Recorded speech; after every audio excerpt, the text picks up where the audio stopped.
Chapter 1 All Passives? Passive Auras Awakened. On the desolate plains, I collapsed to the ground in exhaustion as a towering stone giant crashed down before me. Lines of text floated into view. Rock Golem times 1 defeated, EXP gained, 10. At the same moment, a cold yet majestic voice echoed through the space. Congratulations on clearing class initiation trial 1 to 3. Random reward drawing in progress. Damn, I finally cleared it. Gasping for breath, I felt no joy from completing the level. With a thought, a watery template panel appeared in my field of vision. Name, Qin Yi. Occupation, Fist Disciple, Ear Rank. Talent Inferior Fist Dao Concentration, Melee Skill Damage increased by 10%. Level, 2, 30/200, HP, 100/700. Mana, 350 of 350 attributes. Strength 9, Agility 9, Stamina 7, Focus 7, Spirit 7. Trash stats. After finally getting Ice Guide once, I actually awakened such a garbage class. I sighed helplessly. I wasn't originally from this world. 3 years ago, an accident transported me to this blue star world strikingly similar to my previous life,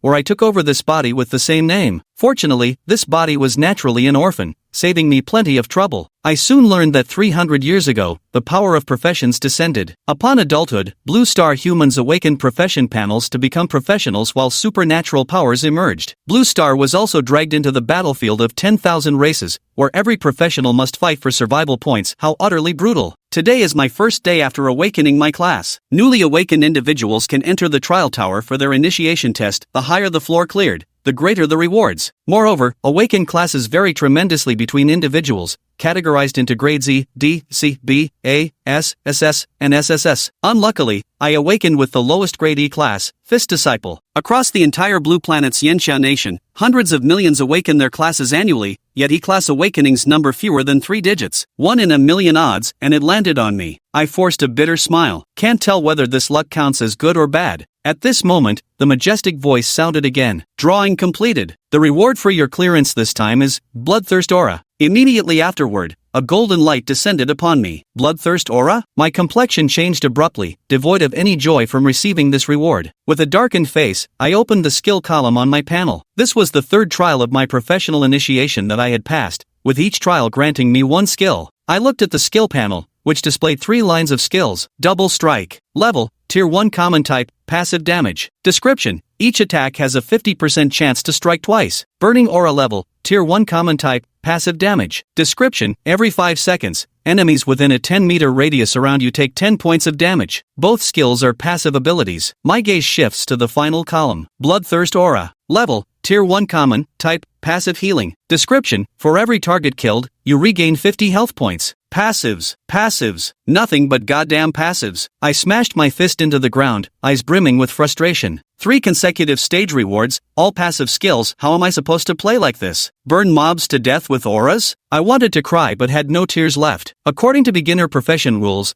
only the first 3 stages grant skill rewards. My ear-rank brawler already has pitiful damage output without active skills. Am I supposed to scrape monsters to death with passive damage? I barely cleared the 3rd stage through pure combat fundamentals, but raw stats matter far more than battle awareness. The majestic voice from the heights paid no heed to my despair. Initial class trial 1 to 4, commencing. Countdown, 5 o'clock, 4:59. I gazed quietly at the sky, murmuring to myself, is this really where it ends? The class initial trial determines how far one can go in the battlefield of 10,000 races. Ding! Host detected to have obtained 3 passive skills. Divine Tier Passive Aura, activated. A melodious female voice suddenly echoed in my ears. Who's speaking? The feminine voice spoke again. This system is designed to help the host reach the pinnacle solely through passive skills. Upon integration with this system, the host will permanently lose all opportunities to learn active skills. Proceed with integration? A divine tier passive aura? Sounds ridiculously overpowered. My eyes flickered with hesitation. But the cost was steep. It meant my entire future career would be severed from active skills. No professional on Blue Star had ever reached the top relying solely on passive abilities. Damn it!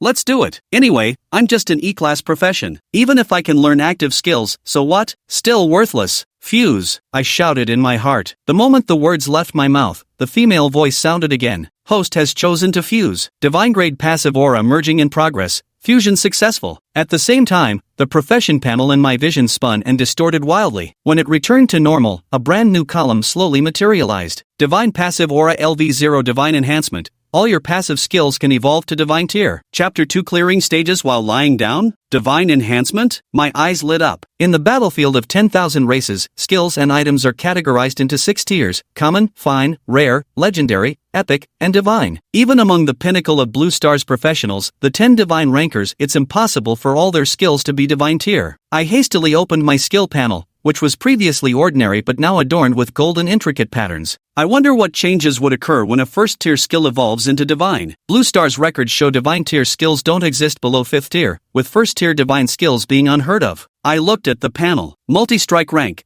Tier 1 divine type, passive damage. Description: each normal attack has a 100% chance to deal 50 instances of damage. Burning Annihilation rank. Tier 1 divine type, passive damage. Description: enemies within 50 meters of you receive 100 points of damage per second. Devour Aura tier, first order divine type, passive healing. Description: for each target slain whose level is not lower than yours, gain plus 50 permanent HP. This is insane. I stared at the skill description in my abilities panel, completely stunned. Truly worthy of a divine tier skill even at just the first order, it's absurdly overpowered. That multi-hit combo and the sheer destructiveness of scorching all directions are outrageous. Even an SSS rank class couldn't possibly output this much damage. And this devouring aura can permanently increase health points? With these passive skills, what does it matter if I don't learn E-rank abilities? My eyes reignited with hope. My path to greatness begins with the class trial. I looked up at the sky. The countdown had reached its final moments. 0003. 00 was 02, 00 was 01. Class trial 1 to 4. Commence. A golden light descended upon me, instantly restoring all my stats to perfect condition. Level objective: defeat 50 level 2 rock monsters. Soon, the wasteland began to tremble as massive rock monsters emerged from the ground with thunderous cracks. Each stood twice my height. Scanning the area, I saw identification markers hovering above every rock monster's head. Rock monster, level 2, HP, 500. 50 rock monsters crawled out of the ground, slowly advancing toward me with each step shaking the earth, their thunderous roars echoing across half the sky. When the closest rock monster was within 50 meters of me, clusters of flames erupted across its dark gray body. Roar! The rock monster staggered in its steps, howling in agony as damage numbers floated above its head. -100, -100. In just 5 seconds, the first few approaching rock monsters collapsed with deafening crashes. Successfully killed rock monster. Gain 10 EXP. Rock monster slain, earn 10 EXP. Soon, 5 rock monsters became nothing but EXP on my status panel. And not just that. Devour Aura, you have slain rock monster times 5, gain 250 HP. My HP instantly increased by 250 points, reaching 950. If this keeps up,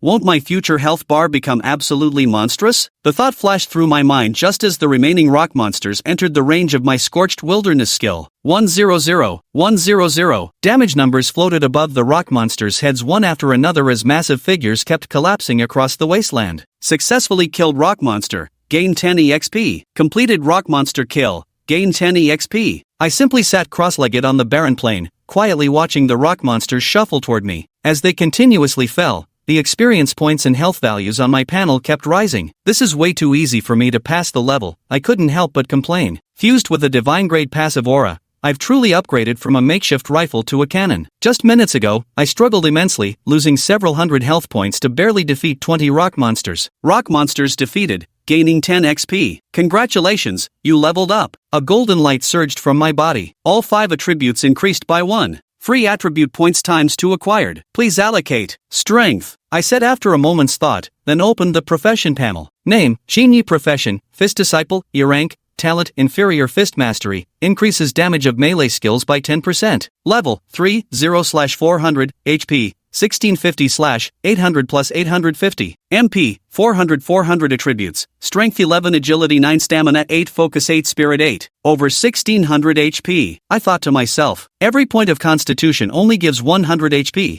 so even maxing out Constitution wouldn't get me this much health. Of course, it's still nothing compared to rare tank class professions. At least I knew about one S-tier profession called Skyguard Warrior, whose innate ability doubled health bonuses, not to mention SS or even SSS tier professions. But my growth has no upper limit. A glint flashed in my eyes as I now set my sights on those who had awakened SSS tier professions. With divine tier passive auras, my potential far surpasses theirs. Meanwhile, the rock monsters continued to approach. Congratulations for slaying the rock monster. Obtained 5 XP. After leveling up, a level 2 rock monster only gives me 5 experience points now. The experience penalty in the battlefield of 10,000 races is too severe. If your level differs by just 2 levels, you get 0 experience. Professionals simply can't level up by farming low-level monsters. This really is different from the game world. You can't survive without pushing yourself to the limit. I shook my head. I looked around as the last rock monster entered my 50-meter range before being engulfed by my ring of all-consuming flames. 5 seconds later, it collapsed with a thunderous crash. Rock monster slain, 5 EXP gained. The remaining rock monsters filled nearly half my experience bar again. What a pity. Once I reach level 3, killing rock monsters won't trigger the devouring aura anymore. Regret flashed through my eyes. The activation condition for devouring aura was level dependent. Even divine tier skills had their limitations. At this moment, a grand voice resounded from the heavens. Congratulations, you have cleared professional trial 1 to 4. Random reward drawing in progress, reward selected. The reward you obtained for clearing this trial is minor health potion times 10. Professional trial 1 to 5 will commence shortly. Countdown, 5 o'clock, 4:59. As the countdown began in the sky, I paid no mind, turning my attention to my backpack where 10 small potions now rested in the previously empty space. Small health potion tier, first rank common effect, restores 200 HP upon consumption. As expected, skill rewards are only obtainable for the first 3 levels. Good thing I chose to fuse. I felt relieved. Had I not gambled everything to fuse that divine tier passive aura, these mere 10 health potions would never get me through the coming trials. Getting to my feet, I gazed skyward. Now let's see how far I can go. The countdown in the heavens reached its final moments. 00 was 01 initial trial 1 to 5, begin. Objective, defeat 20 level 3 rock warriors. As my condition recovered, the ground shook once more. Emerging from beneath the earth were rock warriors, massive creatures towering over their rock monster counterparts, each gripping a 2-meter-long stone club. Rock warrior level, 3 HP, 800. A mere 1 level increase granted the rock warriors 300 more HP than level 2 rock monsters, an insurmountable gap for ordinary job classes. It seems that without the divine grade passive aura, this would be my limit, the final challenge for me and all E-tier classes. I silently surveyed my surroundings, yet I remained motionless because 100, 100. As the stone warriors drew near, scorched earth activated, sending rows of damage numbers floating above their heads. Rock monster slain. Congratulations on gaining 10 EXP. Devouring aura activated. Plus 50 HP restored.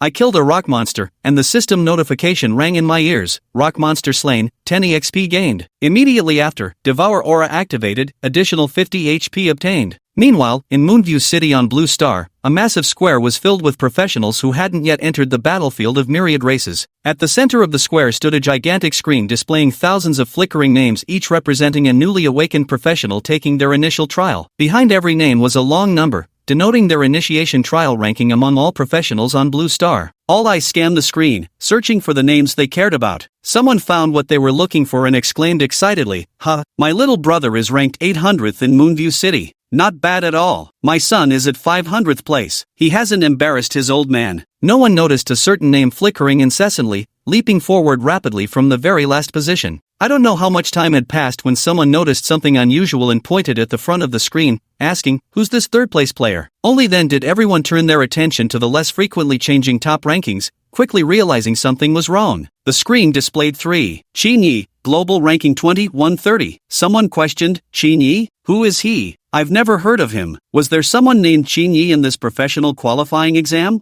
I think I saw it. He was ranked last half an hour ago." Impossible. Are you saying that in just half an hour, he jumped from last place to third in Moonshadow City? Could he have been hiding his strength? Does anyone know what tier class he awakened? The square instantly erupted in commotion. In the crowd, a graceful young woman with exquisite features stared at the screen, her beautiful eyes filled with disbelief. She hastily scanned the names below but found no second Qin Yi. Brother Qin Yi, it can't be. She covered her mouth, her face lighting up with joyous surprise. At that moment, my name flashed on the screen again. 1 Qin Yi, world rank, 320. In the trial tower, I clapped my hands as the heavily armored rock warrior before me was engulfed in flames and collapsed to the ground. Rock defender slain. EXP plus 10. Devouring aura activated. HP plus 50. Congratulations, you have cleared class trial 1-9. Drawing random reward. I cleared the stages rapidly, finishing the first layer of the professional preliminary test in less than half an hour. I glanced at my profession panel. Name, Qin Yi. Occupation, Fist Disciple. E-rank,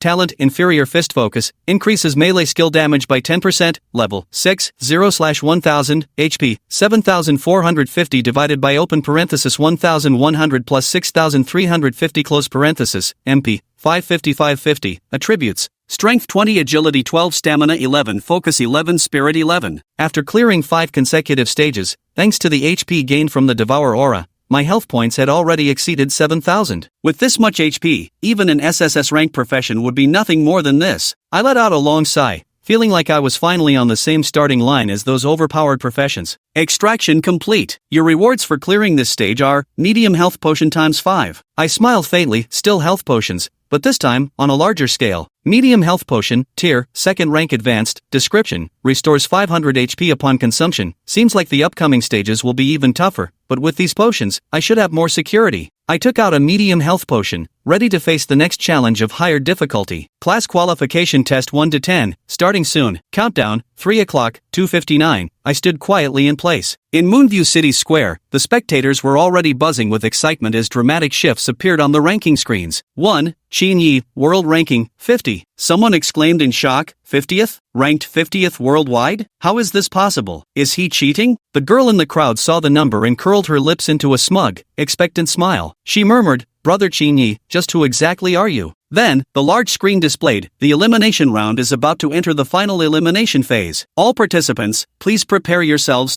The atmosphere in the competition arena instantly grew heavy. The final elimination phase was akin to walking the line between life and death. A contestant couldn't help but exclaim, "Oh my god, it's the elimination round at the end, what should we do now?" Another competitor said calmly, "Being eliminated at the end basically means getting kicked out, there's no difference from death." I felt a bit uneasy inside. I'm just a lowly E-rank boxer, and without the system's boost, I probably would have been eliminated long ago. Facing the upcoming final elimination round, how much farther can I go? I'm worried, but I have no other choice. I can only grit my teeth and push onward. At this moment, the system alert sounded, "All participants, please proceed to the next competition zone immediately." I took a deep breath and clenched my fists. I knew that even as a lowly E-rank boxer, I still had the right to challenge fate. As the participants entered the new competition zone, the atmosphere grew increasingly oppressive. Someone exclaimed, "Wow, look at those monsters, they're even stronger than before." Surveying the scene before me, I sighed quietly, thinking, so this is the true challenge of the elimination round. First elimination round, defeat or evade monsters to reach the finish line. The last 3 will be eliminated.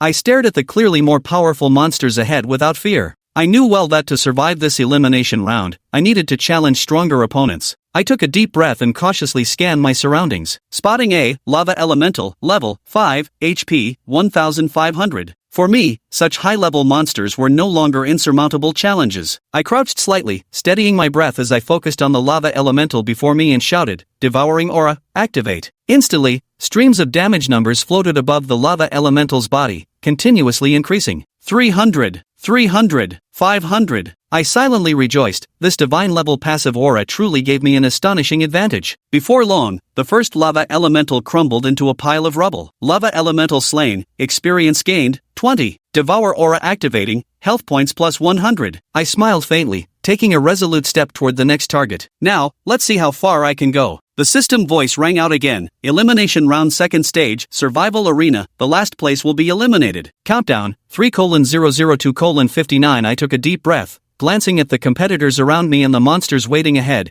knowing this challenge would be far more complex than before. Not long after entering the arena, I noticed a wounded beauty sitting on a rock, her face twisted in pain as she moaned, "Help me, please." When I saw a soft-hearted competitor move to assist the beauty, I immediately shouted, "Wait, don't touch her." The competitor froze in confusion, just as the beauty suddenly grinned with terrifying malice, transforming before our eyes into a demon. Audience, wow, that guy is so lucky, he almost got eliminated. The contestant, still shaken, placed a hand over his heart and said to me, "Thank you, Qin Yi." I replied, "Don't thank me, thank the system's prompt. This was a test, and we all need to be careful." Just then, the system alert chimed, "Revival round is about to begin. Eliminated contestants, please prepare. The competition in the revival round will be even fiercer. The audience sighed in unison, filled with anticipation for the revival round yet equally concerned about the mounting pressure the contestants would soon face. A eliminated contestant muttered, "A revival round? Ha, maybe this'll be the perfect chance for a comeback." But for me, The current priority is getting through this trap-filled and treacherous level. Warning, powerful monster approaching. In an instant, a massive ogre emerged from the ground. Ogre level, 6 HP, 2000. The moment the ogre appeared, it swung its massive club at me with a crushing blow. Critical hit. Critical hit dash 1500. I was nearly defeated in a single strike, but managed to chug a medium health potion just in time. Medium health potion activated, restoring 500 HP. I silently told myself, this is just the beginning. I can't fall here. Devouring aura, activate. Instantly, rows of damage numbers floated above the ogre's body. Dash 300. Dash 300. Before long, the ogre was defeated by me and turned into a pile of rubble. Ogre slain, gained 50 EXP. Devouring aura activated, gained 100 HP. I took a deep breath, though my heart still raced with lingering fear. I didn't retreat, for I knew that challenges were the only path to success. The system voice rang out again. The second elimination round is over. Congratulations to Qin Yi for advancing. Cheers erupted from the audience seats as I took a deep breath, ready for the next challenge. I thought to myself, whatever comes next, I must be prepared. In the audience stands, the beautiful-faced girl saw my successful advancement, her lips curling slightly as she whispered, Brother Qin Yi, I knew you could do it. I believed in you. The revival match is about to begin. The elimination battle is far from over. On this battlefield filled with surprises and treachery, just like the other participants, I'll challenge fate in my own way. The system voice sounded again. Elimination battle, stage 3, commencing shortly. Clenching my fists, I steeled myself. The real battlefield lies ahead. Chapter 5, Wetland Park Showdown. Final elimination round level 3, Wetland Park Arena, survival is everything. Countdown, 3:002:59. I stepped into the Wetland Park Arena, completely unfazed by the breathtaking scenery around me. I warned the other competitors, pay attention, everyone, the grass, trees, ponds, even the air here could be monsters in disguise. Don't casually touch anything, and don't trust anyone too easily. System alert, Qin Yi activates skill, insight, all monsters within sight range exposed. My skill revealed the true forms of the surrounding monsters, and the arena became eerily silent, as if everyone was stunned by this sight. A wounded beauty suddenly transformed into a venomous snake and lunged at us. Before she could get close, I had already swung my sword. Critical hit, -2000. The snake was cut in half with a single stroke, lifeless. I coolly said to the players nearby, no need to thank me. I just did what I had to do. The spectators in the square grew fervent with excitement at this sight, swelling with pride for their nation and its competitor. The other participants paled, recognizing the insurmountable gap between themselves and me. They understood failure here meant not just personal defeat, but national disgrace. I pressed forward, cutting down every monster in my path with unstoppable momentum. System alert, hostile entity approaching. Type, Miasma Elemental, level, 8, HP, 2000. Miasma Element, is it? A thought struck me as I activated my active skill, Devour Aura, engage. The Miasma Element immediately erupted in black smoke, its health points continuously dropping. -300, -300. In the spectator stands, the crowd's eyes widened in shock. This guy's way too strong, even the Miasma Element's no match for him. Not only that, but he also has so many medium health potions. He's practically invincible. The miasma element ultimately dissipated into a wisp of black smoke, and I prepared to take my next step. Defeated miasma elemental, gained 30 EXP. Devour aura activated, recovered 100 HP. System alert, monster approaching, type, swamp colossus, level, 10, HP, 3000. A ferocious mud swamp behemoth crawled out from the ground, its frenzied eyes locking onto me. I assessed the situation, gave a light leap, and instantly vanished from the spot. System notification, Qin Yi activates, Shadow Meld, becoming immune to attacks for a short duration. The mud swamp behemoth was utterly baffled by my Shadow Meld skill. After a brief moment of stunned hesitation, it began spinning clumsily in place. I appeared behind it and swung my long sword, a streak of blue light slicing through the air. Critical hit, -1200. Meyer Colossus HP reduced, remaining 1800. A direct hit to the weak point. I thought gleefully, immediately retracting my sword to prepare for the next attack. Just then, the system warning sounded. System warning, danger approaching. Monster approaching. Type, illusionist level, 12 HP, 2500. A woman who appeared injured slowly approached, her face filled with terror. Without hesitation, I swung my long sword, and the beauty dissolved into blue smoke. Critical hit, -1500. Illusionist's HP drops, remaining, 1000. Did you really think such a cheap trick would work on me? At the same moment, the swamp colossus recovered and turned its fury toward me. I instantly spun around, realizing I now had to face two powerful monsters simultaneously. I chuckled softly and swung my sword at the Swamp Colossus. Critical hit, -1200. Swamp Colossus HP reduced, remaining 600. Without pause, I turned to face the illusionist and shouted, Devour Aura, keep it active. Damage numbers floated above the illusionist in rapid succession. -300. -300. With another sword swing, I left no chance of survival for either monster. Critical hit. -600. Marsh Behemoth HP depleted, eliminated successfully. Critical hit. -400. Illusionist's HP depleted, target eliminated. The audience erupted in cheers once again for my performance. Incredible! How did he do that? Xin Yi, you're truly my hero. I took a deep breath, ready to face the challenges ahead. You have slain the Mud Swamp Behemoth, earning 50 EXP. You have slain the Illusionist, earning 40 EXP. System notification, Xin Yi, congratulations on advancing to the next stage of the Elimination tournament. Please prepare yourself, the upcoming challenges will be even more intense. I smiled faintly, I knew I was ready. I walked to the center of the arena, where a massive screen displayed the remaining competitors and their scores. Third elimination round concluded. Congratulations to Xin Yi for successfully advancing. The square fell silent, the mourning spectators now utterly still. They were stunned by my display of power, yet their anticipation for the coming matches grew even stronger. Then the system's voice resounded once more, heralding greater challenges and mounting pressure. Revival round commencing. Eliminated contestants, please prepare. The revival competition will take place in the Labyrinth of Death. Expect fiercer battles ahead. I stood at the center of the arena, closing my eyes in contemplation. Silently, I repeated to myself, no matter how difficult it gets, I will keep moving forward. This was my conviction, and my way of challenging myself. Immediately after, the announcement rang out. The fourth round of the Elimination tournament is about to begin. In the spectator stands,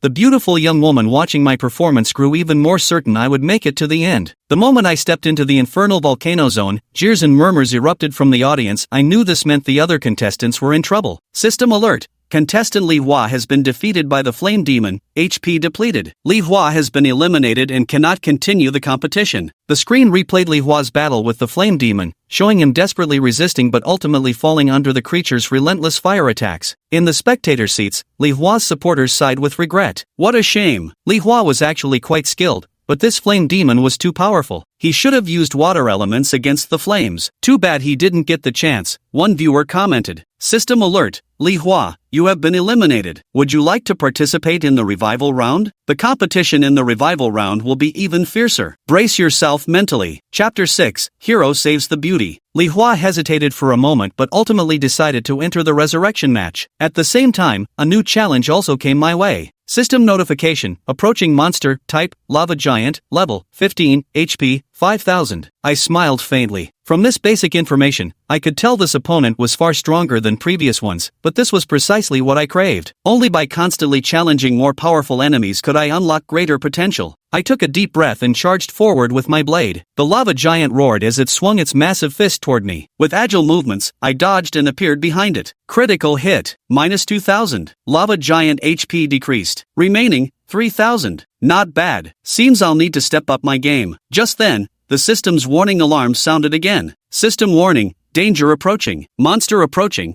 type, flame dragon, level, 17, HP, 6000, a colossal flame dragon descended from the sky, locking onto me. In the spectator stands, people held their breath. Oh god, a flame dragon, that's a level 17 monster. Even Xin Yi, can he handle this? This fight's going to be tough to call. A flame dragon versus a lava giant, that's one brutal battle. I gripped my longsword tightly and murmured, come now, let's settle this once and for all. Then suddenly, I activated my ultimate skill. The spectator stands fell silent, every gaze riveted on the fierce combat unfolding. At this moment, everyone sensed that this match would be the decisive battle, whether for me or the other remaining contestants awaiting elimination. Unprecedented challenges lay ahead. Yet it was precisely such challenges that made this match extraordinarily thrilling and exhilarating. I tread cautiously upon the uncertain ground of the Wetland Park. The marshland resembles an unfriendly foe, hiding dangers at every turn. I know all too well, in this level, even the most ordinary things could be lethal monsters. Just then, I hear rustling noises and screams coming from ahead. I rush forward and see Xiaoling being attacked by a tree monster, her face full of terror. Watch out! Get back! I shout, charging forward in an instant. System alert, Xin Yi activates skill Shadow Meld. Speed increases by 100%. Xiaoling snapped back to her senses and hurriedly leaped backward, dodging out of the tree monster's attack range. As Xiaoling retreated, I took a deep breath and fixed my gaze on the tree monster before me. Its trunk resembled a torso, writhing with vine-like tentacles all around, while a pair of segmented green glowing eyes stared intently at me. System alert, Treyant has triggered skill Tanglevine Lash and is preparing to attack. I need to break these vines first, I thought to myself. Focusing all my energy into my fists, I assumed a combat stance before charging straight at the two advancing vines. Devour Aura, activate. I growled. Devour Aura activated. Nearby enemies losing 5% HP per second. A surge of dark energy erupted from my body, swiftly enveloping the entire battlefield. 5-0, 5-0. I watched as damage numbers floated above the Treyant, feeling secretly delighted. Yet the Treyant didn't halt its assault from such minor wounds. More vines extended from its body, preparing to ensnare me. Whirlwind break. I swung both fists, unleashing a powerful cyclone from my hands that instantly severed 3 or 4 vines. 250, 250, 250, 250, 250. The tree monster let out a pained howl, but quickly recovered as if these attacks meant nothing to it. I clenched my teeth, knowing I couldn't drag this on any longer. If this continues, I might get entangled by it. Need to find a way to end this battle. Just as I was contemplating, the tree monster suddenly activated a new skill. System notification, tree monster triggers skill Nature's Wrath, attack power increased by 20%. Not daring to hesitate, I quickly channeled energy throughout my body,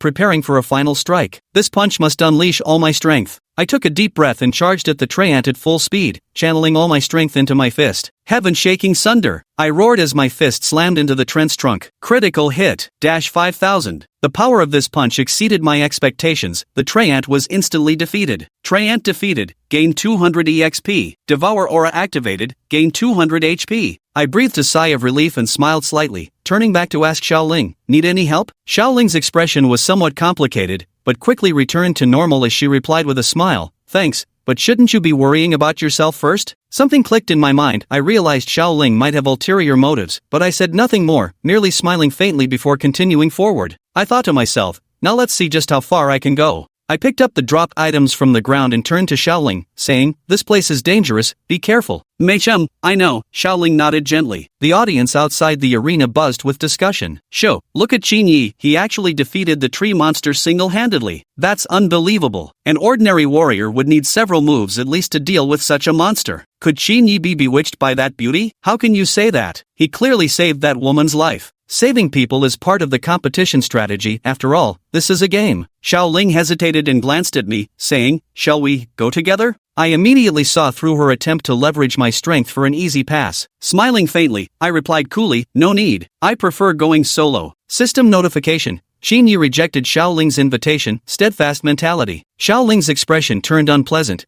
but she said nothing more before turning to leave. Cough, that guy, passing up an obvious advantage. What an idiot. Ha, he thinks he's being clever. You're all wrong. Only he knows, there's no such thing as a free lunch in this world. Chapter 7, even this could be predicted? Qin Yi paid no heed to the surrounding chatter and continued forward, venturing deeper into the wetland park-like battlefield. Even amidst lush flower beds and beautiful lakes, deadly traps and ferocious monsters could lurk. But his focus never wavered. Victory was the only thing in sight. He flexed his fists, savoring the surge of strength earned from defeating the tree monster. The sword was useless, all he needed were his fists. Qin Yi became an unstoppable scythe, mowing down everything before him at lightning speed. Qin Yi didn't hesitate. He strode deeper into the wetlands park, his entire body brimming with power. He couldn't wait to test the limits of his upgraded physique, to seek out more challenges. Ling immediately followed behind Qin Yi without a second thought. This wetlands park-like mystic realm looked rather eerie, filled with an unknown sense of dread. Just as Qin Yi and Ling moved forward, single file, a golden glowing cicada suddenly appeared before them. The system's alarm immediately sounded. Warning ahead, danger approaching, monster approaching, type, golden cicada, level,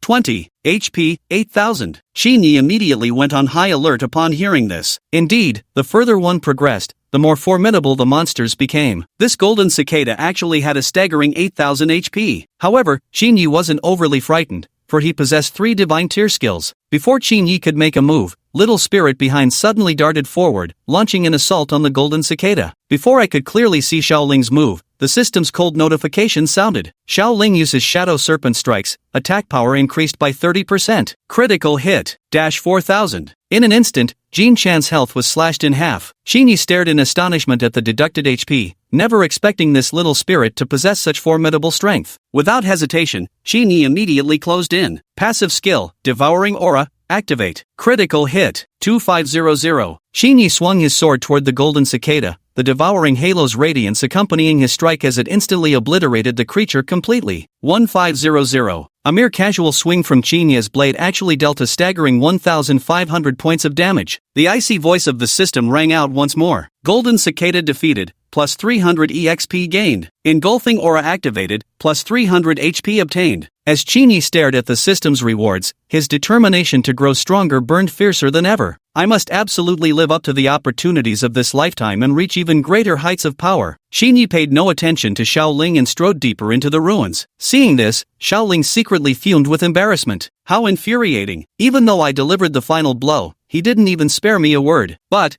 his abilities are impressive indeed. Attaching myself to him might be a wise choice. With these thoughts, Xiaoling hastily trailed after him. After a while, Xinyi and Xiaoling arrived at an even more secluded place, resembling a valley somewhere on Blue Star, densely overgrown with miscellaneous trees and vines. The eerie surroundings made the place even more terrifying. Before the two could make any discoveries, a series of ape cries echoed from ahead. An enormous monkey appeared right before them. Warning ahead, danger approaching. Monster approaching, type, monkey. Level, 25. HP, 9,000. Xinyi didn't take the initiative to attack this time, choosing instead to stand by and observe. He recognized that Xiaoling's strength was genuinely formidable, and he wanted to use this opportunity to gauge her true capabilities. Xinyi's meticulous mind prevented him from acting impulsively. The system's voice rang out. Even this needs to be announced? Xinyi couldn't help feeling helpless at this moment. Meanwhile, Xiaoling wasn't idle. Her sword emitted a faint hum as it instantly shot toward the giant ape. Shadow microwave, movement speed increased by 20%, attack speed increased by 50%. The system voice announced. Critical hit, minus 5,500. Xinyi couldn't help but feel surprised inwardly. Although this move appeared unremarkable at first glance, its power was nothing to scoff at. The giant ape's health instantly dropped by more than half. At this moment, Xinyi no longer stood idly by. Gripping his sword hilt, he shouted lightly, "Devour aura, activate." Devour aura activated. Surrounding enemies' health continues to drop minus 500. Critical hit, minus 2,000. 500. 500. Data correct equals 500. Data correct equals 500. 500. Data correct equals 500. Data correct equals 500. With a thunderous crash, the giant ape collapsed to the ground, losing its life without much struggle. Crisis averted. Giant ape defeated. Gained 500 EXP. Devouring aura absorbed. HP increased by 500. Eliminating these two monsters in succession barely enhanced Xinyi's strength, so he paid it no mind. Xinyi once again chose to strike at the last moment. Xiaoling silently plotted in her heart. The monsters they'd encountered these two times weren't particularly strong. When they eventually faced truly powerful ones, she'd use this as an excuse to let Xinyi take the lead first,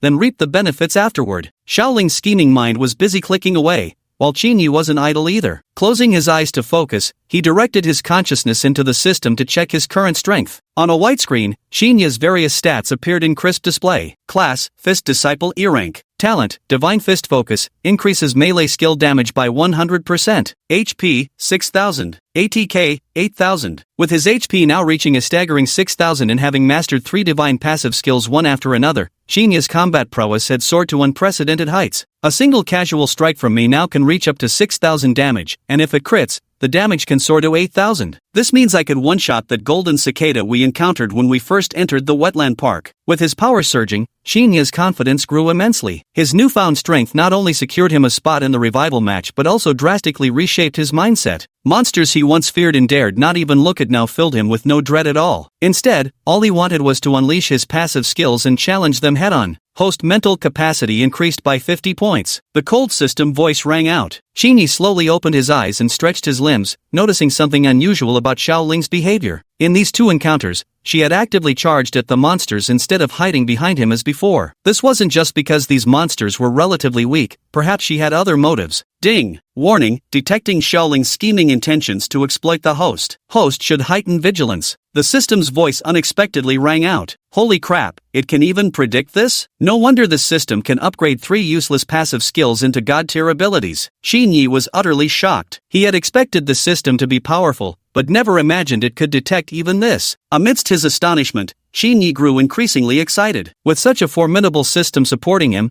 he would surely become one of the strongest professionals on Blue Star. Xinyi didn't revel in his excitement for long before immediately starting to consider how to counter Xiaoling's schemes. Chapter 8. kindness in heart will never take you far. The woman appears simple and naive, but in reality she's quite cunning. Although I'm far stronger than her, I must remain vigilant. Meanwhile, Xiaoling was secretly calculating in her heart. This genie seems to only have powerful passive skills, while his offensive abilities aren't that formidable. There's no need to worry too much. When more powerful monsters appear later, I'll let him exhaust his strength first before making the final move myself. With these thoughts, Xiaoling slowly opened her eyes. Both of them had nearly recovered by now. Xinyi felt completely at ease. The reason he'd closed his eyes earlier was to assess just how much his own strength had improved. Then, he opened the system's passive skill upgrade interface again. Passive skill. Divine Tier, Devour Aura. Level, First Tier. Divine Skill, Multi-Strike. Tier, First Order. Divine Skill, Scorching Devastation. Tier, First Order. Current scan shows the host possesses 6 energy points. Advancement to the next tier requires 2 energy points. Proceed with upgrade? The system's icy voice slowly echoed through. Xinyi pondered for a moment. Multi-strike combos weren't very useful at his current stage. He wasn't particularly skilled at active offense. Meanwhile, Scorched Earth and Devouring Aura were both area of effect attacks. One could deal continuous damage while the other could siphon life for himself while steadily wearing down enemies. These two passive skills are extremely important for Xinyi at his current stage,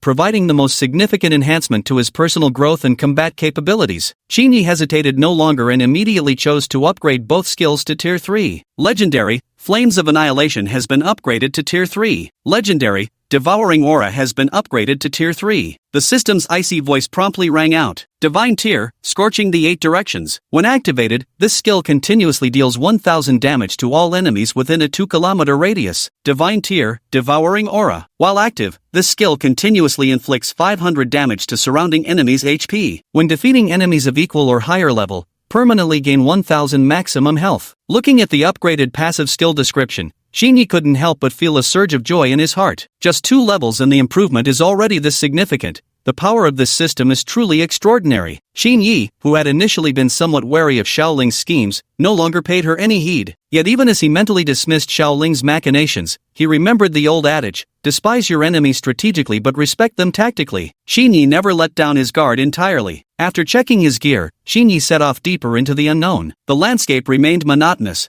but the air grew gradually thinner. Seeing Xinyi stand up and leave, Xiaoling hurriedly followed. At this moment, the audience outside the big screen erupted in excitement. Xinyi's rank climbed from 50th in the world to 35th. Don't dismiss it as merely surpassing 15 people, or remember, this was a worldwide ranking. The audience from the same city as Xinyi were so excited they could hardly contain themselves. Did you see that? This Xinyi comes from our city. He's really bringing honor to our hometown. Praise and admiration from the spectators kept pouring in. Look, Xinyi is advancing deeper. What? Is he courting death? The monsters further inside are far more powerful than those golden cicadas and apes we saw earlier. What do you know? This is what true strength looks like. Could you call someone who hesitates at every step a real powerhouse? The spectators immediately erupted in noisy chatter, arguments and admiring exclamations clashing in a tumultuous uproar. Inside the secret realm, Xinyi remained unaware of the outside discussions, single-mindedly advancing deeper into the unknown. The further he ventured, the denser the tangled vines became, weaving together until they obscured his vision and drastically reduced his ability to sense approaching dangers. Undeterred, Xinyi casually swung his sharp sword to cleave through obstructing vines,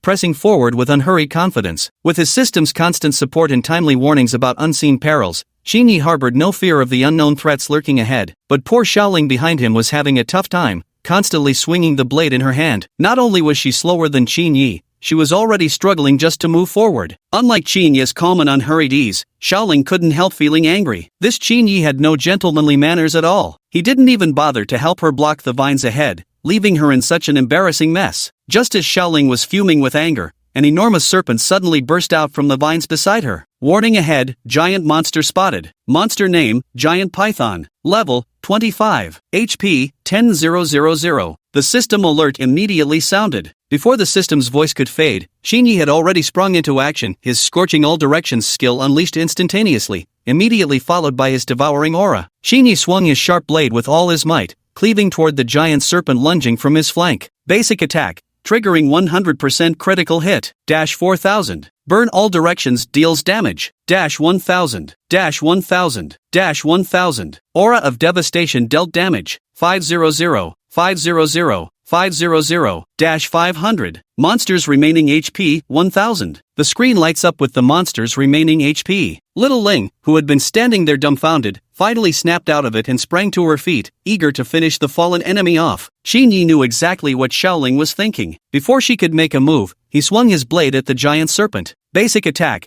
100% critical hit. Damage dealt, minus 5,000. With a thunderous crash, the enormous serpent collapsed motionless to the ground. As a radiant glow emerged, the serpent's body began to gradually dissipate into particles of light. Crisis resolved, giant serpent slain. Defeated giant serpent, gained 1000 EXP. Devour aura passive activated, gained 1000 HP. Current HP, 7000. As the system announcements chimed, Qin Yi smirked. With his current health pool, ordinary monsters couldn't even scratch him, let alone when he wielded area of effect damage. This divine tier passive skill is truly formidable. Xiaoling, who had been waiting to land the finishing blow nearby, grew furious when Qin Yi saw through her scheme. Yet witnessing how Qin Yi effortlessly defeated the terrifying giant serpent, she had no choice but to suppress her resentment. The survival tournament continued, and with Qin Yi's overwhelming prowess, many participants began flocking to follow him. They knew full well that Qin Yi's territory had the most monsters. Just by picking up scraps around him, they could gather enough kills to level up. In the corner, a severely wounded man stared at Qin Yi and Xiaoling, took a deep breath as if steeling his resolve,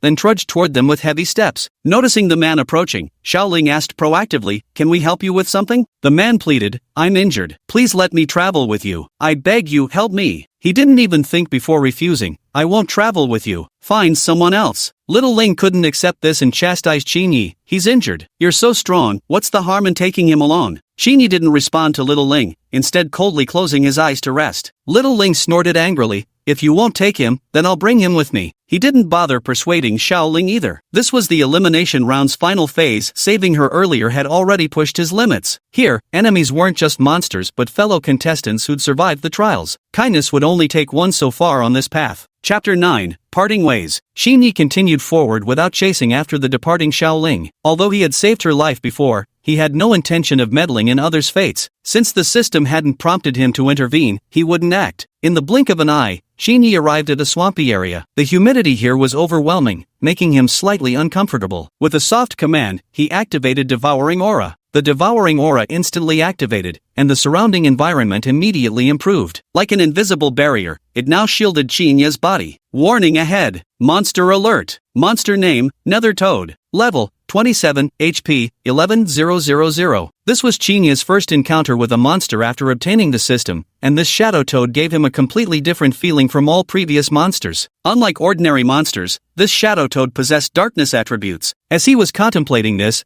the shadow toad ahead stretched out its long tongue, coiling toward Qin Yi. Shadow Coil. Qin Yi instantly activated Burn the 8 directions while slashing with his sword. But when the blade touched the long tongue, contrary to his expectation of effortless victory, the outcome surprised him. The tongue instantly corroded Qin Yi's long sword. Qin Yi immediately threw the sword at the nether toad, not daring to touch it again. The netherworld toad's tongue carries deadly venom, and it's highly corrosive too. Qin Yi immediately unleashed Scorching Annihilation followed by multiple combo strikes. Fists imbued with scorching flames smashed violently against the netherworld toad's elongated tongue. The fiery enhanced combo strikes unleashed by his fists fearlessly countered the corrosive toxins coating the nether toad's elongated tongue. Qin Yi's devastating punch instantly shattered the tongue into countless fragments that scattered across the ground. Multi-strike combo triggered 100% critical hit. 8000. The netherworld toad recoiled in pain, retreating from Qin Yi's furious assault. Without its corrosive poisonous tongue, the netherworld toad immediately lost its ability to threaten Qin Yi. Qin Yi instantly activated his Devouring Aura, launching himself at the netherworld toad. Devouring Aura triggers a critical strike. 2000.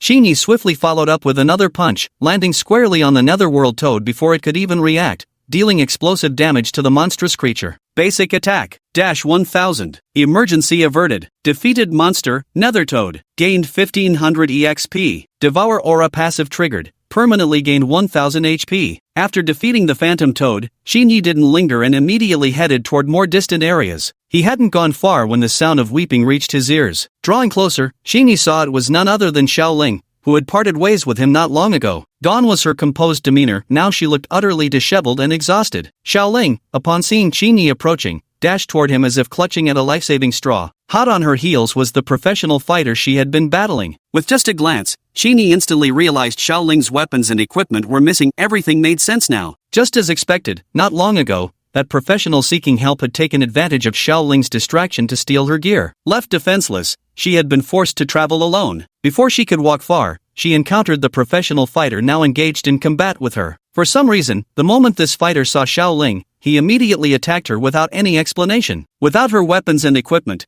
Xiao Ling's strength was greatly diminished, and she was gradually losing the fight. Seeing Qin Yi arrive, she immediately pleaded with him to help her once more. Having long since seen through little Ling's true nature, Qin Yi naturally wouldn't lift a finger to help, merely standing by with cold indifference. Without Qin Yi's assistance, little Ling was gradually backed into a corner by the professional until she couldn't even cast her skills, teetering on the brink of defeat. Detection confirmed, this professional is non-human, actually a shape-shifting monster. Defeating it yields spirit treasures and unique skills. The system's alert chimed. Qin Yi froze momentarily. A shape-shifting monster? Could it be a creature that transforms into human form? It drops spiritual treasures and skills too? Such incredible rewards? Without a second thought, he unleashed multiple consecutive strikes, defeating the shapeshifter in a single move. Xiao Ling stood dumbfounded. How had Qin Yi grown so powerful in such a short time apart? Qin Yi ignored Xiao Ling beside him, focusing intently on the spiritual treasure that dropped after the Phantom Beast's demise. Phantom Beast defeated. Treasure obtained, Gale Longsword. Skill acquired, Tempestuous Wind and Rain. A complete set of spirit treasure weapons and skills. This unknown Phantom Beast actually dropped such supreme treasures. Gazing at the emerald green sword shimmering before him, Qin Yi's eyes sparkled with excitement. Paired with the Tempest Strike skill, this Gale Longsword's power is bound to be formidable. Now his strength would surely reach new heights. Qin Yi had just been worrying about replacing the sword corroded by the Nethertoad, and now here he was wielding the Gale Longsword. At this moment, Xiao Ling, standing nearby, gazed at the majestic sword with immediate greed gleaming in his eyes. This monster was encountered by me, so these dropped spiritual treasures rightfully belong to me. Yours? If it weren't for me, you wouldn't even have your life left. Xiao Ling retorted stubbornly, as a helpless maiden, shouldn't you naturally save me? These spirit treasures rightfully belong to me, return them this instant. Qin Yi was encountering such a shameless person for the first time. With a swift motion, he slanted the wind-swift longsword, floating with the system's enhancement, behind his back. Seeing Qin Yi remain unmoved, Xiao Ling opened her mouth to speak again, but he immediately cut her off without giving her the chance. Truly, naive do-gooders die first in chaotic times. With such a pretty face, it's a shame your mind is so vile. Go wash up and sleep early. There's no way I'm handing these treasures to you, so give up already. Qin Yi jeered mockingly. His taunting tone left the prideful Xiao Ling both humiliated and furious. Never in her life had anyone dared to speak to her like this. In the past, male professionals, even those far stronger than her, had always tried to please her. Yet before Qin Yi, she'd actually been humiliated like this. Xiao Ling had never suffered such disgrace before. Not only did she fail to obtain the spiritual treasure she desired, but her own weapons and equipment were snatched away by another professional. She had initially thought she could follow behind Qin Yi and reap considerable benefits, only to end up empty-handed in the end, like drawing water with a bamboo basket. Staggering toward the teleportation point in despair, she now had neither weapons nor equipment. How could she possibly fight monsters like this? As a faint light flickered, Xiao Ling was instantly teleported back through the interface. The spectators outside witnessing this scene couldn't help but feel genuine admiration for Qin Yi's decisive ruthlessness and merciless efficiency. Now this is a true powerhouse, ice-cold and untethered by emotions. Indeed, Qin Yi is terrifyingly formidable. Not only is his strength overwhelming, but his mental fortitude commands respect too. Chapter 10 Danger Warning. After Xiao Ling left, he proceeded forward alone. Ahead, a stretch of jungle appeared. Danger warning. Sensors detect hazardous conditions within the jungle ahead. Host is advised to exercise extreme caution. The system's voice sounded. Qin Yi felt a slight tinge of alarm in his heart. He instinctively sensed there must be a formidable monster lurking nearby. Without hesitation, he immediately set off deeper into the jungle. Before he had gone far, Qin Yi heard that familiar sound again. Xiao Ling was darting ahead rapidly through the dense foliage. After being teleported, she had emerged in this jungle. Her strength had already greatly diminished, and upon arriving in this jungle, she stumbled upon this very pool by sheer coincidence. Meanwhile, Qin Yi had already entered a passage. Although his current strength eliminated any need to worry about monsters threatening him, he still maintained the necessary vigilance. Further inside, the passage branched into several different paths. Qin Yi couldn't help but feel somewhat puzzled. Despite the divergence, he suspected all these passages likely led to the same destination. Though he had already heard Xiao Ling's voice, he had no intention of seeking her out. This woman was far too cunning. While she posed no real threat to him, Qin Yi found her utterly detestable, making it best to keep his distance whenever possible. Qin Yi had already reached the front of the fork in the path from the foremost tunnel. Ahead of the fork lay a moderately sized hall, where quite a few people had gathered, about 20 or 30. Xinyi connected his consciousness to the system to check these people's power levels. Li Ning, level 19, HP 3000. Zhang Tian, level 18, HP 2500. The system's voice continuously echoed in Xinyi's mind as he meticulously assessed the strength of the people in the hall ahead. After surveying the area, Xinyi found no threats that could pose danger to him. Xinyi relaxed and began observing the several passageways branching out before him. These diverging tunnels weren't connected to each other, appearing to lead in different directions. System notice: host may freely choose any passageway to enter the danger zone. Upon hearing the system's prompt, Xinyi nodded slightly. As expected, these passages all led to the same destination, but the levels of hidden monsters varied between them. Which passage do you want to take? I still don't know. Could these passages lead to different places? Really? Then I better pick an easy one to go through. At my current strength level, I'd probably get eliminated before even reaching the destination. Yeah, let's quickly choose an easier one and head out. While the crowd around kept discussing the passages ahead, Xinyi remained unhurried, resting with his eyes closed in a quiet corner of the hall. It wasn't that Xinyi was deliberately acting arrogant, rather, his absolute confidence in his own strength assured him that no monster could possibly stand in his way. Amidst the constant chatter of the surrounding crowd, the stone wall in the passageway suddenly rose upwards with a thunderous boom. Xinyi slowly opened his eyes and stood up, walking towards one of the inconspicuous passageways. Behind him, none other than Li Ning, the person whose strength Xinyi had previously asked the system to probe, followed closely. Xinyi had long noticed Li Ning tailing him, but he chose not to openly acknowledge it. Li Ning behind him suddenly accelerated when approaching the stone wall, rushing past Xinyi to enter the passage first. Xinyi was slightly stunned, though surprised, since the system had already indicated that all passages led to the same destination.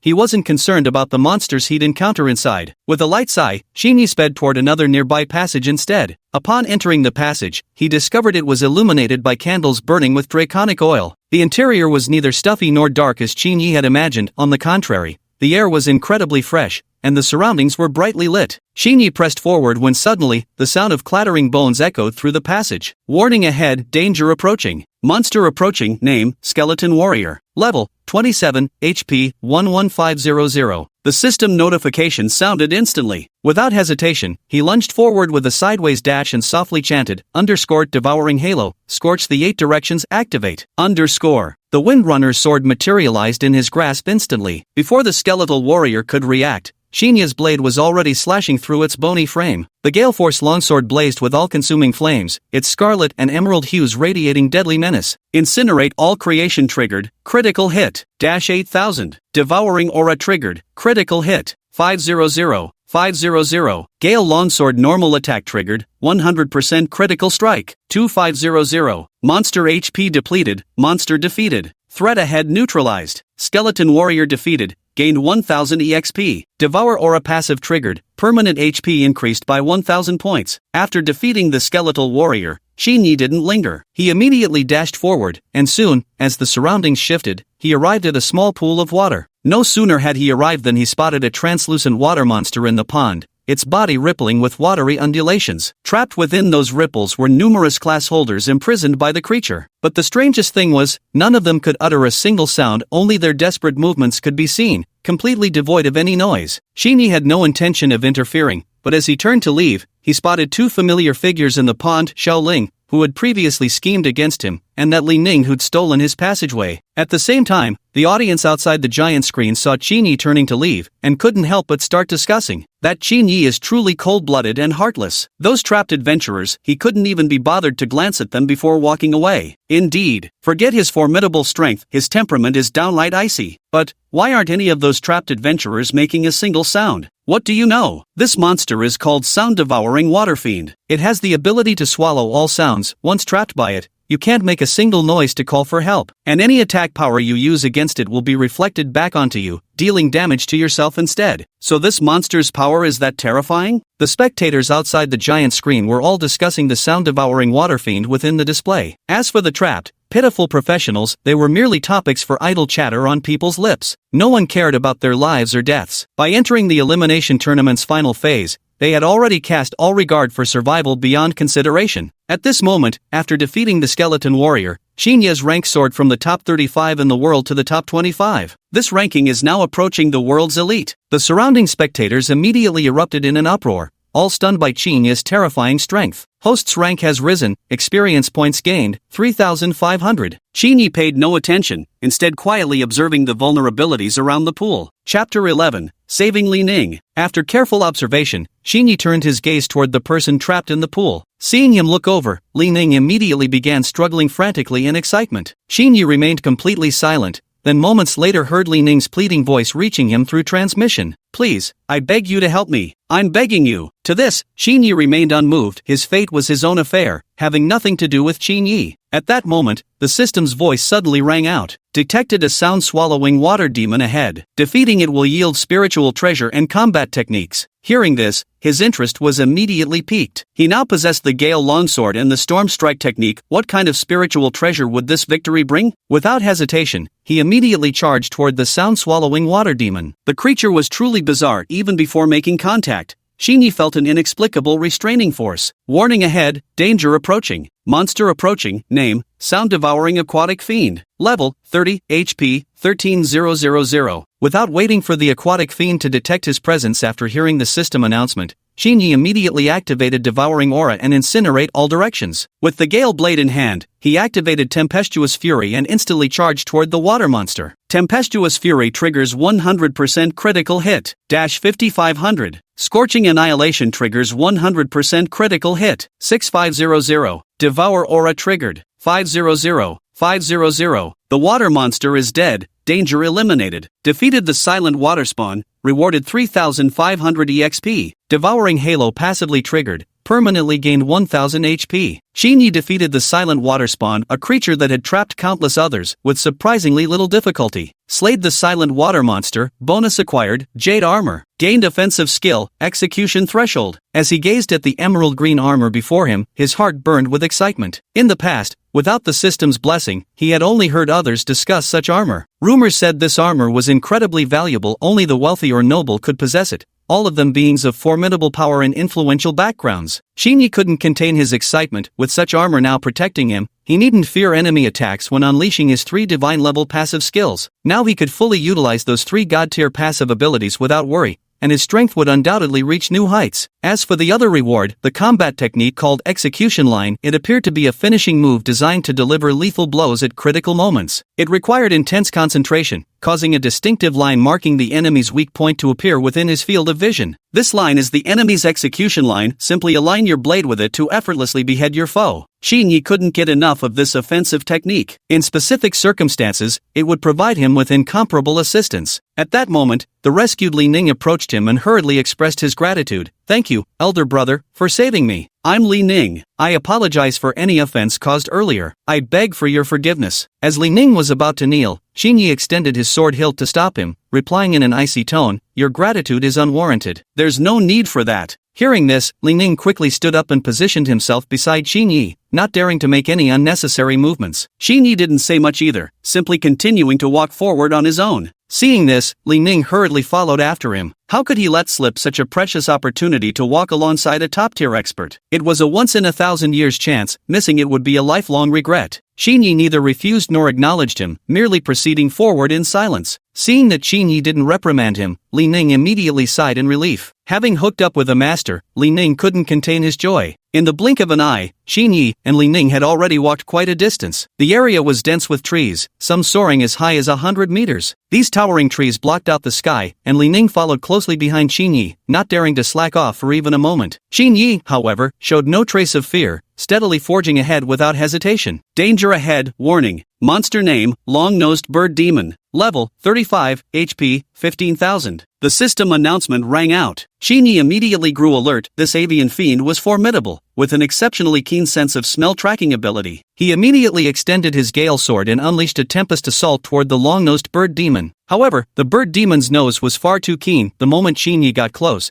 it had already taken flight. Host can apply mud from the pond to conceal their scent and avoid detection. Only after seeing the system's prompt did Qinyi remember this was an option. So Qinyi immediately flew towards the pond, dug up a large amount of mud, and smeared it all over himself. The spectators outside the big screen burst into an uproar, immediately buzzing with discussion. What is Qinyi doing? Why did Qinyi suddenly cover himself with mud? Before the audience could react, Qinyi concealed himself not far behind the bird demon, waiting for the perfect moment to strike. The long-beaked bird demon was far too shrewd, failing to catch Qinyi's scent. it immediately spread its wings and soared upward, refusing to stay too close to the ground. It was guarding against Xinye's sudden ambush. Seeing that the long-beaked bird demon refused to approach his hiding spot, Xinye swiftly devised a plan. Li Ning, I saved your life. How about you help me in return? Xinye said calmly. How can I help you? Li Ning stammered. First, you go forward and lure the long-beaked bird demon to you. I'll be hiding not far behind you. The moment it appears, I'll kill it immediately. Xinye said.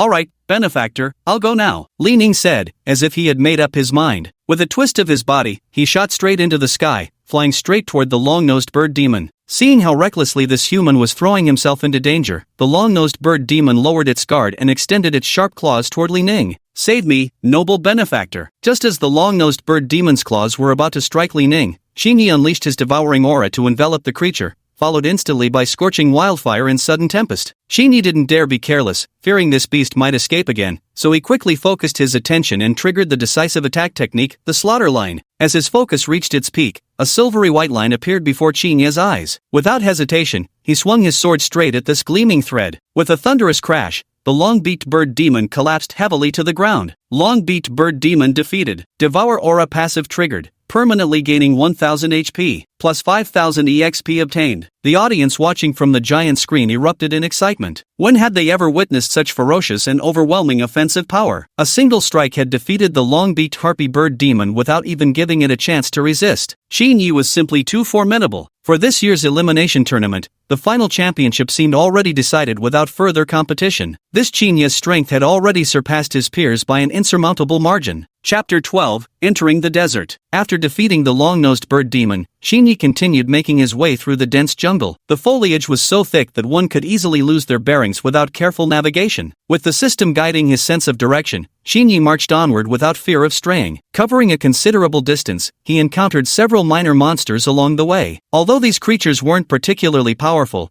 they provided excellent opportunities to hone his combat skills. Compared to when he first obtained the system, Xinye's growth had been astronomical. His strength, mental fortitude, combat techniques, every aspect of his ability showed remarkable improvement. Host's mental growth detected. Mission issued, hunt the golden maned lion king. Monster name, Golden Mane Lion King. Level, 40, HP, 20,000. The Golden Mane Lion King possesses invulnerable golden fur, making ordinary attacks as ineffective as mere scratches. Will the host accept the quest? Hearing this, he was slightly taken aback. Golden-haired Lion King? What kind of monster is this, with fur tough enough to stop arrows? This was the first time Xinye had encountered a monster with 20,000 HP. Without hesitation, he responded to the system. Accept. Ding. Accept quest, hunt the Golden Mane Lion King. Warning detected, Golden Mane Lion King within 1,500 meters of host. Exercise caution. The system will not provide advance alerts. What? The system won't trigger advance warnings anymore. Xinye, who had grown accustomed to the system's early alerts, suddenly felt his usual sense of security vanish without the familiar warnings. The absence left him momentarily unsettled. Calming his mind, Xinye adjusted his mental state. Without the system's early warnings now, he needed to raise his vigilance to the highest level. Xinye crouched and shot forward at full speed, continuously scanning the surroundings with his psychic senses as he flew. Finally, within a dense grove of trees, he discovered a cave emitting an utterly terrifying aura from within. Without a second thought, Xinye knew this had to be the Golden Mane Lion King's lair. I mustn't charge in recklessly, I need clever tactics to deal with this thick-skinned beast. Xinye suddenly realized, this airtight cave, why not use the Gale Slayer's sword to summon wind, ignite the scattered firewood nearby, and smoke out that Golden Mane Lion King? No sooner said than done. Xinye used wind gusts to gather scattered firewood at the cave entrance,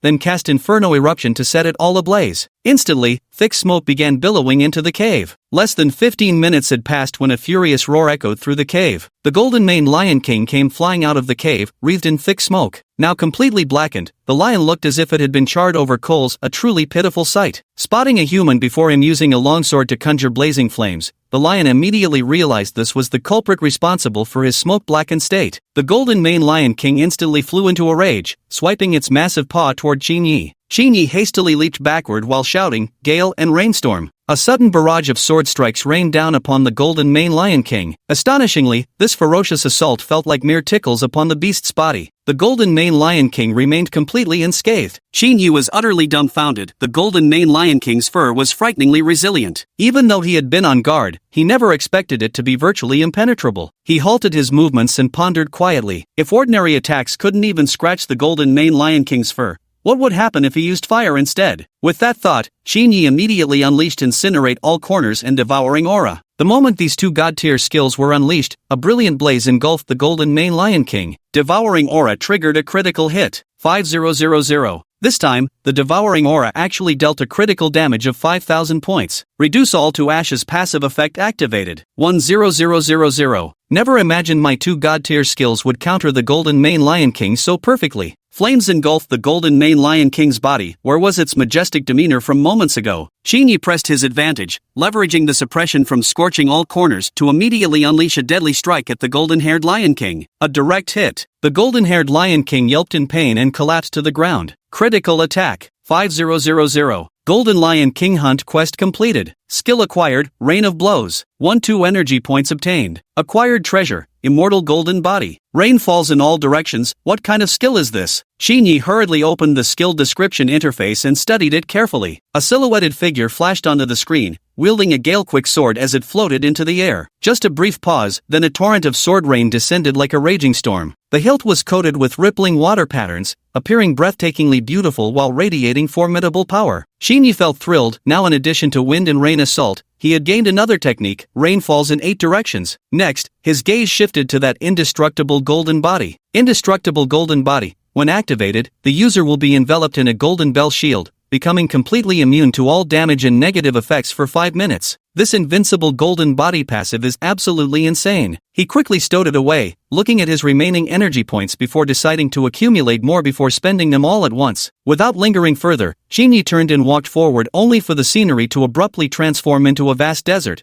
where howling winds kicked up blinding curtains of sand. Seeing many other adventurers ahead shielding their eyes as they pressed forward, Xingyi didn't hesitate either and strode right into the sandy tempest. Stepping into the desert, Xingyi immediately noticed that it was teeming with small venomous creatures like snakes and scorpions. Though their attacks weren't particularly damaging, they were utterly repulsive. Xingyi opened the system introduction panel. Protective Shield, price, 1 energy point. An ordinary protective shield actually costs 1 energy point. How outrageously expensive. He gritted his teeth and decided to purchase a protective barrier to ward off the harassment of snakes and scorpions in the desert. With this barrier in place, Xingyi immediately felt much better. But to his dismay, the damned sandstorms followed right after. Although the barrier could keep snakes and scorpions at bay, it did nothing to stop the sandstorms. Xingyi could barely keep his eyes open against the howling winds, and many other professionals fared even worse. Some were nearly swept away. This desert was truly no place for the unprepared. But this was only the beginning of the elimination round. Xingyi thought crossing the jungle would mark the end, only to realize he had merely stepped onto the starting line. He noticed the surrounding professionals had suddenly become significantly stronger. This was the nature of the elimination round. The strong remained while the weak fell behind. Only by continuously improving his strength could Xingyi stand out among the countless professionals and become the most formidable genius on Blue Star. Without dwelling on this situation, he gritted his teeth against the wind and sand and pressed forward, entering yet another boundless desert of swirling dust. Chapter 13, The Arduous March. As Xingyi trudged arduously through the desert, the raging sandstorms proved overwhelmingly powerful. On several occasions, he nearly got swept away by the howling winds. With no other options left, he gathered all the equipment from fallen profession users littering the ground, strapping them onto himself to increase his weight and withstand the buffeting sandstorms. After pushing forward another few kilometers until movement became nearly impossible, he halted at that spot. Since free movement was out of the question, Xingyi began carefully observing his surroundings instead. He noticed numerous profession users who'd reached this point had taken no precautions against the swirling storms. Before they could venture deeper into the desert, the relentless winds had swept them away. Seeing that progress was truly difficult, Xingyi opened his system, intending to use it to scan the desert ahead. Scanning desert conditions ahead. Hostile creatures detected in the desert ahead, approximately equivalent in level to the golden-maned Lion King. Treasure detected ahead. Host may proceed. Hearing that treasures actually lay ahead, Xingyi couldn't help but feel a surge of excitement and immediately wanted to set off. However, the desert sandstorms made movement extremely difficult for him. After walking for a while, Xingyi noticed glimmers of light emerging from many areas swept by the sandstorm, suggesting the presence of valuables. Xingyi hastily rose and hurried forward. Just as Xingyi was about to reach the shiny object ahead, a scorpion-like monster suddenly charged out from the side. Warning ahead, danger approaching. Ahead, scorpion beast. Level, 30. Health points, 12,500. Looking at the scorpion beast before him, he couldn't help but think that even a random monster in this desert had health points in the tens of thousands. How terrifying! Though somewhat shocked, Xin Yi didn't feel the slightest bit afraid. I've lost count of encountering creatures with tens of thousands of HP. This little scorpion beast could be taken down with just a few strikes from me. Xin Yi crouched slightly and shouted in a low voice, "Scorching obliteration." A sudden surge of blazing flames appeared before him, sweeping toward the scorpion beast like a fiery domain. Passive skill. Scorching obliteration triggered with 100% critical hit rate. 8000. Xin Yi's current Scorching the 8 Directions skill, after triggering a critical hit, actually dealt a staggering 8,000 points of damage. This was damage Xin Yi wouldn't have dared to imagine before obtaining the system. As the Scorching the 8 Directions attack landed, the scorpion beast's body was violently sent flying, crashing onto the desert sands not far ahead. Whether alive or dead remained unknown. How could he possibly give the scorpion beast any chance to catch its breath? With a low shout, he immediately commanded, "Devour Halo." Following Xin Yi's voice, a fiery crimson ring shot toward the scorpion beast lying motionless in the desert ahead. The moment the blazing halo encircled the scorpion beast, its body suddenly disintegrated into a cloud of powder, scattering into the desert winds. Passive skill, Devour Halo triggered. 5500. Danger eliminated. Monster slain, Scorpion Beast. Experience gained, 3000 points. Devouring Aura passively triggered. Permanent HP increased by 1000 points. Host may proceed. Slaying this Scorpion Beast actually yielded no rewards. Nothing but permanent HP and 3000 experience points. At this moment, the audience watching the giant screen erupted in uproar. Oh my god! That scorpion beast has a whopping 12,500 HP. Xin Yi actually dealt 8,000 damage in a single strike. I've never seen such high attack power in my entire life. The surroundings erupted into noise, with everyone discussing Xin Yi's defeat of the scorpion beast. At this moment,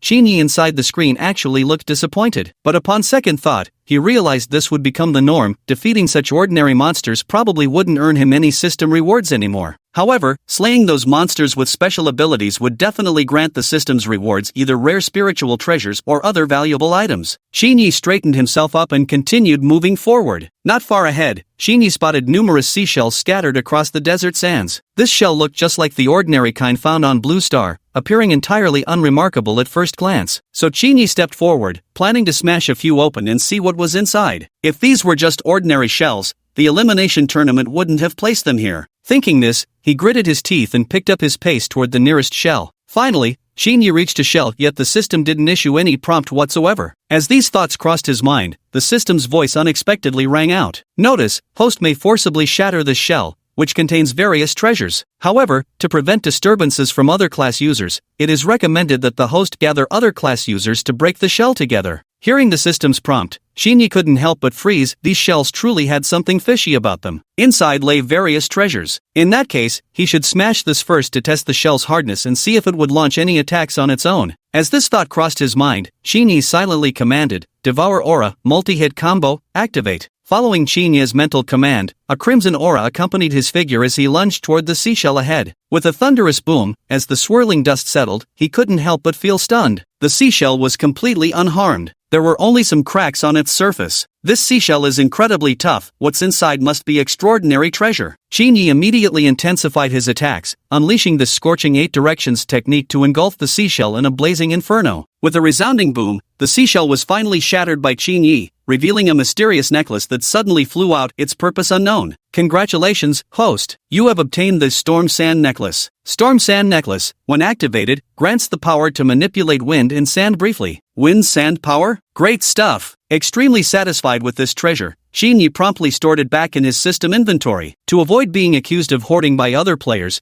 Xin Yi decided to gather a group of them to help smash these shells together. As Xin Yi approached an area where players had gathered, he noticed a familiar figure among them. It's Li Ning, the very person he had rescued in the jungle last time. Xin Yi said to him, "These shells contain treasures. Let's smash them together and split the loot 50-50. What do you say?" Seeing Xin Yi proactively speaking to him, Li Ning became so excited he could hardly contain himself. "Of course, let me go discuss it with them," Li Ning exclaimed excitedly. After just a short wait, Li Ning returned and said to Xin Yi, "They've agreed, benefactor. Let's go." Xin Yi nodded without speaking, simply leading them toward the seashells. There were quite a few shells ahead, but these shells were truly difficult to break. They needed Xin Yi's help to break each of these shells one by one. Through the relentless attacks of Xin Yi, Li Ning, and the other professionals, they all obtained numerous treasures from the shells. Chapter 14, One Strike to Shatter 10,000. However, none of the treasures Qin Yi acquired matched the quality of the wind and sand necklace from the very first shell. He wasn't disappointed and kept moving forward. Qin Yi had come to understand the quality of treasures was entirely up to fate. All he needed to do was keep slaying monsters relentlessly, and eventually, good treasures would appear naturally. As Qin Yi and the group of professionals continued to labor tirelessly over the seashells, mysterious figures from an unknown planet lurked in the shadows,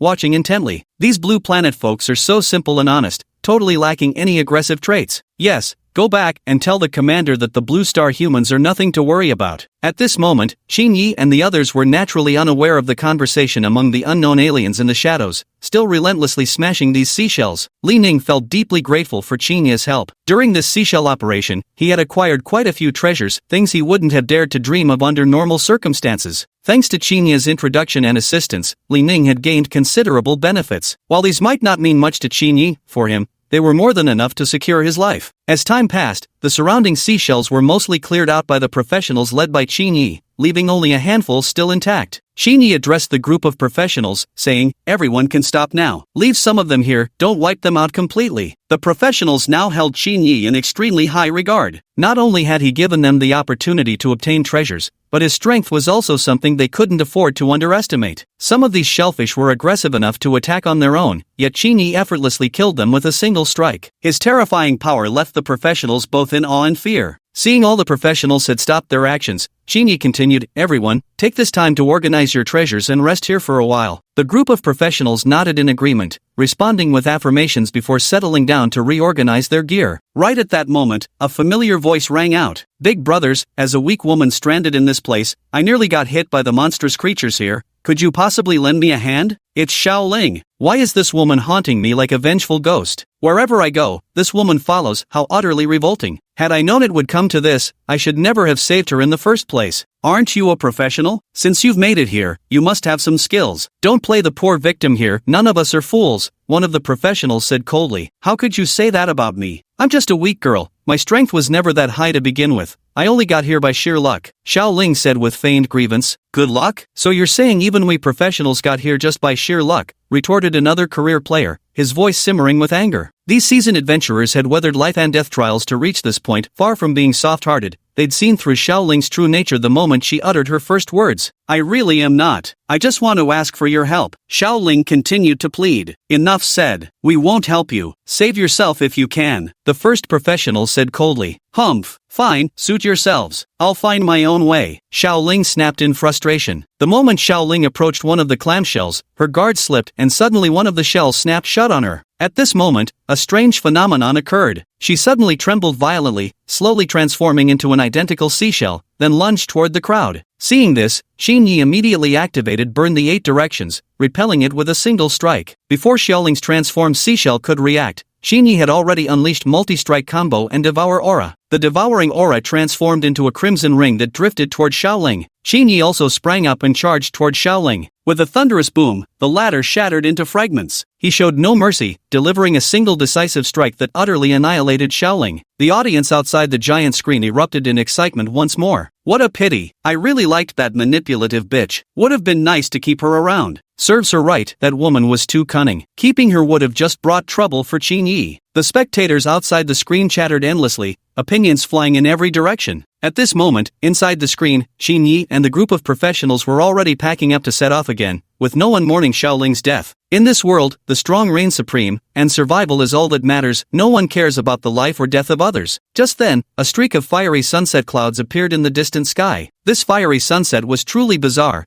as if a monstrous creature lurked within it. But the distance was simply too great, and the monster's speed was too fast. Qin Yi couldn't make out its shape at all. Just as Qin Yi was puzzling over this, the fiery clouds had already begun attacking him and the assembly of professionals. Seeing how frighteningly fast the monster was, Qin Yi urgently proposed to the group, "Everyone gather together. Let's confront this creature as one. Its speed is simply too overwhelming. Warning ahead, danger approaches." At that moment, the system's voice rang out. Without specific prompts about this creature from the system, Qin Yi decided to unite all the professional players to confront this mysterious and lightning-fast monster together. Upon hearing Qin Yi's proposal, the others, knowing they stood no chance against this enigmatic beast alone, quickly agreed one after another. Without further hesitation, Qin Yi immediately activated his flame-encompassing aura defense, launching consecutive strikes while deploying Devourer's circle to pinpoint the monster's weakness. At that very moment, the mysterious beast charged toward Qin Yi and his companions with terrifying speed. The terrifying velocity was so swift that even Qin Yi couldn't react in time. Just as the beast's attack was about to strike a fellow practitioner beside Qin Yi instantly raised his Gale longsword and intercepted the creature with equally frightening speed. The clash of these monstrous velocities erupted in a violent impact. The mysterious beast, unable to dodge,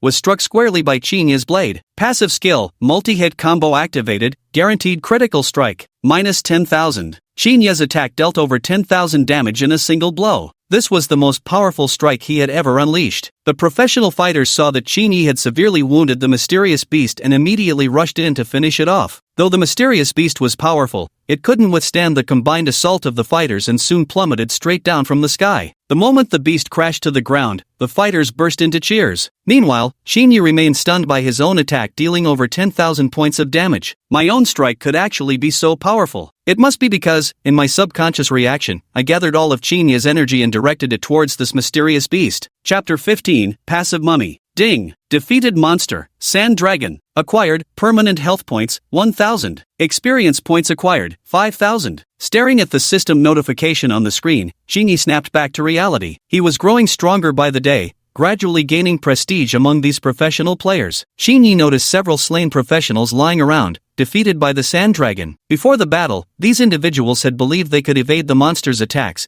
choosing not to gather near Qin Yi for safety. Yet it still failed to escape the Sand Dragon's area of effect attack. However, none of the professional fighters battling alongside Qin Yi suffered life-threatening injuries. This desert was indeed fraught with peril. While offering many advantages, it was also filled with unknown dangers. Had the fighters not joined forces earlier, Qin Yi would never have made it past that Sand Dragon alone. Surveying the now mostly recovered group before him, Qin Yi spoke with commanding authority. For those unwilling to proceed alone, you may advance with me. Working together will significantly improve our safety. All the professionals unanimously chose to advance alongside Qin Yi upon hearing his words. This included Li Ning, whom Qin Yi had rescued earlier. So Qin Yi called Li Ning aside alone and said to him, "Help me organize the crowd to prevent any potential issues from arising." Li Ning immediately replied excitedly, "No problem, benefactor. Stop calling me savior, just use my name, Qin Yi." "Alright, benefactor, no, I mean, brother Qin Yi." And so, Qin Yi led Li Ning and a group of other adventurers deeper into the desert. Traveling in such a large group meant they encountered no real trouble along the way. Any weaker monsters that dared appear before them were instantly obliterated by Qin Yi's passive skills the moment they showed themselves. Of course, this only happened when the monsters attacked first. Qin Yi never made the first move. He always waited for them to strike before delivering a lethal counterblow. And so Qin Yi and the other professionals continued their journey across the desert, occasionally encountering monsters, but none stirred up any trouble. Thus, Qin Yi and his party gradually made their way to the edge of the desert ahead. Warning ahead, danger approaching. Monster ahead, mummy. Same as the host, possesses passive skills, and only passive skills. Health points, 30,000. The system's voice rang out promptly, and Qin Yi froze slightly. This was actually a monster that, like himself, only possessed passive skills. If that's the case, then whoever makes the first move will be at a disadvantage. Thinking this through, Qin Yi chose to stay put, pretending not to have noticed the mummy as he continued walking forward. Before he had gone very far, the mummy suddenly rushed out, blocking Qin Yi and the others' path. This startled the group of professionals, who quickly halted in their tracks, not daring to make any rash moves. Knowing that this mummy, like himself, only possessed passive skills, Qin Yi wasn't in a hurry to attack. Instead, he took the opportunity to observe the mummy's appearance. The mummy looked extremely hideous, with unhealed wounds on its face that had festered into a revolting mess. Without further explanation, he simply said to Li Ning, "Have everyone retreat to the back first, don't attack it proactively." Li Ning immediately asked Qin Yi in confusion, "Brother Qin Yi, why aren't we attacking it? What if it strikes us first?" Qin Yi replied calmly, "It's fine, no need to worry, it won't attack on its own initiative." As he spoke, Qin Yi slowly sat down cross-legged at the very front of the crowd, closing his eyes to rest. This drove the viewers outside the screen absolutely frantic. What's Qin Yi doing? Why isn't he attacking that mummy? Exactly. Has he gone mad? This is practically suicide. The audience outside the screen erupted like a boiling pot. Though Qin Yi appeared to be sitting calmly at the front with his eyes closed in meditation,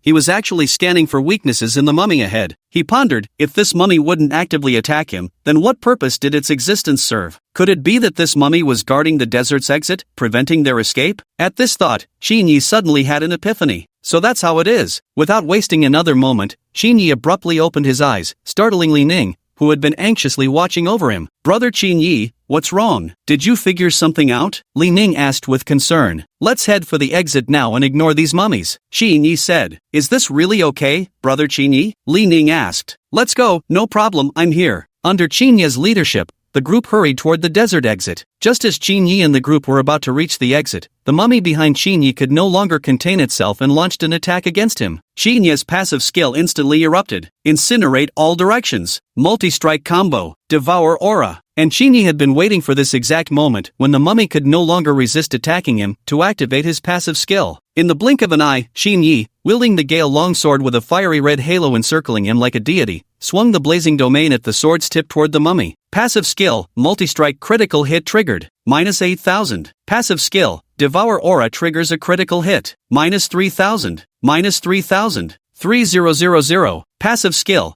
incinerate all directions triggers critical hit. 10000. 8000. With a single strike from Qin Yi, the mummy was instantly sent flying backward. Before it could even hit the ground, it was completely melted into fragments by the fiery domain. Monster mummy defeated. Obtained 3,000 energy points. Gained permanent health, 1,000 points. Acquired spiritual treasure. Cloak. Cloak? He was somewhat puzzled. What was this cloak for? Qin Yi immediately asked the system, what does this cloak do? The system's icy voice rang out immediately. Cloak allows the user to enter a temporary stealth state, avoiding enemy detection. Invisible? What an extraordinary treasure. Should I encounter danger I cannot overcome, this cloak will let me escape unseen. This cloak is absolutely a life-saving treasure. Just as Qin Yi was marveling at the newly acquired cloak, the audience outside the screen erupted in excitement. Isn't this too overpowered? Qin Yi just killed the guarding mummy with a single strike? With combat power like this, who in this generation can even compete with him? Rival him? If you can survive an encounter with him, that's already good enough. Who dares think about rivalry? I don't think it's that absolute. There are plenty of talented figures in other elimination tournament zones. It's not certain that none exceed Qin Yi in terrifying potential. Truly astonishing. This Qin Yi's strength is far too terrifying. Indeed. Can't wait to see his future performances. Chapter 16. Not worthy of sympathy. Amidst the astonished exclamations of the spectators outside the massive screen, Qin Yi and a group of professionals stepped out from the exit at the edge of the desert. This desert was fraught with peril, yet brimming with treasures and opportunities. Indeed, valuable treasures always come hand in hand with danger. Without formidable strength and an indomitable will, it would be impossible to survive this elimination tournament. The previously sandblasted professionals who'd been blown away in the desert now emerged from the teleportation gate covered head to toe in dust. Spectators outside the giant screen immediately burst into discussion. What a pity these professionals got expelled by mere desert winds. Pity? What pity? If they were truly strong, they wouldn't fear some blowing sand. Why didn't Qin Yi get blown out then? Qin Yi? Someone with his level of power could never be blown out by mere winds. It's simply because these expelled professionals weren't strong enough. They've got nobody to blame but themselves. Meanwhile, the dust-covered professionals who'd been blown out were experiencing a tumult of complex emotions. We thought crossing this desert would be easy, but the moment we stepped in, those ferocious sandstorms blasted us right back out. There's no way to withstand that terrifying sandstorm. We can only watch helplessly as it blows us straight out of the secret realm. Damn it! After enduring so many trials, to be eliminated so easily now, I just can't accept this. Exactly. We overcame so many hardships before. If we were going to fail,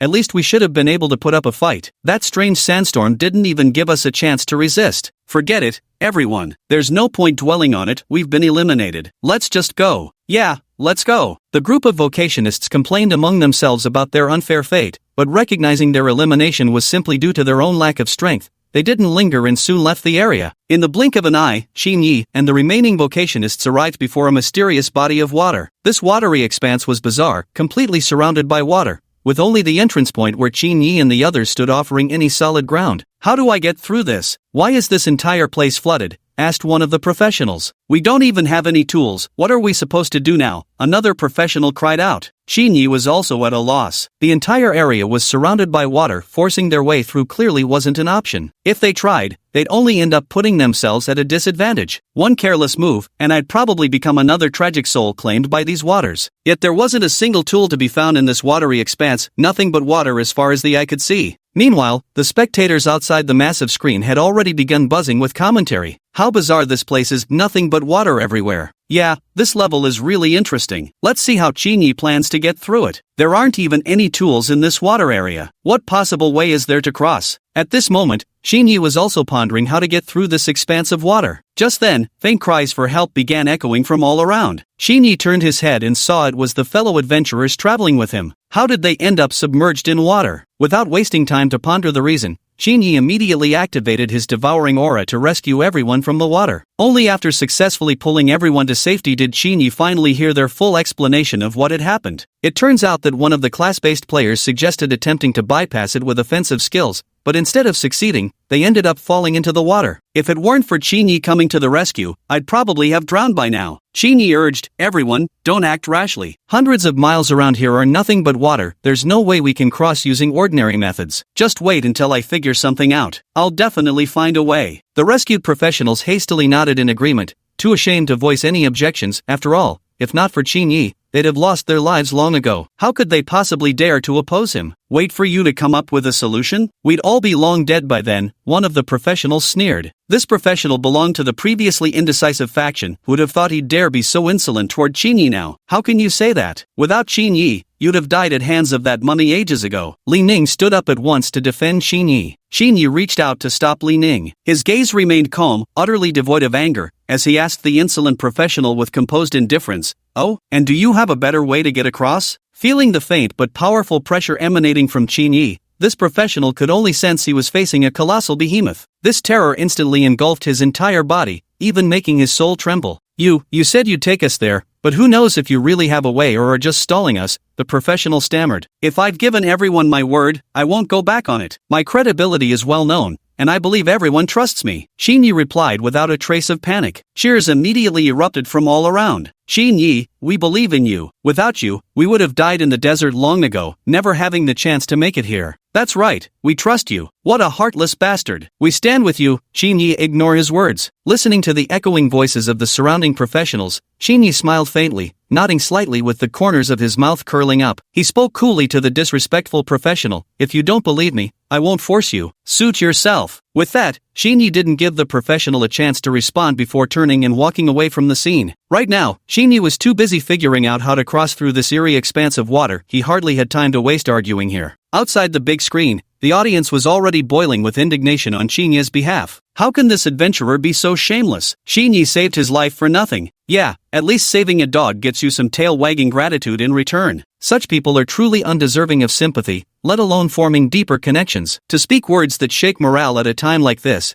their intentions are utterly vile. Yeah, that guy is downright malicious. Xinyi, don't bother with him anymore. Compared to the righteous indignation of the audience outside the screen, Xinyi and the group of professionals remained silent by the water's edge. Xinyi was racking his brains, completely clueless about how to cross this expanse of water. Did they really need tools to get across? Since there were no tools here to help them cross, that must mean it was possible to pass through this water without relying on external aids, without relying on external objects. Then, can I cross these waters using just my own strength? My own strength. What would that be? Water-related. Water monster. Chapter 17. So that's how it is. Right, that water monster. Xinyi remembered the water monster he encountered in the jungle. He could use the loot obtained from defeating it. He vaguely recalled acquiring a water control technique after defeating that monster, though he hadn't paid much attention to it at the time. Taking out the water control technique from his belongings, Xinyi hurriedly examined it. After studying it carefully for a moment, he suddenly had an epiphany. So that's how it works. Transform the water in the aquatic area into countless droplets,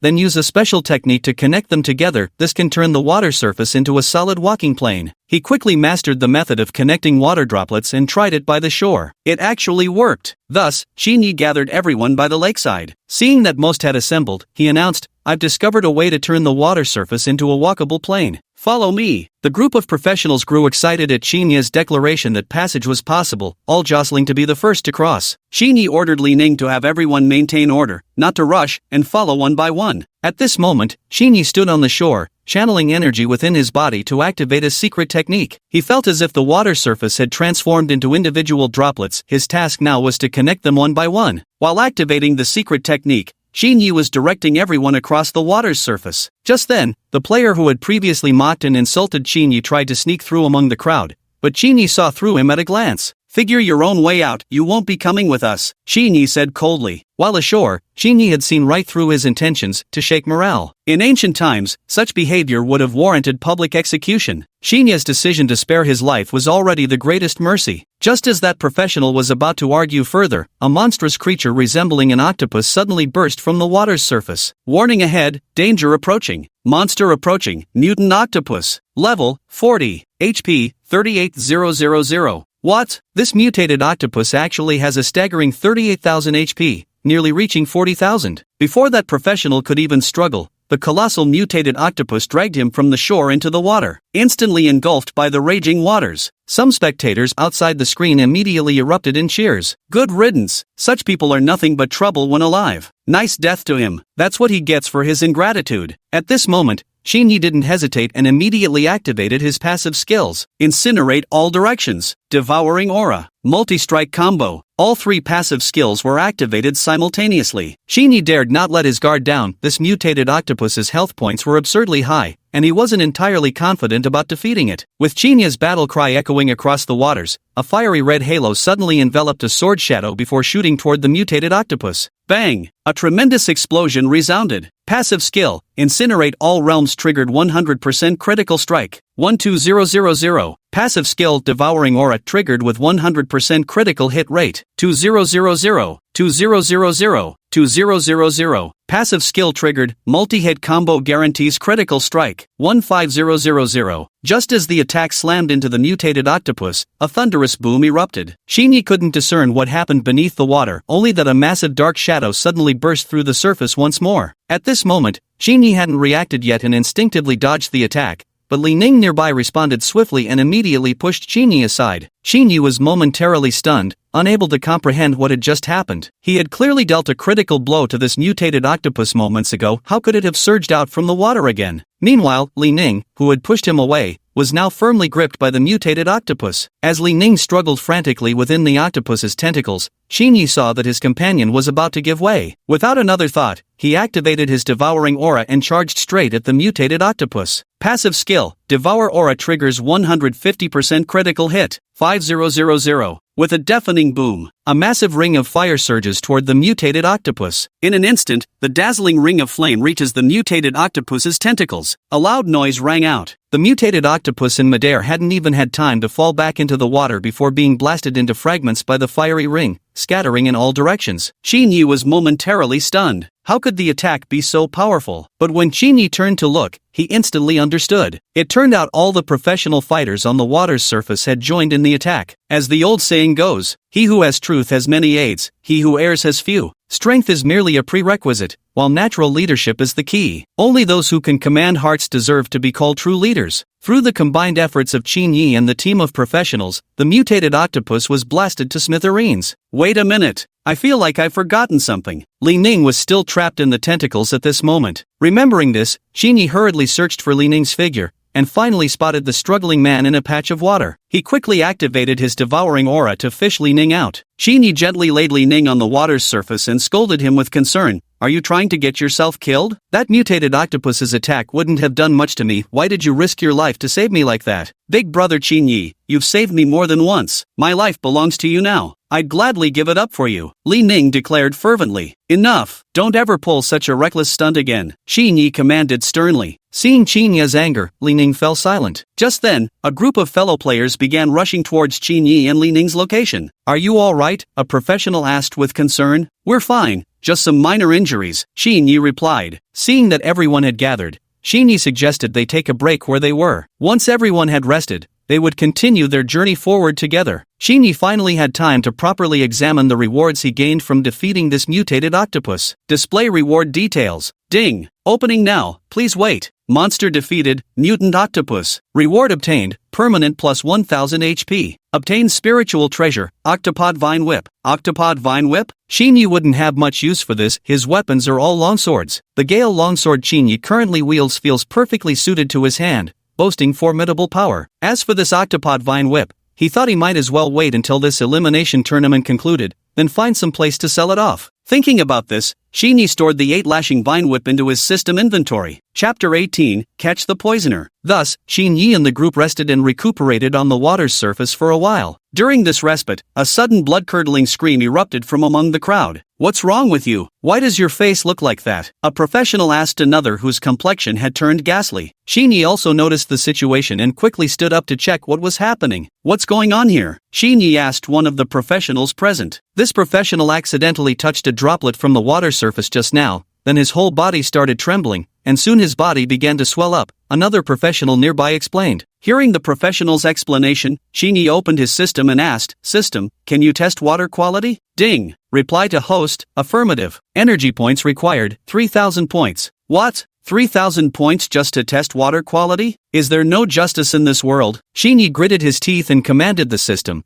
deduct the energy points, analyze the water quality now. Ding. Payment successful. Water quality analysis in progress, please wait host. He turned to Li Ning beside him and whispered, "Keep an eye on everyone, make sure no one slips away quietly." Without a word, Li Ning nodded subtly and moved toward the rear. Seeing Li Ning retreat toward the back, Shinji finally relaxed and refocused his mind on the system. Detection complete. Toxic substances detected in the water. Sure enough, someone had secretly poisoned the water. The reason for suspecting poisoning was that no professional showed signs of intoxication either while on the shore or during the battle with the water monster. Yet precisely during this rest period, professionals began exhibiting poisoning symptoms. This indicates that someone among the crowd must have poisoned the water. As for who the poisoner was, Shinji didn't know either, which was why he had quietly instructed Li Ning earlier to keep an eye on everyone at the back. Pretending nothing was wrong, Shinji addressed the crowd. "The water is fine, it might even strengthen your body. Everyone should give it a try." He shot a glance at Li Ning in the back, signaling him to stop people from drinking the water immediately after identifying the culprit. Just as everyone was about to drink the water, one person lingered furtively, stubbornly refusing to drink. He hastily signaled to Li Ning to stop everyone from drinking the water and rushed to subdue that man himself. A group of professionals also reacted and quickly helped Shinji tie up the professional who poisoned the person. Shinji approached the man swiftly, giving him no time to react. Drawing the Gale longsword from his back, he severed both of the professional's hands in an instant. Whoosh! The crowd of practitioners gasped in shock. They knew Shinji was decisive in battle and never hesitated in action,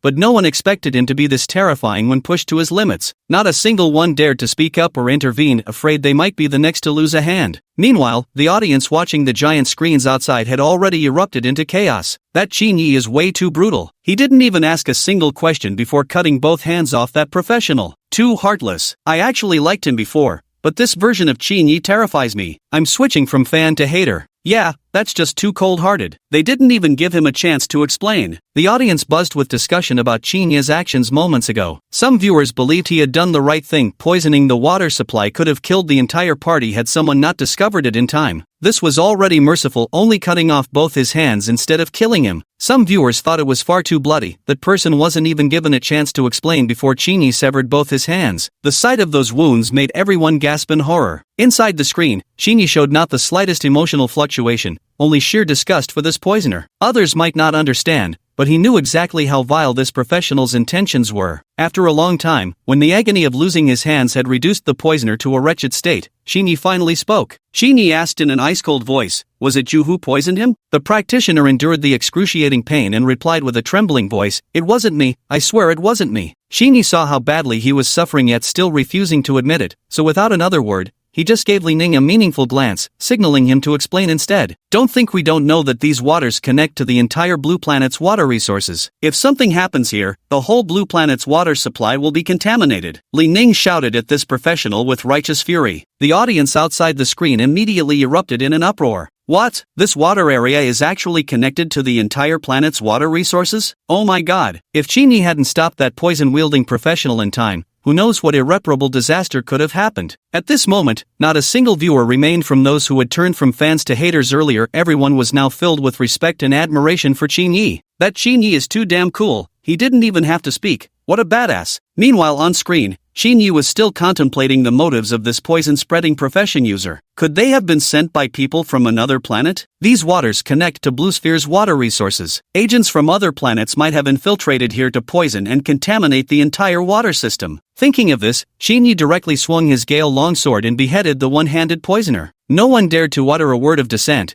all trembling in fear at Shinji's decisive ruthlessness. Shinji calmed his mind and connected his consciousness to the system. Can this body of water be purified? Purify waterscape, requires 5,000 energy points. Damn it, energy points again. Do you know how hard it is for me to earn these points? All those bloody fights only earned me this tiny amount. Nearly 10,000 points were burned through in this short time. Damn it, I don't need this damn system. But considering these waters were ultimately connected to his home planet, Shinyi reluctantly spent the 5,000 energy points in the end. Ding! Host has paid 5,000 energy points. Activating purification device. Please wait. Activation successful. Purifying this water area in progress. Area purified, 20%. Area purified, 40%. Area purified, 60%. Purified area, 90%. Purified area, 100%. Purification successful. Current water toxicity level, 0%. Hearing the system's mechanical voice, Shinyi finally breathed a sigh of relief. After letting everyone rest for a short while, he decided to move toward a safer area. Although it was considered safer, it was still filled with perils. Nobody knew how many more dangers and trials lay ahead waiting for Shinyi. But Shinyi did not retreat,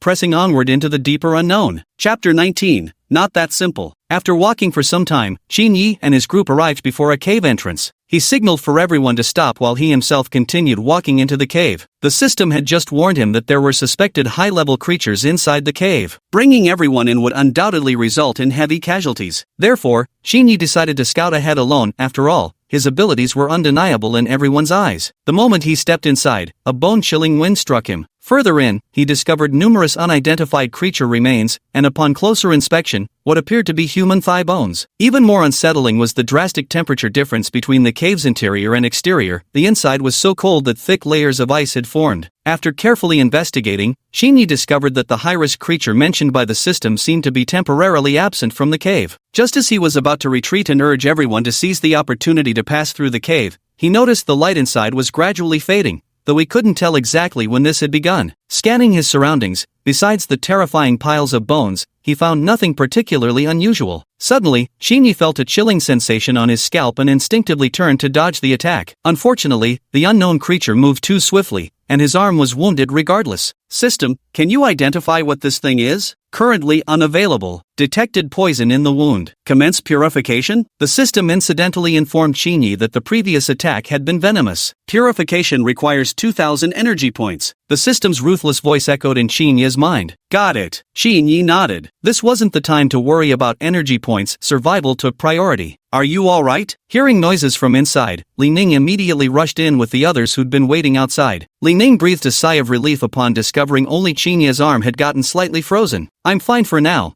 but this monster's attacks are poisonous. We need to get out quickly. Shinyi endured the pain from the poisoning, preparing to lead everyone out of the cave. Not knowing when the mysterious creature might reappear, their top priority now was to leave this cave immediately. As for the poisoning, the system could purify the wounds later. Everyone, stop looking around, we need to leave this place quickly. Li Ning understood Shinyi's unspoken intention and immediately urged the group to hurry and find the exit. Ah! A sudden scream came from not far away. He stepped forward, searching around for the source of the sound, only to turn and lock eyes with a shocked gaze. Shinyi lowered his head and saw the clothing on his body. Apparently this was the person who had just been attacked. Everyone immediately went on high alert, glancing warily around, terrified they might become the next human-shaped popsicle. Shinyi, watch out! Li Ning suddenly noticed ice forming beneath Shinyi's feet and cried out in alarm. Shinyi reacted instantly, shattering the ice underfoot as he began moving towards the group. Stay gathered together, don't come any closer. While there's wisdom in numbers during such moments, Shinyi sensed the monster would only target isolated individuals, though he couldn't be certain of completely defeating this creature either. After all, he still didn't even know what this monster was. The unidentified creature seemed to cling to Shinyi, continuously attacking him without pause. Every time Shinyi narrowly dodged, but the monster's speed was simply too fast. Even when he promptly commanded the system to purify, his health points continued to gradually decrease. Shinyi noticed that the closer he got to crowds, the more vicious, though less frequent, the monster's attacks became. It seemed unwilling to let anyone see its form. The monster appears to fear crowds. Whatever you do, don't get separated from the group. Hold on,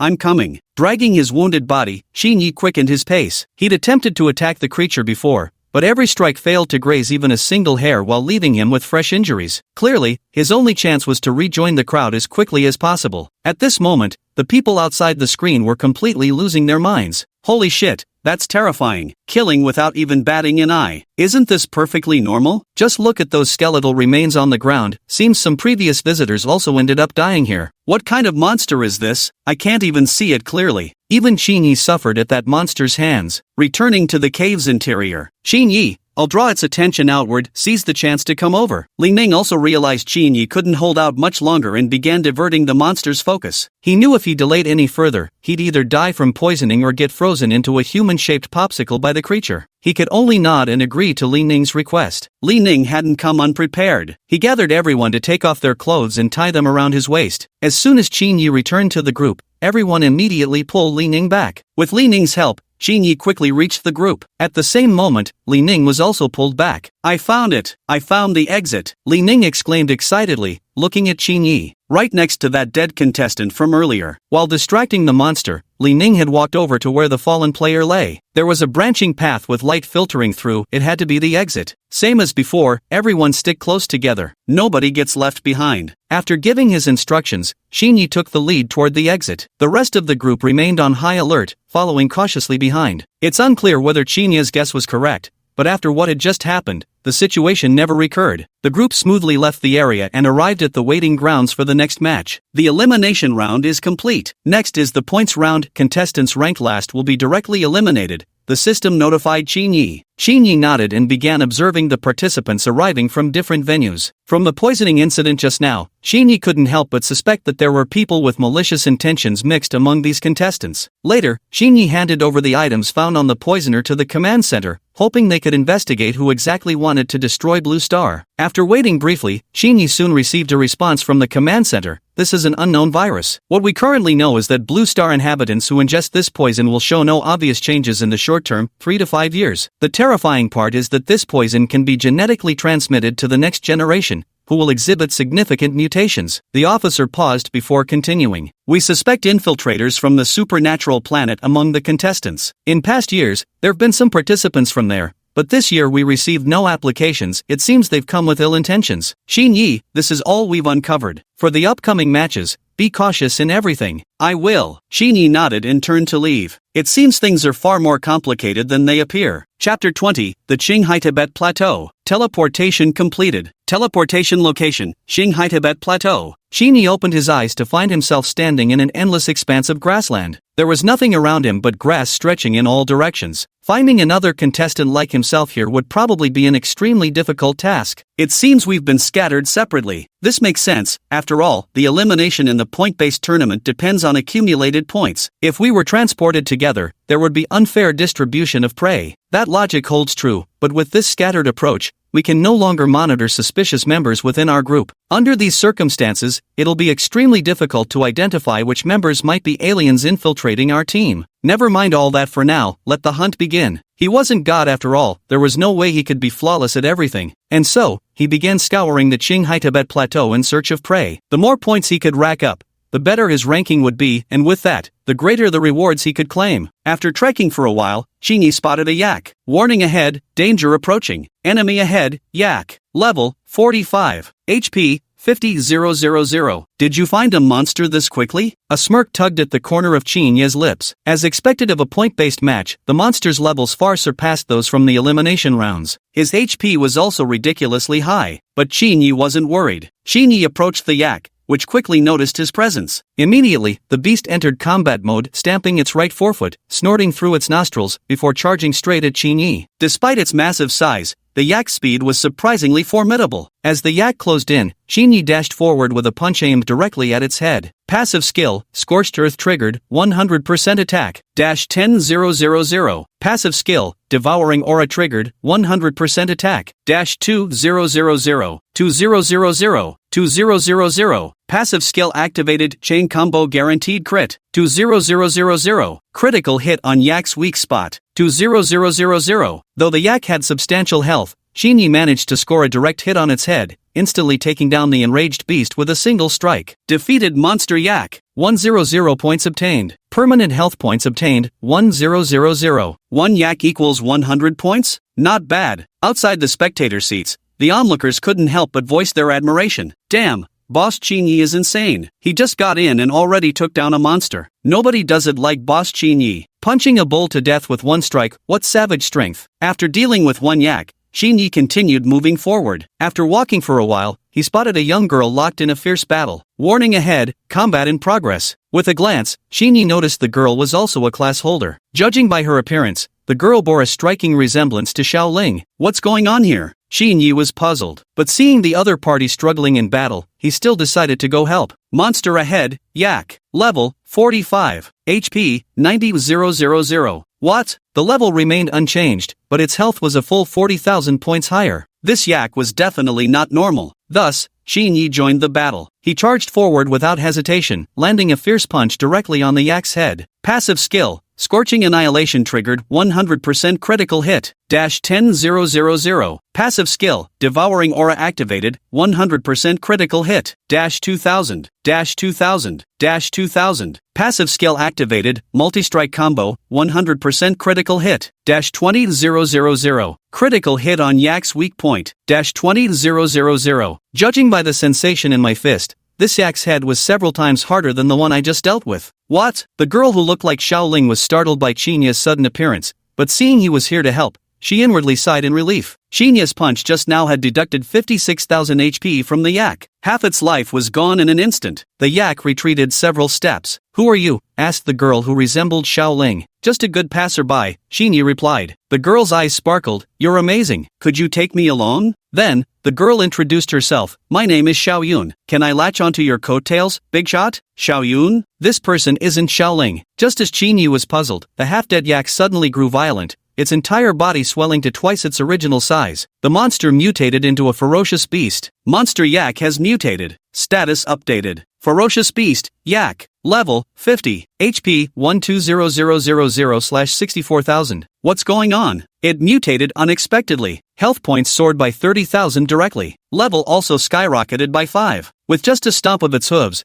the ferocious Yak made Xinyi feel the ground tremble noticeably. At the same time, it let out a thunderous roar. Moo. Warning, large herd of Yaks detected in vicinity. The mutated Yak's continued roaring will attract others. When it rains, it pours. As if mutated Yaks weren't bad enough, these damn things can call for backup. Xinyi didn't have time to think. He immediately drew his sword, ready to slay this mutated Yak. Leaving it alive would surely attract more Yaks, making the situation far more dangerous. Once his sword was free, he lunged at the beast without hesitation. Passive skill, Incinerate all directions triggered 100% critical hit activated. 3000. Passive skill, Devour Aura triggers 100% critical hit. 2000. 2000. 2000. Passive skill, Chain Combo triggers guaranteed critical hit. 6000. Damn it! That mutated creature sure lives up to its sudden transformation. Damn, its hide is thick as hell. The damage output from my earlier punches has now decreased by more than threefold. He knew this would be one hell of a battle, so he didn't dare relax his guard for even a second. The Yak's mutation wasn't just about thickened hide, its raw strength had tripled from before. Xinyi found it increasingly difficult to handle. The crucial point was that damn Xiaoyun was just watching from the sidelines without helping. TCH. He couldn't help clicking his tongue in frustration. The mutated Yak transformed into a fierce beast possessed extraordinary strength. Xinyi dared not confront it head-on, even when he seized fleeting opportunities to launch attacks. His arms would go numb from the impact. The battle dragged on for what felt like an eternity until Xinyi finally managed to slay the monstrous Yak. Fierce beast Yak defeated. 500 points obtained. Permanent HP gained, 1000 points. 500 points. Not bad. All that grueling monster hunting has finally paid off. However, because the savage beast Yak was too powerful, Xinyi was utterly exhausted from the battle. He collapsed directly onto the grassy turf. Several hours later, Xinyi could move again, but he discovered that the Yak he had slain had already become Xiao Yun's spoils of war. The audience outright cursed at the shamelessness. Holy shit, is little Yun really this thick-skinned? Xinyi came to help, and yet he stole others' loot. Where's your dignity? Where? I'm about to puke from disgust. Xinyi wanted to say something, but since Xiao Yun was a girl, he simply kept his mouth shut. Fortunately, he had just slain a Yak and had plenty of supplies on hand. Chapter 21, The Summit of the Snowy Mountain. Forget it. You can have it. Xinyi sighed, forced to play the magnanimous role. Thank you, boss, Xiaoyun said gratefully with a bright smile. Seeing Xinyi's compromise, the audience showered him with verbal praise. As expected of boss Xinyi, that's a true boss for you, able to rise to the occasion and step back gracefully. If it were me, I'd beat that guy called Xiaoyun to death. Xinyi couldn't hear the audience's praise outside the arena either. But once he regained mobility, he didn't linger there any longer. He stretched his limbs slightly to confirm he had fully recovered, then prepared to leave. Xinyi wasn't sure where to go, but in any case, heading straight forward first seemed right. Maybe he could bump into someone he knew. Having made up his mind, Qinyi continued forward. But then came a headache. Xiaoyun kept following him around. "Why are you following me?" Qinyi asked unhappily, eyeing Xiaoyun. He just saved her, and not only had she failed to thank him, but she'd also appropriated his spoils without even asking, stuffing them into her own pouch. How does someone like him have the nerve to follow along? Qinyi couldn't help but admire Xiaoyun's thick skin. But admiration aside, the sudden unnatural transformation of the yak just now made Qinyi suspect whether Xiaoyun was behind it. Xiaoyun grinned and said, "Follow the big shot and you'll get a feast." This remark stirred discontent among the audience outside the arena. "I'm about to throw up my breakfast from last year. How dare she say such things? That's absolutely revolting. If I ever need to induce vomiting in the future, I can just go to him." He frowned but said nothing more. If she wanted to tag along, that was her choice, though Qinyi had another reason for keeping Xiaoyun by his side, and that was to keep an eye on her. After all, the yak's sudden mutation just now was too abrupt, best to keep an extra eye out. After walking a considerable distance, Qinyi spotted a very familiar figure. It's Li Ning. However, right now Li Ning was being chased by a mutated yak and appeared utterly disheveled. Monster ahead, mutated yak. Level, 50. HP, 90,000. Now this is more like it. That fierce beast yak just now was truly absurd. Seeing Li Ning in peril, Qinyi didn't hesitate to draw his sword and rush to help. "Li Ning, fight!" Qinyi shouted loudly to Li Ning. Hearing Qinyi's voice, Li Ning was immediately overjoyed and stopped fleeing to turn back and join the battle. Right after, Qinyi also joined the battle. Passive skill, Scorching Devastation triggers a 100% critical hit. 8000. Passive skill, Devouring Aura triggers a 100% critical hit. 2000. 2000. 2000. Passive skill, Multi-hit combo triggers 100% critical strike. 16000. With Qinyi's assistance, Li Ning swiftly defeated this mutated yak, earning 300 points. Regarding Qinyi saving his life once more, Li Ning expressed his gratitude again. "Thank you, Brother Qinyi, for saving me yet again." After thanking him, Li Ning's expression changed somewhat. "I owe you another life, Brother Qinyi, and now I have nothing good to compensate you with." Li Ning pointed at the mutated yak entity ahead and said, "How about I just give you this thing?" Qinyi didn't refuse either. "Sure." While disassembling the mutated yak spoils, Li Ning continued butchering as he spoke. "Brother Qinyi, I came from the west earlier, searched for ages over there but couldn't find any exit." He began sharing his intel. Just as Qinyi was about to respond, two more figures appeared. The two approached from north and south directions respectively. These two were also players. Their first action upon seeing someone was to request joining the group. Their names were Chendong and Fengxingxiu. Qinyi carefully considered for a moment. The competition zone in the points tournament was far more dangerous than he had imagined. Nowhere near as simple as during the elimination rounds. Sticking together would also ensure safety. Most importantly, it allowed them to exchange information. Chendong said, "I came from the southern route. I searched there for a long time but couldn't find any exit." Fengxingxiu said, "I'm from the north, and it's the same situation there. Now that we've confirmed there are no exits to the south, west, or north, only the east remains. Shall we go check the east side then?" Just as the other two were about to nod in agreement, Qinyi stepped forward and shook his head instead. "I just came from the east, and there wasn't any information about an exit." The other three fell into distress. "Li Ning, if it's not north, south, east, or west, where else could the exit be?" "Chendong, could there really be no exit at all?" "Fengxingxiu, it's not that bad." Qinyi scanned his surroundings, finding an endless expanse in every direction. At that moment, Qinyi noticed the snow-capped dome of the mountain. Could the exit be over there? Qinyi pointed toward the snowy mountain dome. Following the direction of his finger, everyone could tell with just one glance that the area ahead was undoubtedly far more dangerous than where they currently stood. Yet, there were no other exits left. That was the only place they hadn't searched yet. "Let's go take a look." Without hesitation, the trio agreed to Qinyi's proposal. After all three of them owed their lives to Qinyi. Without him, they would have perished long ago. Why not go take a look now? The group followed behind Qinyi when Li Ning suddenly noticed Xiaoyun's presence. Li Ning glanced at Xiaoyun and muttered, "Big Brother Qinyi picks up girls wherever he goes. Does he have some special charm or what?" Guided by Qinyi, they arrived at a blood-soaked battlefield engulfed in heavy snowfall. Chendong and Fengxingxiu couldn't contain their joy when they saw this vast expanse of whiteness. Pointing excitedly at the snow, Chendong exclaimed, "Snow! It's snow! This is the first time I've seen snow since I was born." Feng Xingxiu shared his excitement. Me too. So snow is really as white as they show on TV. I want to go roll in it. Xinyi immediately grew cautious, stopping the two from rushing into the snow. Don't move. I sense danger lurking in there. The other four still had no idea what was going on. Could there be danger ahead? But they couldn't see anything at all. Warning ahead, danger approaching. The system's alarm proved that Xinya's intuition was extremely sharp. At that very moment, a snow demon appeared ahead amidst the white snow, its body completely white. Not only that, but the pile of snow that had just appeared before the group had vanished from their sight. Everyone realized at once the snow they'd seen earlier was nothing but an illusion conjured by this very snow demon before their eyes. Chapter 22 Entering the Swamp. The snow demon immediately launched an attack toward the crowd. Danger approaching ahead. Monster, snow demon. Level, HP, they're all unknown. Xinyi hastily dodged to the side as the snow demon launched a lightning-fast attack, striking directly toward the group. Fortunately, Xinyi had foreseen the snow demon's attack, but the others weren't so lucky. Many professionals were directly kicked back by this mutant beast's assault. By the time these professionals realized what happened, they'd already restarted their challenge. When they checked their points again, they'd actually reset to 0. The professional players were completely baffled. What just happened to me? Why was I suddenly attacked? And after being hit, I woke up to find my points reset to 0. Same here. Me too. The crowd of professionals erupted in discussion, all bewildered about how their points had suddenly dropped to 0. Xinyi was still resisting the attacks of the snow demon. He roared, "Burn all directions." Passive skill, Burn all directions triggers 100% critical hit. -0. What? Damn,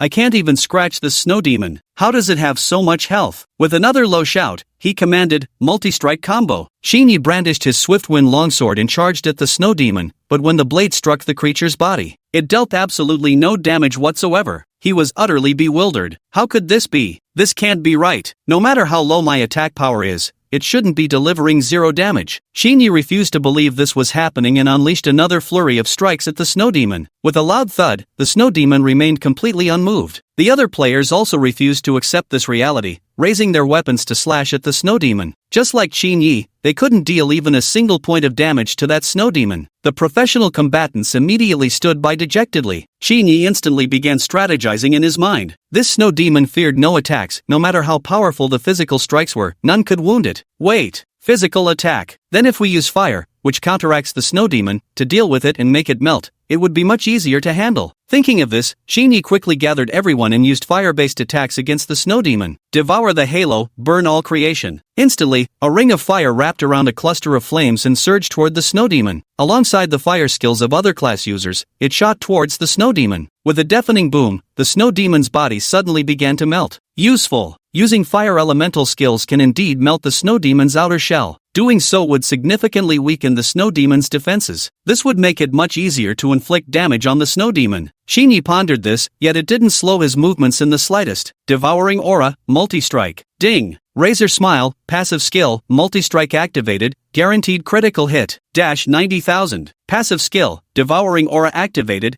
guaranteed critical hit. 6000. 6000. 6000. Amidst the system's voice prompts, Xinya's attack surged violently toward that snow demon. Deafening explosions echoed from all directions. Xinyi didn't pause his movements, silently chanting in his heart, "Burn all corners." Ding. Passive skill activated, guaranteed critical hit for burn all corners. -90000. As Xinyi unleashed conflagration of the 8 directions, a blazing fire domain shot straight toward the snow demon. A resounding boom echoed through the air. The snow demon collapsed with a thunderous crash. Ding. Monster slain, snow demon. Energy points obtained, 30,000. Permanent health points obtained, 1,000. Ultimate treasure obtained, wind fire wheels. Wind fire wheels? I never expected killing this snow demon would reward me with a weapon. This weapon complements my passive skills perfectly. Xinyi suddenly remembered that slaying this snow demon also granted bonus points. Looking down at his points, Xinyi was astonished to see they'd reached 10,000. Just now, killing this snow demon actually rewarded me with 10,000 points. No wonder the snow demon was so difficult to deal with. If I hadn't thought of using fire to counter it, I really wouldn't have known how to deal with this snow demon. After dealing with the snow demon, the group headed towards the exit at the mountain peak. They encountered no danger along the way and soon successfully left the Qinghai Tibet Plateau. All the professionals were extremely happy to have smoothly exited the Qinghai Tibet Plateau and entered the next trial site. The group of professionals had just stepped out of the Qinghai Tibet Plateau when a marshland appeared before their eyes. This marshland appeared completely ordinary, indistinguishable from any other wetland on Blue Star. Xinyi didn't rush forward immediately, but remained standing still, carefully examining this stretch of marshland. Meanwhile, the restless group of professionals could no longer contain their curiosity and strode directly toward the swamp. The professional fighters hadn't gone far when cries for help rang out from those who just passed. There's something wrong with this marshland, but that impulsive group of fighters had already fallen into it. Hearing the commotion, Shinyi rose and began walking toward the swamp. This swamp is really no different from the marshes on Planet Blue. Shinyi spotted Li Ning among the people trapped in the marsh. Why did this idiot follow them over there? Doesn't he know how dangerous this is? But Shinyi couldn't think of any good way to save Li Ning right now. This marshland was extremely eerie. Just then, an unsettling sound rang out from all directions. Isn't Li Ning your friend? Why aren't you saving him? A fellow player questioned Shinyi. Exactly. You're such a hypocrite. If something really happened,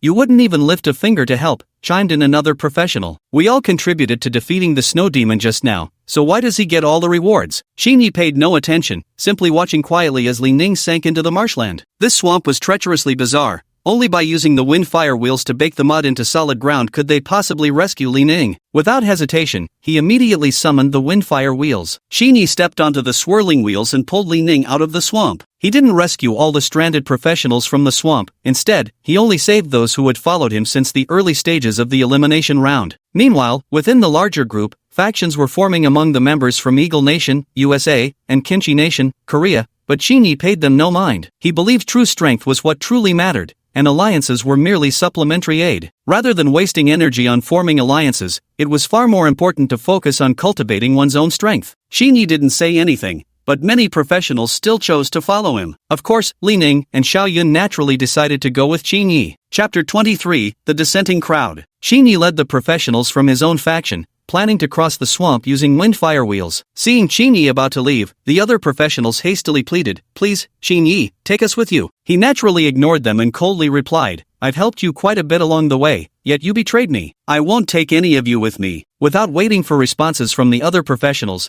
Shinyi immediately led his team through the swamp area. Meanwhile, the audience monitoring the large screens erupted in excitement. Shinyi played it brilliantly. Unless he puts them in their place, they'll keep treating him like a pushover. Exactly. Why should Shinyi have to help him? That kind of person is nothing but a snake ready to bite the hand that feeds them. Don't help them, absolutely never help them. These so-called professionals asking for help have absolutely no shame. Exactly. Shinyi helped them so much early on, yet they kept stabbing him in the back all along. What ungrateful wolves. Such people aren't worth saving at all. Shinyi must never save them, let them fend for themselves. Disdain for the supplicating professions filled the air. The audience seemed thoroughly pleased by Shinyi's refusal to assist practitioners of other professions. Meanwhile, by the shore, the Eagle Country representatives were panicking. Without borrowing Shinyi's windfire wheels to cross the swamp, wouldn't all their efforts be in vain? The Kimchi Country's practitioners grew even more frantic, possessing neither the Eagle Country members' strength nor Shinyi's extraordinary treasures. At this moment, it seemed Eagle Country suddenly found a way to struggle out of the swamp. Equipped with ropes in their backpacks originally intended for mountain climbing or descents, the professionals from Eagle Country tied them to the backpacks of Kimchi Country's professionals, slowly pulling themselves out of the swamp and onto the shore. Watching as Eagle Country's team climbed ashore by stepping on their backpacks and hauling themselves up with ropes,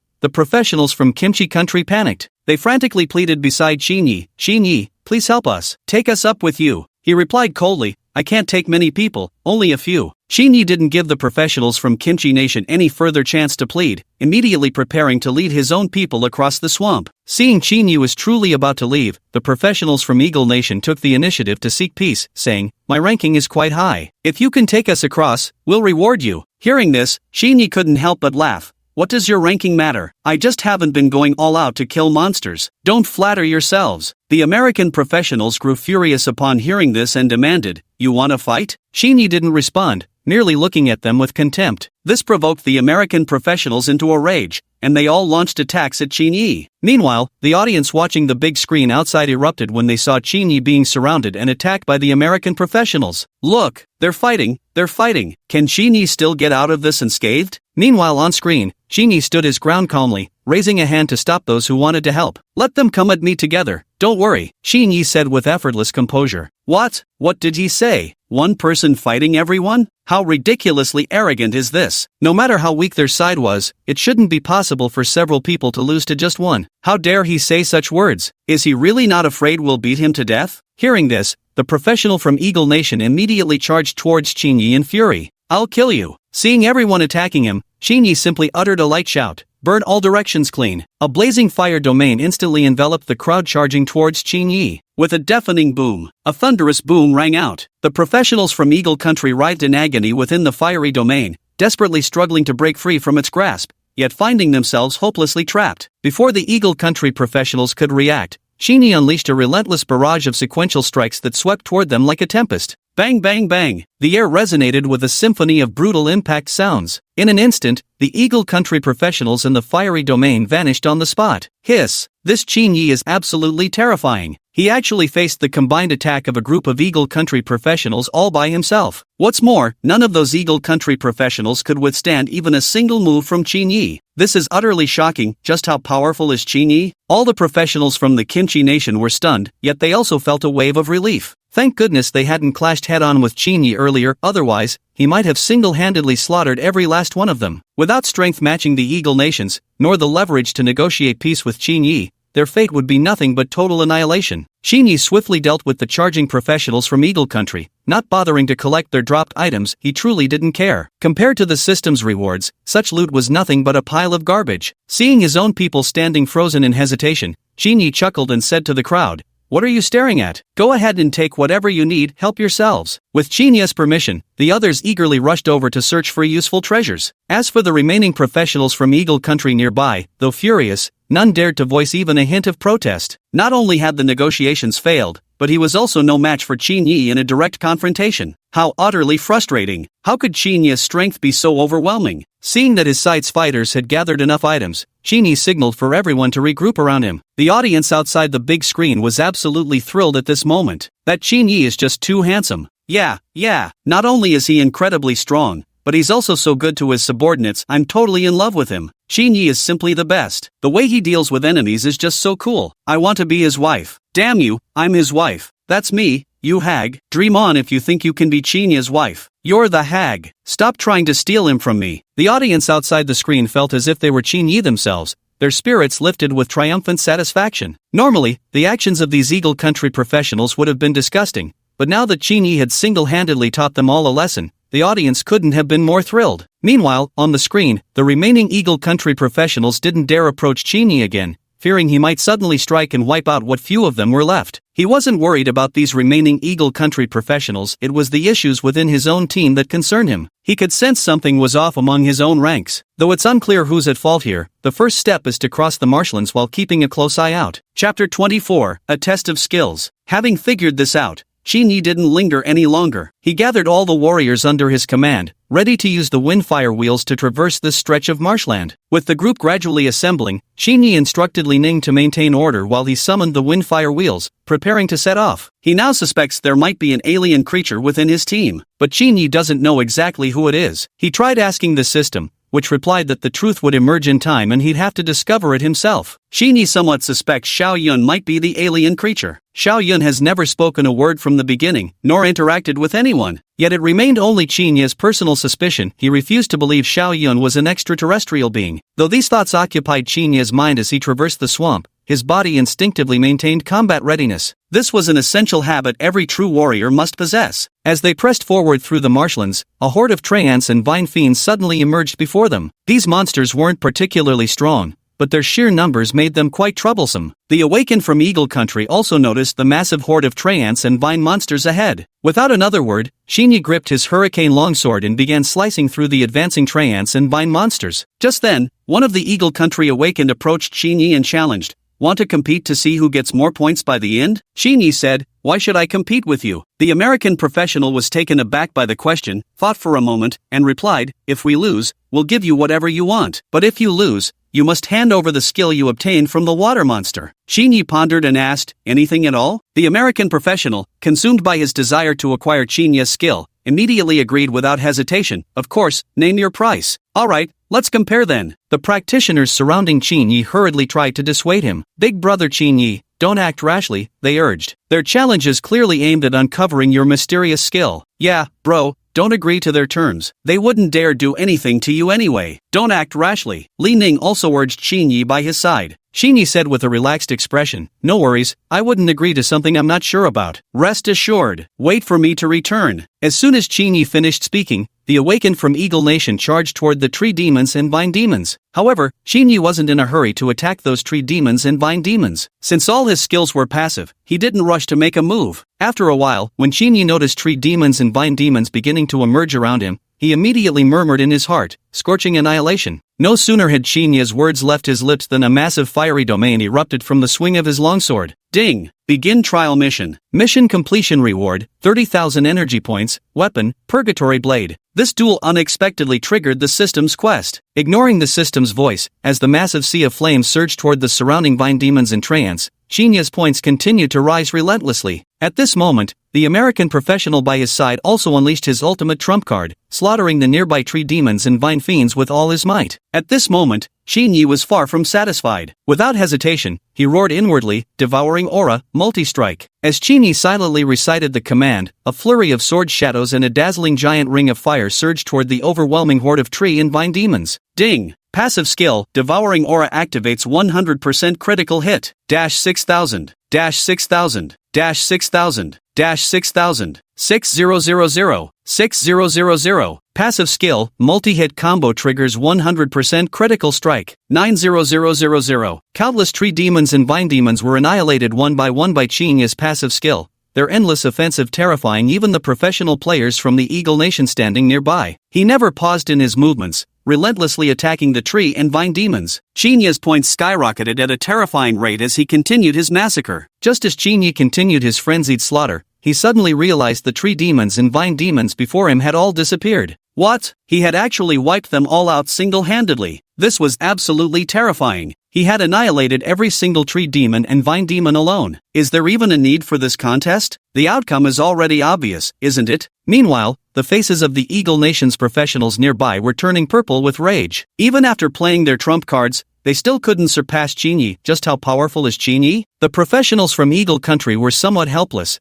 They had already played all their trump cards, yet none of it made any difference. They were still mercilessly crushed by Xinyi, who achieved a complete victory in this competition. Ding! Detected that the host has completed the competition mission. Rewards are being issued. Please wait, host. Energy points obtained, 30,000 points. Obtained permanent HP, 100,000 points. New weapon obtained, Purgatory Blade. New weapon? Inferno Blade. Xinyi examined the Inferno Blade displayed in the system. The weapon glowed in a dark purple hue, intricately patterned with streaks of blood red. This Inferno Blade looks absolutely terrifying. Wonder how powerful it is. Xinyi stashed all the system rewards into his backpack, while the newly acquired Inferno Blade was stored away securely in the system's storage space. Xinyi withdrew his focus from the system, casting a frosty gaze at the American professional beside him. The match is over. I don't need to announce the result, do I? Shall I take what you promised now? Xinyi said icily. This match doesn't count. We demand a rematch. The American professional shouted in fury. Unable to tolerate this any longer, Li Ning stepped forward and said,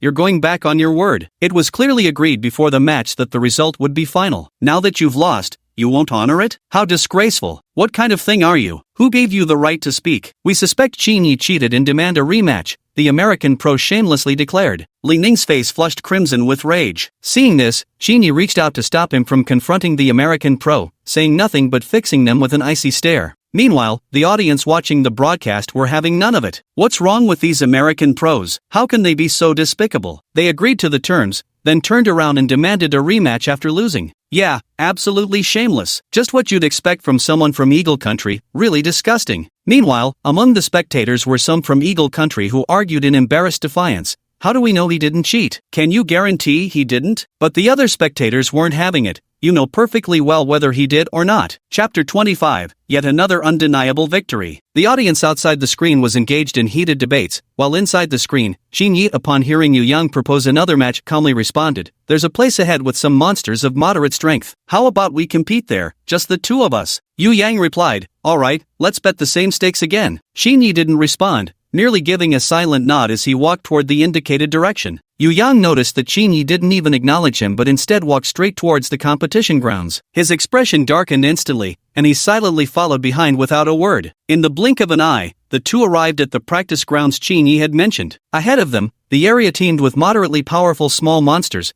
perfect for Xinyi and Yu Yang to test their skills against. Without a word, both quietly gathered their strength, each adjusting themselves to peak condition. Qin Yi was in no hurry to strike first. Due to the unique nature of his skills, he never initiated attacks, he always waited for the monsters to come to him. Seeing Qin Yi remain motionless, Yu Yang couldn't wait any longer and charged straight into the monster horde with his longsword. He wasn't in a hurry to attack, but instead waited for the monsters around him to make the first move. Just then, the monsters surrounding Qin Yi suddenly launched their assault. Seizing the perfect moment, Qin Yi crouched low and lunged toward the monster rushing at him. Burn all directions! With Qin Yi's fierce shout, a blinding fiery domain instantly erupted, following the path of his gale sword as it surged toward the charging monster. Ding! Passive skill, burn all directions triggers 100% critical hit. -80,000. The moment the blinding endless fire domain touched the surrounding monsters, Qin Yi's points began skyrocketing at a terrifying rate. Immediately after, Qin Yi brandished his gale longsword and charged toward another horde of monsters rushing toward him. Devour Halo. As Qin Yi's low shout echoed, a crimson ring of fire spiraled outward with the swing of his gale longsword. Ding! Passive skill, devouring aura triggers 100% critical hit. -6000. -6000. 6000. The current devouring aura has undergone a qualitative leap compared to its previous version. At this moment,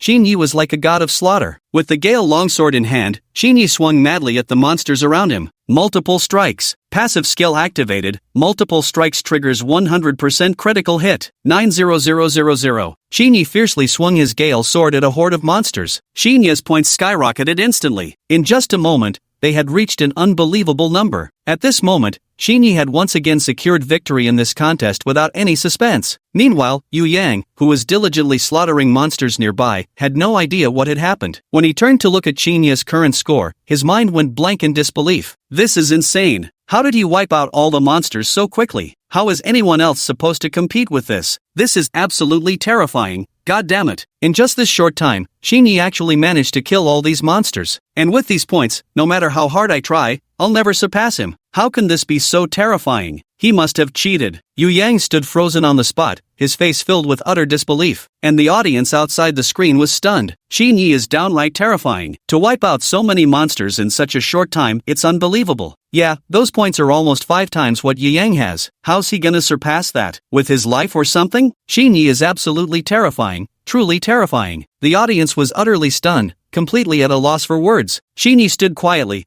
watching the utterly stunned Yu Yang. He wasn't in a hurry to speak, instead waiting for Yu Yang to break the silence first. After being shocked for quite a while, Yu Yang finally snapped out of it and immediately shouted, "He's cheating again. This is his chosen venue, he must have rigged it." Hearing Yu Yang's words, the audience outside the screen immediately erupted into an uproar. What a shameless and despicable move by Yu Yang. Yeah, why keep such a despicable guy alive? The audience chattered noisily among themselves, while inside the screen, Qin Yi was also growing furious. Qin Yi suppressed his rising fury and said to Yu Yang, "You're accusing me of cheating?" Yu Yang shamelessly shouted, "You're cheating. Hand over your skills." With that, Yu Yang swung his longsword directly at Qin Yi. How dare Yu Yang take the initiative to attack Qin Yi? Seeing Yu Yang's aggression, Qin Yi immediately activated his passive skill. Multi-hit combo. Qin Yi didn't wield the longsword in his hand, instead, he delivered a solid punch directly at Yu Yang with his bare fists. The punch landed squarely on Yu Yang's face. With a deafening boom, Yu Yang was sent flying backward as Qin Yi's fist struck his face with devastating force. A loud boom echoed from where Yu Yang had been sent flying. Yu Yang was directly sent flying by Qin Yi's strike, his fate unknown. Yet Qin Yi, who had subdued Yu Yang, showed no haste to check whether his foe had fallen dead. Instead, he slowly steadied his stance. The surrounding careerists who'd been wavering in uncertainty now clearly recognized the situation's new reality. The remaining professionals clearly understood that offending Qin Yi would bring ruthless annihilation, while staying on his good side promised endless benefits. Understanding this point,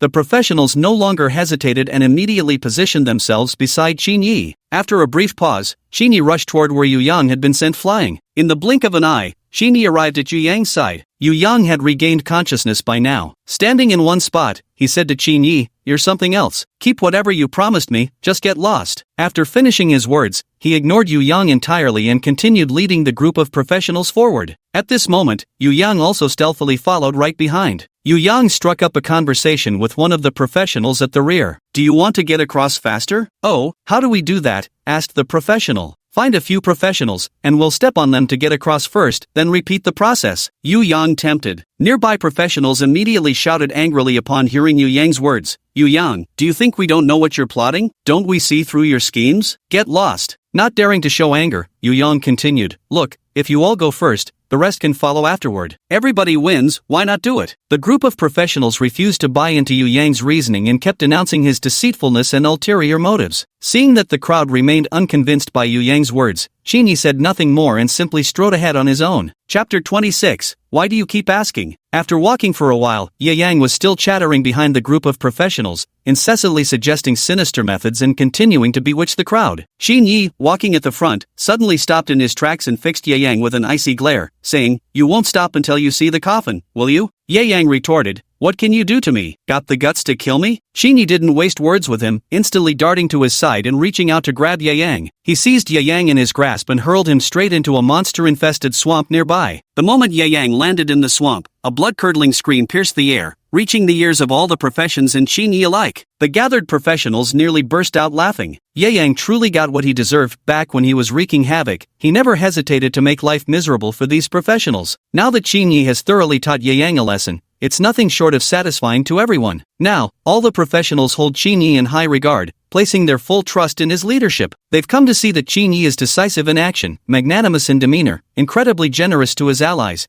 and absolutely formidable in strength. Following him is safer than advancing alone and brings many opportunities. At this moment, Yu Yang was feebly resisting the monsters charging at him from all sides. Having exhausted his energy during the previous 2 matches against Qingyi, and now severely wounded by him, he had no strength left to fight the monsters. Desperately rushing toward the shore, Yu Yang pleaded with Qingyi, "Qingyi, I beg you to save me. I'll gladly serve you like cattle or horses, just please save me." Qingyi wasn't in a hurry to save Yu Yang at this moment, instead standing leisurely by the shore watching the beast torment him. Just as Yu Yang was fighting the beast while pleading with Qingyi, Qingyi suddenly made his move, wielding a longsword to fish Yu Yang out of the water. Now Yu Yang was completely battered, his clothes torn to shreds. Gone was the majestic appearance he had when first entering the point competition. The professional players couldn't help but laugh scornfully when they saw Yu Yang's current pitiful state. Serves Yu Yang right. With such pathetic skills yet constantly provoking Qingyi, he totally deserved this outcome. But why did Qingyi save him after all? The crowd of professionals stared at Qingyi with utter bewilderment. Meanwhile, Qingyi was still wielding his windfire wheels, effortlessly slaughtering the small monsters in the swamp. In an instant, an entire group of small creatures met their demise. Qingyi slowly flew back to the shore and stood resting in his spot. At that moment, the audience outside the screen was burning with curiosity. Why had Qingyi gone to rescue Yu Yang? Why does Qingyi still save Yu Yang? He's tricked Qingyi twice and provoked him countless times. I really can't understand it. Yeah, Qingyi has no reason to save Yu Yang. Isn't he afraid Yu Yang might stab him in the back? Qingyi must have his reasons for doing this. Let's wait and see what he'll do next. Meanwhile, Qingyi remained calmly seated with his eyes closed, showing no urgency to engage with the rescued Yu Yang. He was genuinely curious about Yu Yang's identity, because before their duel began, he had never encountered this person before. Yu Yang hadn't been particularly famous in their group before either, yet suddenly he emerged out of nowhere. It was truly strange. Meanwhile, the audience was chattering incessantly among themselves. Why hasn't Qingyi moved yet? What is he doing? What do you think I'm doing? Of course I'm taking a breather with my eyes closed. Taking a breather? Then why did you save Yu Yang if you're not even going to talk to him? Since when does rescuing someone mean I owe them conversation? Honestly, fair point. Let's see what Qingyi does next then. At this moment, Qingyi was pondering Yu Yang's identity. Since arriving from the swamp, Qingyi hadn't seen Yu Yang speak much, he had just been silently following at the rear of the group. Qingyi wasn't even sure if Yu Yang had been with them since their time on the Qinghai Tibet Plateau. Meanwhile, the group of professionals was also engaged in lively discussion among themselves. You think, why doesn't Big Brother Qingyi say anything, and just keep sitting there with his eyes closed? Why ask why? Brother Qingyi must be deep in thought. How could a supreme genius like him be fathomable to the likes of you? With Qingyi around, there's absolutely no danger. Every time we encounter powerful monsters, Big Brother Qingyi steps in to help us out. Yeah, Brother Qingyi always takes down those powerful monsters first and never competes with us for the loot. With Big Brother Qingyi leading, there won't be any problems. He stopped thinking at this moment. The timing was about right. How did you get here? I didn't see you along the way at all, Qingyi asked as he walked toward Yu Yang, who was lying on the ground. Yu Yang remained silent, struggling frantically to get up. Qingyi also noticed that something was off about him. Who exactly sent you to follow us? How did you get here? Yu Yang spoke up at this point. I swear no one sent me. I don't know anything else. Stop questioning me. Seeing Yu Yang's stubborn refusal to talk, he immediately continued, "Not talking, huh? Then don't blame me for getting rough. Li Ning, come here for a moment," Qin Yi said to Li Ning beside him. "Coming, big brother Qin Yi." Li Ning hastily scurried over to Qin Yi. "Go get his backpack and search it, there's definitely something fishy. You'd better come clean now, or you'll face someone much worse than me." "I really don't know, stop asking me Qin Yi, I truly don't know." At this moment, Yu Yang was still hesitating and unwilling to reveal where exactly he had come from. "System, check Yu Yang's information." The system's cold voice sounded once again, querying, "Please wait. Yang, level 30, skills unknown. There's so little information, what exactly is Yang hiding?" There was nothing unusual before. Qin Yi watched as Li Ning rummaged through something,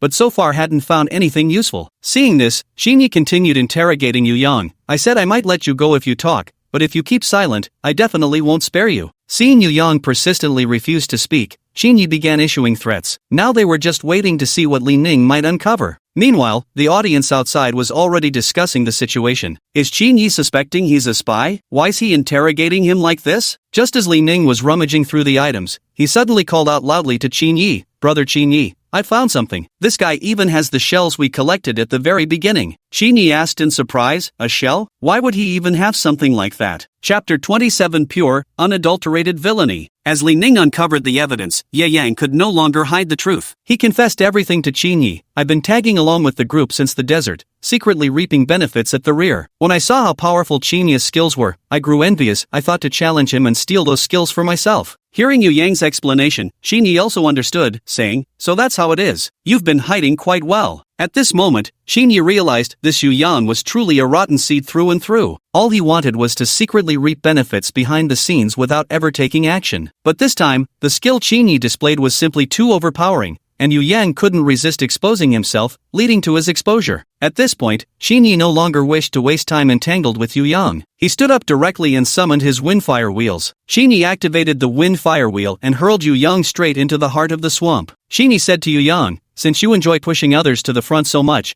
this time let's see how you like sinking into the swamp." Qin Yi released his grip, and just like that, Yu Yang was flung straight into the swamp. Li Ning had long since stripped Yu Yang clean of every useful item he possessed. Just as Yu Yang was thrown into the swamp, the surrounding combatants erupted into cheers. "Great job! Brother Qin Yi did well, that Yu Yang finally got what he deserved. He kept deceiving us all along. Serves him right." Meanwhile, Xiaoyan asked Qin Yi, "Isn't this too cruel? Why don't we just kill him and be done with it?" Li Ning, standing nearby, immediately broke into a cold sweat upon hearing this. What did she mean by just kill him? Since when did murder sound so simple? She looked so kind and gentle too. At this moment, Qin Yi heard Xiaoyan's words and smiled at her, saying, "He kept provoking me, scheming against my skills, and even manipulating others to die for him. These crimes alone are enough to throw him into the swamp and let him sink to the bottom." Upon hearing Qin Yi's explanation, Xiaoyan no longer tried to persuade him to show mercy, simply standing aside in silence. Meanwhile, the audience outside the screen was utterly thrilled. "Well done, Qin Yi. You did the right thing. Yu Yang deserved exactly what he got. That Yu Yang deserves to be thrown into the swamp.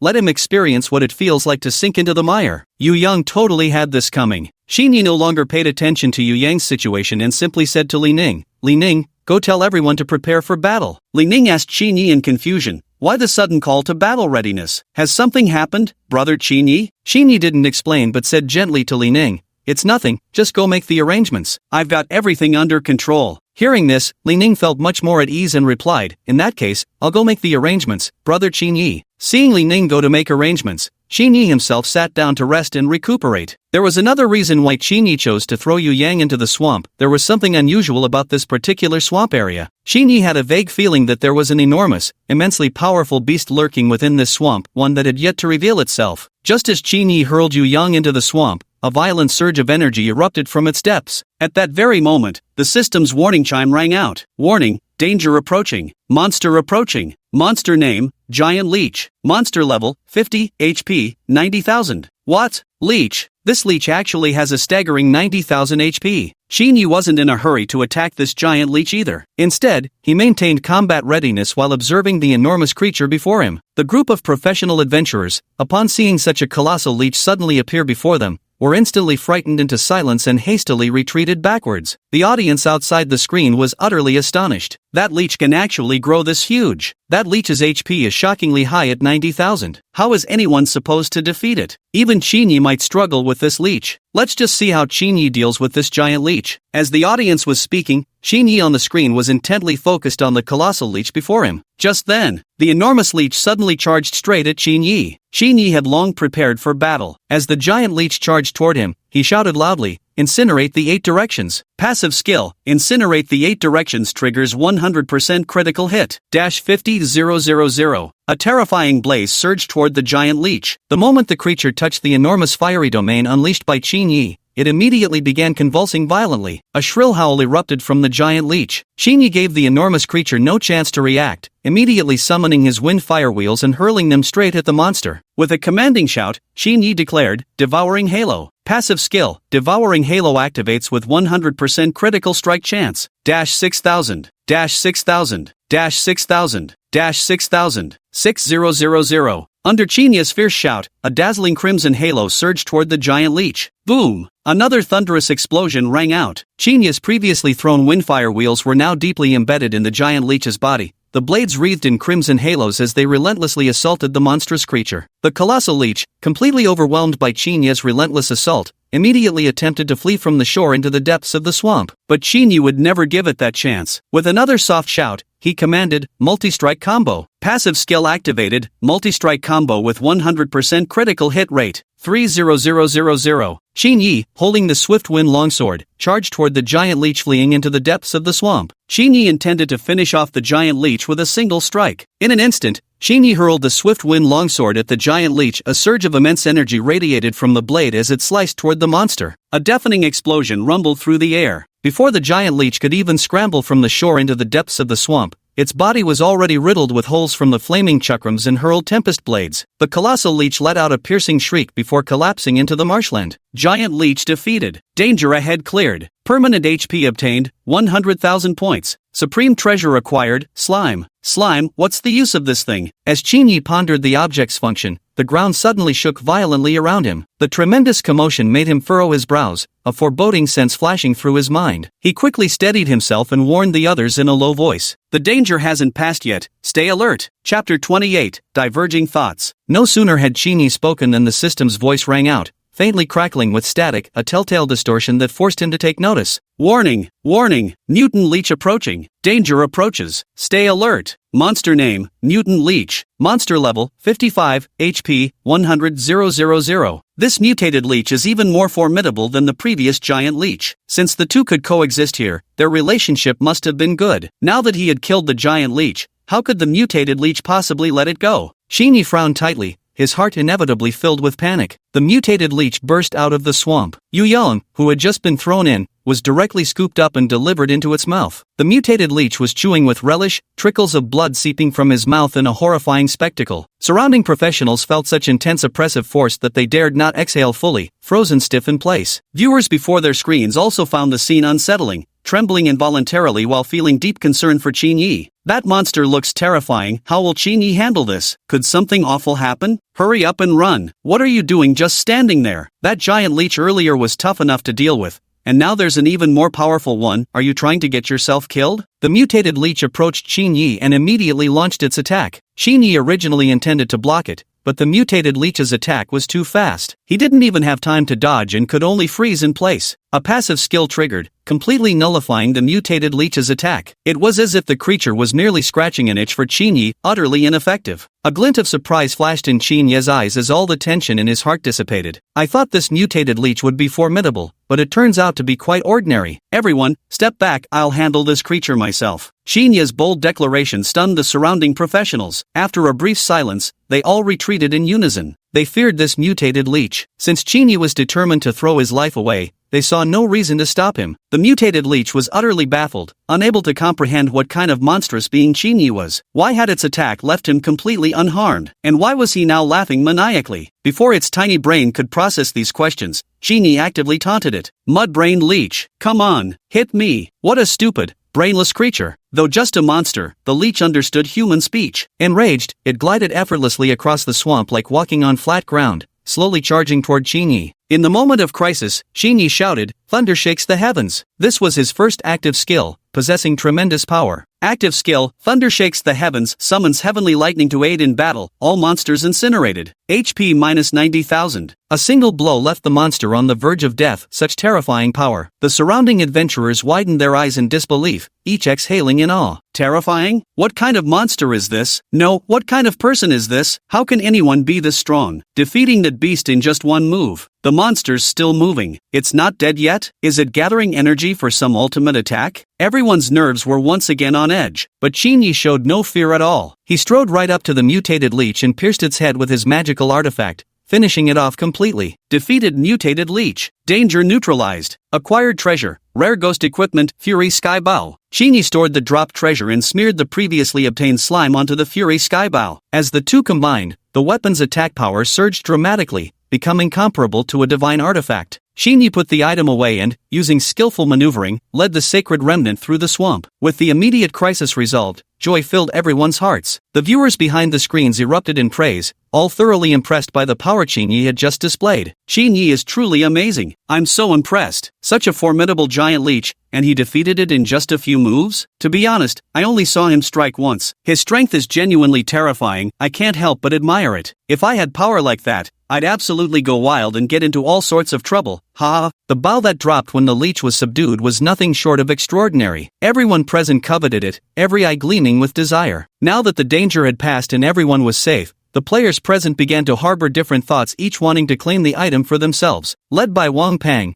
a group approached Qin with teary eyes, looking particularly pitiful. Qin, we've been fighting from the start till now with absolutely nothing to show for it, not a single reward. It's truly miserable, and we don't even know how to survive. Do you have any treasures you could lend us? Qin, your strength is so formidable, you don't even need treasures for protection. Why not lend them to us? Consider it a favor, or even sell it to us as a personal kindness. They chattered away, making Qin feel utterly disgusted. He snorted coldly before shifting his gaze to Wang Peng. Based on what you're saying, which magic treasure should I lend you? And will you even return it? Of course we'll return it. How could we not? After all, it's borrowed stuff, we can't be that greedy. Wang Peng immediately shifted the conversation to magical artifacts after speaking those words. Didn't that water leech drop a rage sky bow when we subdued it earlier? That seems quite suitable. Why don't you hand that over as payment for protecting us? How about it? Just as I expected, Qin sneered inwardly. Then he readily agreed, no problem. You want that bow, right? Fine, you can have it. After saying these words, Qin directly threw the rage sky bow toward Wang Peng's position. Unfortunately, Wang Peng couldn't even lift the bow, and when it fell, it ended up crushing one of his legs. Wang Peng clutched his leg and howled in agony, abandoning all pretense as he angrily pointed an accusatory finger at Qin.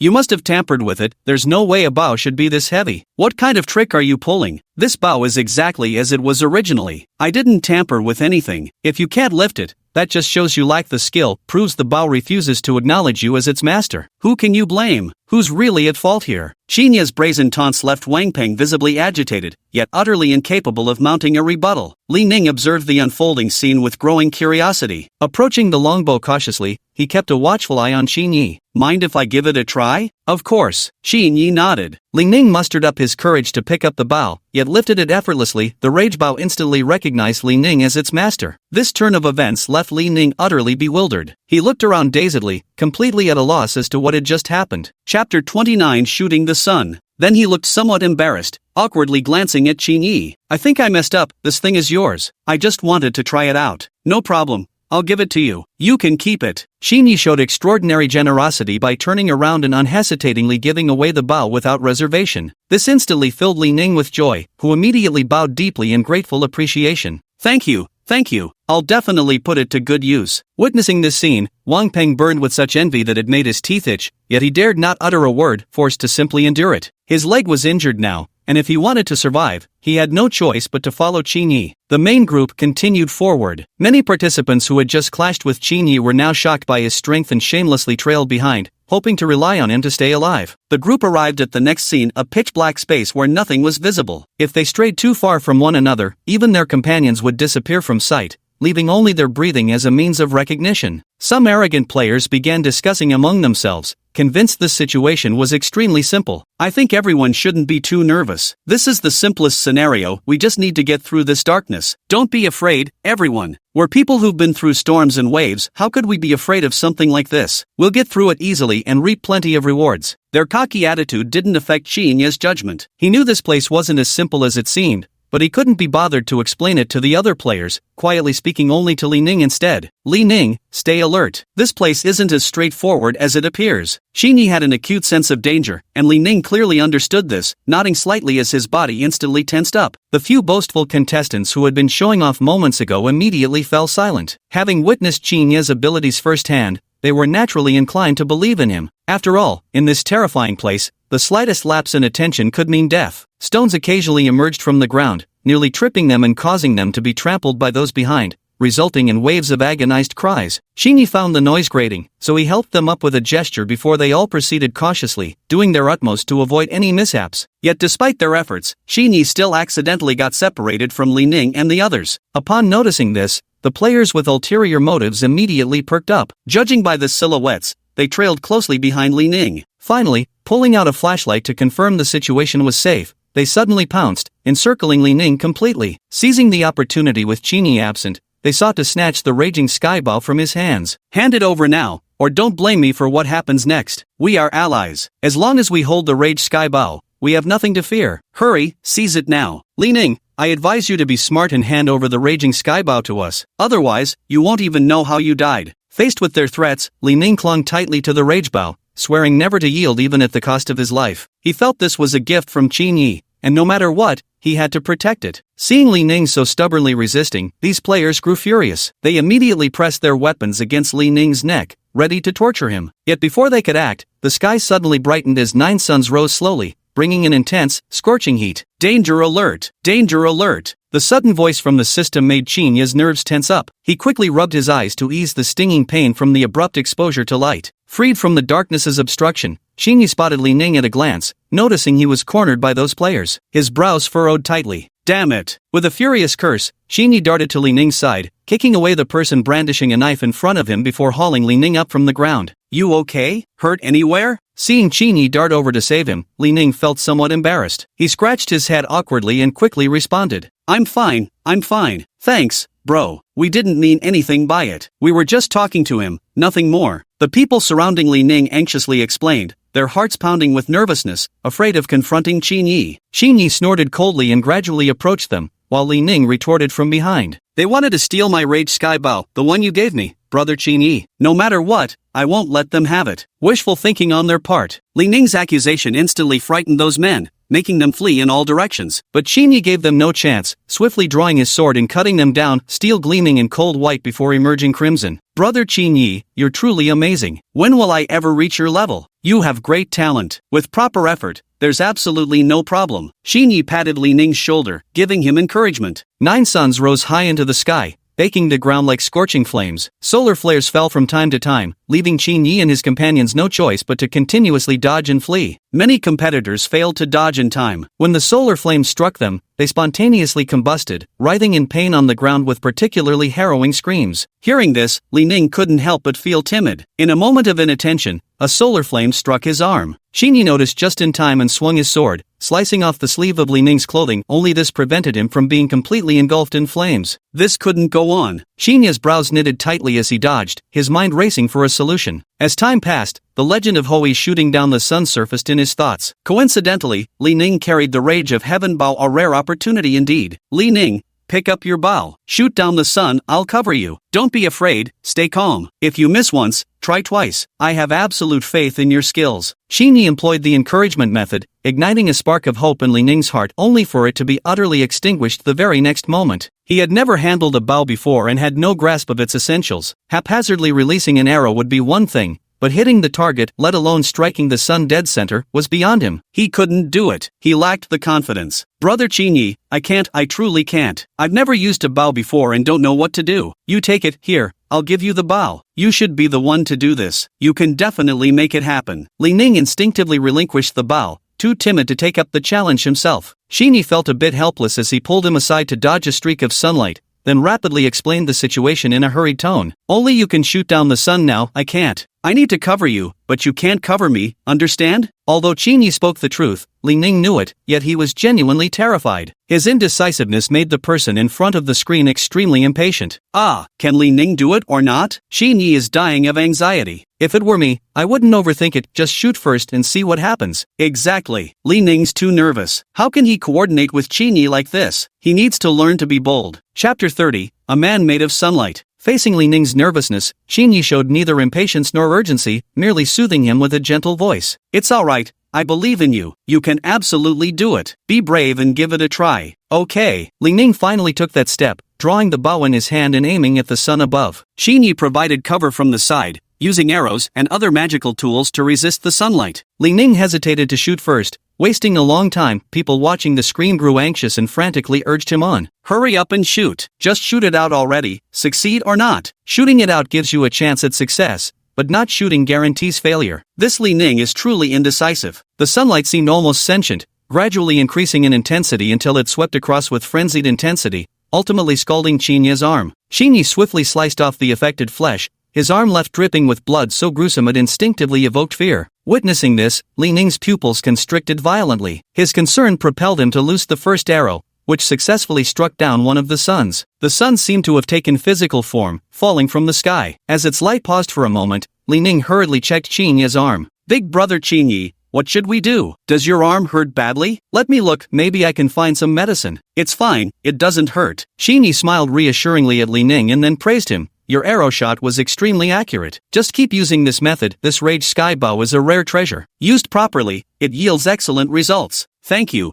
big brother Qingyi. Deeply moved, Li Ning frantically sprinkled spiritual medicine over Qingyi's wound to ease his discomfort. To be honest, it was surprisingly effective. The other 8 suns in the sky, seeing their companion shot down, instantly became enraged. They transformed into divine sunbirds and launched an attack against Qingyi and Li Ning. Li Ning grew somewhat timid, but Qingyi remained fearless in the face of danger and began issuing commands. Don't be afraid. We'll work together. You use your bow to attack the distant birds, and I'll handle the closer ones with my sword. All right. Li Ning seemed encouraged, his eyes fixed unwaveringly on the incoming divine birds. Not a single one in the distance escaped his arrows. In the end, 3 fell to his arrows, while the rest, though wounded, surged forward only to be completely annihilated by Qingyi's blade. From this, they gained a massive amount of points, clearing the stage together. Compared to them, the other contestants weren't as fortunate. Only a handful survived, battered and bruised, their conditions utterly pitiful. Among them was Wang Pang, who during combat used others' bodies as shields against the flames, narrowly escaping unscathed. The surroundings gradually returned to darkness, though the transition was slow enough that they could still see for now. The spectators outside the arena grew increasingly worried about Qingyi. Qingyi's arm seems to be bleeding. It looks really terrifying. Why is darkness returning to the surroundings? Could there be more monsters? They've already fought so many sun divine birds. Do they still have strength left to face others? Just thinking about it is frightening. I'm so worried about Qingyi. Someone so skilled absolutely must not come to harm. He must clear the level. He absolutely must succeed. Nothing bad can happen to him. Qingyi and Li Ning leaned against the rock to rest for a moment when they suddenly noticed Xiaoyun seemed to have disappeared,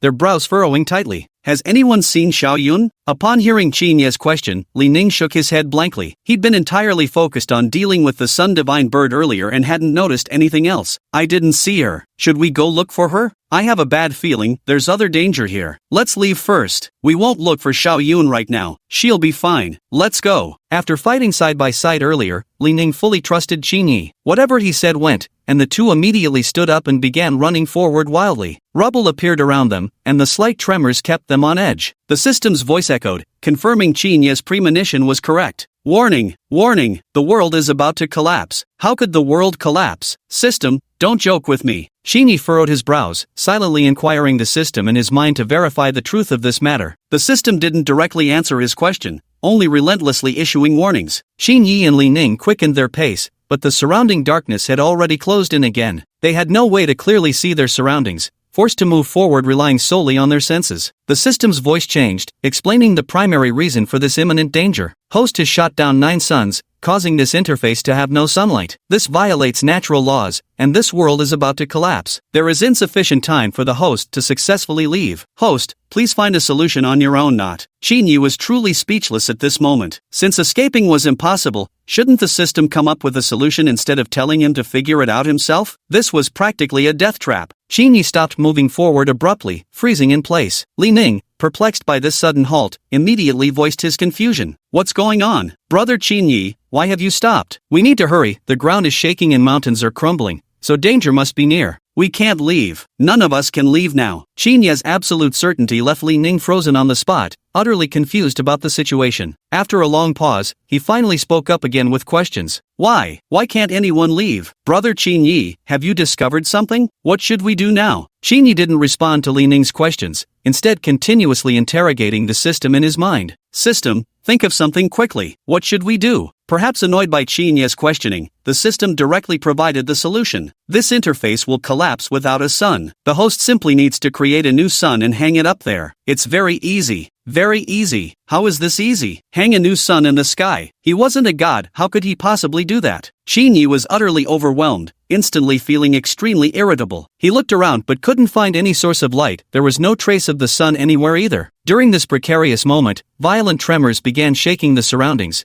making it impossible for them to stay standing. Realizing time was running out, Shinyi initiated dialogue with the system. System, I'll spend points, I exchange points for a solution. With Shinya's declaration, the system immediately transformed, promptly revealing the method. You can use the Rage Heaven Bow, draw it to its fullest extent, find someone to serve as an arrow, and shoot them into the sky. Under the automatic repair of natural laws, perhaps this could act as the sun and resolve the current crisis. Having learned the specific method, Shinyi searched around him. Nearby was a man with a lame leg, and upon closer inspection, it turned out to be none other than Wang Peng from earlier. He was undoubtedly the ideal arrow candidate for this task. With this idea in mind, Shinyi immediately instructed Li Ning, then to his shock grabbed Wang Peng, tied him up with rope, placed him on the bow, and shot him straight into the sky. The surroundings regained light, the crisis was averted, but Shinyi was also criticized for being violent and selfish. Chapter 31, always going back the same way. Chapter 31. Suddenly I feel like Shinyi is so violent. Though Wang Peng isn't a good person,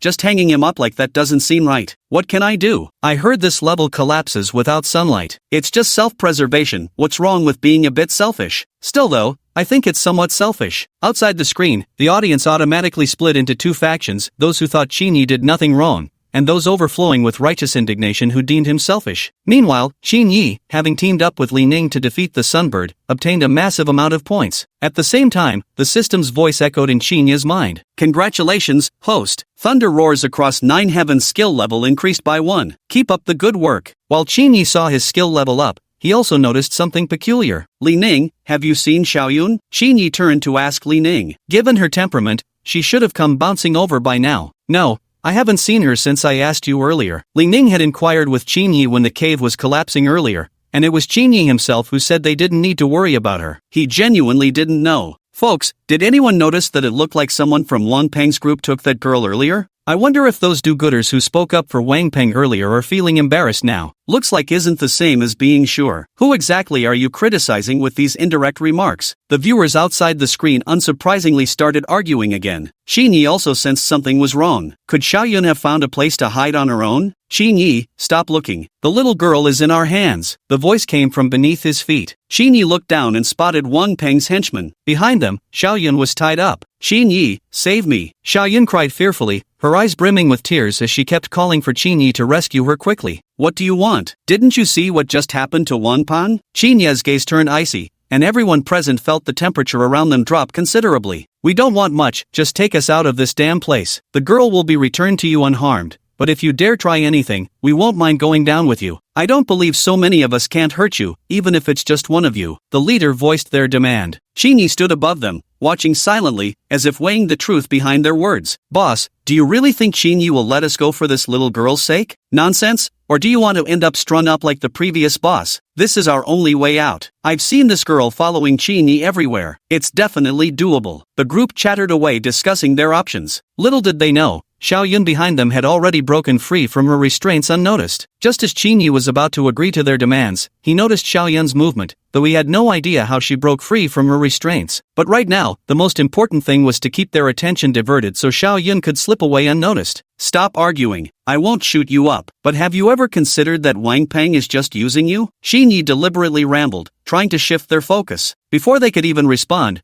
Xiao Yun's blade was already at one of their throats. A knife plunged down, blood spraying in its wake. A group of grown men fled in terror, scattering in all directions. All their earlier arrogance, when they'd held Xiao Yun hostage to threaten Qin Yi, had completely vanished. He's insane, they're all insane. Li Fei, who had been leading them moments ago, stood frozen in place, muttering the words like a mantra. In the next instant, Xiao Yun's blade came thrusting toward him as well. Xiao Yun, wait! Qin Yi called out just in time to stop her. Xiao Yun glanced at Qin Yi, obediently sheathed her knife, and slowly walked toward him. Qin Yi breathed a sigh of relief, but his unease grew heavier in his heart. However, after a moment, Qin Yi stopped dwelling on it. After all, self-preservation was never wrong in such a dangerous place. Get lost, Qin Yi said before leading Li Ning and Xiao Yun deeper into the cave. Aha! Xiao Yun, you're my hero. That was so cool. Xiao Yun seems different now, there's such a stark contrast from her sweet, docile self before. Yeah, it's like the old her wasn't really her at all. Goddess, that was absolutely badass. Xiao Yun isn't as simple as she appears on the surface. I hope Qin Yi stays cautious. Viewers beyond the screen were going wild over Xiao Yun's actions, finding her utterly magnificent. Yet some suspected Xiao Yun might be hiding more beneath her surface demeanor. Qin Yi and his two companions had no idea the audience behind the screens were discussing Xiao Yun's actions moments ago. Led by Qin Yi, they pressed onward into the deeper regions.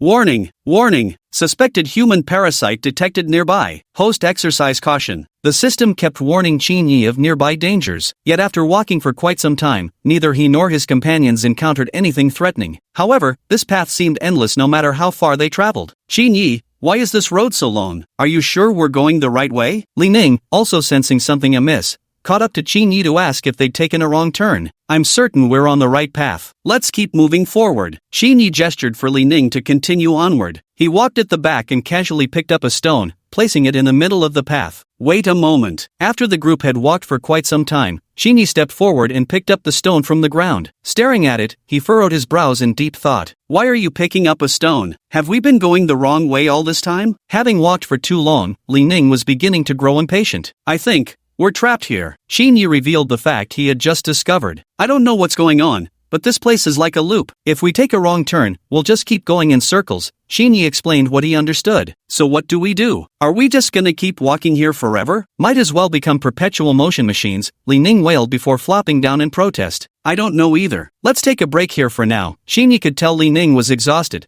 and there weren't any good solutions at the moment. They could only rest while thinking of a way out. Xiao Yun, you okay? Qin Yi noticed the usually chatty Xiao Yun hadn't said a word. Normally she'd be complaining non-stop about being tired. It's fine, thanks for your concern. Xiao Yun shook her head, her cold demeanor making Qin Yi suspect she might be possessed. But then he thought she might just be frightened and decided not to dwell on it. It's alright, you were just trying to protect yourself. Qin Yi, unusually, comforted Xiao Yun, who merely nodded in response. Chapter 32, Human Parasitism. Li Ning, take out your rage sky bow. Qin Yi didn't say anything more. Turning to instruct the resting Li Ning, he began searching for a way out. Got it. What should I do? Li Ning gripped the rage sky bow tightly in his hand, poised to charge out the moment Qin Yi gave the word. Shoot an arrow over there. Seeing how tense he was, Qin Yi patted his shoulder. Casually pointing in a direction, he waited for Li Ning to begin. This only made Li Ning even more nervous. He feared that if he didn't perform well, Qin Yi would look down on him. At this moment, Li Ning's timid nature returned. Suddenly, as if resolving himself,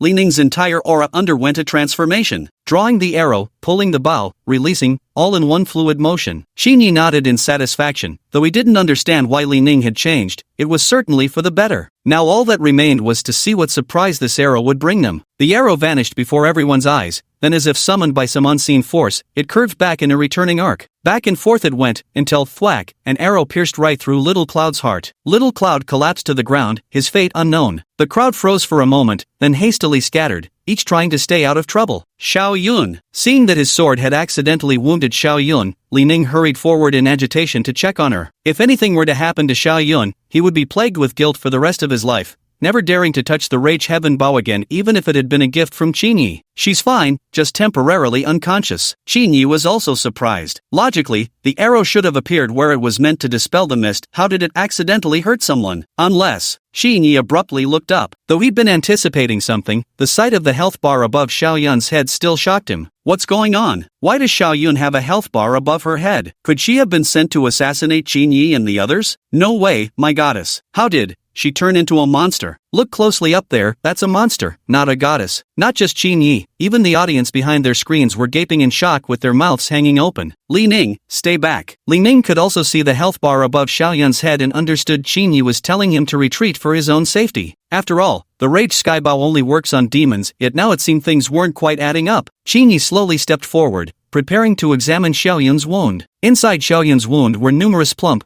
white, squirming little worms. This looks way too appetizing.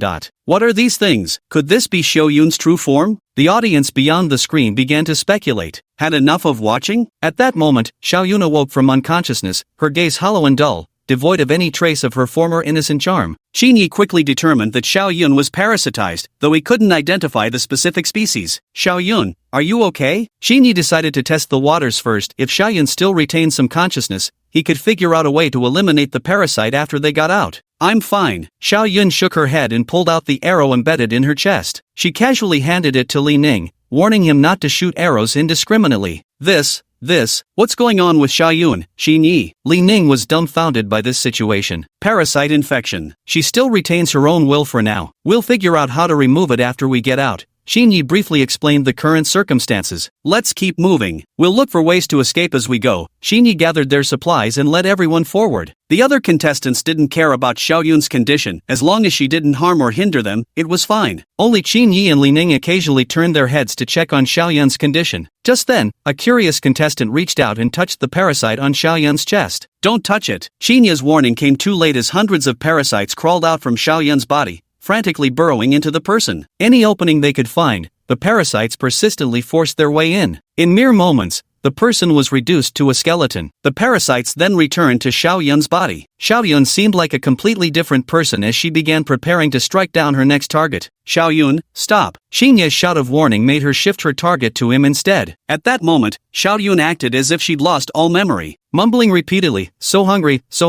her only thought was to find food to fill her stomach, where the only available options were either grass or people. Naturally, Xiao Yun's targets became these veteran competitors who'd fought countless battles before her. Seeing that Xiao Yun didn't recognize him, Qinyi was somewhat taken aback. It suddenly occurred to him that the system had been constantly warning him since he first entered this place. The interface displayed, human parasitism. Could it possibly refer to Xiao Yun? Xiao Yun should indeed be human, and the so-called parasitism was likely that worm lodged within her chest. That unlucky fellow just now accidentally gave the parasites inside Little Cloud a feast, making Little Cloud stop recognizing anyone. Qinyi, stop overthinking. Little Cloud's about to devour us all, Li Ning's impatient voice called out. He had to both shield Little Cloud from lethal attacks and prevent Little Cloud from attacking him. Honestly, busier than a president. Got it. You deal with your stuff first. Qinyi snapped back to reality, finding the situation somewhat amusing. But he still had to seriously consider his options, how to restrain Xiao Yun without harming her. Just tie her up. The system's voice chimed in again, offering what seemed like a reasonable suggestion. But ordinary ropes won't hold her. Her current strength is nothing like that powerless little girl from before. Qinyi fell silent for a moment. He strongly suspected the system was designed to swindle his points out of him. How should he put it? This system was kind of shady, but Qinyi had no choice but to obediently hand over the points. Qinyi nodded, watching with pain as his hard-earned points dwindled. Everyone, I've thought of a way. Please don't hurt Xiao Yun. Qinyi grabbed the rope and quickly informed everyone he'd found a solution. Having fought through life and death situations with Qinyi before, the contestants naturally stopped directing lethal moves at Xiao Yun when he spoke up. Li Ning let out a relieved sigh. Finally, he could rest for a while. Li Ning, take this. Later I'll distract Xiao Yun's attention, and you guys seize the chance to tie her up. Qinyi instructed Li Ning. Hey, are you hungry? Qinyi shouted to lure Xiao Yun, who predictably lunged at him as expected. Qinyi dodged repeatedly to avoid hurting her, but soon realized this approach wouldn't help capture Xiao Yun. Finally, he had no choice but to stand his ground and face her head-on. Chapter 33, Goddess Turned Insectoid. Just as Xiao Yun's hand was about to reach him, the group finally managed to tie her up. Let me go. let me go, Xiao Yun growled, her voice sounding utterly inhuman. Though they had successfully restrained Xiao Yun, the real challenge lay ahead, removing the parasitic organisms inside her body. Everyone, step back. Xinyi erected a small shielded area and motioned the others away. Inside, he prepared to extract the parasites embedded near Xiao Yun's heart. After all, she's a girl, it's really not proper for her to be stared at. Xinyi first immobilized Xiao Yun to make it easier for him to remove the parasites. He sighed and took out an exquisite dagger, turning it left and right over the flames. When the blade glowed red-hot, Xinyi began working along the wound created earlier by the Rage Heaven Bao. Ah! Xiao Yun gasped in pain before quickly passing out. Just as he was enduring the nausea and painstakingly picking out the parasites one by one, the system's voice suddenly rang out. The rope's restraint on the parasites is about to fail. Hurry up! At this moment, the system also reminded him that time was running out. Xinyi had no choice but to speed up his movements. There was no helping it, there were simply too many worms inside. Xinyi had to quickly locate the mother parasite to completely cure Xiao Yun. Just as Xiao Yun was about to wake up, Xinyi finally found the mother parasite. With extreme caution, Xinyi extracted the mother parasite and flung it precisely into the flames. The parasites within Xiao Yun's body instantly swarmed out, chasing after the mother parasite into the fiery blaze, sizzling loudly upon contact. Strangely, there was even a faint aroma of roasted meat. System, heal Xiao Yun's wounds. Sitting beside Xiao Yun and confirming no parasites remained, Xinyi commanded the system to begin repairing her injuries. Received, initiating repairs. Please wait patiently. Repairing in progress? Repairing in progress, 6%. Repairing in progress, 30%. Repairing, 50%. Repairing, 70%. 100%. Repair complete. The system quickly repaired Xiao Yun's wounds, leaving no traces of the injuries she had suffered before. Xinyi untied the ropes binding Xiao Yun. Now all they could do was wait for her to wake up. Hopefully, everything would go smoothly. Meanwhile, the audience outside the screen was in an uproar. What the hell? The goddess turned into a bug girl. So disgusting. That's so terrifying. What if she mutates? I'm scared. Xinyi, come protect me. I hope she has the awareness to stay away from Xinyi and the others, otherwise who knows what weird stuff might happen again. Exactly, she even stole Xinyi as reward earlier. Where is this? Little Yun had no idea how dramatically her image had been fluctuating in the audience's minds. Why does my whole body ache so much? She wondered if she'd gotten into a fight with someone, feeling as though every bone in her body was about to fall apart. You can come over now, Little Yun's awake. Seeing her regain consciousness, Xinyi prepared to leave her in the care of the other contestants while he figured out how to escape this place. Coming. Apart from Li Ning,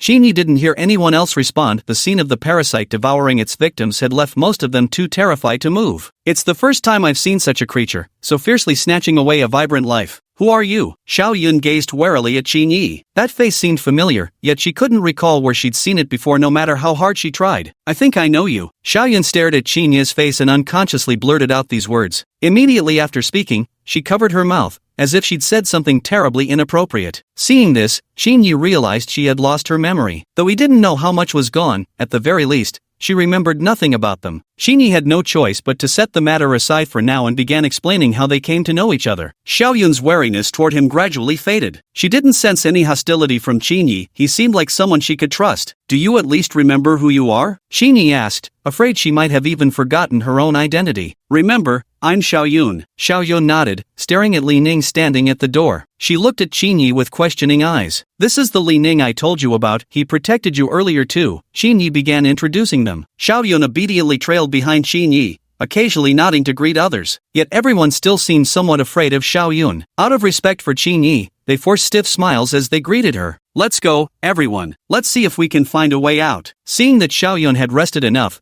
Xinyi once again set foot on that strange path. Again, they arrived at that familiar fork in the road. Whichever path they took would lead them right back to where they started. Xinyi rubbed his temples. Everyone was nearly out of strength. Just as he was about to call for everyone to rest, Xiao Yun stepped forward. Go this way. Xiao Yun timidly pointed to one side, though there was no visible path, only a mountain blocking their way. I've always had a strong sense of direction since childhood. Xiao Yun spoke just this single sentence before retreating behind Li Ning again. Nowadays she was either hiding behind Xinyi or Li Ning, completely different from her former self. Wait here for a moment. Xinyi was the first to step forward as his figure gradually passed straight through the mountain. Clear. Xinyi's voice came from the other side of the mountain, and everyone slowly stepped onto the path that hadn't been there before. Beyond the mountain lay a new road, a path of hope. The others' attitude toward Xiao Yun gradually warmed. After walking for so long, they could finally leave this place. On the road ahead, Xiao Yun walked at the forefront, just behind Xinyi. This way. Wherever she pointed, everyone followed. Thus they quickly left that damned place that kept making them go in circles. Finally out of that damned place. Must be over now. Should be. How many levels has it been? Would be rude not to end it soon. The group started discussing where to take a break afterward. But Shinya soon sensed something was wrong. Shoo, it's not over yet. Shinya's words instantly put everyone on high alert. Did you discover something? Li Ning whispered to Qin Yi. Did you hear that strange sound? Qin Yi surveyed his surroundings warily. The area was pitch black, and in the distance, there seemed to be intermittent rustling noises. There's a coffin here, someone gasped in a hushed voice just as Qin Yi was about to step forward to investigate. Countless mutated monster corpses came charging out,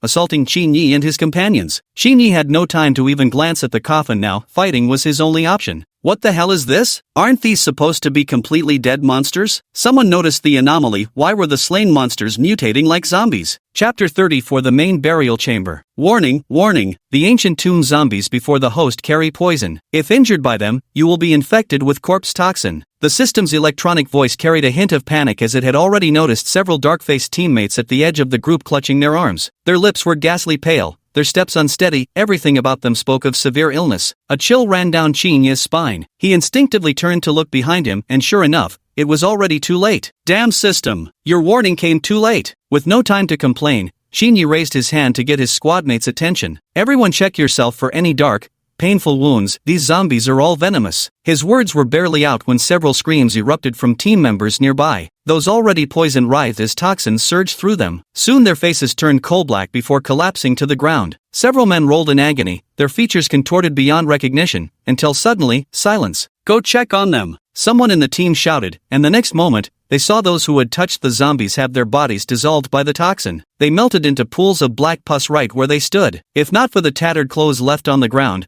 no one could tell there had been people there. Many who witnessed the scene went pale and took several steps back. But soon, those people found themselves with no retreat left. Those closest to the poisoned individuals cursed behind them, shouting for others to make way. Yet, the space was cramped, there was simply no room to oblige, even if they wanted to. Just as the group was deadlocked in this predicament, a low, menacing growl suddenly echoed from the distance. Qin Yi turned his head at the sound. Several snarling zombies were poised to pounce. At that very moment, the twang of a bowstring suddenly resonated behind Qin Yi, yet he remained rooted to the spot. An arrow went flying across the sky. Li Ning, who was shooting the arrow, had excellent aim. It went straight into the foremost zombie's eye socket. And this zombie happened to be sneaking up on Qin Yi from a hidden angle. The arrow perfectly intercepted it. Qin Yi glanced over with a look of understanding. He knew that by now, Li Ning's abilities had long since grown formidable. Using the bow in his hands, he could deliver effective long-range physical attacks. As long as Li Ning avoids close-quarters combat, he remains an effective damage dealer. To prevent a zombie wipe,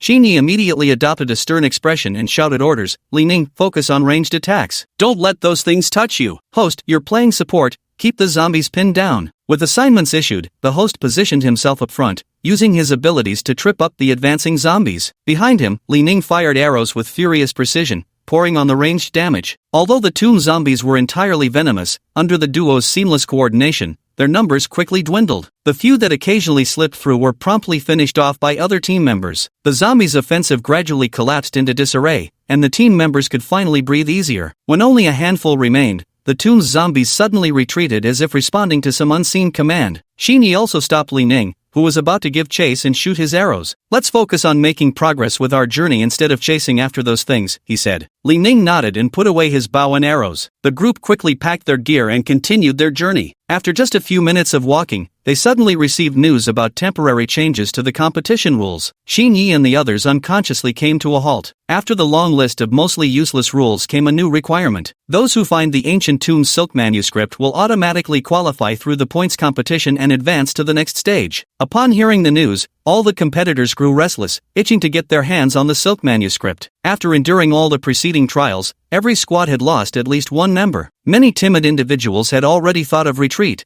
all hoping for it to end soon. They didn't want to stay a moment longer in this godforsaken place. Qin Yi's expression remained indifferent, whether it was clearing the stage normally or finding the silk manuscript for instant clearance. It made no difference to him. Qin Yi led the team deeper into the ancient tomb. As they drew closer to the tomb's core, more and more people converged in the area. Several relatively unharmed participants with ample supplies immediately spotted Qin Yi the moment they arrived. some members of Qin Ye's team began nurturing ulterior motives. Led by Ping Jiang, several of them suddenly stepped forward. Qin Yi, we owe you for guiding us through the earlier stages, but what comes next won't be so straightforward. Ping Jiang smiled with implied meaning. How should we divide whatever we find? Qin Yi immediately saw through his ulterior motives and said helplessly, what do you think? The man chuckled and seized the opportunity to voice his idea. Let's just go our separate ways here to avoid turning against each other later. Qin Yi nodded without any objections. He watched as the group departed before turning to lead Li Ning and Xiao Yun forward. Inside the ancient tomb, the terrain was complex with rugged pathways. Those with poor sense of direction would get lost long before reaching the core area. Fortunately, Qin Yi had Xiao Yun by his side. Her exceptional pathfinding skills proved invaluable. At every intersection or whenever they faced an uncertain fork in the path, Xiao Yun would step forward to identify the way. With this almost cheat-like ability, Qin Ye's trio quickly arrived outside the main burial chamber. The door to the main burial chamber was easy to open, they just needed to locate the hidden mechanism. Qin Yi chose the simple method, overcoming intricacy with brute force. Boom! Amidst the grinding of massive stones,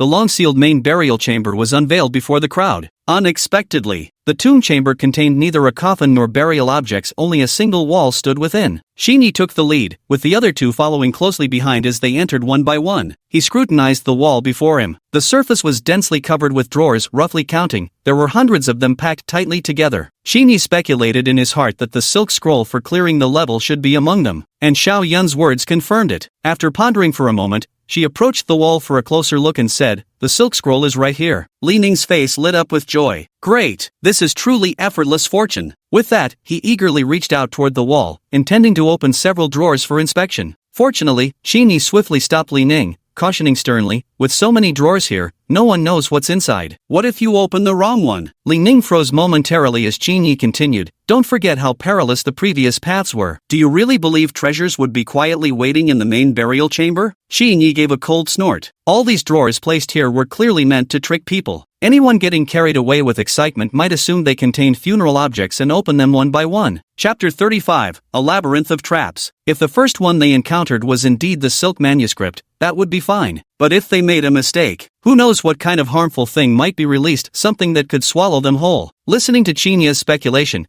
Xiao Yun tilted her head back and gazed at the stone wall before them. There are so many drawers, the success rate is too low. How are we supposed to choose? Qin Yi looked at the worry on her face and slowly shook his head. My thought is, we shouldn't go looking for now. He pointed at the wall before them. I just took a quick look. Even if we all try together, betting every last life here, we still might not find the right answer. With Qin Ye's abilities, there are other ways to clear the level that wouldn't be difficult. It's hardly worth getting entangled with these drawers before him. And they weren't the only group here. If anyone got injured here, others would surely seize the opportunity to take advantage and kick them while they're down. Qin Yi elaborated his concerns in detail, which the other two agreed with. At this moment, the late arriving Ping Jiang and his group had finally shown up. They were unlucky and not particularly skilled either, encountering several dangerous traps that cost them significant time. Besides, several people had lost their lives along the way. By the time Ping Jiang entered, only these few inconspicuous figures trailed behind him. His face was ashen, his clothes still stained with blood. The men behind him looked as if they'd been fished out of a blood pool, reeking of the metallic tang of blood while dressed in tattered rags. Who knows what they've been through? They'd already gone their separate ways earlier, and their Pingjiang dialects sounded harsh to the ears. Qin Yi merely gave them a brief glance, nodded in acknowledgement, and fell silent again. Ping Jiang immediately looked at Qin Yi, noticing that there was no blood on his clothes. His luck seemed significantly better. He was brimming with jealousy, cursing his own bad fortune. But more than anything, what burned strongest within him was his annoyance toward Qin Yi. Seeing him clearly taking several steps back,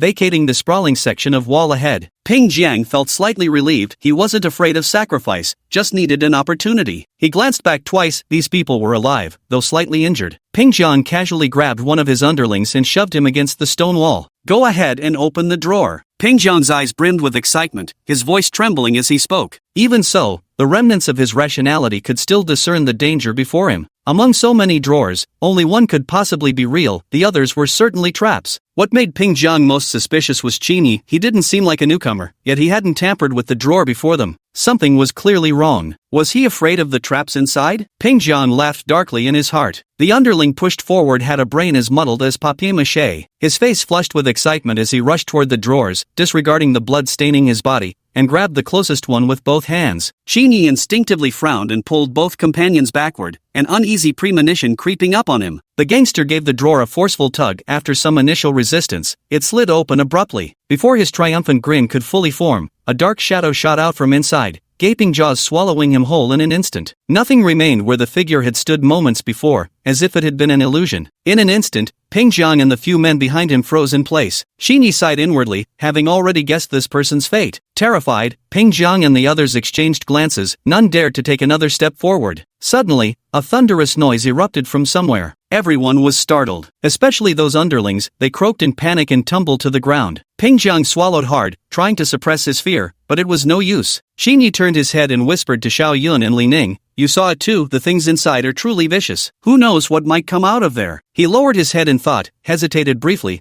then quickly reached a decision. "I'm giving up on the silk manuscript. We don't have the time for this, and it's not worth the sacrifice." To Qin Yi, while abandoning this decision meant missing a chance for rapid advancement. But compared to saving some time, people are more important. As for the silk manuscript placed who knows where, let those with enough courage come take it. There's only one silk manuscript. Giving it up means Qin Yi must lead everyone to find the exit on their own. Along the way, they'll also need to actively hunt monsters, accumulate points, and advance through the rankings. Xiao Yun and Li Ning both nodded. The waters here ran too deep. On such a major issue, they both agreed with Qin Yi. By then, Ping Jiang had also recovered from his shock. He shot an angry glare at his worthless junior. He just happened to catch the last part of Qin Yi's statement. He looked at Qin Yi, who had given up, and a surge of unwillingness welled up in his heart. Was he giving up just like that? Where else could he find cannon fodder now? How was he supposed to get hold of the silk manuscript then? Ping Jiang was still scheming, wanting to use Qin Yi as a stepping stone. His eyes narrowed slyly as he approached with ill intent. "Qin Yi, where are you all headed?" Qin Yi frowned and said,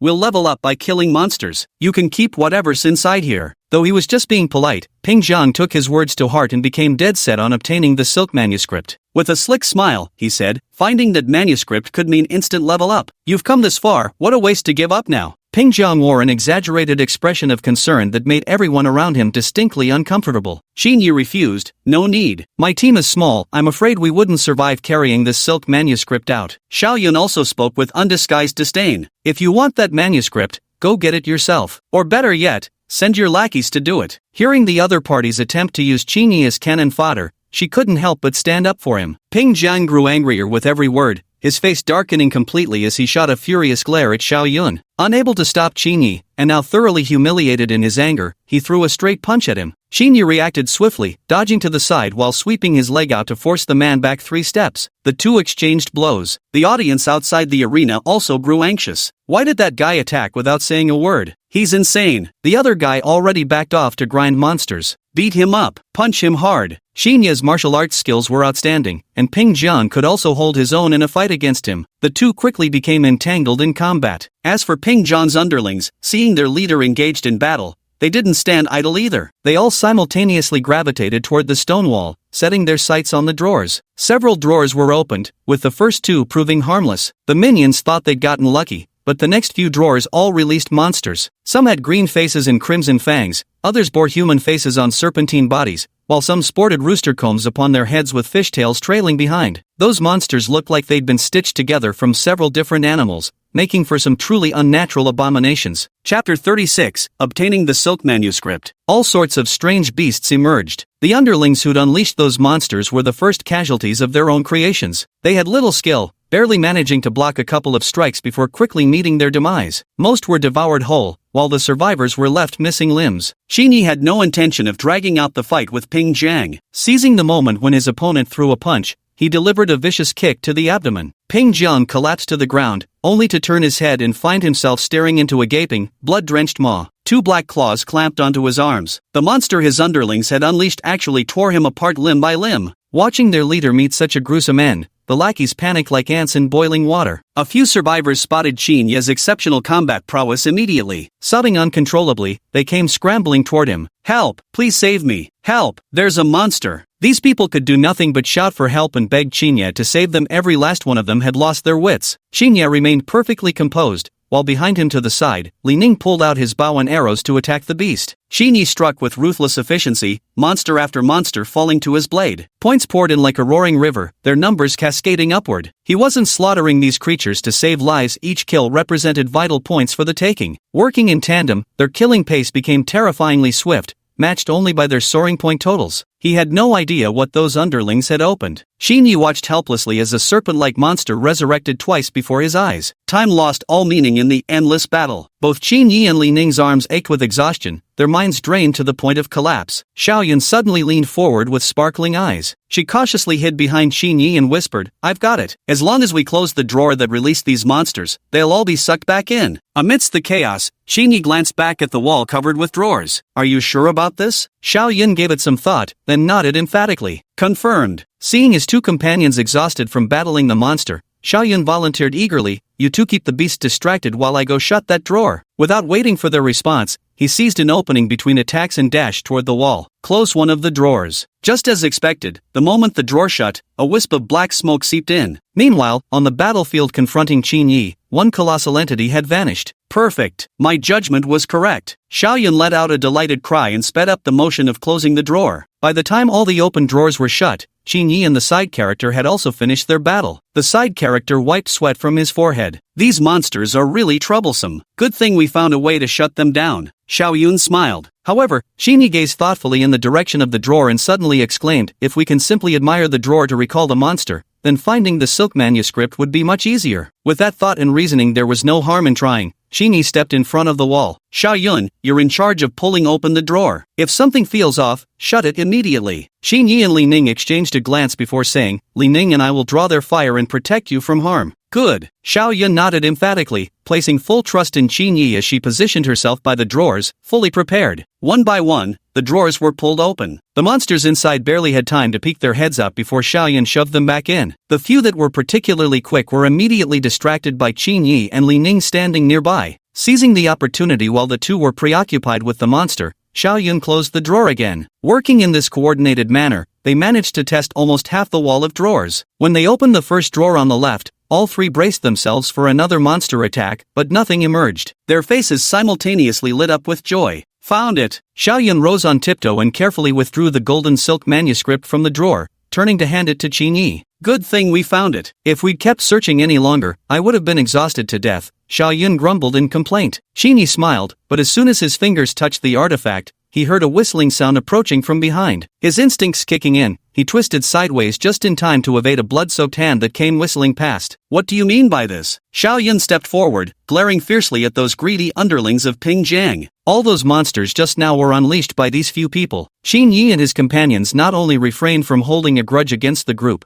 but also eliminated the majority of the monsters. Whether intentional or not, he had essentially saved their lives. These guys, seeing Qin Yi obtain the silk manuscript, grew envious and actually tried to steal it. The crew-cut henchman who made the move, though his eyes betrayed guilt, still stared fixedly at the silk manuscript in Qin Yi's hands. Qin Yi smirked coldly, showing them no mercy. It took practically no effort at all to knock these underlings flat. Though filled with resentment, the men could only watch helplessly as Qin Yi claimed the silk manuscript with victorious poise. Qin Yi slowly unfurled the artifact, confirming it contained archaic script before turning to discuss matters with his two companions. To his surprise, Li Ning and Xiaoyun simultaneously spoke up as if rehearsed. "Qin Yi, we owe our safe journey entirely to your care. You should keep the silk scroll." "Indeed, I haven't contributed much. Since I already have considerable points, I don't need the scroll." The two modestly deferred to each other, unanimously deciding to let Qin Yi have the item to advance his rank. Qin Yi hesitated momentarily before resolutely refusing. "No need. This silk manuscript represents a substantial amount of points. If I'm not mistaken, it should be enough for one person to clear the game." He gave a benign smile. "I've decided to split the silk manuscript points equally, combined with what we had before. It should be enough for three of us to advance." Qin Yi wasn't the type to hog all the benefits for himself after all. The two had helped quite a bit along the way. Keeping it all for myself just wouldn't feel right. At the moment Qin Yi made his decision, the silk scroll in his hand dissolved into specks of golden light, dispersing into the air. At the same time, The trio's points surged dramatically on the leaderboard in an instant. Their ranking now stood far ahead of the competition. Deeply moved by Qinye's generous decision, Li Ning and Xiaoyun wasted no time after dividing the points. They swiftly exited the main tomb chamber. It's getting late now. If we wait much longer, we might run into others. With deliberate haste and to avoid bumping into others and causing unnecessary trouble, Xinyi had Xiaoyun find a shortcut, and thanks to her abilities, they exited the ancient tomb in under 3 hours. Seeing the bright sunlight outside again, the group felt as though they had been reborn into another world. Xinyi stretched lazily, feeling the once oppressive air around him clear considerably. The group searched for the ancient tomb's exit, initially finding an open clearing. After walking a short distance, they entered dense woodland. It turned out this ancient tomb had actually been constructed beneath a primeval forest. From their elevated vantage point, Xin Yi and his companions gazed down upon an endless expanse of vibrant green treetops. The point competition wasn't over yet, they were still in it. Chapter 37, Ghost Attack. Just over 2 hours left. Xiaoyun glanced at his watch as he spoke. Xin Yi nodded. Let's wait until the points competition is over before we leave. Now that they had points, it still wasn't safe enough, they needed to wait a bit longer. The three of them decided against going their separate ways. They would stick together until the points competition had completely concluded, and only then would they leave this place. Xiaoyun and Li Ning wanted to explore other areas, while Qinyi wished to wait a little longer to give his family proper closure. Thus, the three went their separate ways to fulfill their own needs, wandering around the outskirts of the forest. The forest was sprawling, its canopy so dense it blotted out the sky. Being so ancient and untouched, it bore no trace of human presence, though plenty of wildlife thrived there. They aimlessly roamed for over 10 minutes. Xiaoyun and Li Ning had already circled the entire vicinity, with only Qinyi remaining motionless at the forest's edge. Qinyi, though this forest is vast, we've already combed through it once without finding anything unusual. Perhaps we should. Before she could finish speaking, she froze, because she realized she and Li Ning had somehow circled back to the tomb's entrance. What? Xiaoyun widened her strikingly beautiful big eyes. She'd been here before, and not just once. Yet without exception, she had always left after merely circling around each time. Never before had she circled once only to turn back again like today. Li Ning also wore an expression of sudden understanding. This forest is trouble. Both of them spoke the exact same words simultaneously. Then, something felt off right away, because Qinyi was missing. Qinyi? Xiaoyun and Li Ning shouted simultaneously. They looked around and finally spotted Qinyi's retreating figure in one direction. Damn! How did that guy get inside? Li Ning clearly saw Qinyi heading into that ancient tomb. Xiaoyun remained silent, but a trace of gravity surfaced in her beautiful eyes. Let's go, we're following him. Without another thought, the two immediately chased after him. Xiaoyun and Li Ning were both people of action and quickly caught up with Qinyi. Qinyi, where are you going? Qinyi stopped and glanced back at them, saying, I suddenly thought of something just now. What request? Xiaoyun and Li Ning exchanged glances, both feeling rather curious. Qinyi's gaze swept over the two of them as he said, I feel like there's something off about this forest. Any problems? Xiaoyun and Li Ning froze simultaneously. After a moment, Xiaoyun spoke up, you mean, this forest is part of the tomb? Li Ning, however, looked perplexed. But this forest is too vast. If I recall correctly, didn't you say that yourself? And didn't many teams emerge from this very forest? Xiaoyun rolled her eyes at Li Ning, utterly speechless. What I mean is, there might be some secret hidden in this forest. Qinyi explained, think about it, if this forest existed first, it stands to reason that some people would have ventured in to scout ahead. But they found nothing, and after coming out, didn't even realize they'd gone in a complete circle. Xiaoyun and Li Ning's eyes lit up simultaneously. If that's the case, then there truly is something wrong with this forest. At first they were all deceived by the ancient tomb, thinking it was everything there was. Now it appears highly likely that this tomb constitutes merely one part of the entire mausoleum complex. In fact, the entire forest is part of this imperial tomb. What are you planning to do? Xiaoyun asked. Let's go inside and take a look, Qinyi said directly. All right. Neither Xiaoyun nor Li Ning hesitated. The three of them entered the ancient tomb once more. This time, having gained experience, they didn't struggle as hard as before. In just over 20 minutes, they reached the stairway. It seems this tomb wasn't fully excavated. Xiaoyun pointed down the steps. Given the difficulty we faced when opening the ancient tomb, it shouldn't be this fast. Before she could finish speaking, Li Ning interjected, besides, this dirt has been recently disturbed. Qinyi had already noticed something amiss. The soil on these steps was fresh, completely different from the surrounding earth. If it hadn't been for Xiaoyun's reminder, he would have completely overlooked it. Do you still remember how when we opened the ancient tomb, the interior was completely empty with nothing inside? Xiaoyun nodded. I remember, there was nothing inside except for a burial chamber. Xinye's gaze flickered between the two of them as he said, I think we might have dug into the wrong part of the ancient tomb. Missed? Both Xiao Yun and Li Ning froze momentarily. Then, almost simultaneously, understanding dawned on them. If this forest was part of the ancient tomb complex, then the entire tomb couldn't possibly follow regular geometric shapes. Moreover, if Qinye's suspicion was correct that this forest had been relocated here, then the shape of the ancient tomb would be even more irregular. Time is of the essence. Let's go ahead. Qinye took the lead, descending the stairs without hesitation. Xiao Yun and Li Ning followed closely behind. This time they had experience and didn't expend much effort before opening the ancient tomb beneath the stairs. Just, holy crap! When seeing the scene inside, even Xiao Yun, who was accustomed to seeing dead bodies, couldn't help feeling astonished. Li Ning was even more thoroughly stunned. There were actually 3 people in the ancient tomb beneath the stairs. To be precise, 3 corpses, 1 man and 2 women. All 3 bodies were remarkably well preserved, dressed in strange clothing that looked nothing like modern attire. The most important thing is that the 3 looked completely different. Moreover, their skin and facial hair clearly showed they weren't from the same era. Xiao Yun was the first to react.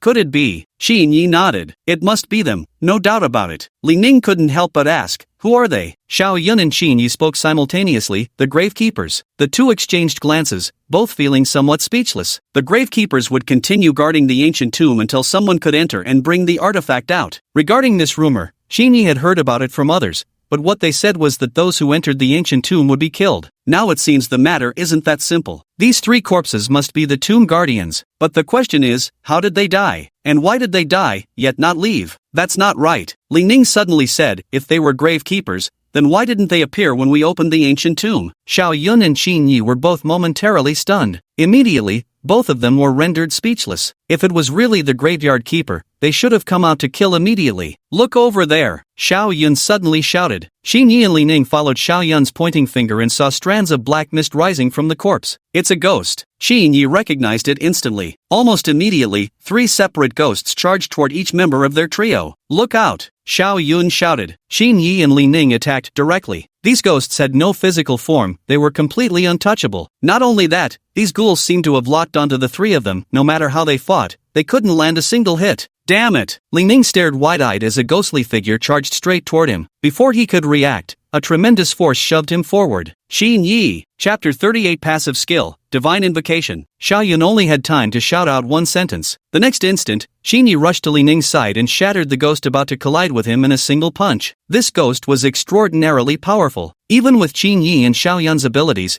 they couldn't withstand it head-on. Fortunately, Qinye rushed to Li Ning's side just in time and took the hit for him. Are you alright? Xiao Yun ran up to Li Ning and asked with concern. It's nothing. Li Ning's words came out in stammers. He truly hadn't expected these ghosts to be so formidable. If not for Qinye, he probably would have met his end right here. Look out! Xiao Yun shouted again. This ghost arrived too suddenly. Though Qinye reacted immediately, before he could take action, a tremendous force sent him flying backward. Boom! Qinye was flung backward, crashing hard against the wall. Cough! Cough! Qinye spat out a mouthful of blood. He felt as if all his internal organs had been displaced. System! At the critical moment, Qinye roared directly, Divine Invocation Art. This was a new passive skill obtained from the ancient tomb. For some reason, it was passively triggered here. When first acquired, there hadn't been any signs of activation at all. Apart from aura-type skills, the triggering conditions for other passive skills all seemed rather inexplicable. Crack! Almost as soon as Qinye's voice fell, a golden light descended from the sky. The golden light gathered in midair, gradually forming a human figure. It's an old man. The old man had white hair and a white beard, dressed in Taoist robes. Though he was frail with age, every expression and smile carried the aura of someone in authority. Who are you? Xiao Yun was startled. She had never witnessed such a scene before. The old man's appearance was far too abrupt. All evil be gone. The old man didn't respond to Xiao Yun's words, instead emitting a golden light that instantly repelled the 3 spirits. Gold Elder? Xiao Yun tentatively inquired. Elder Jin nodded slightly, fixing his gaze on Qinye. Young man, you're lucky to have stirred my divine soul. Come here and meet your doom. As he spoke, old Jin spread open his palm, a glimmer of golden light gathering in its center. Boom! Almost before the words faded, a deafening explosion echoed. That orb of golden light detonated instantly. Fall back! Old Jin let out a low shout, and immediately, the golden light rapidly expanded outward in all directions. The surrounding space seemed utterly incapable of obstructing the golden radiance's spread. In an instant, screams erupted. Wherever the golden light reached, both Li Ning and Xiao Yun felt as if their souls were being torn apart. They instinctively raised their hands to block it.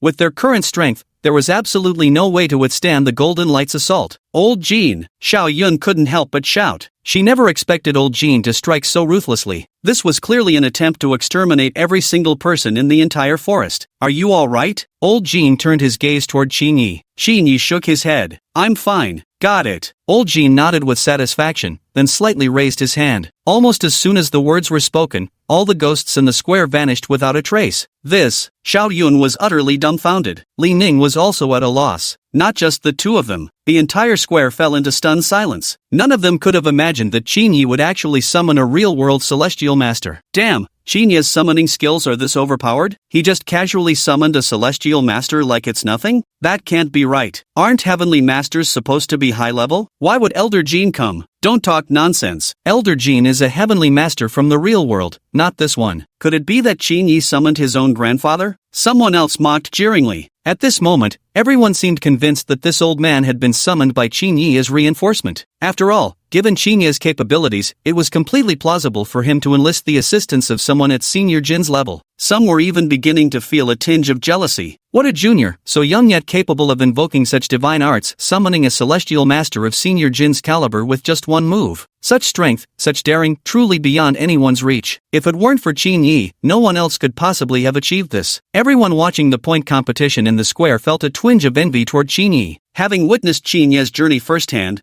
they alone could comprehend just how terrifyingly formidable he truly was. At an utterly terrifying growth rate, the lowest tier class accomplished feats that even many advanced classes couldn't achieve. Setting aside matters beyond the plaza, within the forest. Cough cough. Right at that moment, Xiao Yun cleared her throat twice. She pointed at Qin Yi and demanded, You better confess honestly, what's your real background? At this moment, not just Xiao Yun, but everyone was staring at Qin Yi. They were also very curious. What kind of trick did Qin Yi have up his sleeve? Do you really think I'm that capable? Qin Yi curled his lips. If I could really invite a grandmaster like old Jean, I would have spotted these ghosts from the very beginning. Xiao Yun was stunned. That actually made sense. If Qin Yi had truly possessed Jin Lao as his ultimate deterrent earlier, even if Li Ning was the most oblivious person alive, he wouldn't have dared to lay a finger on Qin Yi. But speaking of which, Qin Yi smiled faintly. You should be thanking me right now. Thank you? Xiao Yun looked utterly bewildered. What exactly were they supposed to thank Qin Yi for? That's right. Qin Yi nodded earnestly. If I hadn't invited old Jean here, you'd all be dead by now. That was the plain truth. Xiao Yun instinctively asked, How did you know? Qin Yi took a deep breath. It's simple. That old man Jean swatted away 3 ghosts with a single palm strike. With that terrifying level of power, how long do you think Li Ning would last against him? Xiao Yun couldn't help but swallow hard. She wasn't afraid. However, old Jin's methods were far too ruthless. One mishap, and lives would be lost on their side. So you see, I've done you a huge favor this time, right? Qin Yi smiled faintly. Xiao Yun rolled her eyes. Right, a huge favor. Thank goodness you brought old Jean, or we might not have stood a chance. Qin Yi shook his head. It's not might not win, there's absolutely no chance of winning. Xiao Yun froze slightly. What do you mean? Without offering an explanation, Qin Yi began walking toward Li Ning. At the same time, he summoned his stats panel in his mind. Current world, points competition. Mission progress, expel the ghost. Mission reward, Li Ning points +1. Boom! At that moment, Qin Yi's passive skill aura fully unleashed, enveloping Li Ning alone. What are you doing, Qin? Li Ning looked somewhat flustered, clearly unaware of Qin Yi's intentions for taking such action. There are some ghosts lurking within your body. I'll help you eliminate them to prevent any trouble. Qin Yi raised his eyebrows slightly and spoke in a grave tone. Hearing Qin Yi's words, Li Ning also relaxed, finding this reasoning sound. If Qin Yi had wanted to kill them, he wouldn't have gone through all this trouble. There had been several opportunities earlier to finish them off. Chapter 39, Rest Period? There was no need for him to put on an act. Then, there were 3 dull thuds. 3 faint black shadows flew out from the back of Li Ning's head, flickered in midair, and then vanished without a trace. After those 3 things emerged, blood appeared on Li Ning's face. Crimson blood flowed down from the back of his head, staining a large portion of his collar red. Xiao Yun's eyes widened in astonishment. Li Ning was also stunned. What is this? You've got 3 ghosts in your head. Qin Yi said calmly. What? Li Ning was also stunned. Xiao Yun instinctively moved to pull Qinyi aside. This matter was just too bizarre, she didn't even know whether to believe it or not. Moreover, she didn't want Qinyi to touch Li Ning. If Qinyi decided to do something to Li Ning, there was no way Li Ning could resist. Are you sure? Li Ning obviously didn't believe it either. There's no reason for them to come after me, is there? Then I wouldn't know. Qinyi shrugged. Figure it out yourself then. Xiao Yun noticed Qinyi's choice of words, to think slowly rather than to think carefully. Was there any difference in that? It seemed Qinyi had already known about the ghost lurking inside Li Ning's mind. Many thanks, Brother Qin. As Li Ning expressed his gratitude, a system notification echoed in Qinyi's mind. Successfully eliminated ghost. Passive skill obtained, mental aura. Ding! Points competition concluded. Current points leader, Qinyi. The tournament has reached its midway point. Before the next stage begins, all participants may return to the rest area for a 15-day break. After the system prompt sounded, the announcement for the points competition also rang out. So it seems that eliminating these specters is the real way to clear this level. Brother Qin, how can we find you in the rest area? Xiao Yun and Li Ning immediately understood they were about to separate upon hearing this announcement. Xiao Yun couldn't bear the thought of losing contact with Qinyi just like that. From all appearances, as long as he could stay with Qinyi, any hardship or danger could be easily overcome. This is my rest area code, you can contact me later. Upon careful consideration, Qinyi reasoned that having a fixed team would prevent constant worries about betrayal, which was why he left a phone number behind. Shortly after, he was teleported away. He needed to find a place to test out his newly acquired passive aura skill. Soon, Qinyi was transported back to reality. Turning around, he found nothing but a cold wall behind him. The entire competitor dormitory was completely empty. Aside from him, not another soul remained. Where'd he go? Qinyi was stunned. He had thought he would be able to see the other contestants. It seemed none of them had returned yet. At this realization, Qinyi also breathed a sigh of relief. If everyone were in the same dormitory, his mental aura would undoubtedly attract attention. Sooner or later, someone would surely come looking for trouble with him. Just as Qinyi was letting out a sigh of relief, he suddenly felt something damp on the back of his head. Reaching out to touch it, there was actually a wet stain. What's this? Qinyi carefully sniffed. A faint bloody scent lingered. Blood? Qinyi slightly frowned. Though he'd never studied medicine, one thing was certain, this damp patch was definitely not water. Recalling the 3 ghosts that had been eliminated in the game earlier, Qinyi suddenly realized something. Those 3 ghosts seemed to have been forced out of Li Ning's mind by his psychic power. Not good. Qinyi mentally cursed at the situation and instinctively summoned the attribute panel from the system. However, what appeared first was the introduction to his psychic halo, while the 3 ghosts materialized beside Qinyi, yet they showed not the slightest intention of attacking him. Divine Tier * Mental Halo, passive immune to all psychic attacks, and forcibly controls spiritual entities within 3 major realms above the current level to serve you. These 3 ghosts are spiritual entities, but this halo effect is ridiculously overpowered. Qinyi muttered inwardly. At the same time, Qinyi understood. This must be the effect of his spiritual aura. The spectral soldiers should be the harvest from this phase, but he probably wouldn't be able to subdue the others. After all, not everyone is Qinyi, who can casually manipulate spiritual entities. From these 3 spectral soldiers, Qinyi didn't sense much malice. Perhaps even an ordinary person would react badly if treated this way. But now they were being controlled by Qinyi. Perhaps the overwhelming strength he displayed during the recent battle had subconsciously made them feel he was the real boss.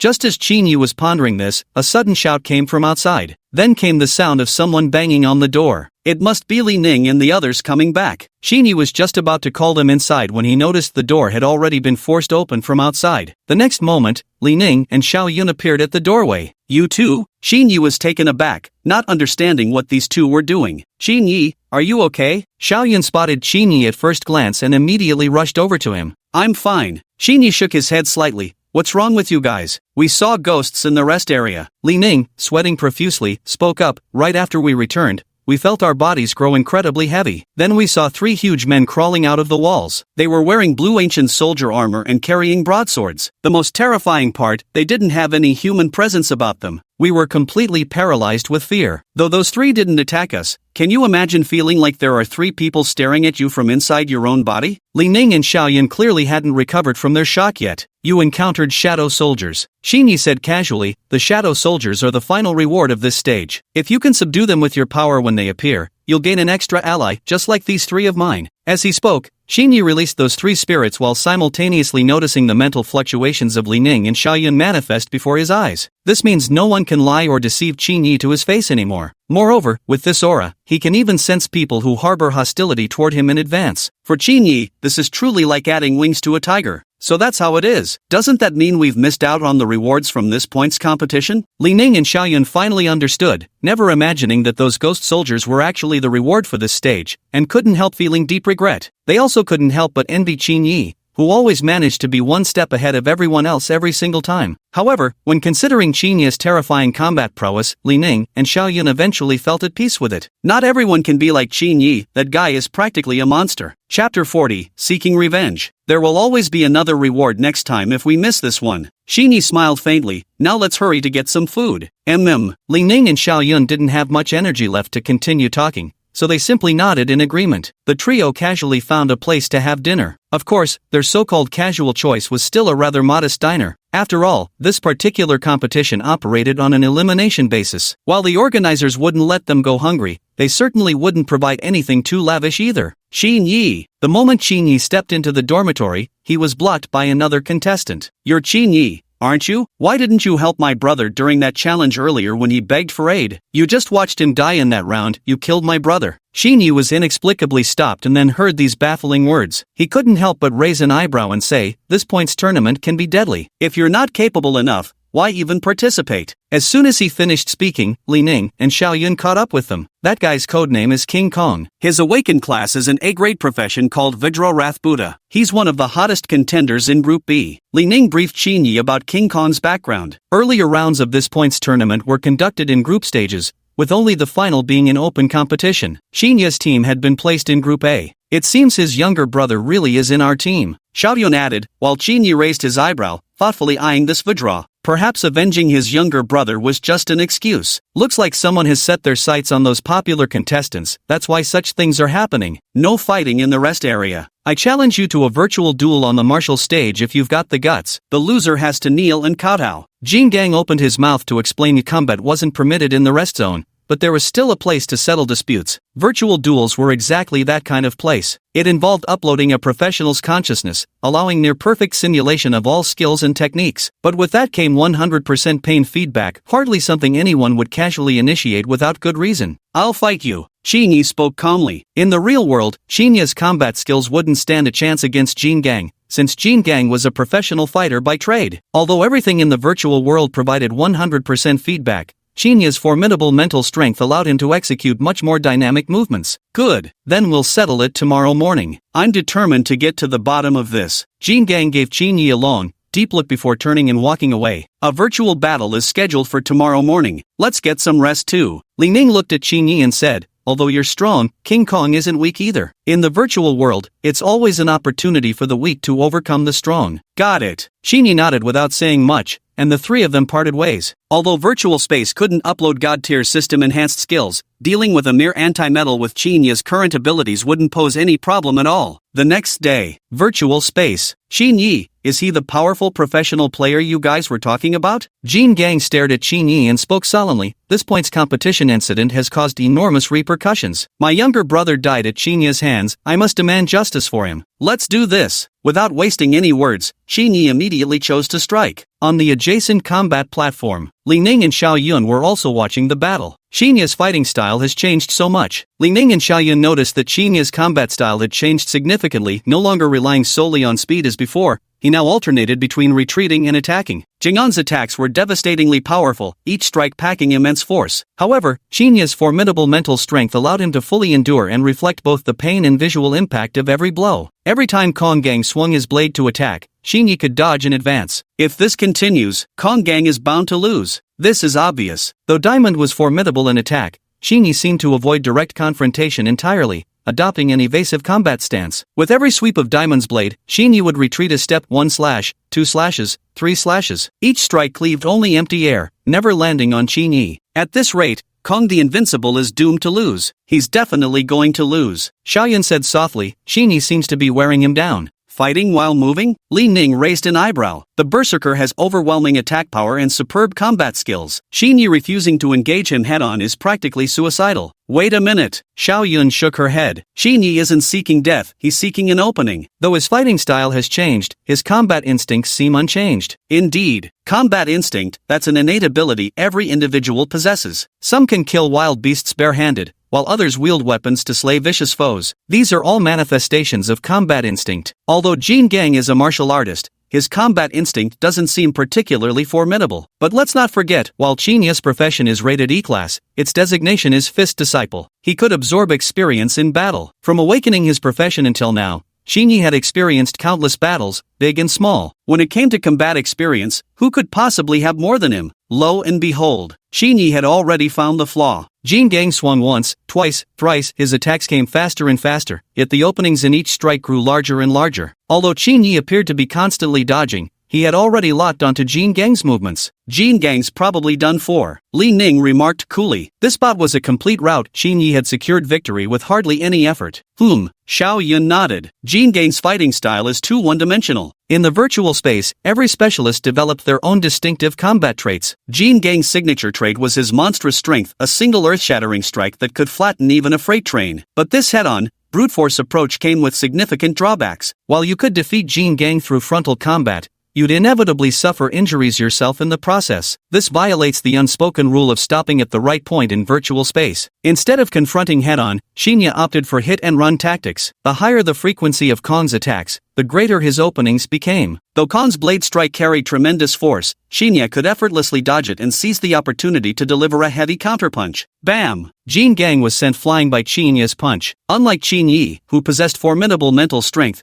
Jin Gang felt 100% of the pain feedback. Knocked flying by Xinyi's punch, Jin Gang was in excruciating pain. Seizing the moment, Xinyi leaped forward. Boom! Another heavy punch landed on Jin Gang, sending him stumbling before he collapsed to the ground. Chapter 41, Solo Dungeon. I surrender. Xinyi spoke calmly. If you don't surrender now, I'll make sure you die miserably later. I give up. Jin Gang fell to his knees instantly. In terms of agility combat, he stood no chance against Xinyi. Even in a head-on confrontation, he still couldn't defeat him. Next time, don't let others use you as their blade. Your brother's death had absolutely nothing to do with me. After defeating Jin Gang, Xinyi curled his lips slightly and spoke again. Meanwhile, the spectators who witnessed this duel began buzzing with discussions. No one had expected Xinyi to defeat Jin Gang so effortlessly, it almost seemed like he hadn't even broken a sweat. How far had Xinyi actually progressed? Jin Gang is one of Group B's top seeds, yet the gap between him and Xinyi is unexpectedly massive. Yeah, and Xinyi didn't even go all out. He managed to defeat Jin Gang just by maneuvering. How impressive. Xinyi's combat experience seems far more extensive than Jin Gang's. What has he been through exactly? Xinyi is truly the undisputed number one, isn't he? Meanwhile, as Xinyi logged out from the virtual platform and was about to go find Li Ning and Xiao Yun, Jin Gang came knocking on his door again. What do you want to do? Do you really think I won't kill you? Seeing King Kong come knocking again, Xinyi's eyes flickered with renewed killing intent. Even a clay idol has its temper, let alone Xinyi. The path he'd walked to reach this day had been paved with corpses. That he had agreed to compete with King Kong at all had already been quite the concession. Brother Qin, don't be angry. I was just testing your mettle before. I happen to know of a dungeon, or rather, a secret realm, that can temper one's physique. I don't know if you'd be interested in joining me. It just so happens we have half a month free for resting anyway. Upon hearing Xinyi's words, Jin Gang hastily waved his hands in protest. Secret realm? Tempering the physical body? Upon hearing Jin Gang's words, Xinyi immediately furrowed his brows. If what Jin Gang said was true, this would indeed be an excellent opportunity. It'd be a pity to miss out. Right, I obtained this dungeon's access token during a tournament. I went to scout it secretly. It's impossible to clear alone, and I can't even enter yet. Though I have the token, there's a strength requirement. Jin Gang spoke calmly. I know you're specializing in physical professions too. I've watched many of your videos. Partnering with you would be a smart move. Jingon's words immediately put Xinyi on high alert. How did such a great opportunity as a dungeon instance just fall into my lap so easily? We can split the materials dropped in this unique instance equally, or you can even take the lion's share. But I'll reserve one specific item I need for my class advancement. Ironhide seemed to have anticipated Xinyi's skepticism and immediately laid out his bottom line. If it weren't tied to his class progression, he wouldn't have been in such a hurry to reveal the existence of this dungeon in the first place. Are you sure it can be done within half a month? Xinyi still voiced his biggest concern. He wasn't worried about anything else, mainly that it might delay the upcoming tournament.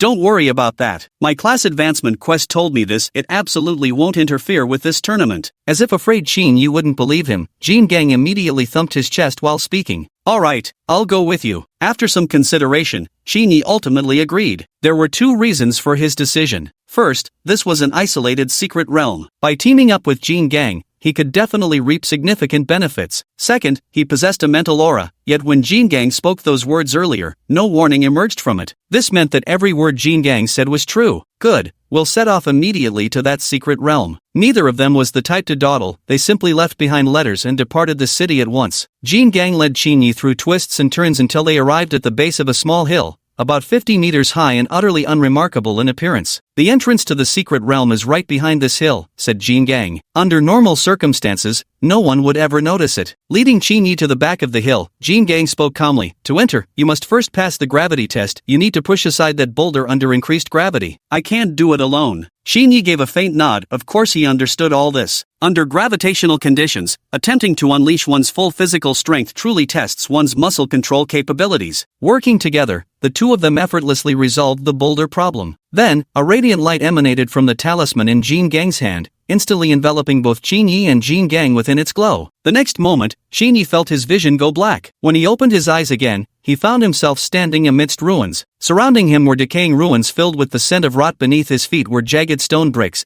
and ahead loomed ancient structures that exuded the aura of antiquity. Brother Qin, this hidden realm seems to be an ancient ruin. Once we take what we need, this place will likely collapse. Jin Gang led Qin Yi deeper into the mysterious realm while speaking to him in a calm tone. How did you come to know all this? Qin Yi asked curiously, as this information was extremely valuable to him. Actually, I found it in official documents. While classified, the secret level of dimensional realms isn't particularly high. Once you reach a certain clearance, you can access quite a bit of related information. Jin Gang explained calmly to Qin Yi. Moreover, dimensional realms differ from ruins. With regular ruins, anyone with sufficient strength can compete for them. But dimensional realms have time limits, they automatically close after a certain period. %. In the secret realm, one can gain many benefits, but this should be a realm specifically for my profession. Jin Gang's words immediately made Qin Yi even more curious about this world. When it comes to unknown territories like secret realms, the benefits are usually substantial. However, Qin Yi didn't place much hope in the benefits of the secret realm. After all, this world still revered warriors above all else. Instead of dwelling on useless thoughts, it was far better to focus on strengthening his own abilities. How strong are you really, Brother Qin? That sparring match we had, on the surface it looked like I had the upper hand,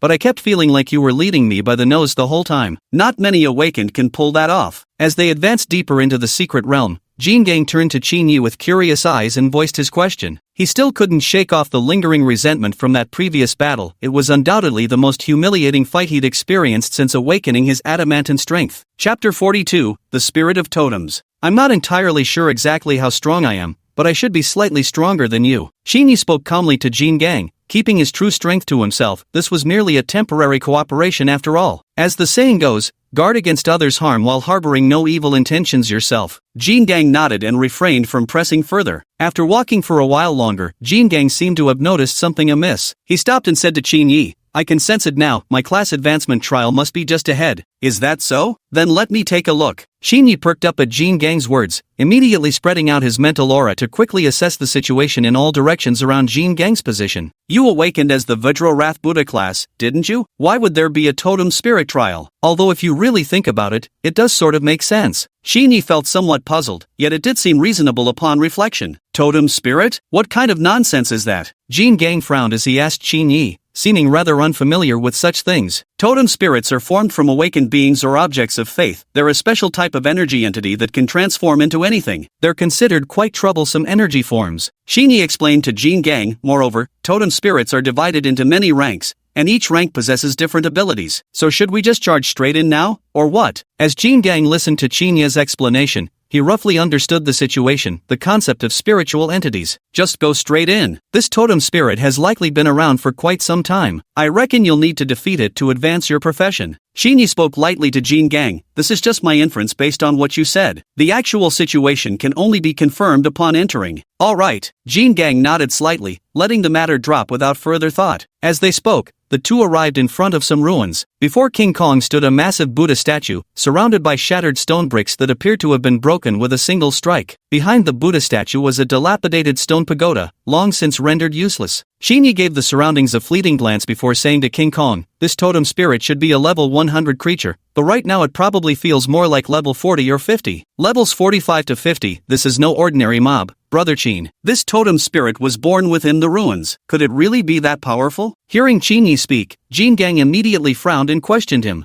"I said it's comparable to levels 45 to 50. You'll have to experience it for yourself." Xinyi replied with a furrowed brow, his mental aura already enveloping the entire ruins. Xinyi quickly noticed something was amiss. Behind the Buddha statue, within that long crumbling stone pagoda, faint pulses of energy seemed to emanate. These fluctuations carried an ancient and primal aura, overwhelmingly powerful. "Vajra, be careful. This totem spirit might be tougher than we imagined." Xinyi spoke solemnly to Vajra while simultaneously adjusting his condition to peak performance. Jin Gang immediately sensed something amiss upon hearing Xinyi's words, and a faint aura began radiating from his body. As Xinyi and his companion prepared for battle, the surrounding air suddenly twisted, and a massive figure leaped out from behind the Buddha statue. The figure was entirely dark cyan, exuding an ancient and weathered aura. Two sharp antennae atop its head quivered incessantly, while wispy black mist curled around its form. "Is this the totem spirit? It seems different from what I imagined." Jin Gang frowned at the dark cyan figure before them and said to Xinyi, "This appears to be a dark attribute totem spirit." "Dark attribute? No wonder it looks so unnerving." Xinyi said to Jin Gang, "This dark attribute totem spirit probably evolved from your Vajra Buddha profession, essentially a derivative of your class. But this totem spirit is far stronger than you." Jin Gang didn't respond further. The aura emanating from this dark attribute totem spirit had already put him on high alert. Jin Gang made his move. As a close combat class, the Raging Buddha's explosive power was undeniable. However, this dark attribute totem spirit was no slouch either,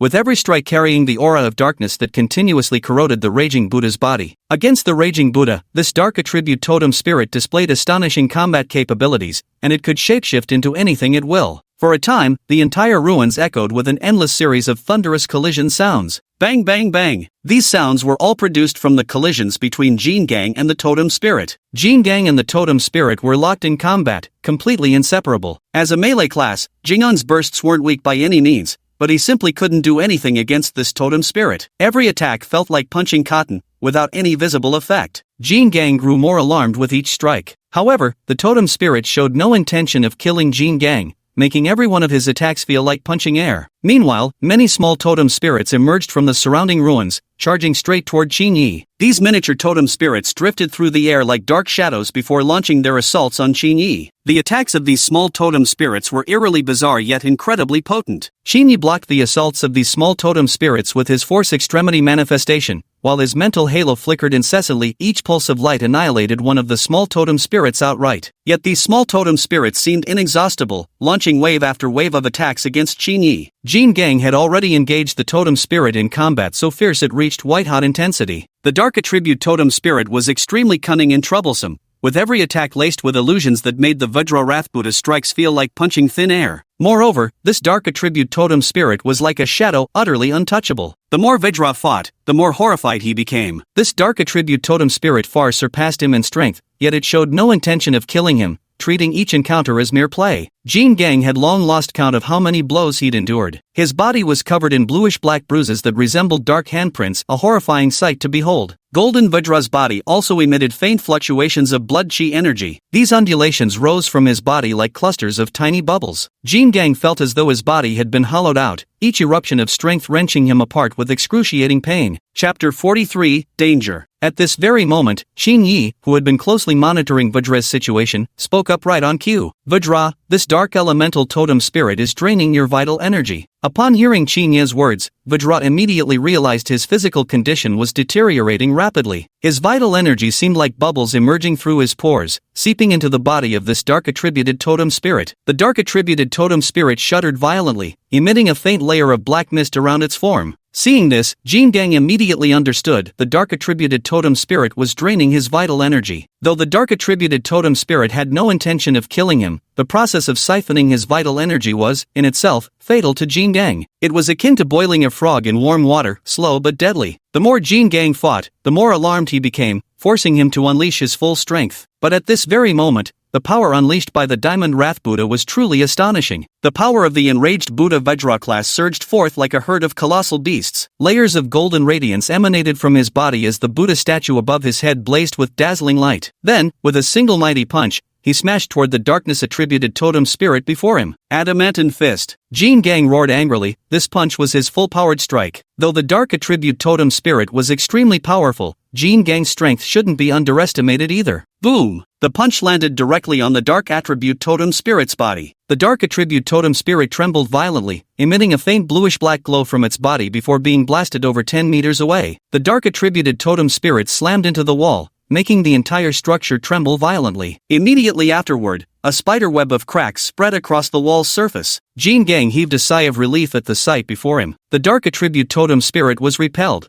bringing a fleeting moment of clarity to Jingang's mind. This dark attribute totem spirit was indeed formidable, yet it didn't seem to be exerting its full strength. The power that King Kong just unleashed seemed to have some effect on this dark attribute totem spirit. If this dark attribute totem spirit were a living creature, it would certainly have sustained injuries. At this moment, Shinya's voice rang in his ears again. King Kong, this dark attribute totem spirit fears light the most. Try using light attribute power. Hearing Shinya's words, a sudden clarity flashed through King Kong's mind. At this moment, a faint glow of radiant aura once again emanated from Jingang's body. After unleashing the power of the light attribute, Jin Gang immediately felt the dark attribute totem spirit's assaults weakening considerably. The dark attribute totem spirit trembled incessantly, its body emitting a faint layer of bluish-black mist. The pitch-black gases continuously streamed out from the dark attribute totem spirit's body. The dark attribute totem spirit seemed utterly terrified of this light attribute energy, curling its trembling form into a defensive ball. At this moment, Jin Gang also noticed the dark attribute totem spirit and observed its form steadily growing more translucent. Understanding the creature's fear of his radiant power, Jin Gang immediately intensified the brilliant glow emanating from his body. As if purified, the resistance from the dark attribute totem spirit grew weaker and weaker until it finally disappeared entirely. As for the lesser totem spirits Chinyi was dealing with, after the greater totem spirit dissipated, it seemed as though they had lost their source of power and gradually faded away as well. Ha!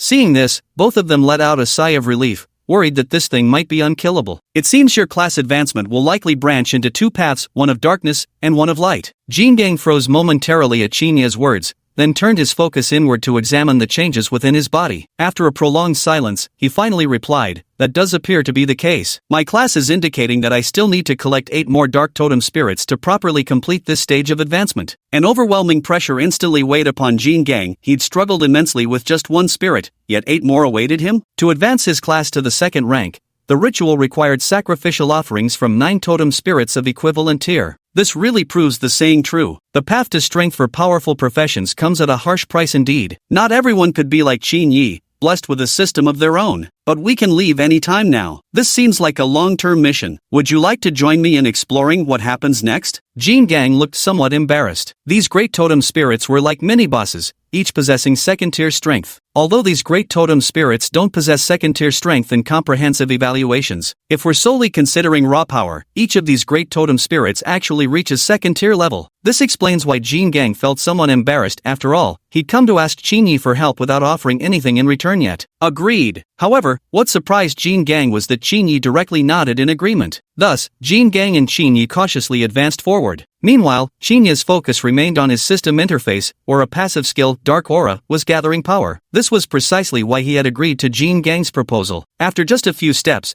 they spotted a grand hall inside one of the passageways. Jin Gang and Qin Yi exchanged glances, then stepped directly inside. The moment they entered, Jin Gang and Qin Yi saw an altar in the center of the great hall. Upon the altar stood a statue. The statue depicted a blue-skinned demon with ferocious fangs. Vajra, this demon is of the dark element. At this moment, Qin Yi also noticed the statue on the altar. Should we destroy it? Upon hearing Qin Yi's words, Vajra immediately understood his meaning. If this statue is destroyed, the dark attribute aura emanating from it will dissipate. In that case, although Jin Gang will suffer some losses, he can proceed more steadily. But Jin Gang hesitated for a moment. Something doesn't feel right, he said. Are you worried this statue still has a hidden trick? Qin Yi asked. Jean Gang nodded. Right, we'd better be cautious. Xinyi immediately understood Jean Gang's meaning upon hearing his words. Although the statue no longer radiated any life force, that didn't necessarily mean it was harmless. Destroying the statue recklessly might trigger some hidden mechanism and bring them trouble. What should we do then? Xinyi asked. I think we could try communicating with it, Jean Gang suggested. Communicate? Xinyi was taken aback. Wasn't the dark attribute totem spirit also capable of being tamed? Jean Gang explained. Let's attempt to tame this statue. Chapter 44, Taming. Jean Gang's proposal made Xinyi frown slightly. The suggestion carried some risk. If not properly controlled, it might lead to unforeseen troubles. Yet one had to admit, Jean Gang's proposal did possess a certain degree of feasibility. Judging by the occupational traits Golden Kong had previously displayed, this statue should be conquerable by him. Alright then, give it a try. Upon hearing Golden Kong's words, Xinyi also decided to let him attempt it. Although Xinyi possessed the dark aura, it hadn't fully materialized yet. If I were to do it myself, I might not be able to control it. Don't underestimate how the dark aura has only gathered a portion of its power. If this force were to spiral out of control, it would still be terrifying. After all, this is a divine tier passive skill enhanced by the system. Without dwelling on it further, Xinyi turned his gaze toward Jean Gang. He saw Jean Gang first bow respectfully to the statue at the center of the Grand Hall, then form hand seals with both hands. At this moment, a faint layer of dark aura also began to shimmer around Jean Gang's body. This dark aura continuously flowed out from Jean Gang's body, moving toward that statue. Time passed minute by minute, until roughly the span of an incense stick had burned away. The statue suddenly trembled, and then a stream of bluish-black gas began seeping out from its surface. The murky green-black gas coalesced around the statue, forming a sinister phantom of a green-skinned demon with fang tusks. The demonic shadow first cast a fearful glance at the Iron Guardian, then its form began trembling uncontrollably. As time passed, this demonic shadow grew fainter and fainter, until it completely vanished from sight. Phew! Jean Gang let out a long sigh of relief. This moment had made all the time and effort he'd invested completely worthwhile. During that entire process, Jean Gang had utterly exhausted himself. Did it work? Xinyi asked. Done, Jean Gang said wearily. But I sense this statue isn't entirely loyal, and I don't have much strength left. Let's call it a day for now. Although Xinyi was somewhat reluctant, after all, the dark aura hadn't fully formed yet. Lacking a certain degree of dark attribute power, he also understood that advancing alone carried significant risks. Then let's go out. Remember, you owe me a favor this time. Facing Xinyi's words, King Kong nodded, then activated the token as a radiant light enveloped them both. Then they teleported back to the rest area. The two then returned to their respective homes. Xinyi needed to assimilate the dark aura he had acquired, while Jean Gang needed to digest the advanced professional power. Upon returning to his residence, Xinyi sat cross-legged and immersed his consciousness into the spiritual world. At this moment, Xinyi discovered that his dark aura had already completed fusion, but it hadn't reached its fully developed state yet. Xinyi wasn't disappointed. On the contrary, he considered this a decent outcome. After all, the dark aura he obtained this time was merely an inferior version. To reach its complete form, it would either need to absorb energy from external sources or be nourished by Xinyi's own power. Next, Xinyi guided the dark aura to float toward the merging point between his spiritual world and the system space. At this fusion point, there were 8 distinct patterns resembling seals. Each symbol represented a different attribute type, 8 elemental auras in total that he now possessed, whereas previously he'd only had 6. The appearance of darkness and spirit directly added 2 more attributes. As the dark halo approached, these 8 patterns emitted a faint glow as if responding to it. After the dark halo hovered over these patterns for a while, they seemed to come alive one by one, radiating intense light. Under Xinyi's control, these beams of intense light flew into the dark halo. As more and more intense beams of light flew into the dark halo, Xinyi could feel his dark halo growing increasingly powerful. Eventually, the radiant light emitted by these patterns grew progressively weaker, while the dark halo became ever stronger. Finally, all the brilliant light completely vanished, and the dark halo solidified as if reaching its ultimate form. Phew! At that moment, Xinyi let out a sigh of relief. The most difficult step was finally complete. The next step is to continuously nurture the dark aura, making its attributes increasingly powerful. Of course, this nurturing process won't be quick, it will take at least several years. However, Xinyi isn't worried. With the system and his auras, he has no need to fret over such trivialities. With that, Xinyi began nurturing both the mental aura and dark aura in earnest. The 2 auras needed separate nurturing since he had just fused them. An hour later, Xinyi opened his eyes. By then, both his spirit aura and dark aura had already been nearly nurtured to completion. Of course, nurturing the dark aura required dark attribute energy, which Xinyi had to absorb from the external environment. Absorbing dark attribute energy is far easier than absorbing light attribute energy. After all, light is the source of all life, a positive force that requires genuine effort to obtain. Darkness is different though. It's corrosive, negative, with just the slightest guidance. External dark energies will surge wildly into one's body. Yet absorbing dark power is rather sinister. Without Chinya's mental halo, he probably wouldn't have succeeded. Under normal circumstances, only dark-aligned cultivators have the potential to develop spiritual attributes, or conversely, spiritual attributes are the only ones capable of bearing either darkness or light affinities. After all, darkness is corrosive, a negative force. Without a sufficiently solid foundation, it would be impossible to wield such power. Chinyi only gained the ability to independently comprehend the dark halo after obtaining the spiritual halo. As for the rewards granted by the system, those belong to the system's domain and shouldn't be judged by conventional logic. The moment it manifested, Chinyi felt his power magnify as if amplified, his body instantly enveloped by the dark halo. At this moment, Chinyi felt his body transforming into a black hole, voraciously devouring the surrounding dark energy. As more and more dark energy was absorbed, Chinyi sensed his dark aura growing increasingly powerful. Early the next morning, Chinyi rose from bed. Though he had fused two auras the previous day, his mood remained exceptionally buoyant. After all, merging two top-tier auras was no easy feat. Stepping outside, Chinyi found Jin Gang already waiting in front of the grand hall. "Shall we continue today?" Jin Gang asked. "Let's proceed." Chinyi nodded. They had gained considerable rewards this time, continuing was only natural. "Alright, let's head out." Without another word, Jin Gang turned and strode straight toward the grand hall's exit. Once outside the grand hall, the two immediately headed toward the mist-covered zone. This time, he moved with practiced ease, entering the grand hall directly and advancing toward the next challenge without hesitation. Chapter 45, Trouble. Without any delay, the two of them passed directly through the second level. Upon reaching the third level, Chinyi discovered it was an isolated space. This space contained no statues, only a single divine idol. The deity statue was entirely shrouded in black mist,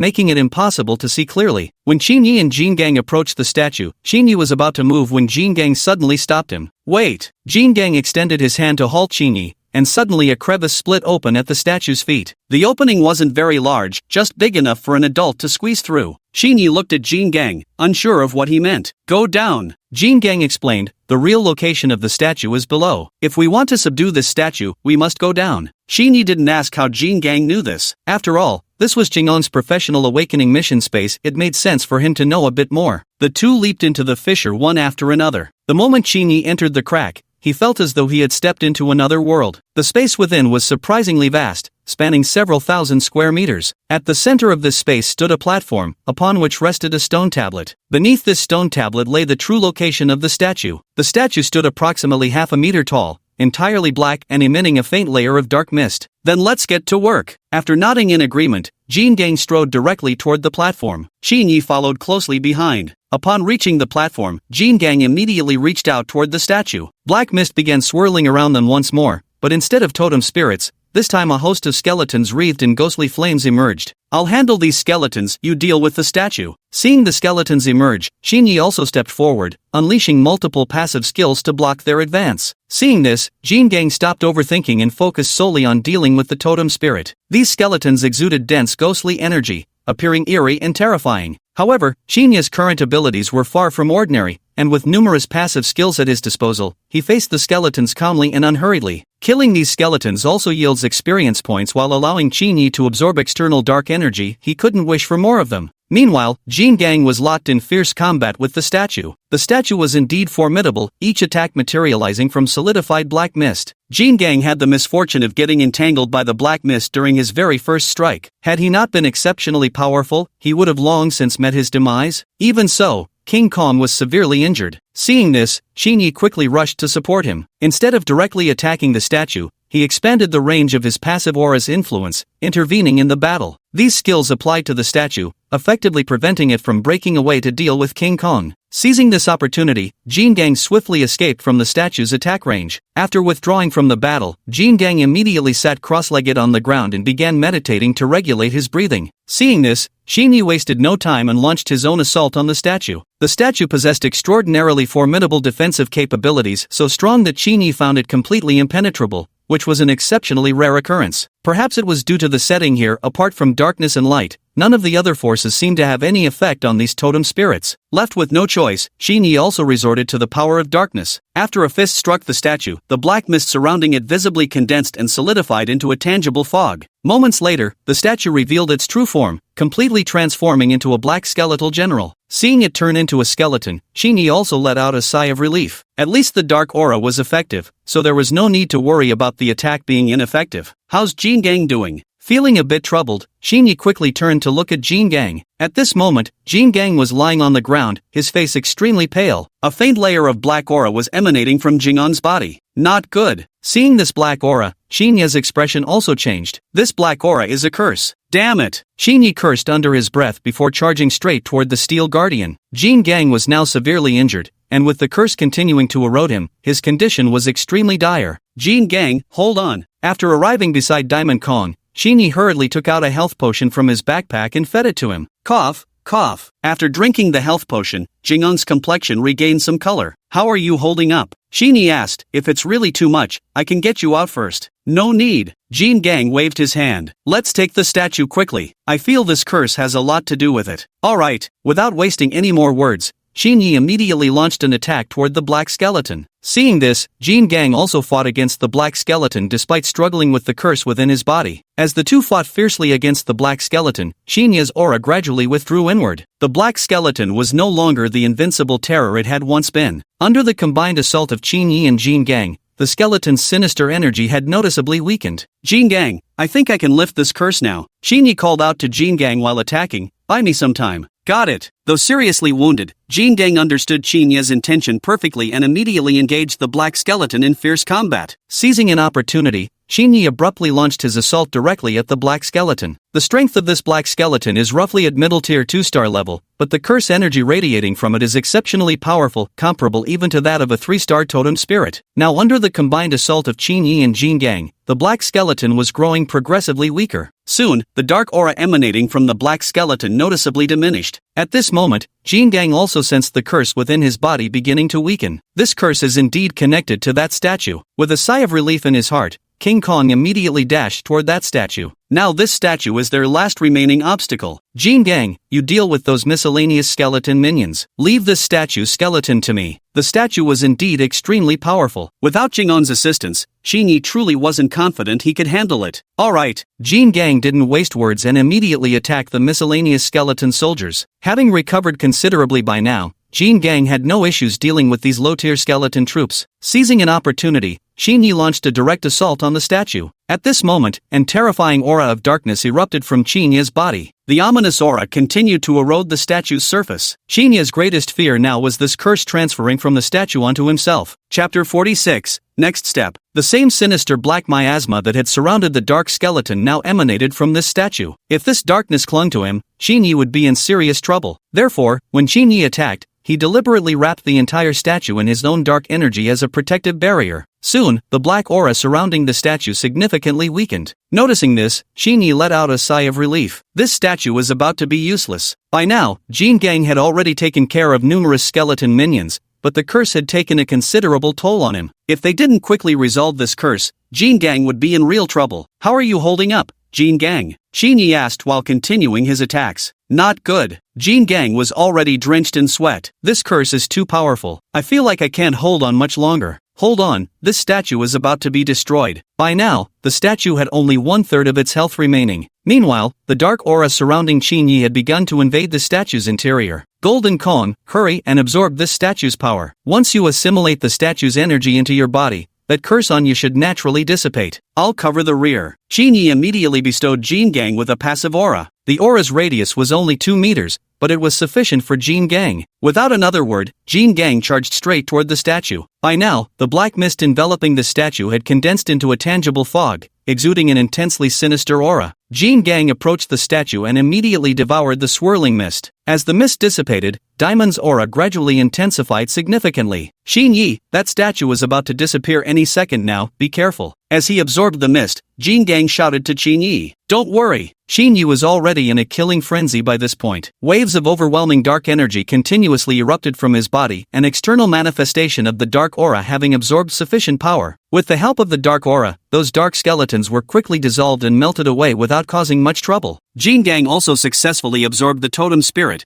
though both of them had to put in quite the effort. He never expected the job advancement quest to be so troublesome, but it gave Qin Yi a mental preparation for the future. Although he had the assistance of a miraculous passive system, being stuck with the E-class fist disciple profession remained a drawback. If given the opportunity in the future, he would definitely aim to raise his profession level. Doing so would also allow him to awaken even more powerful passive auras. Should we continue exploring downwards, or should we leave now? After thoroughly cleaning up the entire battlefield, Qin Yi once again looked at King Kong, waiting for him to decide whether they should continue exploring or leave now and wait for their next entry. Their expeditions over the past 2 days had yielded substantial rewards, but judging by the difficulty of the totem spirits, the upcoming challenges would undoubtedly become even more arduous. In his opinion, it would be best to wait until they passed the subsequent point-based qualifying rounds before considering further exploration. If getting injured here affects the subsequent points competition, that would truly be a case of the gains not justifying the losses. Jin Gang also understood the implications behind Qin Yi's words, so without hesitation, he nodded and said, "Let's head out first. We can come back here after the points competition is over." After exiting the secret realm, Qin Yi and Jin Gang headed toward the rest area. However, along the way, Qin Yi keenly sensed that something wasn't right. "It seems we've been noticed,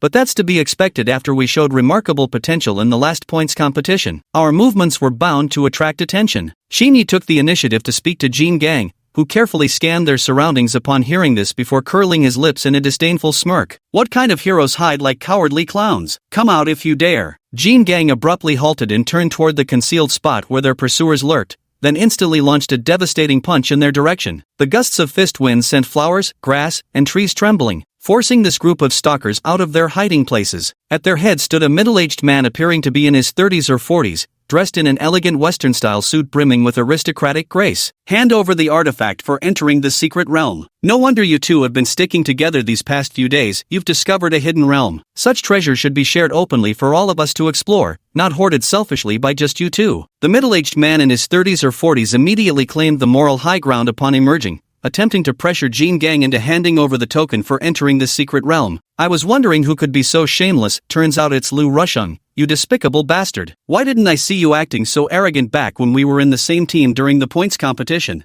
Jin Gang outright cursed at him. This Lu Rusheng fellow was nothing short of a complete villain. Back during the points competition, he'd pulled plenty of underhanded tricks, but at that time Jin Gang completely ignored him, so he had no choice but to give up. Now, this Lu Rusheng saw that Chang'eng's group had discovered a secret realm and came to extort them, trying to snatch the hard-earned token they'd obtained. Jin Gang, unless I'm mistaken, this guy seems to be a member of an organization called the Rusheng Pavilion. At this moment, Qin Yi also cast a cold glare at Lu Rusheng, inwardly transmitting a message to Jin Gang while continuing to fix him with that icy stare. This guy had pulled plenty of dirty tricks during checkpoint matches back then, and he was also a minor leader in the Rusheng Life Pavilion. He was quite familiar with this organization. During his earlier grouping phase, someone had also used this very name to recruit team members. "Since you know I'm from the Hall of Eternal Shadows, I'll count to 3. Hand it over, and I'll make your deaths quick." Lu Rusheng also cast a cold glance at Qin Yi and Jin Gang before waving his hand, prompting all his underlings to rush forward at once. Meanwhile, the commotion caught the attention of many nearby, and awakened professionals began gathering one after another, hoping to join in and benefit from the chaos. "Attack!" With a low growl, Jin Gang struck without hesitation, throwing a fierce punch toward Lu Rusheng. The punch tore through the air with a chilling force. Petty tricks. Lu Rusheng let out a disdainful snort before swinging his fist to clash directly with the metallic giant. Boom! After that punch landed, Lu Rusheng felt excruciating pain shoot through his arm before vomiting a mouthful of blood. All the bones in his entire arm had shattered. How is this possible? The people around were all shocked at the sight. Chapter 47, The Fight Begins. Lu Rusheng looked at Jin Gang in horror. He never expected to be injured like this, let alone that the injury would be so severe. Jin Gang punched him on the arm, shattering the entire bone in one strike. Don't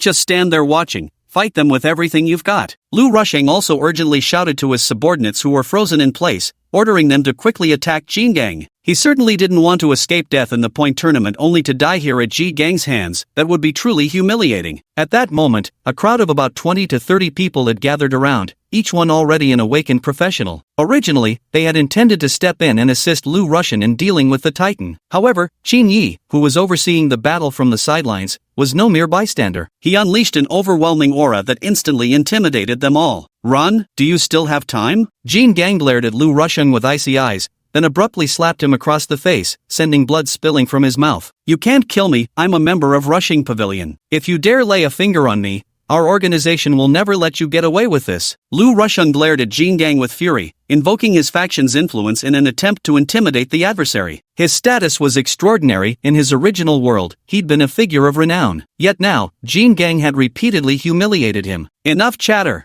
Jin Gang sneered with disdain before delivering another punch, smashing it directly onto Lu Rusheng's other arm. "Ah!" This time, Lu Rusheng screamed outright as both his arms were fractured, his entire left side seemingly numb from the pain. Jin Gang had actually held back. Otherwise, given his sheer size and strength, Lu Rusheng wouldn't have even kept his arms intact. "Kill him!" At this moment, the surrounding crowd also erupted in furious shouts. As for Lu Rusheng, this petty leader of the Rushing Pavilion, they all harbored deep-seated hatred. This guy had set many traps during the points competition, and they had all suffered numerous targeted attacks back then. Now that they had the chance, they wanted nothing more than to eliminate Lu Rusheng outright. "Gold Strength, stop playing around. More and more people are gathering here. Hurry up and finish him off." Shinyi said with disdain. "In my opinion, someone like Lu Rusheng truly deserved his death. A talentless hack who still dared to imitate others in robbery. Who else should die if not him?" "Understood." Just as Jin Gang nodded in agreement and raised his fist to deliver the final blow to Lu Rusheng, a fireball suddenly shot toward them from the distance. "Looking to die." Shinyi witnessed this scene and immediately unleashed his aura, extinguishing that fireball in an instant. At that moment, a robed mage stepped forward from the crowd, followed by a group of members. "There's no need for lethal force between brothers, is there? I am Lu Changqing, leader of the Rushing Life Pavilion. Please do me the honor of sparing him." Lu Changqing radiated the cultivation fluctuations of a level 60 expert. His class level had clearly reached the threshold for first advancement. Both Jin Gang and Qin Yi were at level 60. The reason they hadn't undergone class advancement yet was because the job change system would only open after the current points competition concluded. In other words, level 60 represented the pinnacle of current professional players. "Your face means about as much to me as a shoe insole. What kind of stray cats and dogs dare set their sights on me? If you dare make a move, I'll cripple one of your arms." Shinyi couldn't be bothered wasting words with Lu Changqing and simply strode forward to attack. Then he unleashed a punch, gathering tremendous momentum in his strike. "Earthen Shield." Lu Changqing didn't hesitate either, slamming his palm forward as a sturdy earthen shield materialized before him. Crack! Shinya's fist smashed directly into the earthen shield, instantly producing a crisp cracking sound. With his terrifying strength, he shattered the shield effortlessly. Lu Changqing felt a sharp pain shoot through his arm before suddenly coughing up a mouthful of fresh blood. His entire arm was shattered to the bone. "Level 60 Earth Shield skill? In your hands it's like a child's toy. You dare speak to me?" Shinyi let out a disdainful snort before delivering a sharp slap across Lu Changqing's face, sending blood splattering from his mouth.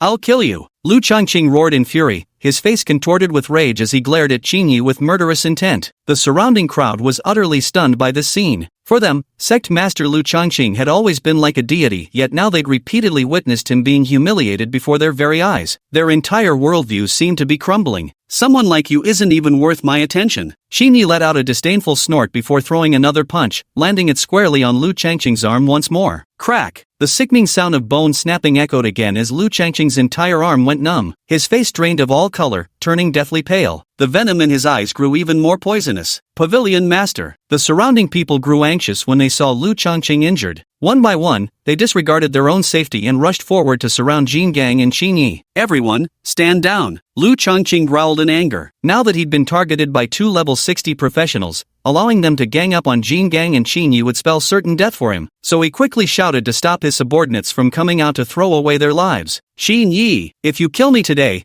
the Rushing Pavilion will hunt you to the ends of the earth." Lu Changqing roared with a threat that sounded fierce but carried hidden cowardice. Now he was up to his old tricks again, starting to make threats. But this trick didn't work at all before Jin Gang and Qin Yi. "Jin Gang, clean up this mess. I'm going back to sleep. Best kill them both while you're at it." Qin Yi clapped his hands, then turned and strode away without so much as a backward glance at the fellow. Leave the rest to Jin Gang to handle. He had no intention of wasting his precious time on these people. Rather than squandering time here, it'd be better to go back and focus on diligent cultivation. Although the class change system hadn't been unlocked yet, the energy accumulated through pre-class change cultivation would be fully credited to the practitioner once the transition occurred. Ah! At that very moment, Lu Changqing let out a piercing scream as Jin Gang's fist shattered his entire leg bone, the agony sending him crumpling to the ground. Jin Gang stepped on his arm, then crushed all the bones in Lu Changqing's entire limb. "If you want to die, I'll grant your wish." Jin Gang spoke, then threw a punch that landed squarely on Lu Changqing's head. Chapter 48,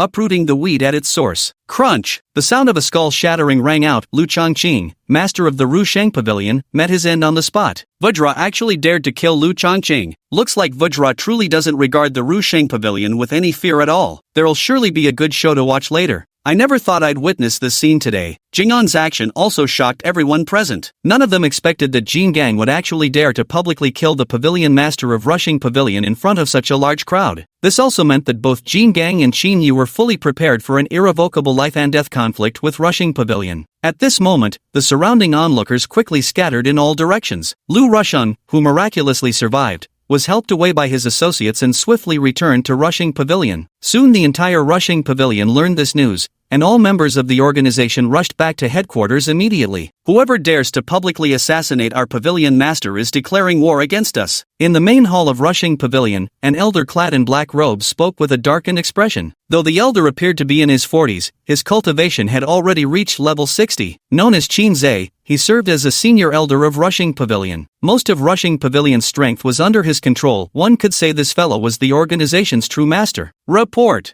At that moment, a breathless figure came rushing in from outside. Qin Yi and Jin Gang have activated the bounty hunt item, marking our entire Rushing Pavilion as targets. Many members have already defected from our organization. What? His words utterly shocked everyone present, for no one had expected Jin Gang and Qin Yi to be so ruthless. Not even staying in the safe zone could protect them from their retaliation. They had thought they could evade the pursuit of these two demons by hiding in the safe area. Little did they anticipate that their enemies would use pursuit items to forcibly disable the safe zone's protection, allowing members of Rushing Pavilion to attack them even within the rest area. Then I'll see just how capable they really are. Do they truly think our Rising Hall is just some weakling they can push around? Hearing these words, Qin Zhe flew into a rage. At the same time, outside the headquarters of the Life Pavilion, Brother Qin, isn't this a bit too audacious of us? We've not only stormed their headquarters but even used a pursuit item. Even someone as arrogant as Jin Gang never expected Qin Yi would make such a decision to storm straight to the doorstep of their headquarters. Upon hearing Jing'an's words, a faint smile appeared on Qin Yi's face.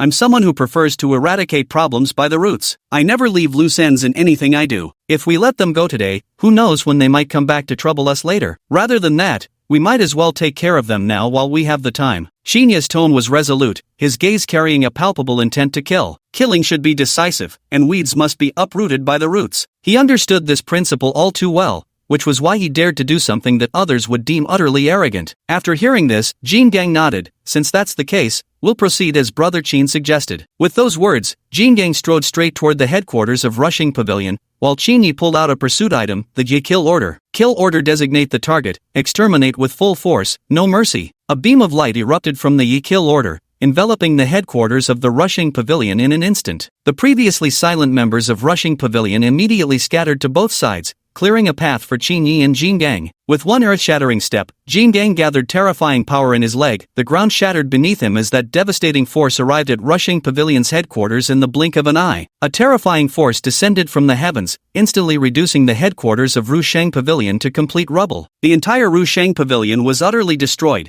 with even its buildings shattered by the sheer power of the impact. Under the horrified gazes of Rusheng Pavilion's members, their headquarters collapsed into piles of ruins. The once majestic building had now been reduced to a pile of rubble, with not a single spot left intact. Those bastards actually destroyed the headquarters. We never imagined they'd go this far. We need to be careful too. Although the members of Rushing Pavilion felt intense anger, they also understood that matters had reached this point. There was likely no escaping death today. Jin Gang, Qin Yi, do you two truly believe this old man dares not kill you? Witnessing this scene, Qin Zhe's expression turned extremely grim. His magic staff glowered with violet light as countless lightning bolts coiled around it. Form the formation. Take down the Diamond Guardian. Leave Qin Yi to me. The Rushing Pavilion was an organization composed entirely of mage-class professionals, thus possessing profound expertise in tactical formations. Within mere moments, a magic circle constructed by the mages materialized upon the ground. This lavender-hued magic circle radiated an eerie glow, appearing profoundly mysterious to the eye. From a distance, Qin Yi and his companions sensed the dangerous aura emanating from this magic circle. Without waiting for Qin Zhe to speak,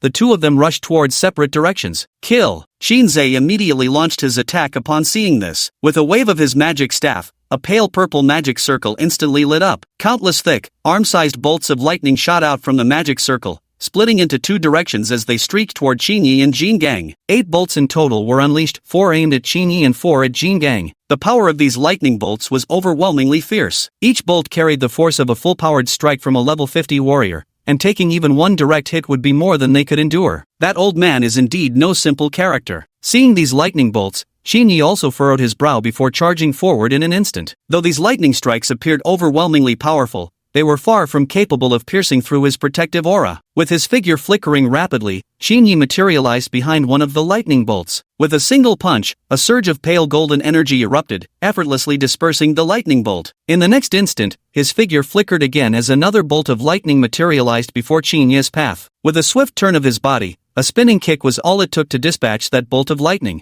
In that brief span of time, Qinyi had already vanquished 3 lightning bolts, while King Kong was no slouch either. After taking one strike head-on, he simply grabbed another with his massive hand and crushed it effortlessly. After passing through these 2 terrifying figures, the remaining 2 bolts of lightning instantly retreated back into the magic circle. Simultaneously, countless pale purple magical runes surged forth from the circle, floating directly into the mid-air. Chapter 49 Fierce Battle. Burst. Shinzei gave a low shout as the pale purple magic runes instantly exploded. Countless energy storms surged forth, forming an energy vortex nearly 7 to 8 meters in diameter nearly instantly. Even with Qinyi's speed, the terrifying turbulence of chaotic energy left him momentarily dazed. In the distance, Jin Gang wasn't faring well either. Though the magic array wasn't targeting it specifically, such terrifying energy turbulence still created significant obstacles for the beast. Moreover, the shield in its hand cracked during the blocking process. This magic circle was even more terrifying than it had imagined. Kill them all. Witnessing this scene, Shinzei's gaze turned icy as he brandished his magic staff and launched another attack. Countless pale purple magical runes condensed midair,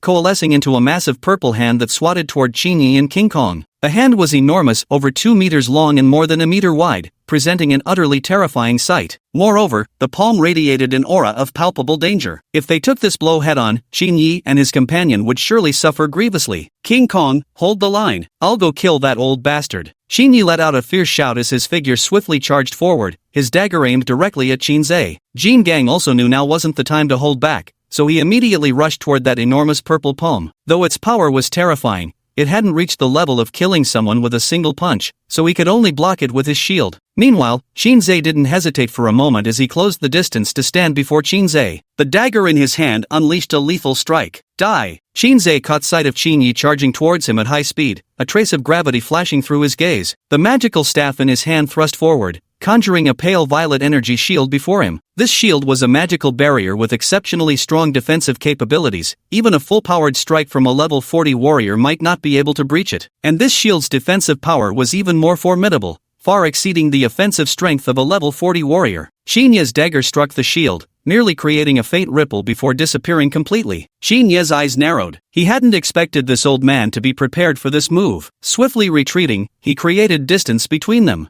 Meanwhile, Jin Gang managed to withstand that massive purple palm attack. Though looking slightly disheveled, he hadn't sustained any serious injuries. Do you think you can kill this old man? Witnessing this scene, Shinzei's expression turned grim as he let out a cold shout. With a wave of his hand, the enormous purple palm exploded instantaneously. Countless pale purple magical runes scattered outward, forming a chaotic energy current that sent Jin Gang flying backward from the impact. Jin Gang! Qinyi was shocked, sensing that if this guy continued attacking unabated, Jin Gang might actually sustain injuries. With a swift motion of his dagger, he instantly unleashed a blade streak through the air. This single strike carried Qinyi's full strength. Even without any skill enhancements, it packed the devastating power of a level 60 character's all-out attack. Shinzei wielded a magic staff in hand. His expertise lay in casting offensive spells, not close-quarters combat. Seeing this slash coming towards him, his expression changed instantly as he raised his magic staff to block it. Bang! The two collided together with a dull thud. Shinzei was forced back several steps from the impact, and cracks appeared on his magic staff. Golden Kong, quit standing there dumbfounded, get moving now! Qinyi shouted loudly, then leaped forward, charging toward Shinzei once again. Golden Kong snapped out of his daze and flashed into position right in front of Shinzei. Though Golden Kong's strength was formidable indeed, it wasn't enough to squash Shinzei outright. Taking Shinzei's attacks head-on would surely end badly for him. The crucial point now is for Qinyi to eliminate Shinzei. As long as Qinyi can take him out,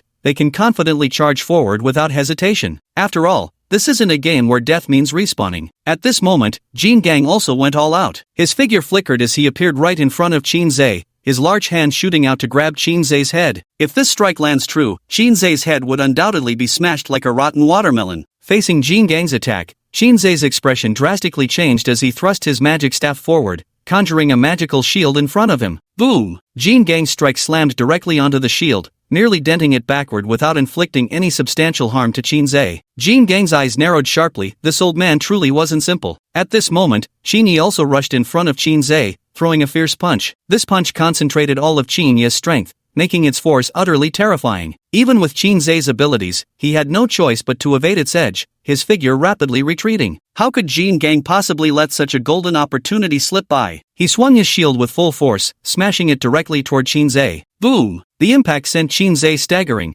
causing blood to seep from the corner of his mouth. Qinyi immediately stepped forward, thrusting his dagger straight toward Qinzhe's heart. Old bastard, die! Just as the dagger was about to pierce his heart, Qinzhe snarled with a vicious expression and shouted, "Explode!" With his low roar, a magical shield on his chest instantly detonated. This shield was specifically designed to counter Qinyi's attacks, so upon detonation, the released energy surge sent Qinyi flying backward. Bang! Qinyi slammed hard into the wall, his internal organs shifting from the impact as a trail of blood trickled from the corner of his mouth. Jin Gang was greatly alarmed and immediately rushed before Qinyi. "Young master, if this strike landed successfully, Qinyi would surely be in mortal danger." Qinzhe held a magic staff in his hand, his face twisted viciously as he sneered in a grating voice, "I thought you were something extraordinary, but it turns out you're merely this much." As he spoke, he waved his magic staff, summoning a magical shield before him. As his magical shield appeared, the surrounding air began to distort and burn around his body. This shield was created by combining fire and wind magic, making its defensive power far surpass ordinary magical barriers. Under normal circumstances,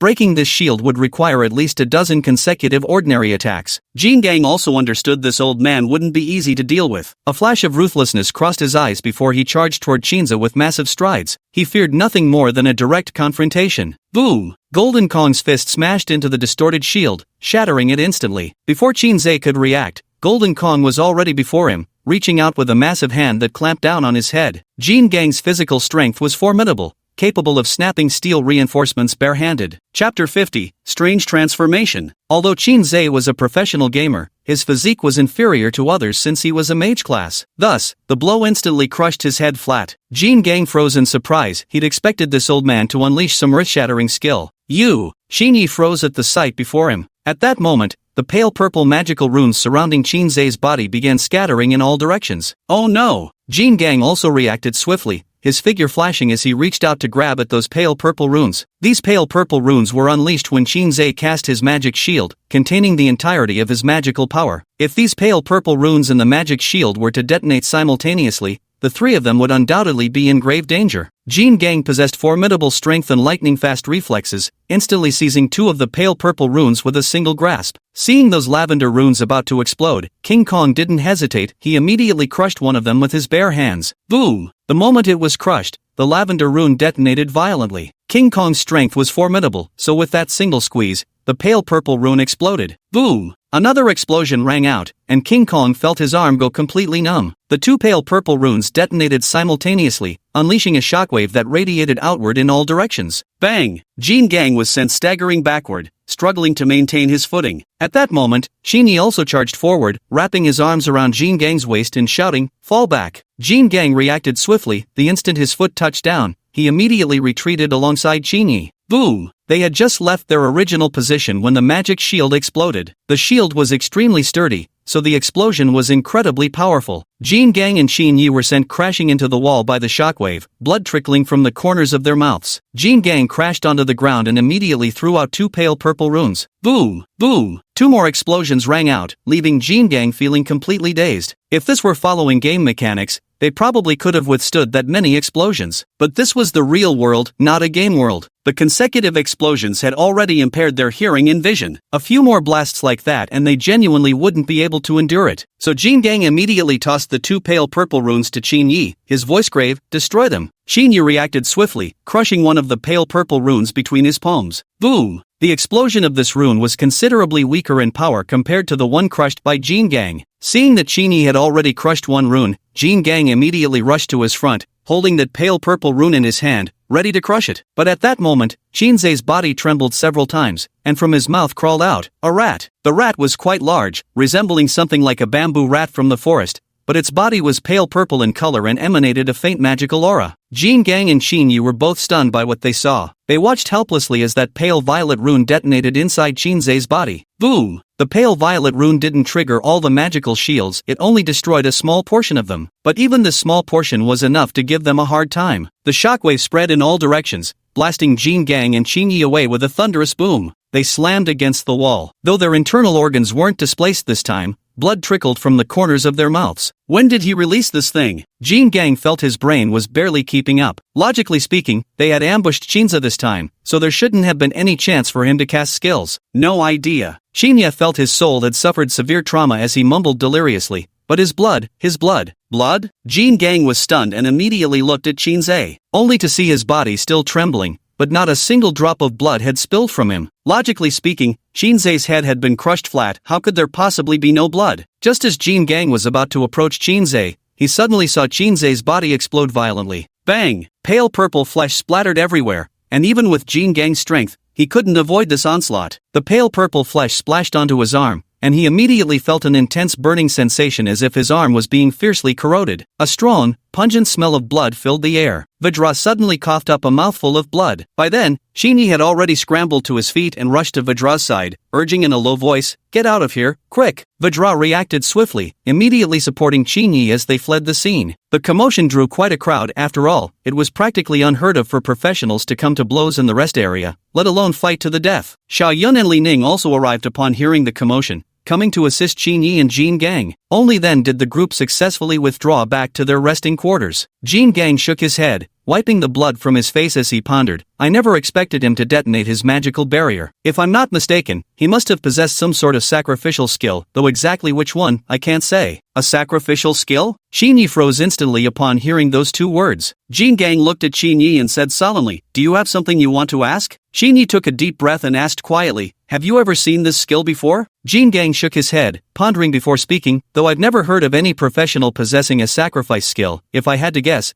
it's probably similar to a demon summoning type ability. But it's likely not an ordinary demon, more like an evil spirit or even an unholy deity." At this point, Jin Gang suddenly seemed to realize something and said solemnly, "If my guess is correct, then these pale purple runes must be something akin to sacrificial offerings. These offerings can summon even more powerful demons. What is Shinzei trying to do? Does he intend to summon demons to kill us?" Upon hearing this, Shinyi felt cold sweat breaking out down his back. If Jin Gang's speculation was right, then everything suddenly made perfect sense. Shinzei used the sacrifice skill before self-destructing, which allowed him to detonate the shield. And those pale purple runes were offerings to summon demons. One careless mistake, and they might have been killed by the demons Shinzei summoned. But is Shinzei really dead? Shinyi recollected the entire sequence of the battle, feeling that something was off at every turn. Chapter 51, The Points Competition begins. Due to special circumstances, the points competition has been initiated ahead of schedule. All participants, please prepare to enter the next round. Each participant will be assigned different specific tasks, which can optionally be completed collaboratively. New mission, Seek the Truth. Mission description: this assignment entails uncovering the truth behind the anomalous phenomena occurring in the Gray Mist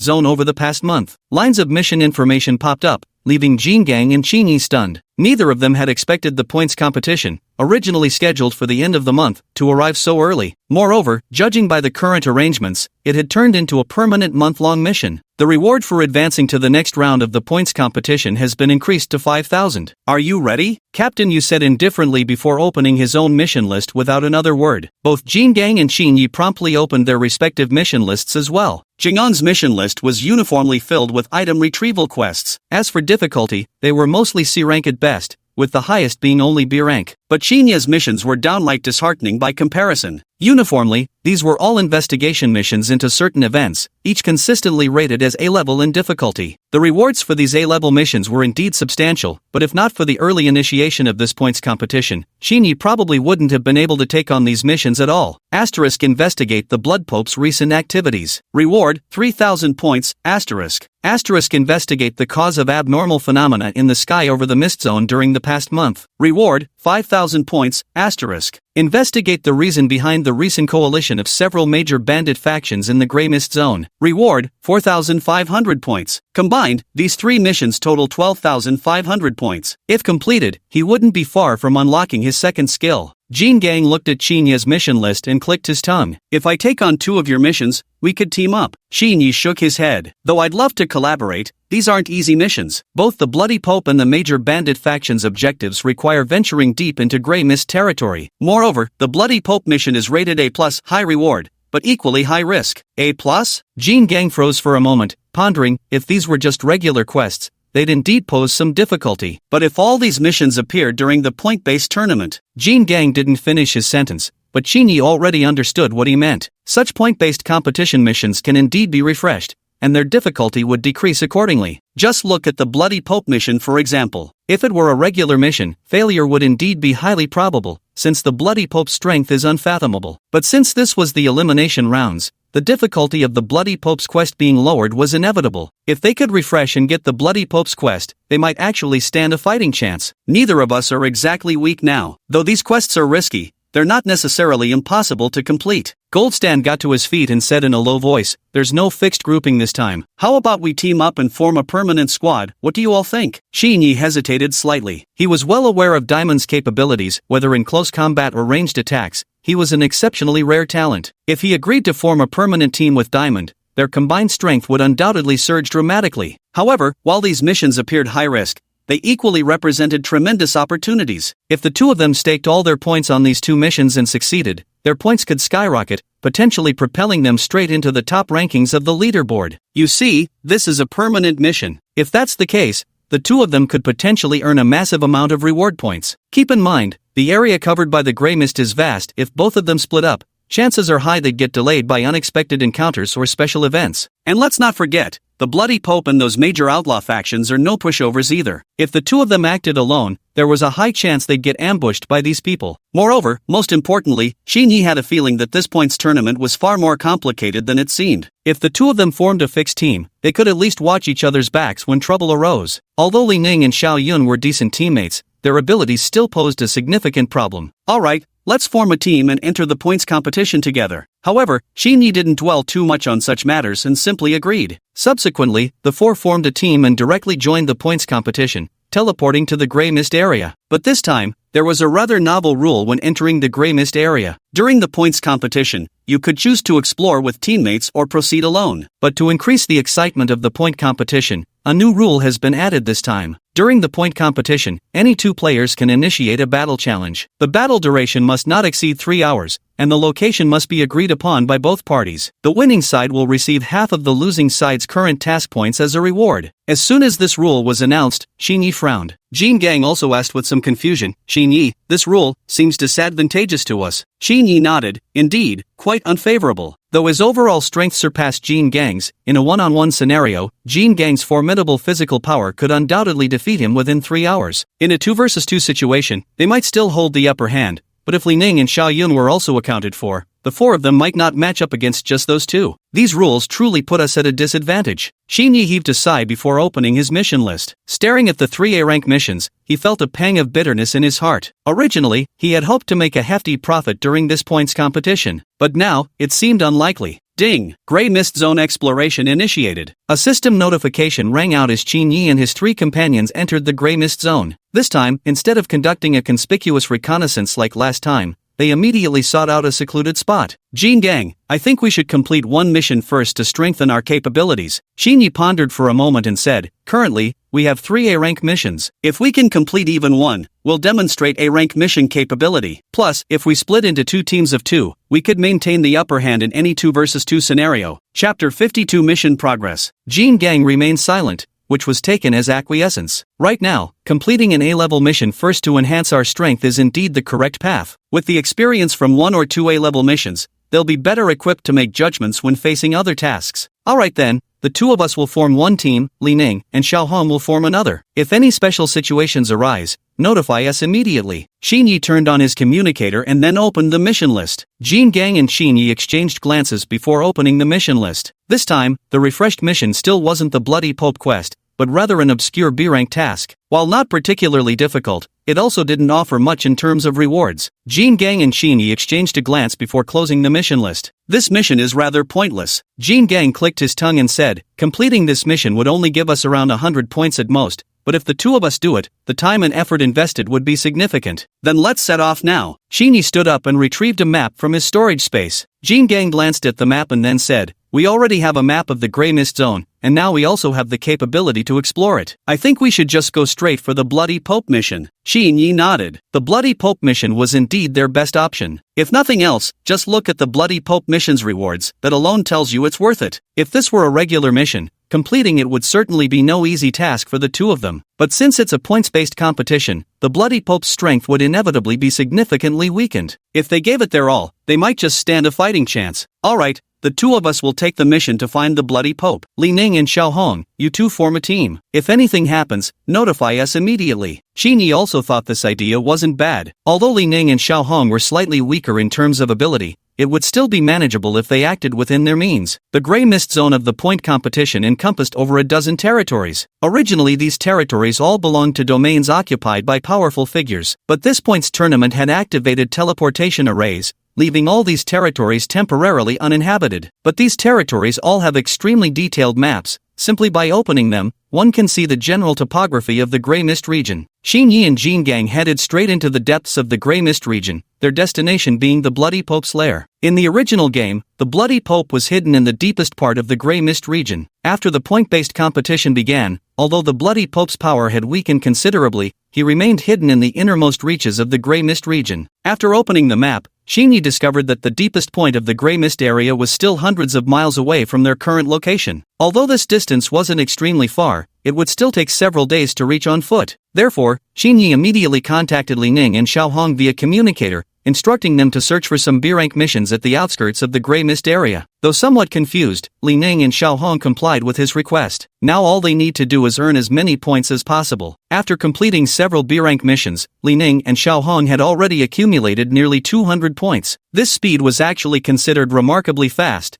especially since it was only the first day of the points competition. Earning around 100 points on the first day alone was already an impressive achievement. But the Bloody Pope's quest was an exception. If they could complete this mission, their points would undoubtedly skyrocket. So Li Ning and Xiao Hong were desperately searching for decent B-rank missions on the outskirts of the Grey Mist Zone. At the same time, Qin Yi and Jean Gang were also advancing deeper into the Grey Mist area. Originally in the game, there was a perfectly good path leading from the outskirts to the heart of the Grey Mist Zone. But after this point competition began, the path completely vanished. In its place appeared spawn points for spirit herbs, rare medicines, and demonic beasts. These spiritual herbs and medicinal plants, as well as monster spawning points, are excellent resources that could earn significant points if obtained. However, acquiring these resources isn't easy, considering this points competition has 300,000 participants. Even in the game, there's no guarantee of obtaining much from these resources. So Qin Yi and King Kong bypass these spawning points entirely, heading straight toward the deeper foggy regions. These refresh points aren't exactly easy to obtain,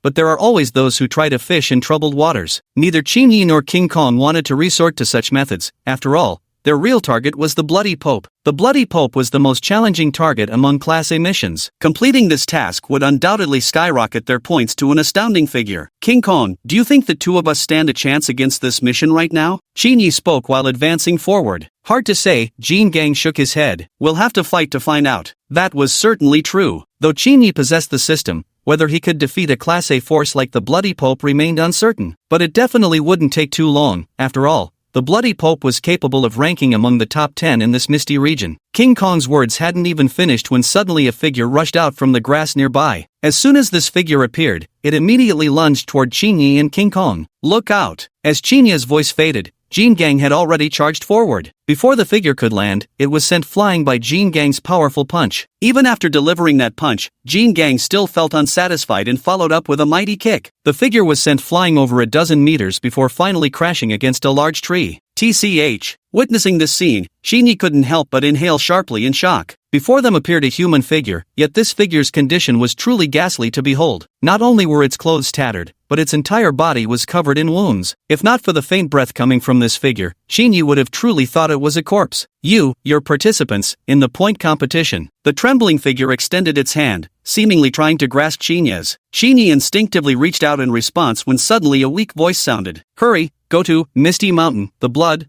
Pope. After uttering these faint words, the pair of icy hands grasping Shinya's own slackened completely and fell away. Misty Mountain? Shinya's brow furrowed slightly. When he had retrieved the map from his inventory moments earlier, he'd noticed there was no such location marked within the Grey Mist region. After all, the Bloody Pope's quest was an A-rank mission. After cross-referencing every location on that map, Shinyi realized there wasn't any place called Misty Mountain. Could this person be lying to us? Shinyi slightly furrowed his brows. He didn't think this figure had any strength left to resist. Chapter 53, Into Misty Mountain. It should be in the deepest region. There's still a portion of our map that's unlocked. Shall we head deeper to check it out? At this moment, Jean Gang also spoke up. Since we don't have any other leads right now, let's head deeper and take a look. Though clad in tattered garments, the figure prominently wore a tournament emblem, undoubtedly another participant in the points-based competition. Surviving in such an environment and establishing their place is absolutely no simple feat. But Shinyi no longer saw this figure as any threat. To both Shinyi and Jean Gang, this figure wasn't even worth their attention. After setting out again, both Shinyi and Jean Gang remained highly vigilant. Though they could eliminate this figure, the next one to appear might not be such small fry. In this environment, anyone could become another's stepping stone. After a day's journey, Shinyi and Jean Gang finally reached the depths of the Grey Mist region. The situation here was utterly incomparable to the periphery. Not far away, several demonic beasts were wreaking havoc, seemingly chasing something down. After exchanging glances, Shinyi and Jean Gang immediately detoured around them. These demonic beasts were all quite powerful, making it nearly impossible to pass through without alerting them. Even if they could have slipped by quietly, it would have wasted too much time. What they lack most now is time. Moving further inward, several more demonic beasts blocked their path. Although these creatures weren't weak, none were truly formidable A-rank beasts. For Shinyi and Jean Gang, such beasts hardly warranted serious consideration. Jean Gang directly sent a demonic beast flying with a forceful charge, while Shinyi channeled his spiritual energy to freeze another beast into an ice sculpture. After several explosive sounds, these demonic beasts dissolved into bloody mist. The points emanating from this bloody mist were quite substantial, yet neither Shinyi nor Jean Gang paid them any mind. With several demonic beasts slain, Shinyi and Jean Gang continued on their way. The deeper they ventured, the more powerful the demon beasts they encountered became. From just a few to dozens, then to hundreds. Finally, they even encountered a massive horde numbering in the thousands gathered together. Among these demon beasts, there were even several great A-class creatures present. These demonic beasts weren't weak, but they were still no match for Shinyi and Jean Gang. The two of them fought their way through thousands of demonic beasts. Jean Gang had sustained multiple wounds across his body, and though the injuries weren't deep, he had lost quite a bit of blood. Shinyi had also suffered some injuries, though nothing too serious. Compared to Jean Gang, his injuries were much less severe. After breaking through this group of demon beasts, they advanced several hundred miles further. Stop, Shinyi suddenly said. What's wrong? Have you noticed that we haven't encountered a single participant from the point competition along the way? Shinyi said with furrowed brows. You mean? Jean Gang's expression also darkened. Exactly. These demonic beasts were deliberately lured here. Are you suggesting there are other formidable adversaries hidden in these misty mountains? Good. Shinyi spoke slowly. And whoever can gather the monstrous beasts in this area is definitely no ordinary person. What should we do? Seems like someone is competing with us for the Bloody Pope, intentionally using these creatures to block our path. We're not the only ones targeting it. Shinyi analyzed the situation before declaring with unwavering confidence, let's press onward. I'm curious to see what kind of formidable opponent dares compete with us for this quest. Without stopping, the two of them pressed onward, delving deeper. The deeper they ventured, the more demonic beasts they encountered. These beasts were all gathered by that mysterious faction. Judging by the strength of these demonic beasts, this mysterious faction is definitely no ordinary force. In their estimation, anyone capable of surviving in this environment must be prodigious talents like themselves. Such individuals, logically speaking, should have already stood out prominently in the previous point-based competitions. We'd best be careful, Shinyi reminded. Jean Gang also nodded in agreement. The two continued advancing deeper. This area teemed with countless demonic beasts. These demonic beasts posed absolutely no threat to Shinyi and Jean Gang, but for ordinary professionals, encountering them would mean certain death. If any regular person came across a single pack of these demonic beasts in this area, their fate would be sealed without exception. Moreover, this region harbored other strange and eerie entities lurking about. Some of these creatures possessed power comparable to level 100 mutated beasts. The mere presence of these beings could make even level 60 mutated beasts flee in terror. If things truly were as they suspected, then reconciliation between them and the mysterious faction would be virtually impossible. After venturing into the depths of these misty mountains, everything around them had changed. The gray mist was gone here, replaced instead by a thick, pungent scent of blood. Amidst the scent of blood, a thick stench of decay also lingered. Move forward. He channeled his power, shutting out the stench of blood and decay around him. With him leading the way, King Kong followed closely behind. They hadn't walked far before spotting a grand hall. The bloody Pope should be inside. The two of them cautiously approached the hall. Be careful, Qin Yi warned once again. Jin Gang also nodded in agreement. The two of them cautiously approached the grand hall. Before they could even get close, they heard someone inside the hall say, well, it seems there really are fools seeking death here. Don't you know this territory has been claimed by our celestial elite pavilion? Your Eminence, shall we send out a squad to eliminate them, to avoid disrupting His Holiness's ascension process? No need. Let such insignificant figures pass freely. If they can endure the trials to come, then they may live. As you command, Your Eminence. Listening to the voice in the grand hall, both Qin Yi and Jin Gang were puzzled. Celestial Pavilion? This was a name they had never heard before. However, one thing was certain. They must have walked into a trap. The Bloody Pope was probably already surrounded by this faction. Their target should also be the Bloody Pope. Judging by the level of demonic beasts gathering around, this mysterious faction strength is certainly formidable. If they were to fight them head-on, even Qin Yi and Jin Gang would surely get injured. Moreover, judging from the Grand Priest's words, there must be other trials ahead. Let's be careful. If things go wrong later, we'll leave immediately. The two of them circled around to the back of the Grand Hall. Here you could see the situation inside the Great Hall. In the center of the Great Hall stood a black altar. On the altar platform, a middle-aged man dressed in black robes sat cross-legged. Chapter 54, Discovered. Before him, a blood-red bagua pattern continuously shimmered with light. Bloody Pope? Qin Yi spoke with some uncertainty. It should be him. And the pattern on this altar? As he spoke, Qin Yi channeled his vital qi while examining the pattern. I've seen this pattern in an ancient text before. It should be used for blood extraction. This altar must be for drawing blood from the Bloody Pope. Extracting blood? Qin Yi's brows furrowed as well.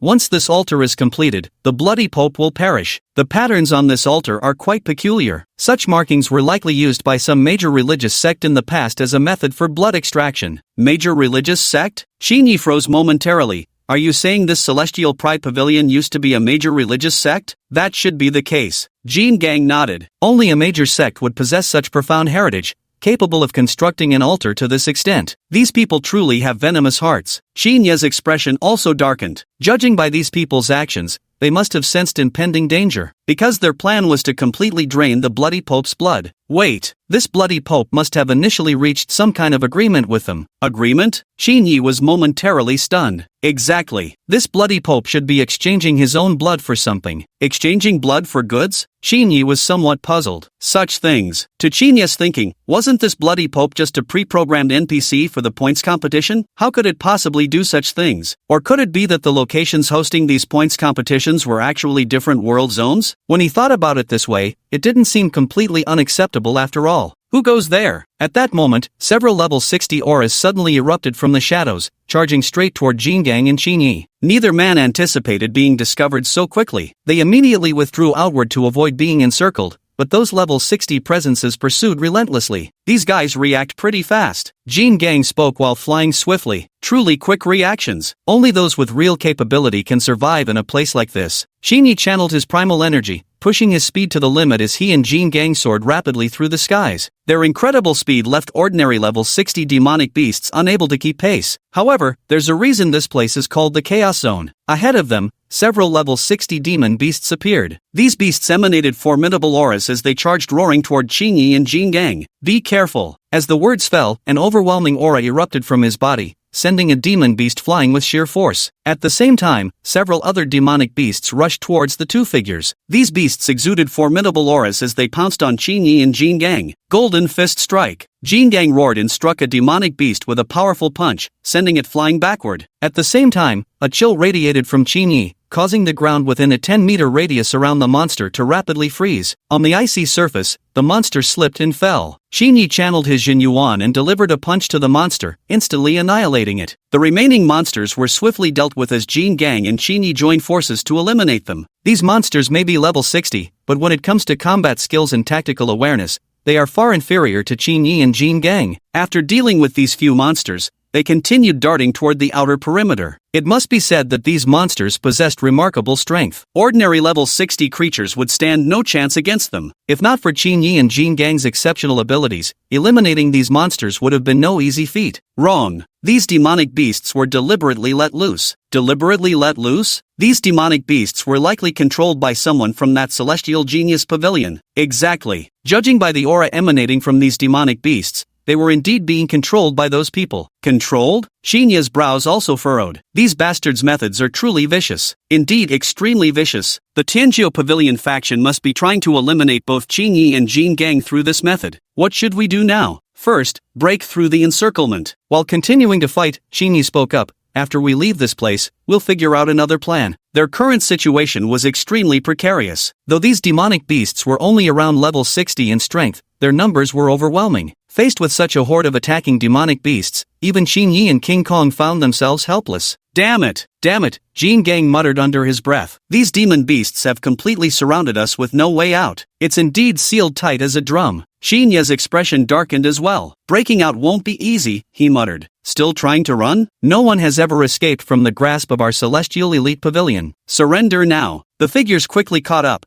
led by a relatively young man with a crescent moon mark between his eyebrows. His aura indicated he was at level 60, already at the threshold of a class advancement. Sky Pride Pavilion? Xinyi furrowed his brows slightly. What shady business has your celestial elite pavilion been up to here? Humph. The dealings of our celestial elite pavilion are not something you can casually inquire about. The young man snorted coldly. Rather, it's you who dare trespass into our forbidden grounds. None of you will leave this place today. Diamond Fist Technique. Jin Gang didn't speak, unleashing a powerful aura as he threw a punch directly at a demon beast before him, sending it flying through the air. At the same time, a chilling energy radiated from Xinya's body, rapidly freezing the ground within a 10-meter radius around him. On the icy surface, the demon beast lost its footing and collapsed onto the ground. Xinyi channeled his Jinyuan energy and delivered a punch to the demon beast's body, obliterating it instantly. Attack! The young man spoke up. These demon beasts were meticulously trained by us. Even if you two are skilled fighters, you're no match for them. Indeed, though these demon beasts were only around level 60 in strength, their numbers were staggering. At the same time, these spirit beasts possessed excellent combat techniques and battle awareness. If it were just Xinyi and Jin Gang facing these spirit beasts alone, they could indeed handle them with ease. Yet should these beasts attack together, subduing them would be far from easy. Chapter 55, Leave these people to me. Shadow Gale Strike. A powerful aura suddenly erupted from the young man's body as a dark figure abruptly appeared before him. This shadowy figure exuded overwhelming energy, as if emerging straight from the depths of hell. What is this thing? Xinyi slightly furrowed his brows. The aura radiating from this dark figure was exceptionally formidable, indicating its level must be at least 60 or higher. This is my class skill, Shadow Assassin, declared Lin Mufeng. Lin Mufeng spoke first. This Shadow Assassin is around level 40 in strength. It's incredibly fast, and excels at assassination and stealth kills. Lin Mufeng acted completely arrogant, appearing not to regard Xinyi and Jin Gang as threats at all. He even proactively revealed detailed information about his own skills. The remaining members also moved into an encircling formation as they advanced toward Xinyi and Jin Gang. Leave these people to me, you handle those beasts. Seeing this, Xinyi showed no trace of fear whatsoever, then unleashed all the buffs granted by the system in full force. Flames, frost, darkness, devouring, these auras filled the entire region. Xinya's outburst in this round unleashed an utterly terrifying destructive force. Almost instantly, Xinyi wiped out that entire group of level 60 demon beasts. Although these demon beasts were only around level 60, they were still considered exceptionally powerful beings. An ordinary level 60 human player would struggle immensely just to kill one of them,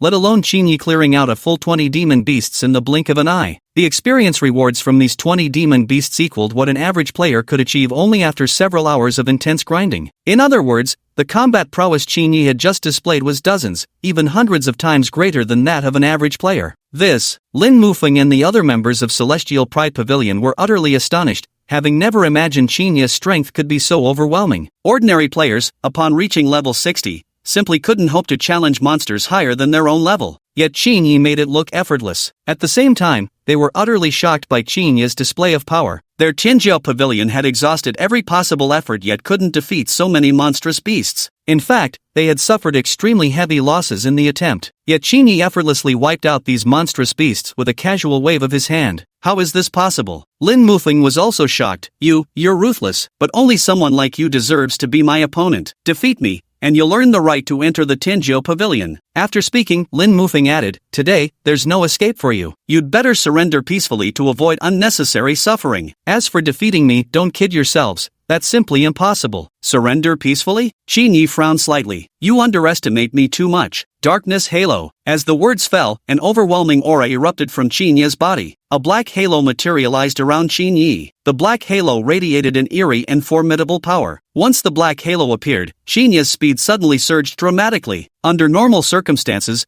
Qinya's speed was already incredibly fast. Yet with the amplification from the dark halo, Qinya's speed skyrocketed once more. At this moment, Qinyi moved like a phantom prowling through the darkness. Aside from granting Qinyi increased speed, the dark aura also enhanced his strength. With this explosive surge of power, Qinya's punch tore through the air with a shrill shriek. Adamantine fist. Vajra wasn't about to be outdone, unleashing a powerful aura from his entire body. His Vajra fist differed greatly from ordinary fist techniques, resembling more of a pure manifestation of physical strength. At this moment, Vajra became exactly like a killing machine, relying entirely on instinct and his body's primal reflexes in battle. When Vajra unleashed his Vajra fist, the very air shrieked in protest. The punch distorted the very air it traveled through. Boom! Boom! Two deafening explosions. Lin Mufeng and all the other members of the Heavenly Pride Pavilion were sent flying by Jin Gang's single punch. However, the members of Tianjiao Pavilion were no pushovers either. He stood up immediately after being blasted away. With the exception of Lin Mufeng, all members of the Tianjiao Pavilion were coughing up copious amounts of blood. Lin Mufeng was stunned. You're really level 60? Even some members of the Celestial Pride Pavilion pale in comparison to Qinyi, though Vajra appears relatively normal by comparison. Qinyi gave Lin Mufeng the same feeling he'd once experienced facing the sect master, utterly incapable of summoning any will to resist. Tell me, what scheme are you plotting with the bloody Pope? I might spare your lives. Otherwise, don't blame me for killing you. Death here means true death. After landing a successful strike, Qinyi didn't press the attack but instead posed his question. He wanted answers more than anything, to understand their conspiracy and unravel the mystery behind this so-called Ascension affair. A cold smile curled at the corner of Lin Mufeng's lips as he replied, Do you really think I'd tell you? Jin Gang. Without wasting words, Qinyi bellowed the command. Understanding instantly, Jin Gang threw another devastating punch. Bang! The punch went straight through Lin Mufeng's body. Until his dying moment, Lin Mufeng never imagined this Khan's strength could be so terrifying. After being killed by the Khan, Lin Mufeng collapsed to the ground with bitter resentment. The metal warrior was nothing special, just mechanical combat, returning to its ordinary state after defeating its opponent. Let's go! Without delay, Qinyi immediately led the metal warrior away. The recent battle had already alerted quite a few people. If we stay here any longer, who knows what unforeseen circumstances might arise? Where did this group of people come from? They're all so strong. I've never heard of them before. Although I killed Lin Mufeng, it was only because your dark aura suppressed him.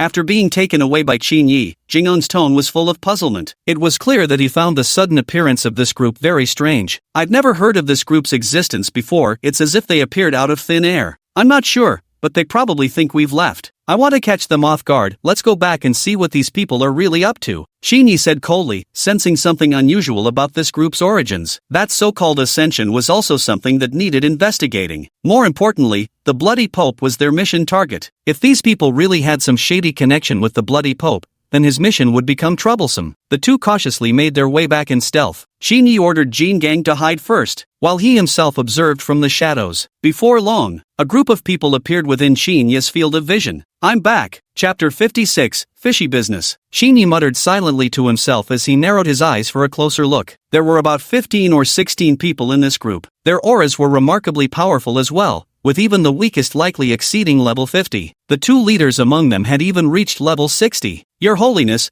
who would have thought there'd be such a surprise in this place? The Ascent roster actually includes the name of the Celestial Pride Pavilion this time. It seems true Ascension is finally at hand. The Bloody Pope couldn't help but smile faintly upon hearing this. This Ascension has undergone countless rounds of screening, and there's only one truly suitable location for it. That would be our Bloody Canyon. Once they enter, everything will turn out just fine. Exactly. Although those guys inside have some skills, they're ultimately just a bunch of weaklings. There's no need for His Excellency the Pope to intervene, our brother duo can easily handle them. Another level 60 expert spoke up, a smile also appearing on his face. That may be true, but it's still better to be cautious. A glint of cold light flickered in the bloody Pope's eyes. Though he knew these people were mere rabble, he couldn't afford to underestimate any of them. This concerned his grand ascension plan, where not a single mishap could be tolerated. All those outsiders who came to explore the Grey Mist shall become sacrificial offerings for our bloody ascension. I've already maneuvered all factions toward us, and those interlopers will likely gather here in succession. The bloody Pope spoke, his body radiating formidable energy as he did so. This entire ascension scheme was, in truth, nothing but a meticulously laid trap. Their goal was to trap and kill all participants who came to explore the Grey Mist Zone, along with any remaining forces in the area. Yes, Your Holiness,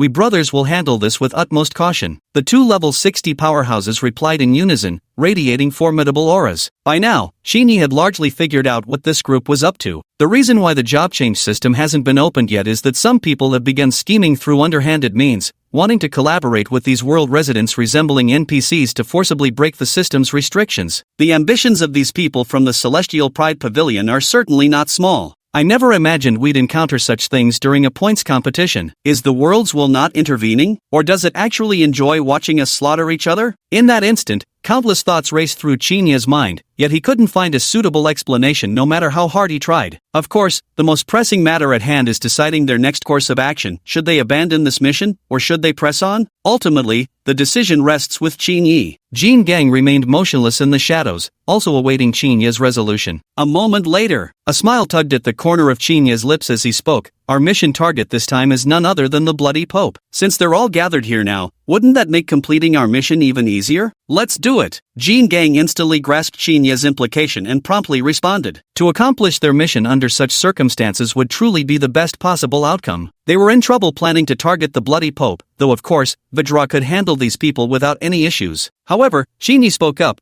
These people are yours to deal with, my target is only the bloody Pope. Without another word, Vajra agreed immediately. Meanwhile, Shinyi concealed his presence and charged straight toward the bloody Pope. Instant kill. This is Chinya's style. Though the bloody Pope was a level 60 powerhouse, his actual combat capabilities weren't particularly outstanding. The only reason Shinyi hesitated was because of the powerful retinue surrounding him. But even these people seemed to pose no real threat to Chinyi. With a flicker of movement, Shinyi stepped directly in front of the bloody Pope. Boom! With a single punch, he sent the bloody Pope flying through the air. A mouthful of fresh blood sprayed out. The bloody Pope's face also turned extremely grim. Though unaware exactly when this youngster had appeared, the boy had already become an absolute threat to him. Zhang Tianlong. The bloody Pope bellowed with a thunderous roar. Among the crowd, one level 60 powerhouse Zhang Tianlong immediately charged forward. A bunch of worthless trash. A disdainful smile curled on Chinya's lips. His gaze instantly locked onto this level 60 expert. Jin Gang had concealed his aura and was approaching stealthily,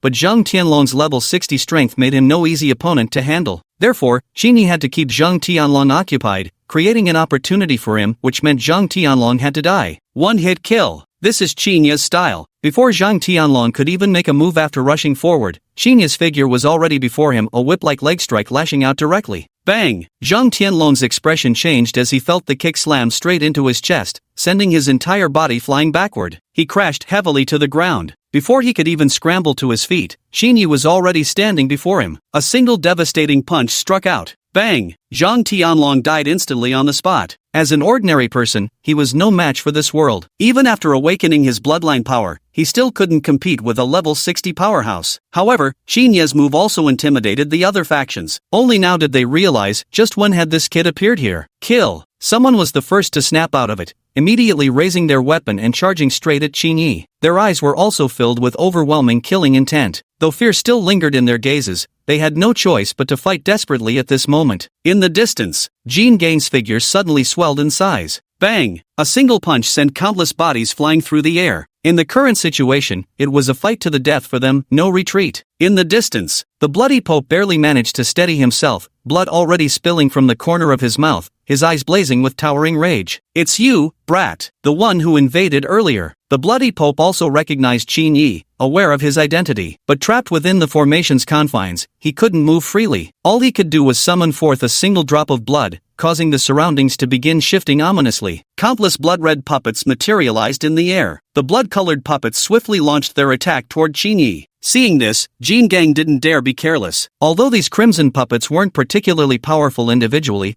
their sheer numbers posed a real threat. One wrong move could spell disaster here. Most crucially, the bloody Pope still lived. Chapter 57, Blood Puppets. As long as he remains here, he poses an immense threat to them. Neither Jean Gang nor Qin Yi had anticipated that the bloody Pope would prove so cunning. This situation had completely caught them off guard. In a momentary lapse of focus, Jean Gang became entangled with several blood puppets. Though they managed to inflict some wounds, his formidable strength ensured they couldn't hold him captive. Moments later, Jean Gang had already arrived by Qin Yi's side. "Qin Yi, now it's going to be really difficult for us to get out of here," Jean Gang said to Qin Yi. Although their mission target this time was only the bloody Pope, since the bloody Pope wasn't dead yet, they naturally couldn't just leave things as they were. It's not that easy for them to leave this place. These blood-colored puppets can't be completely eliminated. A faint smile appeared at the corner of Qin Yi's lips as he spoke to Jean Gang. These people are indeed quite troublesome, but from the looks of it now, it shouldn't pose too big a problem for you. A disdainful smile spread across Jing'on's face. Though these blood-colored puppets were countless in number, they seemed to have forgotten one crucial fact: just what level of powerhouse stood before them. With a single punch from Jean Gang, countless blood puppets instantly met their demise, only to resurrect moments later. Is that all? At most, they were merely causing him minor inconveniences. The bloody Pope isn't dead yet. Our mission remains unfinished. Qin Yi turned toward Jean Gang and spoke. A glint of murderous intent flashed across Jing'on's face. That bastard still has plenty of forces around him. Killing him won't be an easy task. No matter. A smile tugged at Qin Yi's lips as he spoke.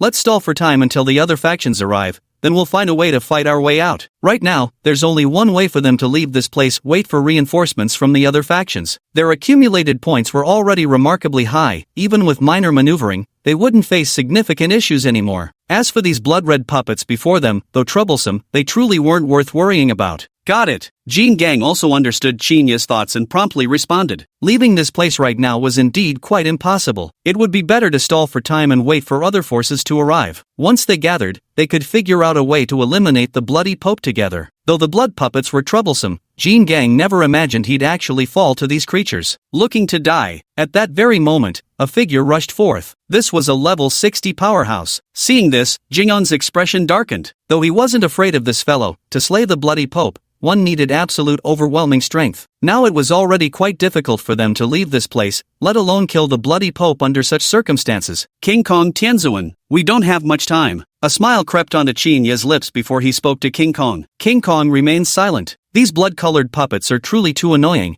and breaking free from them isn't an easy matter. Vajra Heavenly Sovereign is already a turtle in a jar within our bloody canyon. Did you really think you could escape? At that very moment, a voice rang out from the shadows. Immediately after, a figure came charging forward. This was an extremely sleazy-looking man. Though he had a rather capable guardian protecting him, this bodyguard's strength should be around level 50. No need to glare at me like that. There's no way you're escaping this time. My father has already activated the Ascension ceremony. As long as we manage to kill all of you here, the only ones ascending will be us. The greasy man spoke to Qin Yi and his companion with a triumphant smirk. Jean Gang's expression darkened with dread. This guy is really a handful. Don't worry about me. I'll handle this guy myself. Qin Yi's figure flashed as he charged forward. Seeing this, Jean Gang didn't hesitate for a second and immediately followed. Looking to die, the sinister-looking man's expression darkened at the sight. Though he wasn't afraid of Qin Yi, this guy's speed was simply too terrifying. By the time he decided to strike, it was already too late. Dark aura, burn, aura, devour aura. Qin Yi unleashed his full power without hesitation. At this moment, his speed had reached its absolute peak. In the blink of an eye, he appeared before the lecherous man and delivered a devastating punch. The live broadcast of the point competition has officially begun. At this moment, the voice sounded once again. The previously inactive livestream mode was activated once more, broadcasting the ongoing battle to viewers. Countless eyes were once again fixed on Qin Yi, scrutinizing his performance in this expedition into the Grey Mist world. They immediately caught sight of Qin Yi engaged in battle against Bloody Pope and his son, sparking a flurry of murmurs and chatter. This time, Qin Yi might be in real danger. True, right from the start of this expedition, Bloody Pope initiated the Ascension ceremony. Clearly, he has some hidden cards up his sleeve and intends to trap everyone here. I initially thought Bloody Pope was a fool, but looking at this now,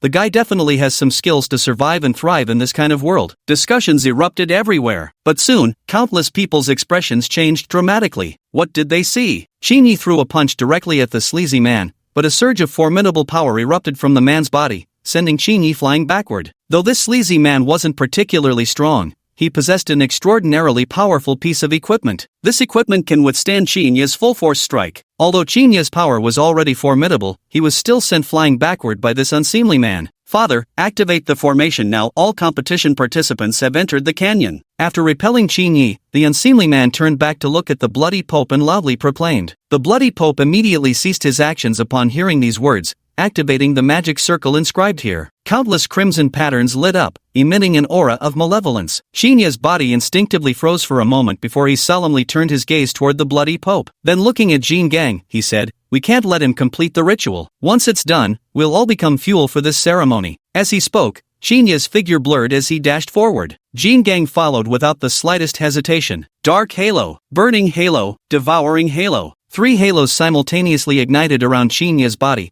elevating his speed to an extreme in that instant. Chapter 58, Sacrificial Array. In nearly an instant, he appeared before the bloody Pope and threw a devastating punch. Holy shield! Upon seeing this, the bloody Pope's expression darkened as he immediately cast a crimson blood shield. This crimson blood shield was an exceptionally powerful defensive skill, capable of nearly withstanding even Chinya's full-force strike. However, the devouring aura surrounding Chinya was truly extraordinary. Each of his attacks could absorb a portion of his enemy's power. Though the bloody shield was incredibly formidable, Chinya's relentless bombardment still shattered it to pieces. How is this possible? The bloody Pope's expression twisted in shock as he stared at Chinyi with utter disbelief. He knew better than anyone the impregnable defense of his sacred shield. Yet this man had actually shattered it outright. Just what kind of monstrous strength would that require? Don't worry, your turn to die will come soon enough. After shattering the sacred shield, Shinyi revealed a smirk as he taunted the bloodstained Pope. The bloodstained Pope's son, that sleazy man, charged forward with his guards in tow. Meanwhile, members of the Skypride Pavilion clashed with other competitors in the ongoing points tournament. Li Ning and Xiaoyan arrived near Chinya's battlefield, but they could only play a supporting role, clearing out the peripheral crimson puppets. The real enemies were left for Chinyi and King Kong to deal with. Kill! King Kong didn't hesitate either, throwing a punch straight at them. That single punch sent a Heavenly Pride Pavilion member with level 60 strength flying backward,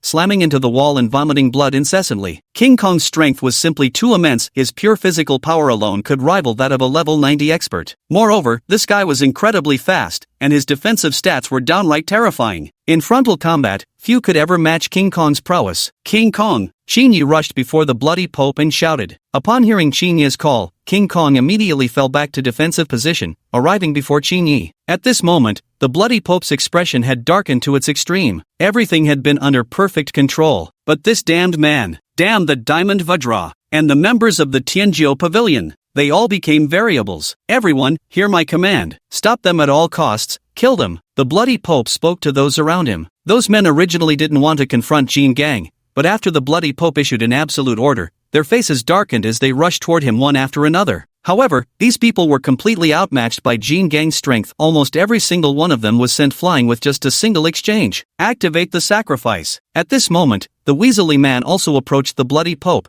pressing his palm against the altar to activate it directly. Not good. Shinya's expression instantly changed upon seeing this. He knew perfectly well what this altar was. This was the core formation eye of the Grand Sacrificial Array. Once the ritual is complete, everyone within this canyon will die. Moreover, the foul aura emanating from this sinister man was growing increasingly intense, clearly resonating with this sacrificial array. This sacrificial array is an extremely wicked treasure. Once activated, all living beings within several kilometers will be sacrificed, becoming part of its evil power. Originally, this vile man was unworthy of activating this grand array, but somehow, through unknown means, he managed to resonate with the array and gain its approval. Don't let him continue activating this grand formation. Seeing this, Shinya's expression abruptly changed. In a flash, his figure rushed forward. But at that moment, the sleazy man had already pushed the formation's activation to its limits. A powerful surge of malevolent energy continuously erupted from the grand array. All units, retreat immediately. Shinyi rushed up to the creepy man and shouted at the surrounding crowd. But just then, the creepy man raised his hand, and a surge of crimson energy blasted straight into Shinya's body. Shinyi instantly felt an overwhelming weight pressing down on him, as if an entire mountain had collapsed onto his shoulders. His speed plummeted to almost nothing. How is this possible? Shinya's expression changed instantly upon seeing this, and he shouted loudly. He had plenty of hidden cards up his sleeve, especially the dark aura and the devouring aura. Although this sleazy man possessed a formidable piece of equipment,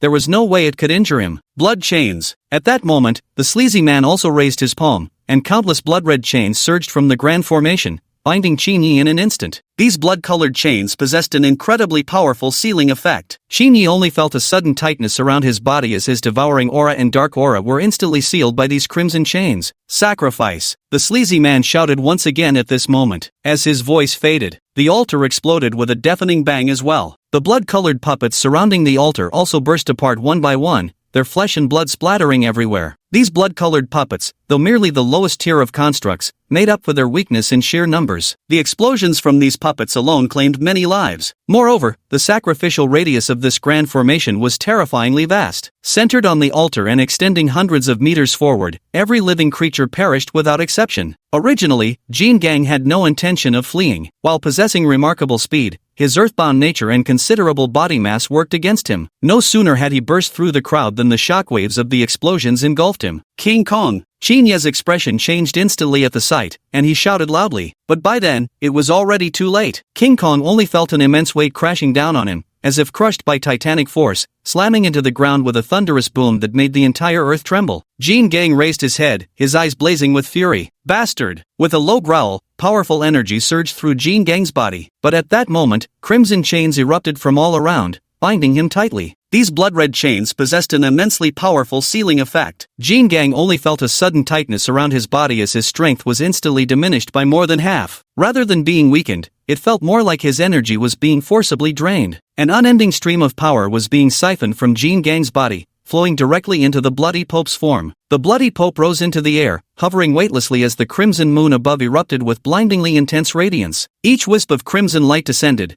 transforming into dense life energy that surged into the Bloody Pope's body. Though these life energy streams weren't abundant, they were ceaseless. As time passed, the Bloody Pope's aura grew increasingly powerful. Throughout this process, the surrounding crimson chains continuously drained strength from nearby living creatures, providing the Bloody Pope with an inexhaustible supply of energy. Originally, Qin Yi hadn't intended to flee, but the Bloody Pope had now risen dozens of meters into the air, making it nearly impossible for Qin Yi to reach his foe with attacks. Moreover, there were numerous blood-colored chains surrounding him. Once the Bloody Pope bound him with these chains, he would be completely at the enemy's mercy. Not daring to act recklessly, Qin Yi swiftly retreated with a flicker of his figure. But the scope of this blood-red formation was far too vast. After retreating merely a few dozen meters, Qin Yi felt his body tighten abruptly as a crimson chain bound him fast. At the same moment, the crimson chains around them surged forth in an instant, tightly binding Qin Yi. Bastard! Qin Yi let out a low growl, his eyes burning with fury. Chapter 59, Escape. He never expected the Bloody Pope to be so cunning. The single move left him utterly helpless. These crimson chains possessed extraordinary sealing power. Qin Yi only felt his body grow heavy as his strength was instantly halved by their binding force. Simultaneously, the power within Qin Yi's body kept being siphoned away, flowing relentlessly into the Bloody Pope's form. Retreat! Qin Yi struggled to his feet, shouting loudly to those around him. But by then, the crowd had already scattered in all directions. Not a single soul responded to Qin Yi's plea. Sacrifice! The Bloody Pope gazed down from his lofty position and bellowed the command. As his voice fell, the crimson chains around him instantly surged into motion. The blood-red chains plunged into the blood pool on the ground, and then one after another, crimson puppets emerged from the pool. There were several hundred of these blood puppets, each with a burly stature and emanating powerful energy fluctuations. All soldiers, heed my command. Slay every enemy at once. The Bloody Pope looked down from his elevated position as he shouted these words. His voice boomed with extraordinary volume,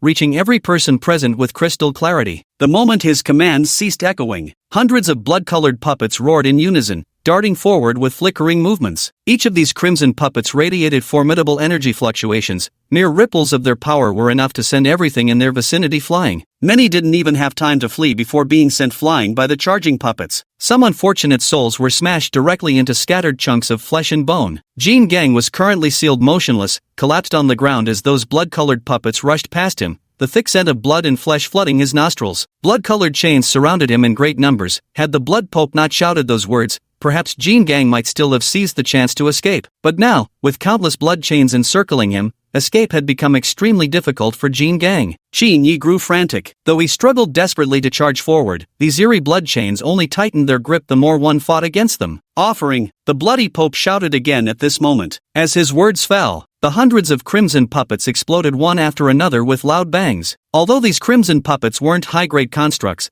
their sheer numbers meant the collective fleshly power they contained was extraordinarily potent. The surrounding crimson chains continuously siphoned this fleshly energy, channeling it into the Bloody Pope's body. The Bloody Pope's aura grew increasingly powerful with each passing moment. By now, the Bloody Pope had already reached power equivalent to level 80. Throughout this process, the Bloody Pope's gaze remained locked onto Qin Yi, and in the next instant, his body surged forward. The Bloody Pope's speed was inhumanly fast, so fast that Qin Yi couldn't react in time. In the blink of an eye, the Bloody Pope appeared right before Qin Yi, delivering a devastating palm strike that slammed mercilessly into his body. Bang! A dull thud. Qin Yi only felt an overwhelming force explode against his chest, instantly sending him flying backward. The blow directly shattered the crimson chains binding Qin Yi's body. He was sent hurtling through the air before crashing heavily onto the ground, blood trickling from the corner of his mouth. But Qin Yi couldn't spare a thought for any of this. He understood his opponent's intentions all too well. The Bloody Pope flickered and gave chase, but this time Qin Yi was prepared as he directly summoned a long sword. Upon the gleaming blade, densely clustered crimson runes pulsated rhythmically while potent energy continuously converged. "Begone!" Qin Yi roared and charged towards the Bloody Pope. All his passive skills coalesced around the long sword, erupting into a devastating arc of swordlight. This scene was broadcast live to viewers outside,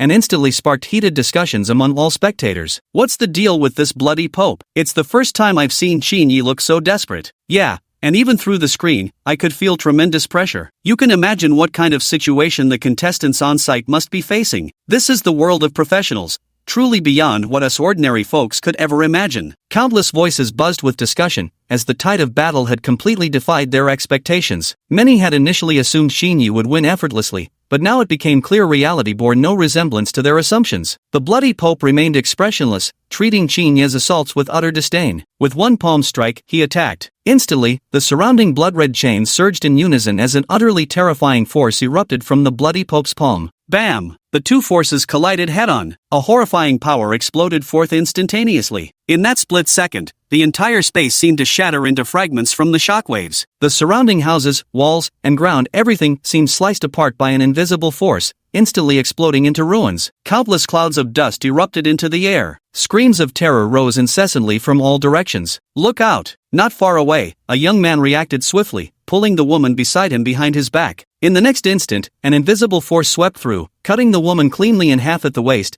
leaving a headless corpse collapsing before the young man. In that split second, the young man suddenly felt the ground vanish beneath his feet. Stumbling, he crashed heavily onto the floor. He watched helplessly as a gaping fissure split his own torso open at the waist, blood gushing out to pool across the ground. The crowd gathering around barely kept themselves from vomiting at the gruesome sight. How tragic! Countless people could only feel their scalps tingling with terror. The surroundings were completely chaotic. Some people scattered in flight while others stood frozen in place, utterly bewildered. But most began to flee in all directions. The unfolding of this points competition had surpassed what the vast majority had ever anticipated. The first round of the point-based competition didn't progress like this. Even if there were dangers, they never made people feel so utterly hopeless that they had to face blood-soaked corpses directly. "You can't stop me. This world will ultimately become my nourishment, and the blood cult will unite you all." The Bloody Pope looked at the unfolding scene with immense satisfaction. This overwhelming sense of power gave him his first taste of true invincibility. Seeing his attacks prove ineffective, Qin Yi knew better than to linger. He immediately fled outward. No matter how powerful this guy is, he likely can't leave the Grey Mist Zone. After all, the power of the rules is still at play there. In other words, as long as we escape the Grey Mist Zone, everything will be manageable. Right now, this guy is continuously absorbing the surrounding blood energy through his array formation,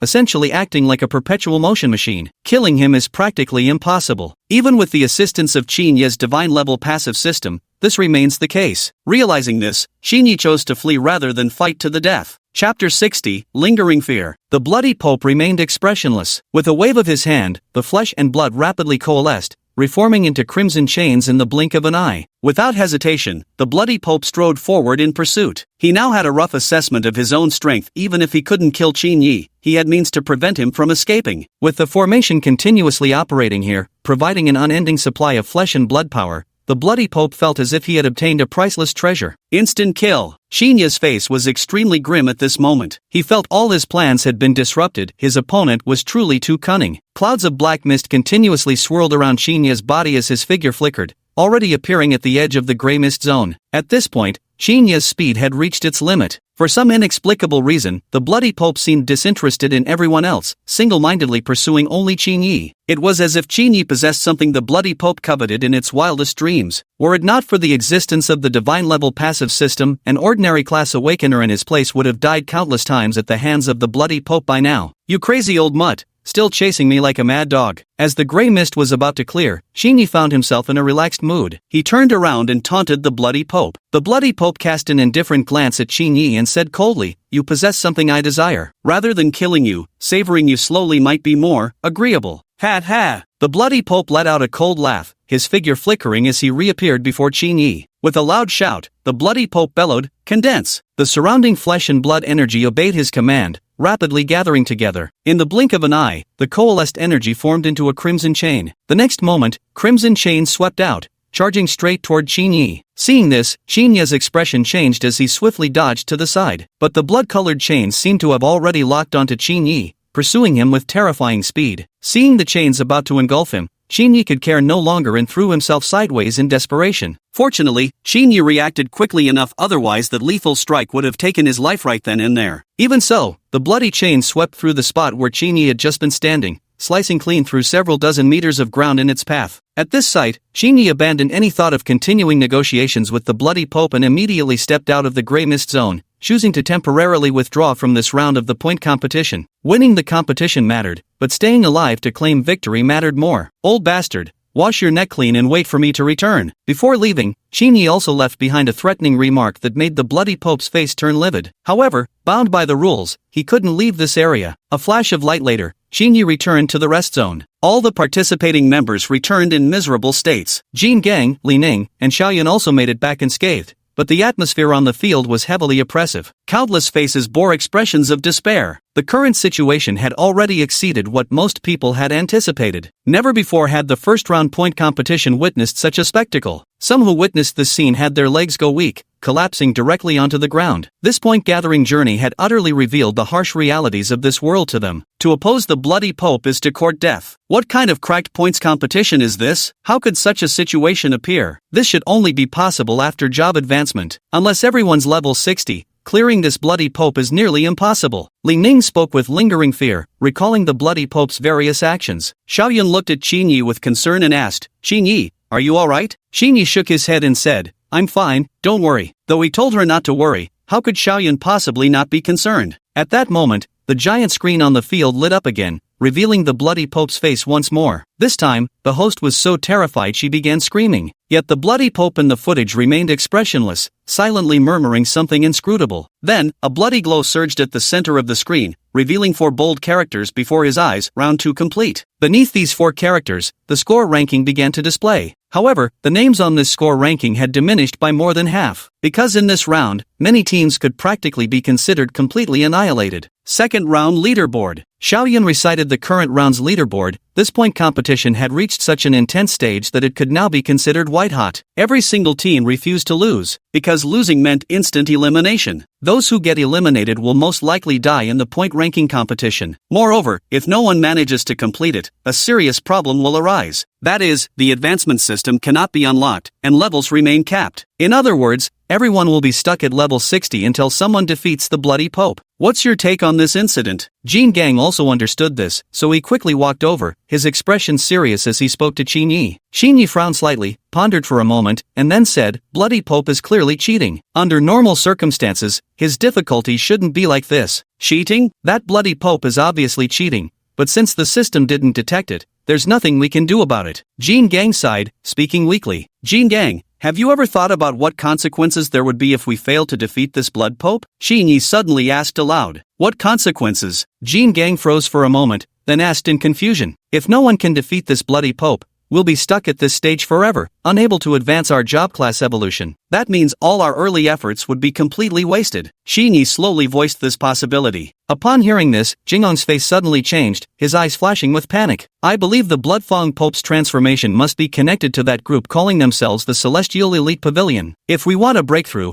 our best bet would be to track down members of their organization. Qin Yi spoke slowly. After hearing this, Jin Gang hesitated briefly before nodding decisively. Understood. I'll handle this matter, I'll go find them immediately. Xiaoyun quickly grasped the situation and hastened to say, Qin Yi, since that bloody pope is targeting us like this, perhaps we could. Qin Yi naturally understood what Xiaoyun was implying, but he immediately shook his head. Not now. That bloody pope isn't someone we can handle easily. It's best for us to lay low for now and wait for the right opportunity to act. Chapter 61, Making a Pact with the Wolf. Then you must be extra careful. That bloody pope can instantly kill most of the participants. His strength is definitely not to be underestimated. Xiaoyun also understood Qin Ye's meaning and immediately nodded in agreement. Don't worry, I'll be careful. Meanwhile, on the side of Tenjiao Pavilion, Mentor, the second round of the point competition has ended, and we don't seem to have gained much. In the Hall of Celestial Prides, a man clasped his hands before the elder at the head of the room and spoke. The elder frowned slightly and asked, didn't Group C enter already? Didn't the bloody pope promise to reveal the method for breaking through level restrictions? At the very least, he was supposed to bring us a batch of ascenders. What happened? The man also shook his head and explained, we originally followed Group C inside, but the moment we entered, the bloody pope launched an attack on us without warning. We couldn't even fight back. Damn it! The old man immediately cursed in anger upon hearing this. Originally, their Heavenly Pride Pavilion stood to become the biggest winner this time, as they had uncovered the bloody pope's secret. If they could secure this secret, their Heavenly Pride Pavilion would undoubtedly obtain a method to break through level restrictions. By that time, their Heavenly Pride Pavilion's strength would inevitably experience a tremendous boost. Little did they expect such unforeseen developments to occur. That bloody pope has now become public enemy number one. Logically speaking, someone ought to deal with him, but who knows how many contestants will actually survive until the third round this time. The old man spoke these words slowly, yet scarcely had his voice faded when the bloody pope's face reappeared on the giant screen. This time, the bloody pope was wreathed in an endless crimson radiance, utterly different from the plain and unadorned pontiff he'd once appeared to be. This is... The old man's expression changed immediately upon seeing this scene. System notification, the third round of the scoring competition has begun. The team with the highest score in this round will have the chance to become the champion of this scoring tournament. Additional rewards are also available. Before Qin Yi, Jin Gang, and the others could even return to their rooms to rest, they received this notification again. Both of their expressions changed upon hearing this, surprised that the third round of the scoring competition had started once more. This isn't giving them any time to rest at all, or perhaps the bloody pope is forcing them back into the grey mist zone? Or could it be that the rules themselves are actually pulling the strings behind the scenes? Why does it feel like this entire competition is overflowing with absurdities? Jin Gang clenched his brows tightly, his expression deadly serious. Qin Yi also looked extremely solemn, carefully pondering the significance of such actions. Jin Gang voiced his confusion as he turned to Qin Yi. Regardless, let's go take a look at the grey mist area first. As for Li Ning and Xiaoyun, you two should withdraw from this point competition. The difficulty level is no longer suitable for either of you. Qin Yi remained uncertain about the bloody pope's true intentions, but for the sake of Li Ning and Xiaoyun's safety, he still insisted they withdraw from this competition. Many participants on site had also chosen to give up, evidently frightened by the earlier situation. Not participating in the point competition wouldn't have any consequences, it would just mean progressing slower compared to others. But slowing down is better than dying in there, right? Li Ning and Xiaoyun both understood without needing further explanation and chose to forego this participation opportunity. Jin Gang and Qin Yi opted to enter the grey mist zone once more. As a flash of light shimmered, the two found themselves back within the grey mist region. Golden Kong, what do you think they'll encounter this time? Qin Yi voiced his doubts while asking Golden Kong. Having explored the grey mist region multiple times, they were already quite experienced. Jin Gang also shook his head, equally clueless about what kind of special gift the bloody pope had prepared for them this time. The grey mist area was divided into 3 layers. The first layer was relatively safe, though the rewards were rather mundane, just some common herbs and materials. The second layer was considerably more dangerous, but it also offered a chance to obtain rarer materials. As for the third layer, rumors said it housed the lair of forbidden-level demon beasts. If true, this point competition would become far more perilous. During the second round of the competition, the bloody pope had once revealed a secret to them that those who entered the grey mist zone would ultimately gain the ability to break through their level limits. But this secret could only be obtained by ranking within the top 10. Now that the bloody pope had initiated the third round of the points-based competition, the temptation of this secret became even more irresistible to them. After some discussion, Jin Gang and Qin Yi immediately headed toward the depths of the grey mist zone. Compared to other places, they felt as though this grey mist zone was an entirely different world. Everywhere reeked of lifelessness, decay, and hidden lethal threats lurking in the shadows. Both Qin Yi and Jin Gang proceeded with extreme caution, treading as if on thin ice. They discovered that the demonic beasts within the gray mist zone seemed to possess unusually high intelligence. Some beasts even employed simple tricks. In such perilous circumstances, both Qin Yi and Jin Gang were wound tighter than coiled springs. A single misstep could lead to irreversible consequences. Approximately over an hour had passed. Ding! Rare monster beast detected. Proceed with capture? Just as the duo let out a sigh of relief, a notification abruptly rang through their minds. Qin Yi and Jin Gang both froze momentarily. A rare demon beast? After exploring this gray mist region for so long, they hadn't encountered even ordinary demon beasts, let alone rare ones. Could this be the surprise that the bloody Pope had prepared for them? Let's go check it out. Qin Yi spoke to Jin Gang. Although the demon beasts in the gray mist zone were extremely dangerous for them, there was also a chance to obtain rare treasures. Currently, they were struggling to figure out how to explore more within this gray mist area. Since the bloody Pope had pointed them toward this path, they naturally wouldn't let the opportunity slip by. Both of them moved forward cautiously, creeping along for what seemed like several dozen minutes before a stretch of forest came into view. Within that woodland, a small, snow-white creature was hiding beneath a large tree. Sensing Qin Yi and Jingang's presence, the little beast immediately raised its head in alert. This is... At the sight of this, Qin Yi and Jingang's eyes instantly lit up. They had never seen this little beast before. It was clearly a rare demonic creature. Chapter 62, The Flaw. Both of them even suspected that this little beast might have reached the level of a Forbidden Zone-grade monstrous creature. This little beast seems to possess remarkably high intelligence? Jin Gang asked Qin Yi doubtfully. He could sense it. The little beast gave them an extremely dangerous feeling. Qin Yi also nodded in agreement, having sensed the same thing. Let's be careful. Be careful, Qin Yi said to Jin Gang. He didn't want either of them to suffer serious injuries due to carelessness. The woods were utterly silent at this moment. Only the occasional hoarse roar echoed through this gray mist-covered zone. Qin Yi and Jin Gang cautiously closed in on the small beast from both sides. Though the creature possessed formidable strength,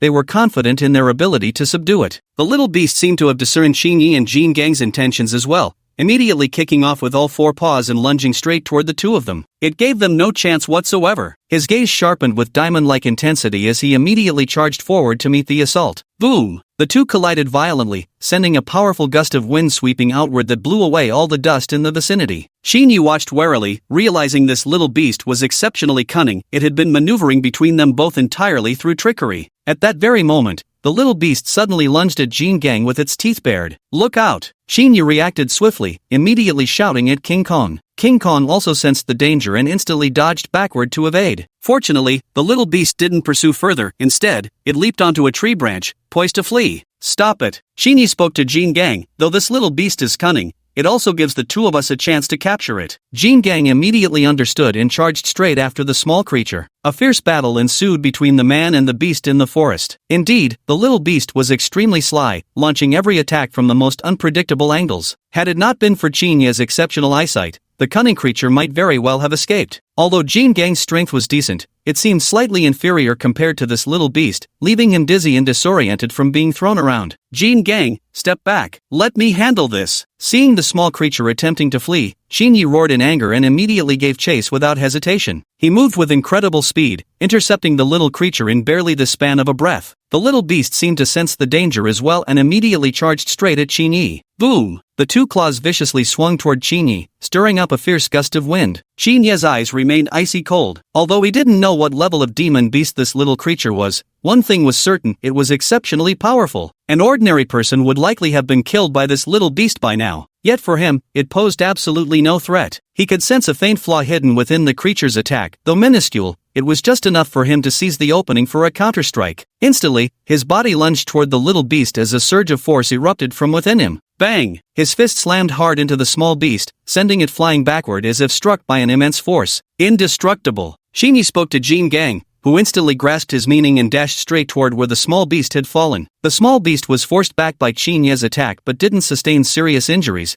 immediately leaping backward to retreat. It seemed intensely fearful of Qin Yi, as if convinced that escaping his attack range was the only way to ensure safety. Witnessing this, Jin Gang's eyes sharpened instantly as an overwhelming power erupted from his body. Boom! His body slammed fiercely into the small beast, sending it flying. The small beast immediately let out a series of agonized howls, clearly in great pain. But at this moment, Qin Yi showed no mercy. He knew if they missed this opportunity, capturing the small beast would likely become much more difficult. Without hesitation, he charged straight toward the small beast again, a fierce gust of wind erupting from his body. Bang! His fist smashed violently into the small beast's body, making it let out a shrill cry of pain as it was sent flying backward. Jin Gang arrived just in time and immediately pinned the small beast to the ground. Stay put. Xinyi gazed coldly at the small beast pinned to the ground. This creature possessed formidable strength. If the two of them actually managed to kill it, they would likely pay a devastating price. Jin Gang nodded, pulling out a bag from his robe and swiftly imprisoning the beast inside. After completing this task, the two quickly departed from the area. Though the small beast was exceedingly cunning, it was equally intelligent. Given enough time for both of them to besiege the small beast, even if it were exceptionally powerful, they'd likely manage to subdue it eventually. But by the same token, if the beast were to go berserk, the two of them probably wouldn't be able to stop it. They found a quiet spot. Xinyi first deployed all his passive auras, confining them to a specific area, before turning to Jin Gang. You can release it now. I suspect this little creature is meant to counter the Bloody Pope. During the fight, I sensed its remarkable ability to absorb blood energy. Jin Gang didn't hesitate upon hearing Xinyi's words, immediately releasing the small creature from the bag. The moment the creature was freed, it sensed Xinyi's threatening presence and instantly leapt backward to distance itself. But at that very moment, Xinyi unleashed the full power of his halo. Seeing this, Jin Gang quickly retreated several steps, well aware that when Xinyi fully unleashed his power, it would affect everything in the surrounding area. Bang! The little beast had barely attempted to flee when it sensed a terrifying force erupt from Xinyi's body. Its once agile movements seemed completely paralyzed now, incapable of mustering any reaction. Xinyi's fist tore through the void itself before smashing directly into the creature's body. The little beast let out a miserable howl and was sent flying backward. Thud! It crashed heavily onto the ground, sending up a cloud of dust. Draw some blood. I want to test whether this little thing can absorb blood energy. Then, Xinyi turned his gaze towards Jin Gang and opened his mouth to speak. Jin Gang followed the path of physical cultivation, with an overwhelmingly domineering life force energy within him. If this little thing could devour and assimilate even Jin Gang's life force, then it should have no problem swallowing the Bloody Pope's essence either. Chapter 63, The Turning Point. Upon hearing Xinyi's words, Jin Gang didn't hesitate for a single moment. Immediately, he slit his finger, and blood began dripping down without delay. The little beast sensed this moment, and its eyes instantly turned venomous. Although this single drop of blood wasn't particularly significant, it could clearly perceive Xinyi's intentions. Despite its intense fear of Xinyi, the creature realized that absorbing this blood and converting it into vital energy might make even Xinyi tremble before it. Lost in this thought, it momentarily forgot about being restrained by Xinyi's passive aura, immediately stretching out its tongue to lick the falling droplet of blood. Gulp! As the blood flowed in, it seemed to sense an inexplicable power rising within its body. This sensation was profoundly mystical. It even felt as though it could hear the heartbeat of every person around it. Yet it also realized this newfound power couldn't help it break free from the bonds that confined it. Xinyi's eyes instantly lit up at this sight. He could clearly sense the small creature absorbing this energy. Without hesitation, he immediately sat cross-legged and began releasing his mental energy. If he truly wished to control this creature, he needed to permeate its heart with his psychic power. Its ability to devour blood power represented the very key to breaking through this deadlock. If you want to deal with the Bloody Pope,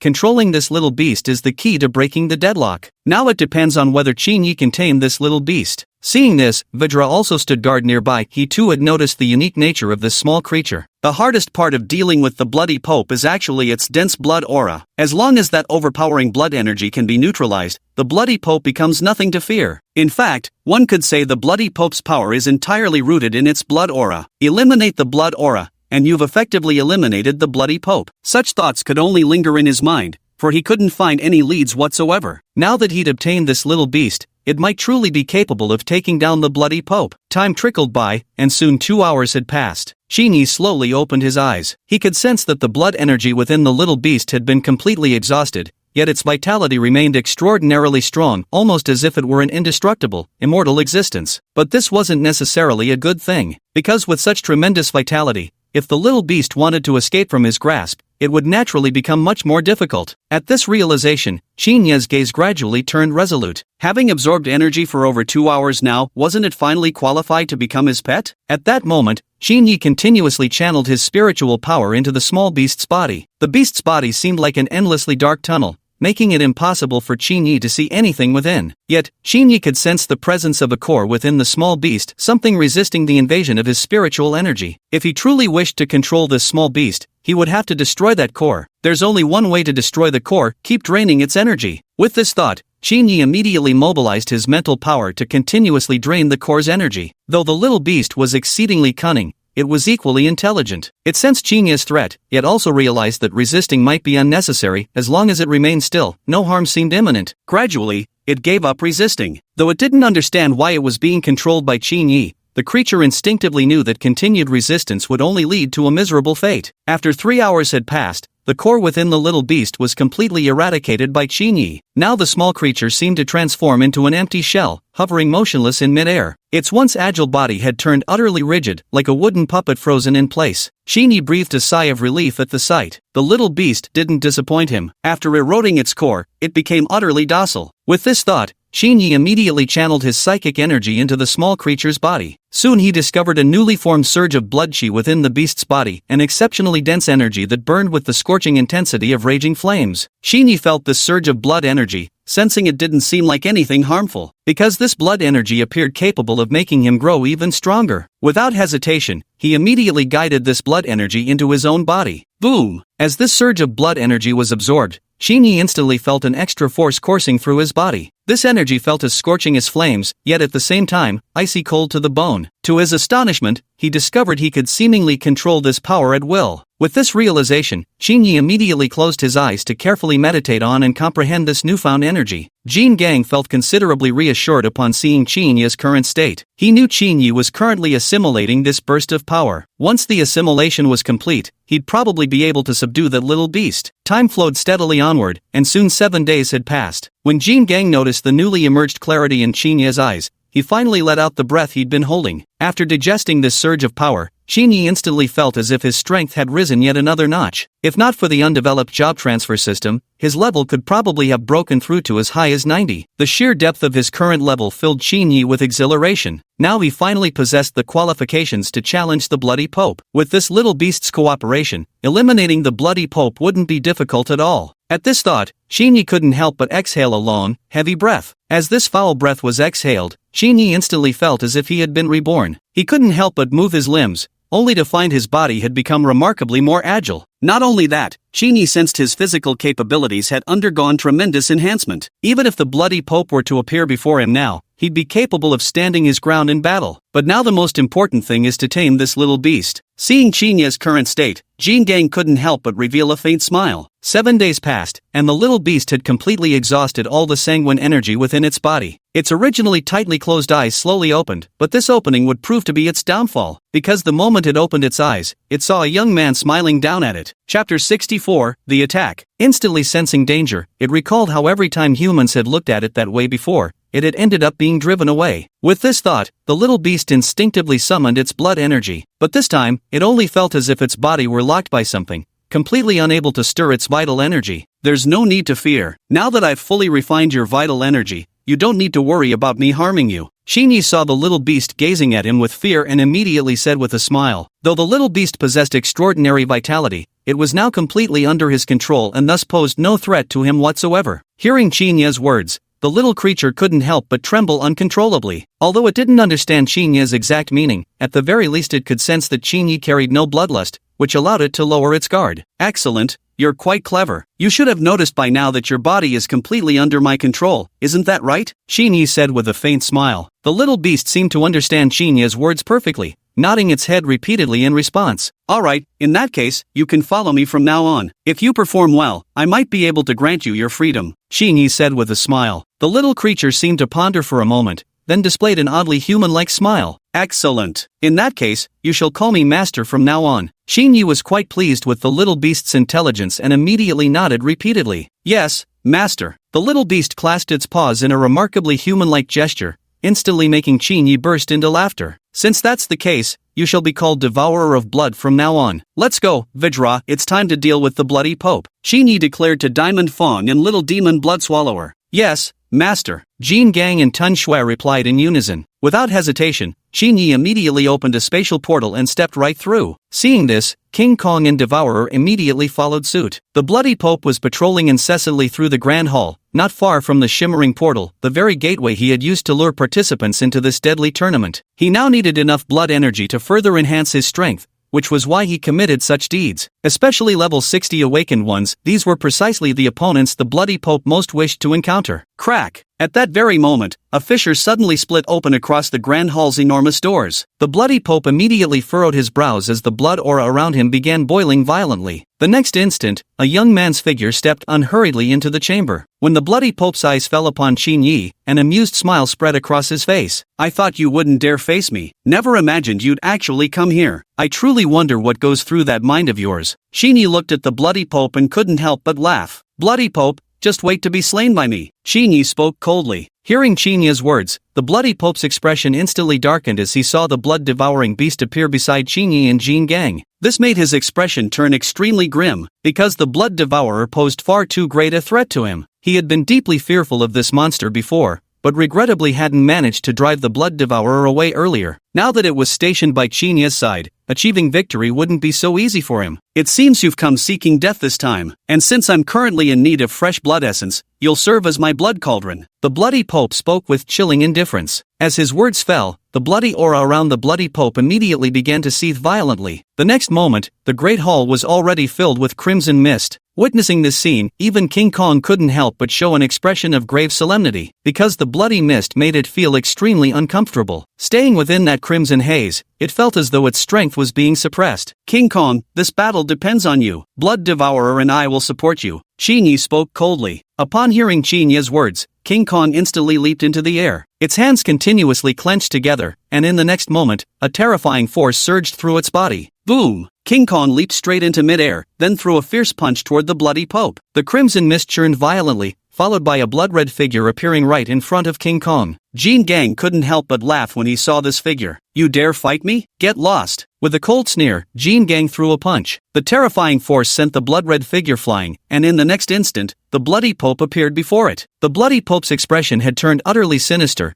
as that single punch had actually dispersed his blood shadow doppelganger. This was practically trampling on his dignity. Blood Chi Surge. With an eruption of bloody energy, the Bloody Pope summoned blood-colored puppets that burst forth from the ground. "Your turn, Devourer of Blood." Seeing this scene, Qin Yi also turned to look at the Blood Swallower beast. This part was to be handled by him. Hearing Qin Yi's words, the Blood Swallower beast immediately nodded. Then it charged straight toward those blood-colored puppets. Although these blood puppets lacked intelligence, their inherent strength was considerable. An ordinary level 60 awakened might find them somewhat troublesome to deal with. But the Blood Swallower clearly wasn't something an ordinary level 60 awakened could handle. With a single swipe of its claw, it sent a blood puppet flying. Then it opened its maw and inhaled another blood puppet was already rushing toward its gaping jaws. Devoured like candy. Crack, crack. A series of bone-crushing sounds rang out continuously. Within the Grand Hall, crunching noises echoed as the blood-colored puppets were devoured like snacks. After the last blood-colored puppet in the Grand Hall was consumed,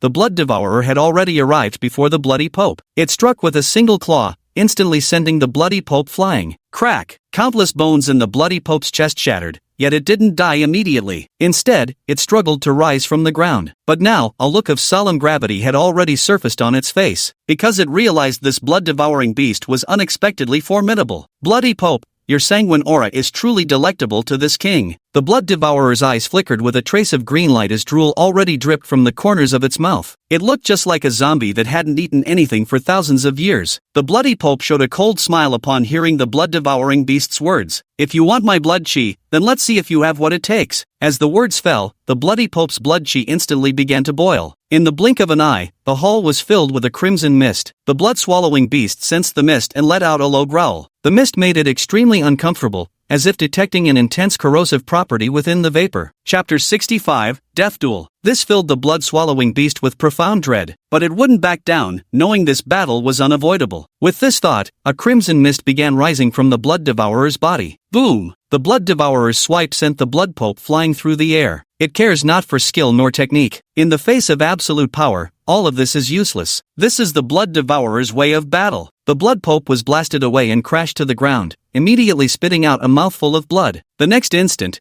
it had already risen from the ground. It didn't evade, but instead fearlessly charged toward the blood-devouring beast. "Bloody Severance!" The Bloody Pope coldly shouted, then rapidly formed hand seals with both hands. A blood red wheel slowly materialized before its form. Seeing this roulette wheel, a trace of solemnity flickered across the blood-devouring beast's face. "Have you forgotten that I'm still here? Treating me like I'm dead already?" Dark Aura. While the Bloody Pope was busy dealing with the blood-devouring beast, Xinya's voice rang out once more. Then a black passive aura radiated outward, instantly enveloping the entire hall. In an instant, the great hall was plunged into complete darkness. The bloody Pope, sensing the threat from the dark aura, immediately turned grim. This dark aura clung to it like a stubborn parasite, refusing to let go. To its horror, the dark aura posed an even greater threat than the essence of blood and blood energy. Vidra, don't let this guy get a chance to attack Blood Devourer. Xinyi shouted coldly, then leapt forward and appeared before the bloody Pope in an instant. Upon hearing Xinya's command, Vidra immediately executed a backflip and positioned himself beside the bloody Pope. At that very moment,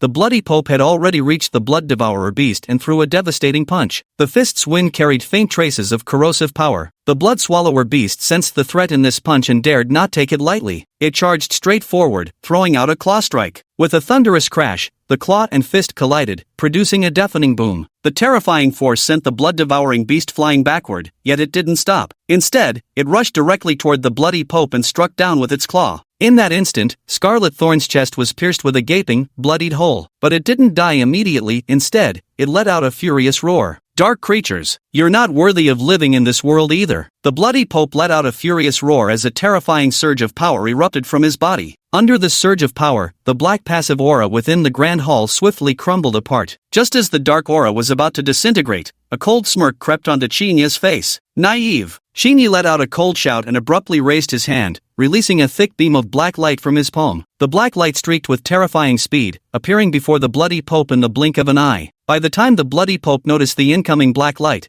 it was already too late to dodge. Boom! The bloody Pope was instantly sent flying by the black beam of light, crashing to the ground and coughing up a mouthful of blood. The black beam appeared unremarkable, yet the power it carried was terrifyingly immense. This was the might of the dark aura. A faint golden glow immediately surged from the bloody Pope's body, forming a golden barrier that enveloped him completely. Vajra! Xinyi shouted, then waved his hand, sending several more beams of black light shooting from his palm. These streams of black light moved like spectral shadows, appearing before the bloody Pope in the blink of an eye. Meanwhile, Vajra activated his level 60 class skill, Divine Vajra Avatar. Golden light erupted as a colossal Vajra manifested. This Vajra was even more massive than before, standing 7 to 8 meters tall, appearing exceptionally magnificent. Vajra's true form. The Vajra rapidly swung its fists, each strike releasing golden energy pulses. Though the bloody Pope's crimson barrier kept flickering before him, each flicker drained its strength. The attacks from the dark halo came relentlessly dense. Even with the bloody Pope's formidable power, it could only desperately parry without any chance to counterattack. Gradually, the bloody glow surrounding the Pope grew increasingly dim and faint. The attacks from the dark aura grew increasingly dense. Finally, the crimson shield on the bloody Pope completely shattered. Ah! The bloody Pope let out a piercing scream, his voice brimming with terror. Never did he imagine that he, who once reigned supreme,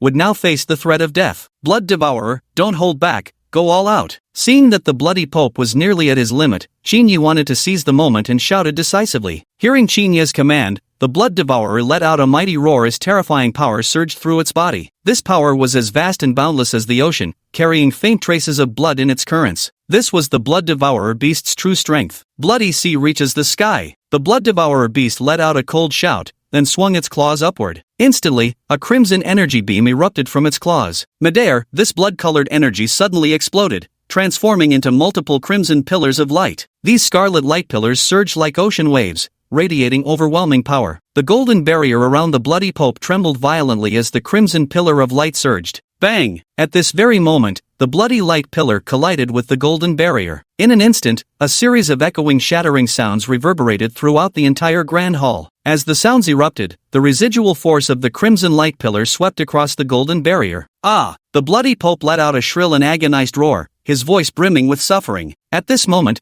countless bloody gashes had appeared across its body, with crimson blood flowing out as if it cost nothing. The golden light barrier had also grown dim and lifeless, quickly dissipating soon after. Run! Seeing the bloody Pope was nearly finished, King Kong immediately shouted. At the same time, its body swiftly retreated backward. Xinyi also backed away with lingering fear. Although we've beaten the bloody Pope half to death, the fact that he's still struggling in this state suggests he's got some cards left to play. Since our objective has already been achieved, there's no reason to linger in such a dangerous place. Bang! Just as Xinyi stepped back, the bloody Pope broke free from the crimson pillar of light and abruptly retreated. But a terrifying wound had already appeared on its body, stretching from its chest all the way down to its abdomen. The wound was so horrifying that even internal organs could be clearly seen, and the wound was continuously spurting blood. Clearly, the bloody Pope was not far from death. Suddenly, the ground around the bloody pope cracked open with numerous fissures. These fissures gaped like ferocious maws, devouring everything around them. Seeing this, an awe-inspiring power surged forth from Jin Gang's body. The unleashed force violently expanded a rift before him. Xin Yi likewise dared not hesitate, as dark energy began radiating from his form. This erupting darkness coalesced into an intangible shield that enveloped him completely. Chapter 66 Victory. Boom! A wall beside the bloody pope collapsed violently,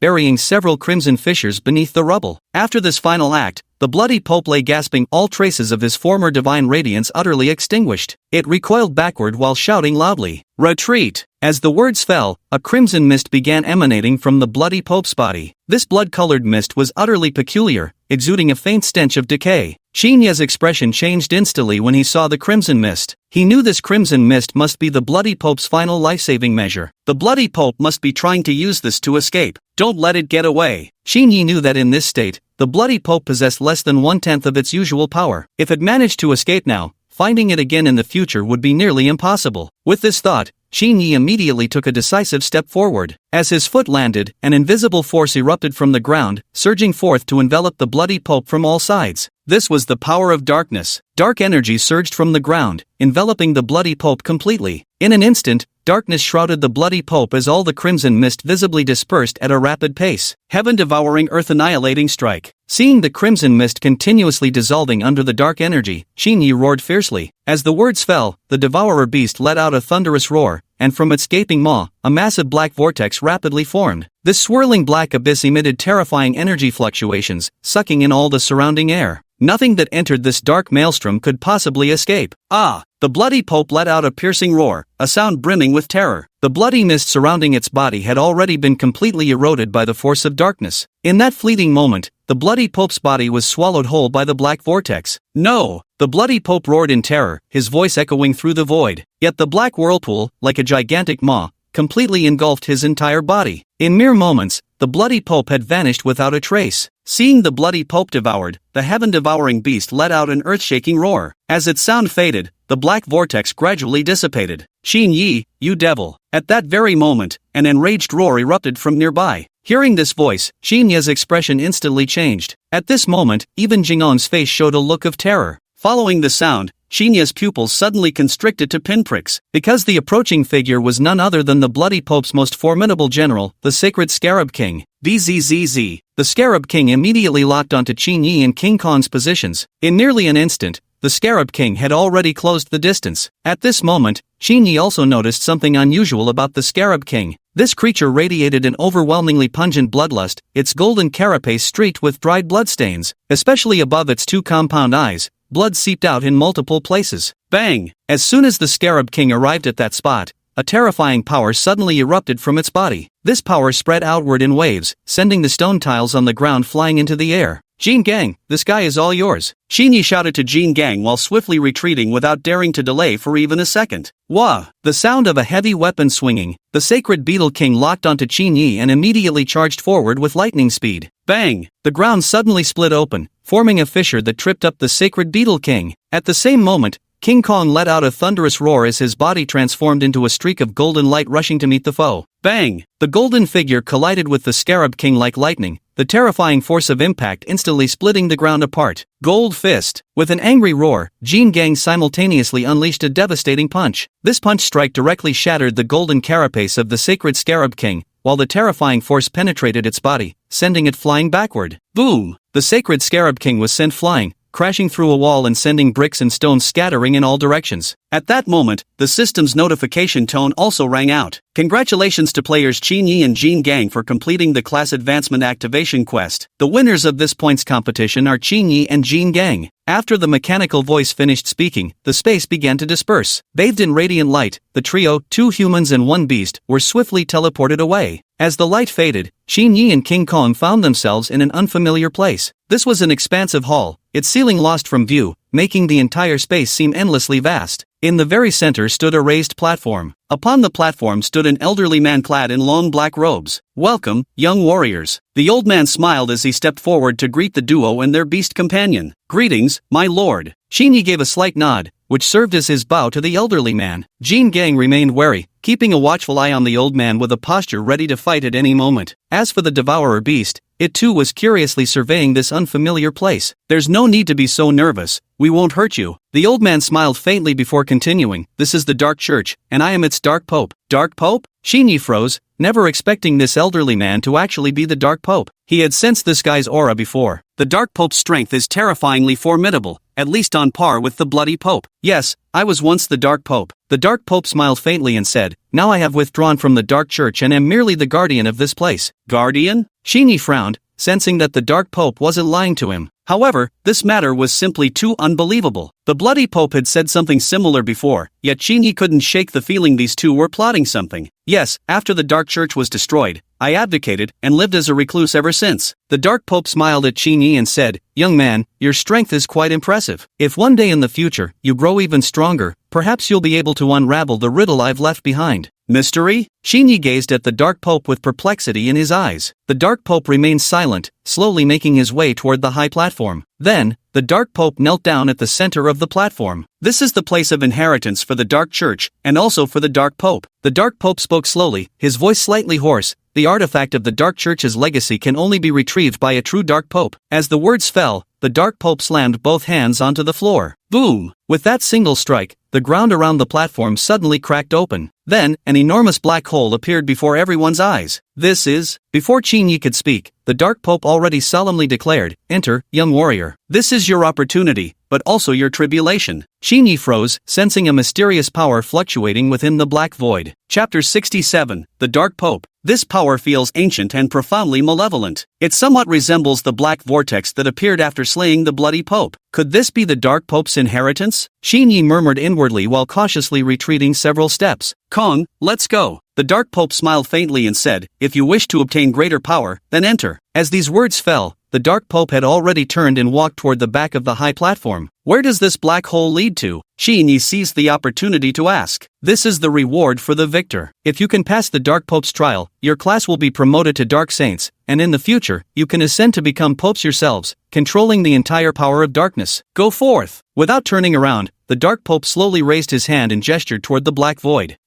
Beside the black hole, a massive golden scroll suddenly appeared in midair. The scroll unfurled, revealing one golden character after another inscribed upon it. This was the Dark Pope's legacy scripture. "The victor shall inherit my legacy, the Dark Saint inheritance, the 9 Abyss Demonic Codex." As his words fell, the Dark Pope had already vanished into the darkness. Simultaneously with his disappearance, the black holes surrounding the high platform slowly closed. 9 Nether Demon Codex? Shinyi stared at the black holes with confusion. A cultivation technique capable of becoming the Dark Pope's legacy certainly couldn't be anything ordinary. At the very least, it's not something an ordinary person could possess. "Let's go." Shinyi patted Jin Gang on the shoulder and said, "Let's head in."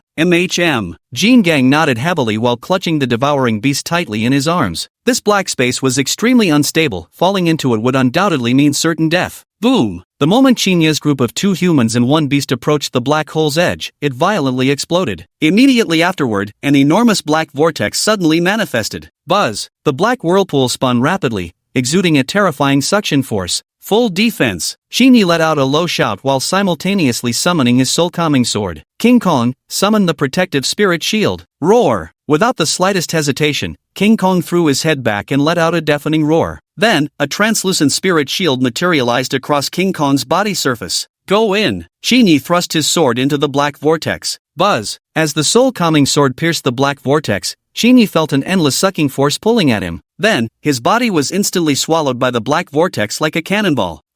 Shinyi only felt a wave of dizziness. When he opened his eyes again, he was already in another world. This is a world of darkness. No light, no sound, only endless darkness. Is this the world of darkness? Shinyi gazed around in bewilderment, sensing this world was anything but ordinary. Splash! Suddenly, black characters emerged from all directions. These characters emitted an eerie glow, floating in midair. 9 Nether Demon Tome. Shinyi immediately thought of that golden scroll. It seemed the Dark Pope hadn't lied to him. This black hole was truly the Dark Pope's legacy site. The Dark Pope's inheritance, I've obtained it. Shinyi muttered to himself as he headed in a certain direction. Jin Gang trailed behind him, holding the devourer beast, though it had no idea what was happening. But when Qinyi instructed it to enter the black void, it complied without the slightest hesitation, because in Qinyi's eyes, it could see an unshakable resolve. Buzz! At that moment, gleaming silver characters suddenly emerged from all directions. Underworld Nether Arts. With a low shout, Qinyi immediately sat cross-legged on the ground. He drew a strand of spiritual awareness from the soul-suppressing sword while simultaneously pricking his finger and smearing the blood on it. 9 Nether Dark Arts, 9 Nether Demon Codex, the Dark Sovereign. Qinyi silently recited the contents of the scroll while using his spiritual awareness to trace one golden character after another in the air. The emergence of this inheritance gave Qinyi a growing sense that this seemingly game-like world was increasingly merging with reality. The previous data is now presented through different methods. Jin Gang, you guard the Dharma. Roar! Jin Gang nodded while placing the devouring beast aside. Then, it sat cross-legged beside Qinyi, vigilantly watching the movements around them. The 9 Underworld's Dark Arts, Monarch of Darkness. Qinyi silently recited the contents of the scroll while using his spiritual sense to carve golden characters in midair. This was an extremely spirit-depleting process. Although Qinyi's spiritual power was considerably stronger than that of an average summoner,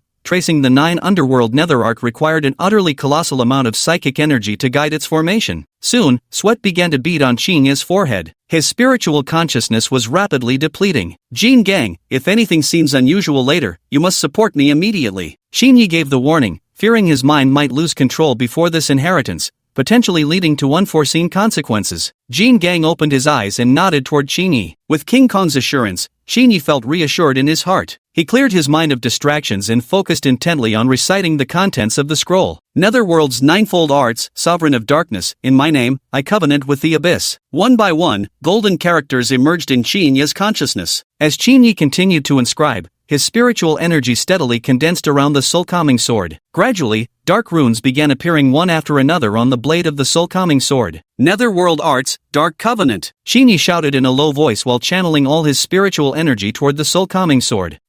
A burst of black light suddenly erupted violently from the soul-suppressing sword. Then, a massive black halo formed around Qinyi's body. Qinyi felt a powerful suction emanating from the black halo, continuously devouring his consciousness. At the same time, the divine passive system intervened, forcibly merging this legacy power into Qinyi's body. Qinyi's level began skyrocketing at that moment, from level 60 to 70, and finally stopping at level 98. Meanwhile, on the external leaderboards, Qinyi's name once again claimed the top spot, now displaying as level 98 after first awakening, with dual occupations of Fist Disciple / Dark Holy Sun. Witnesses of this spectacle were plunged into utter shock. Rocketing nearly 40 levels right after job advancement? Could any ordinary player actually achieve this? Especially those players following behind Qinyi couldn't help but feel utterly speechless. How are we supposed to compete when following such a monster? Just look at our own levels, only level 70. These players could only feel an overwhelming sense of despair in their hearts. They worked hard killing monsters to level up, only to have their ranks instantly surpassed by some cheater. Did I succeed?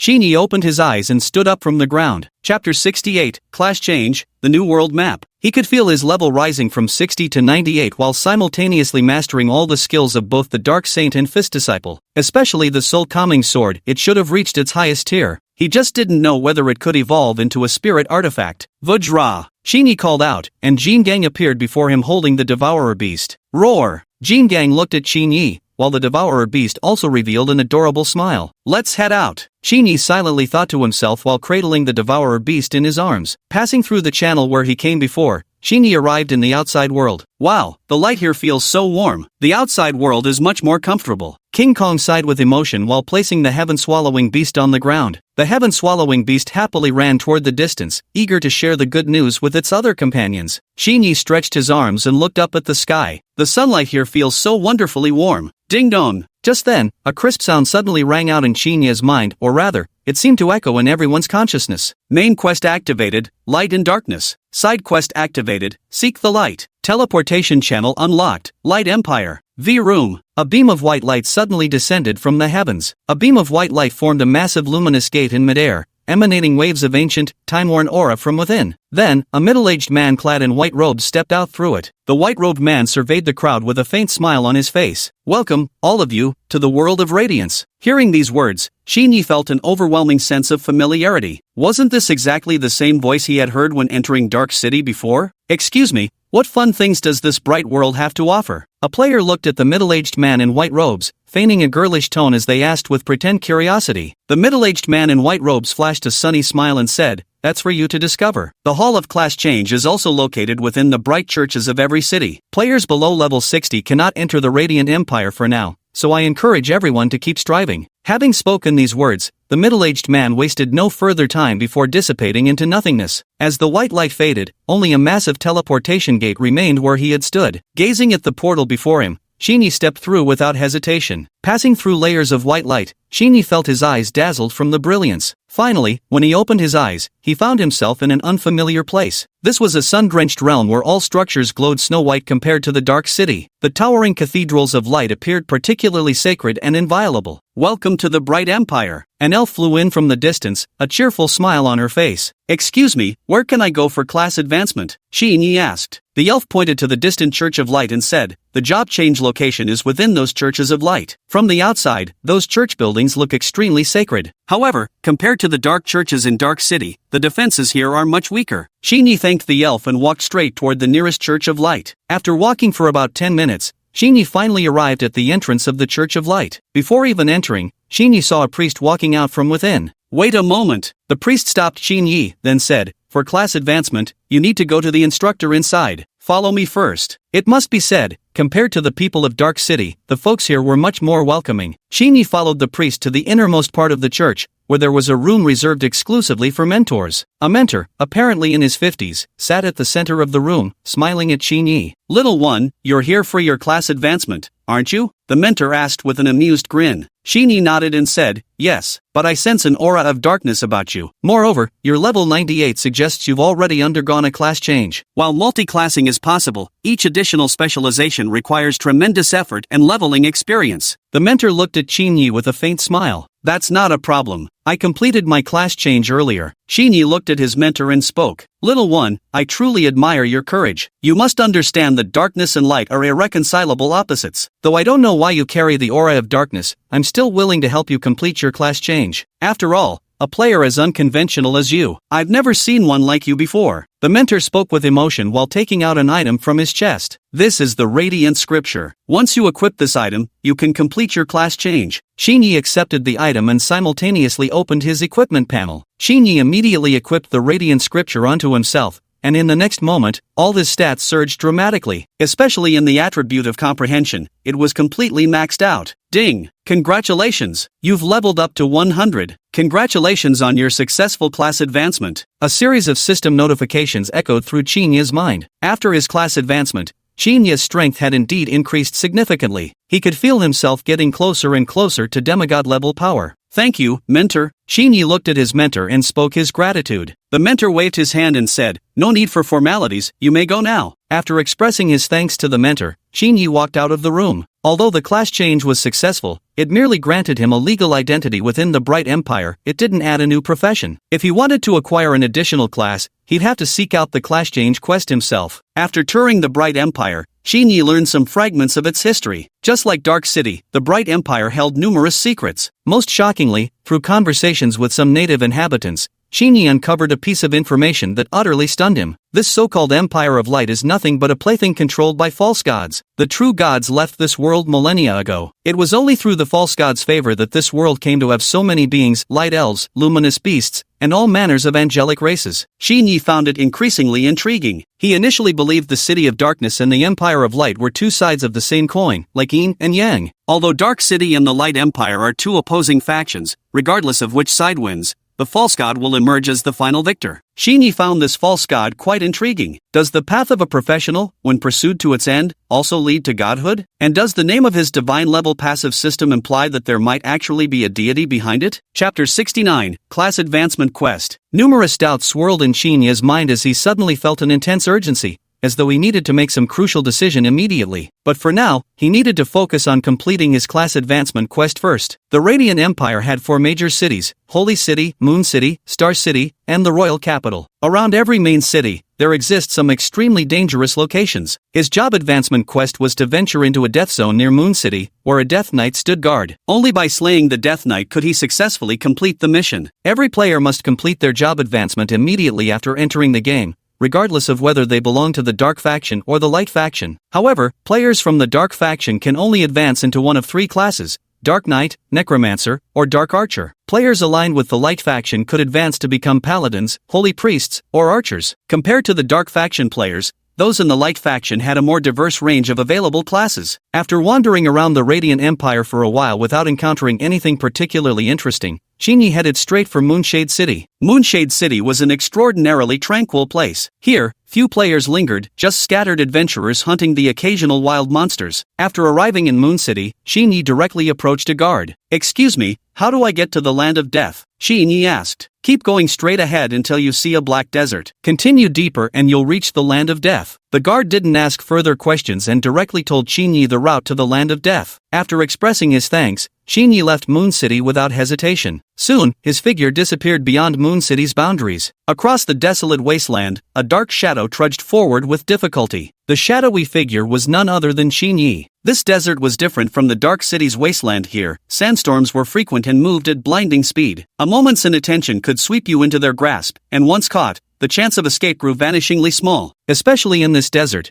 there exists a bizarre type of undead creature that can transform into sand while moving. If you get caught in one of their sandstorms, only one fate awaits you. Shinji had no idea how long he had been walking. Only when an overwhelming sense of weakness washed over him did he finally come to a halt. Though he possessed level 100 attributes, the moment he stepped into this desert, he truly understood the meaning of every step as a struggle. The sandstorms here were entirely different from those in Dark City. If his physique hadn't reached an extraordinarily resilient state after life and death trials, he would have already perished in these storms. Yet even so, he was now at the end of his strength. If he couldn't find a place to rest soon, he would have no choice but to equip the Light Bible and search for a way out in the midst of the sandstorm. Just as Shinji was about to rest, an enormous black shadow suddenly appeared in the distance. The black shadow emerged from beneath the ground, and upon seeing it, Shinji's expression abruptly darkened. "Death Knight! I didn't expect the Death Knight to appear so soon." Shinji inwardly cursed his misfortune. Though his current strength was formidable, against an entity of the Death Knight's caliber, he stood absolutely no chance. Especially that black greatsword in the Death Knight's hand, what a devastating weapon. Shinji braced himself to dodge as the thought flashed through his mind. He'd initially considered confronting the Death Knight head-on, but now that seemed utterly foolish. Any being capable of becoming a Death Knight possessed strength far beyond ordinary level 100 players. Before the Death Knight, even fleeing was proving difficult for Shinji. Yet at this moment, Shinji decisively abandoned any thought of escape. No matter what, he couldn't let this opportunity slip away. He would slay this Death Knight and claim the rewards for his Clash Change quest. He sharpened his focus to its utmost edge and unleashed every ounce of his mental energy. The next moment, Shinji unleashed his most powerful strike. This attack concentrated all his strength. Though his offensive power couldn't compare to those Lord-tier monsters from Dark City, the gap wasn't too wide. Moreover, his attributes were actually slightly higher than the Death Knight's. If he still couldn't kill the Death Knight with this, then he might as well quit gaming altogether. A moonwheel slash containing all his condensed power was unleashed, sending a brilliant blade of light howling straight toward the Death Knight. Simultaneously, Shinya's body lunged forward. In the instant after releasing the moonwheel slash, he appeared directly before the Death Knight. Raising his cruciform sword, Shinji immediately executed a cross slash. Two razor-sharp sword energies crossed paths as they sliced directly toward the Death Knight's chest. Although his attack power had not yet reached the level of a Lord-level monster, the difference was not very significant. For an ordinary player, this strike would have been enough to tear their body apart. However, the Death Knight was clearly not comparable to ordinary players. Just as Shinya's attack was about to land, the Death Knight had already positioned his greatsword horizontally in front of himself. Clang! A metallic clang rang out as Shinji felt his strike hit what seemed like an iron wall. The rebounding force traveled up his sword, sending numbing tremors through his entire arm. Yet Shinji was nothing if not tenacious. With a deft twist of his wrist, his broadsword arced at an uncanny angle toward the Death Knight. There was no flourish to this strike, just the most fundamental and direct cruciform slash. And this slash landed squarely on the Death Knight's breastplate. Ding! Another metallic clang rang out as Shinya's cross sword was deflected once more. Yet despite this, Shinji could sense that while this strike hadn't breached the Death Knight's defenses,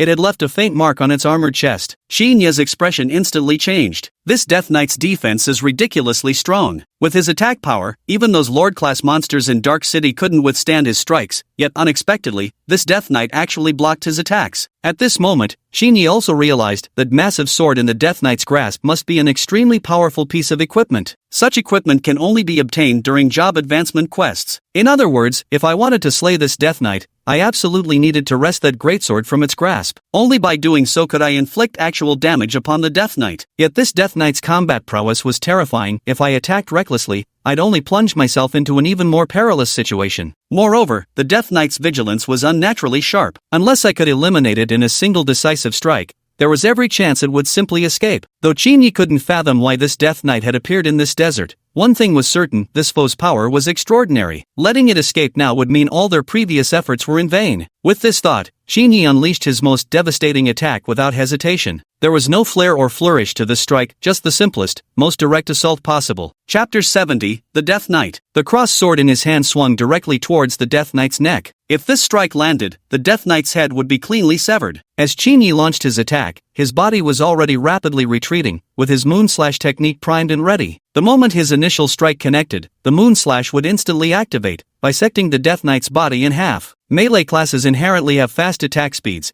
and Xinya had already pushed Lunar Moonslash's velocity to its limit, making this strike exceptionally rapid. However, the Death Knight's prowess was far beyond that of ordinary level 100 players. The moment Xinya launched his attack, the Death Knight already sensed something amiss. Just as Xinya's strike was about to land, the Death Knight's greatsword had already been raised horizontally in defense. In nearly an instant, Xinya's attack clashed against the greatsword with a resonant metallic clang. Even so, Xinya's strike still managed to break through the greatsword's defense. Though this attack didn't deal significant damage to the Death Knight, it certainly caught the undead warrior by surprise. In that very instant, Xinya's body had already closed the distance to the Death Knight, while his crescent Moonslash arced outward from behind the monstrous foe. A gleaming blade of light howled through the air, shooting straight for the Death Knight's exposed back. Despite being a close combat class, Xinya's attacks all manifested as devastating ranged strikes. This means that if anyone fought against Xinya, they would find themselves killed by his attacks before even having a chance to counter. Although the Death Knight possessed formidable defense,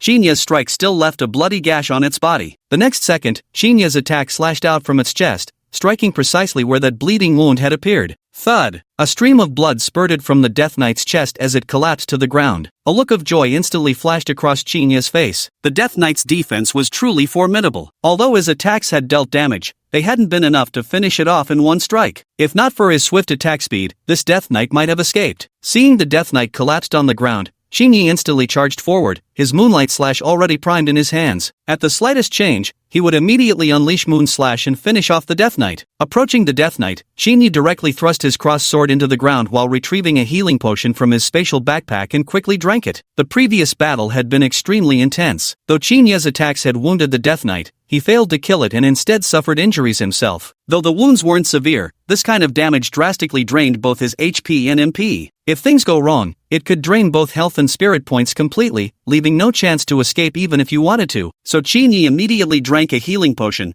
restoring what little health and spirit points he had left. Only then did Xinya have time to examine the Death Knight's attributes. Name: Death Knight, Special. Level: LV 120. HP: 10,000/10,000. Attack power: 150 to 200. Defense power: 100 to 150. Skill: Cross Slash, Moon Slash, Life Drain, Greatsword Mastery. Seeing the Death Knight's attributes, Xinya's expression immediately changed. This Death Knight's attributes were simply too powerful. Though not as strong as a Lord-level monster's attributes, it was significantly stronger than your average Lord-level monster. If it weren't for his strong attack power, he probably wouldn't have been able to deal any damage at all. However, this Death Knight's skills caught Xinya's particular attention. While he could somewhat comprehend the Cross Slash and Moon Will Slash skills, that Greatsword Mastery ability made Xinya's eyes burn with desire. Greatsword Mastery was an exceptionally powerful passive skill. This skill's effect allows the wielder to maximize a greatsword's attack power while completely ignoring a portion of the enemy's defense when striking with the weapon. This defense-ignoring effect is precisely what makes Greatsword Mastery utterly overpowered. In this game, monsters possess extremely high defense. If you can't break through their defenses, your offensive power will be severely diminished. If a player's attack can't penetrate defenses, no matter how high their attack power might be, they'll only deal minimal damage. This heavy sword mastery skill could ignore a certain degree of defense,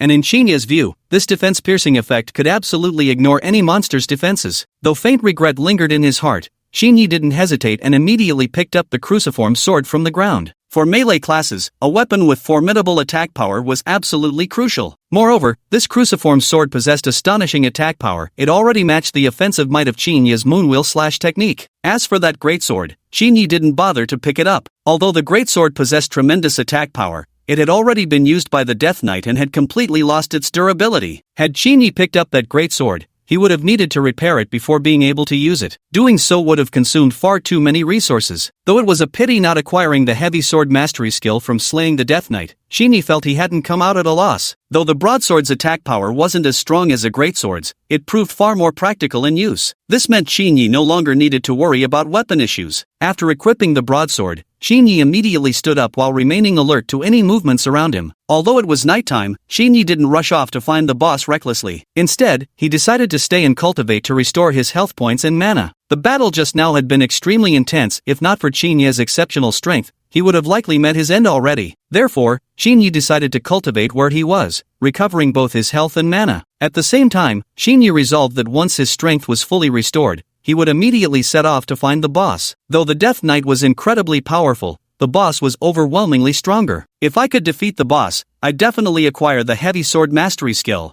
That way, I wouldn't have to worry about weapon issues anymore. Plus, taking down the boss would grant me massive amounts of experience points and gold coins. This way, my strength will rapidly increase. Therefore, Xinyi decided to head out to find the boss as soon as his strength recovered. A few minutes later, Xinyi had regained most of his strength, and Moonwheel Slash's cooldown had also refreshed. Seeing this, Xinyi couldn't help but breathe a sigh of relief. I have the strength to kill the boss now. Standing up straight, Xinyi hoisted the cross-shaped sword onto his shoulder. Chapter 71, Going Deeper. Remaining alert to his surroundings, Xinyi immediately headed toward the area where the boss was located. Although it was nighttime, Xinyi wasn't concerned about darkness obstructing his vision. Currently, Xinyi's power level had already surpassed LV70, making darkness's influence on him negligible. Moreover, with the cheating item Night Vision Potion at his disposal, Xinyi had no need to worry about darkness hindering his sight. Within minutes, Xinyi had ventured deep into the heart of the forest. Now, Xinyi was already far away from the battlefield. Although Xinyi's power had reached level 100,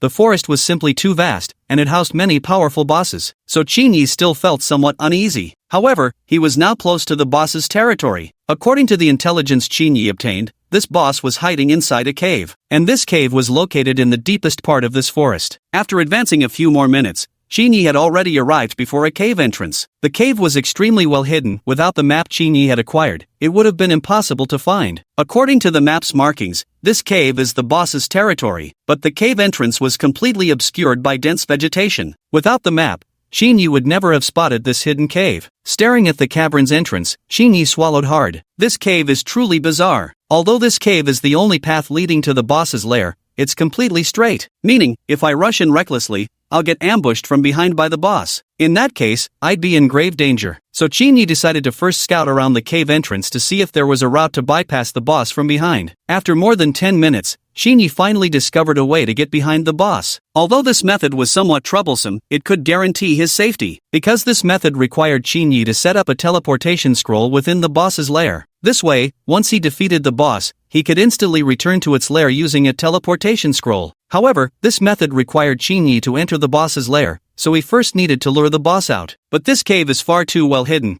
The boss would never attack on its own. Just as Xinyi was about to give up, he suddenly heard a sound. The sound was coming from deep within the cave. Hearing this noise, Xinyi immediately grew excited. That voice belongs to the boss, which means I've actually discovered the boss's lair. Xinyi immediately pulled out a teleportation scroll from his backpack, placed it on the ground, and remained vigilant against the boss's movements. Seconds later, a black-cloaked figure emerged from the cave. The black-clad figure exuded an overwhelmingly powerful aura, unmistakably the boss. Moreover, this boss was extremely strong, at least twice as powerful as the Death Knight. But for Xinyi, this boss posed no threat whatsoever, because Xinyi had already reached level LV 100, and wielded two divine weapons, Moon Slash and Cross Sword. Although this boss had extremely high attack power, Xinyi possessed evasive skills and was aided by night vision potions. Therefore, Xinyi had absolutely no need to worry about losing. Seeing the boss charge toward him, Xinyi instantly breathed a sigh of relief. It seemed this boss had taken the bait. Qin immediately activated his dodge skill while raising his crossblade. Seconds later, the boss's attack was already upon Qin, but Qin's dodge skill had just refreshed. Without hesitation, Qin executed his dodge skill while swinging his crossblade. A red flash streaked by as Qin dodged the boss's attack, simultaneously landing his own cross-sword strike on the enemy. -15, -20, -18. Massive damage numbers kept popping up above the boss's head while Qin continuously dodged and retreated. A few minutes later, the boss's health was down to its last sliver. Qin immediately gulped down the largest health potion available. With the potion consumed, Qin's HP instantly recovered significantly, and now, the boss's health bar had been completely depleted. -100, -150, -200. Several massive damage numbers popped up as the boss's health bar emptied completely. Finally took down this boss. Qin immediately let out a sigh of relief. Though this boss was extremely powerful, it posed absolutely no threat to Qin. At that moment, Qin walked over to the teleportation scroll and instantly returned to the boss's lair. This cave had been transformed by the boss into a treasure vault. Inside the treasure vault lay a top-tier piece of equipment along with a vast amount of gold coins, potions, materials, and other valuable items. These were the boss's spoils of war. These things were completely unnecessary for Qin, because Qin's power had already reached LV 100, and with the divine weapons Moon Will Slash and Cross Sword in hand, he simply didn't need these items. The only thing that truly excited Qin was the heavy sword mastery skill. This was currently the skill Qin needed most. Although Qin's strength had reached level 100, he didn't possess a single specialized skill. Although Moon Crescent Slash and Cross Sword were extremely powerful weapons, they required certain techniques to unleash their full potential. The mastery of greatswords could compensate for Qin's shortcomings in this aspect. Although greatswords have relatively low attack power, they possess exceptionally high cleaving and knockback effects. If Qin could wield a greatsword, he could use it to compensate for his lack of attack power. At that moment, Qin walked over to the heavy sword and picked it up directly. As soon as he held it, Qin immediately felt the weight of the heavy sword. This heavy sword weighed dozens of pounds. Without proper training, one simply couldn't unleash its full potential. But for Qin, this heavy sword posed no pressure whatsoever, because Qin's attributes had already reached LV 100, with his strength and endurance peaking at their zenith. The dozens of Qin heavy sword felt like an ordinary longsword in Qin's grip. Moreover, this heavy sword's attack power was remarkably formidable, a full 5 points higher than Moonwheel Slash. Qin immediately activated the heavy sword mastery skill without hesitation. A few seconds later, Qin's attack power suddenly skyrocketed. With LV 100 strength and endurance,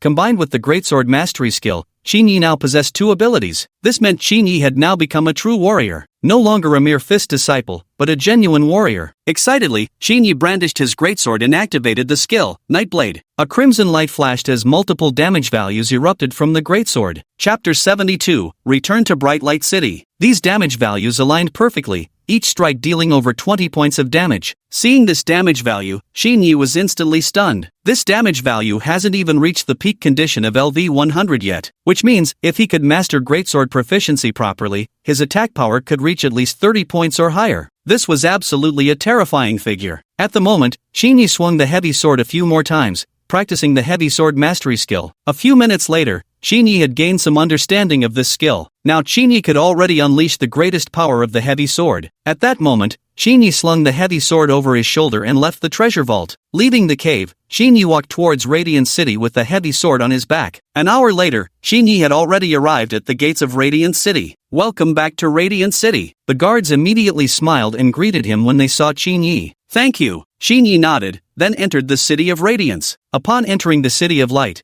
Qin headed straight for the Adventurers Guild to turn in his mission. At that moment, Jin Gang sent a message, inviting Qin to meet at a tavern in the city. Jin Gang already knew that Qin's strength had reached LV 100 and that he had completed his class advancement quest, so he was full of admiration and wanted to invite Qin for a drink. After all, in the entire City of Light, only a handful of players had managed to reach LV 100. Not only had Qin achieved LV 100, but he'd also finished his class advancement quest. This was absolutely something worth celebrating. Qin immediately turned in the quest. Ding! Congratulations, player, for completing the class change quest. Rewards, EXP plus 100,000, gold plus 10,000, and a residence permit. Congratulations! Player level has increased to LV 101. Strength plus 10, endurance plus 10, intelligence plus 10, agility plus 5, luck plus 2. Seeing this reward, Qin immediately felt relieved. This reward was incredibly generous, especially the residence permit. Without this credential, it would have been nearly impossible for Qin, with his dark sync profession, to move freely within the territory of Radiant City. After all, the Dark Saint profession was the last entity the light-aligned factions wished to see. Now armed with proper residency documentation, Xinyi could freely move about Bright City without any worries. Moreover, Xinyi's level had surged to LV-101. With all his attributes receiving substantial boosts, this was absolutely a massive improvement. Xinyi couldn't help but heave a sigh of relief. This reward had truly been an unexpected windfall. At that moment, Xinyi left the Adventurers Guild, heading to the tavern to meet Jin Gang. There was still over an hour until noon, so the streets were nearly empty. Upon entering the tavern, Xinyi went straight to the private room where Jin Gang was waiting. Brother Xinyi, congratulations! Jin Gang burst into hearty laughter upon seeing Xinyi. Thank you. Xinyi smiled faintly before taking his seat. Come, let's share a drink. Jin Gang picked up a bottle of strong liquor and directly filled 2 glasses to the brim. Alright. Xinyi also grabbed a glass and clinked it against Jin Gang's before downing the potent liquor in one go. That's the spirit. Jin Gang let out a hearty laugh before asking, Brother Xinyi, now that you've reached level 100 and completed your job advancement quest, what's your next move? Perfect. The next step of my class advancement quest is in a dungeon near the City of Light. Any interest in coming along? I just need the class advancement items, you can keep everything else. Professional advancement and class transition have distinct meanings. Advancement enhances the inherent strength of a class, while transitioning elevates its dimensional scope. Therefore, Jin Gang still needed to complete his previous class advancement quest. This dungeon is no easy challenge. My current strength isn't enough to clear it. Jin Gang forced a wry smile. Even within Radiant City's player base, his abilities only ranked as mediocre at best. If we enter the dungeon, the danger will increase significantly. Don't worry, this dungeon's difficulty is already enough for me. Xinyi smiled slightly and said, if you're willing, we can set out for this dungeon tomorrow. Good, then we'll set out tomorrow. Jin Gang agreed immediately. He knew his own strength wasn't particularly impressive, but Xinya's power was enough to sweep through the entire Radiant City. With Xinya's assistance, clearing this dungeon instance would undoubtedly pose no problem at all. At that moment, Jin Gang and Xinyi happily began drinking together. An hour later, Xinyi was already slightly tipsy. After bidding farewell to Jin Gang,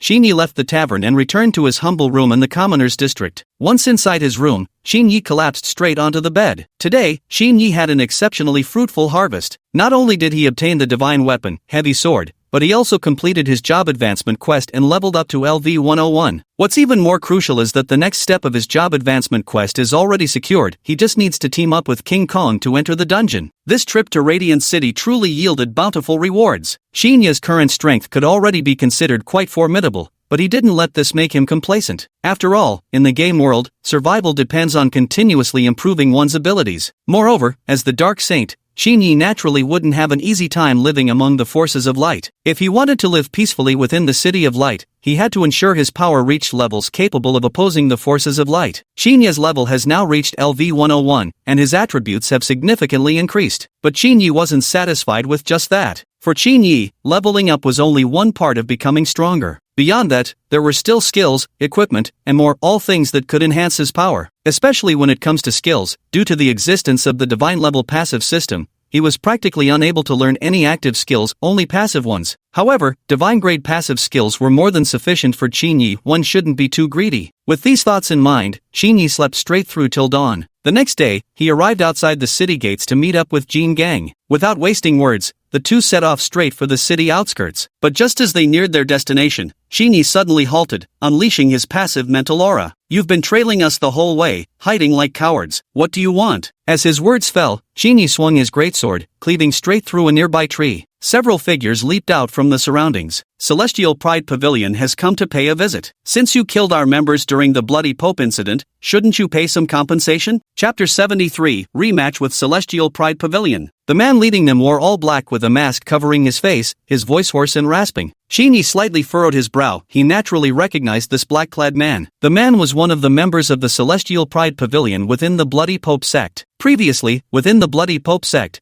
Xinyi had killed several members of the Celestial Pride Pavilion and even snatched their prey in the end. Thus, it was only natural that the Celestial Pride Pavilion would target Xinyi and his group this time. However, Xinyi had no intention of engaging with them any further. Raising his voice coldly, he said, "We're merely passing through. But since you're eager to die, we'll oblige you." As the words left his lips, Xinyi was already charging forward. The leader's expression changed abruptly as he unleashed a claw-shaped energy strike. Yet Xinyi faced this claw strike without the slightest hint of threat. Xinyi swung his heavy sword with a resounding hum. The sword shattered the claw energy instantly, then swept horizontally, cleanly bisecting the black-clad man at the waist. Although the man in black was one of the top experts of the Celestial Pride Pavilion, his strength was merely around LV 90. With Chinya's current level 100 strength, combined with his divine-grade passive skills and the boundless sword art, he could practically sweep through all opposing foes. Charge! Jin Gang let out a loud shout and charged forward first. Seeing Jin Gang rush ahead, though momentarily stunned, the other members of the Tianjiao Pavilion quickly reacted and launched their attacks. These Tianjiao Pavilion members had also leveled up by slaying monsters in the Bloody Pope dungeon, so their levels were around LV 90. Although such levels posed some challenge for Jin Gang, they weren't enough to truly threaten him. Shinya's figure charged straight into the battle zone, his heavy sword sweeping horizontally as a sword beam shot out,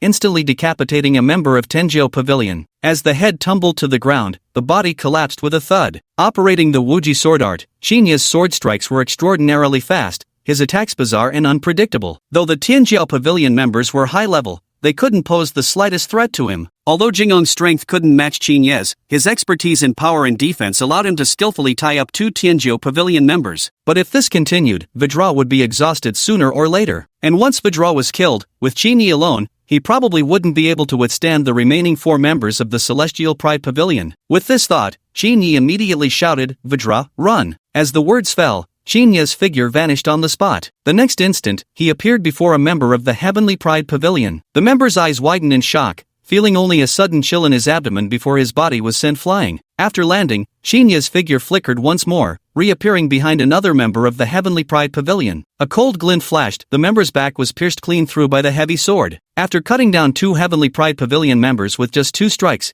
Qinye's figure flickered into motion again. Jin Gang directly intercepted the 2 members of Tianjiao Pavilion. "You bunch of trash, I alone am enough to stop you." Jin Gang roared loudly before throwing a powerful punch. The heavy strike forced one of the members back several steps. Another member was literally torn apart alive by King Kong. King Kong raised his head and let out a deafening roar before charging toward yet another member of Tianjiao Pavilion. Although this member had fought fiercely against King Kong for a long time, every attack was ultimately endured by the beast, each strike intercepted without fail. After witnessing Qinye slaughter several Tianjiao Pavilion members, this person knew there would be no escape from death today. Though unwilling, there was nothing to be done. The next instant, Kong's heavy fist blasted forth, directly sending the member flying. A single punch kill. Meanwhile, on the other side, Shinya's figure flickered rapidly. The 3 members of the Celestial Pride Pavilion wanted to retreat, but under the relentless assault of Qinye's infinite sword technique, there was absolutely no path left for escape. Buzz! The sword energy slashed forth, cleanly severing the weapon held by one of the Celestial Pride Pavilion's members. Qinye's heavy sword swept horizontally, cleanly bisecting another member at the waist. The last remaining member tried to flee, but Qinye's speed proved far superior. His figure flickered as the greatsword pierced through the back of this member's heart. "Don't worry,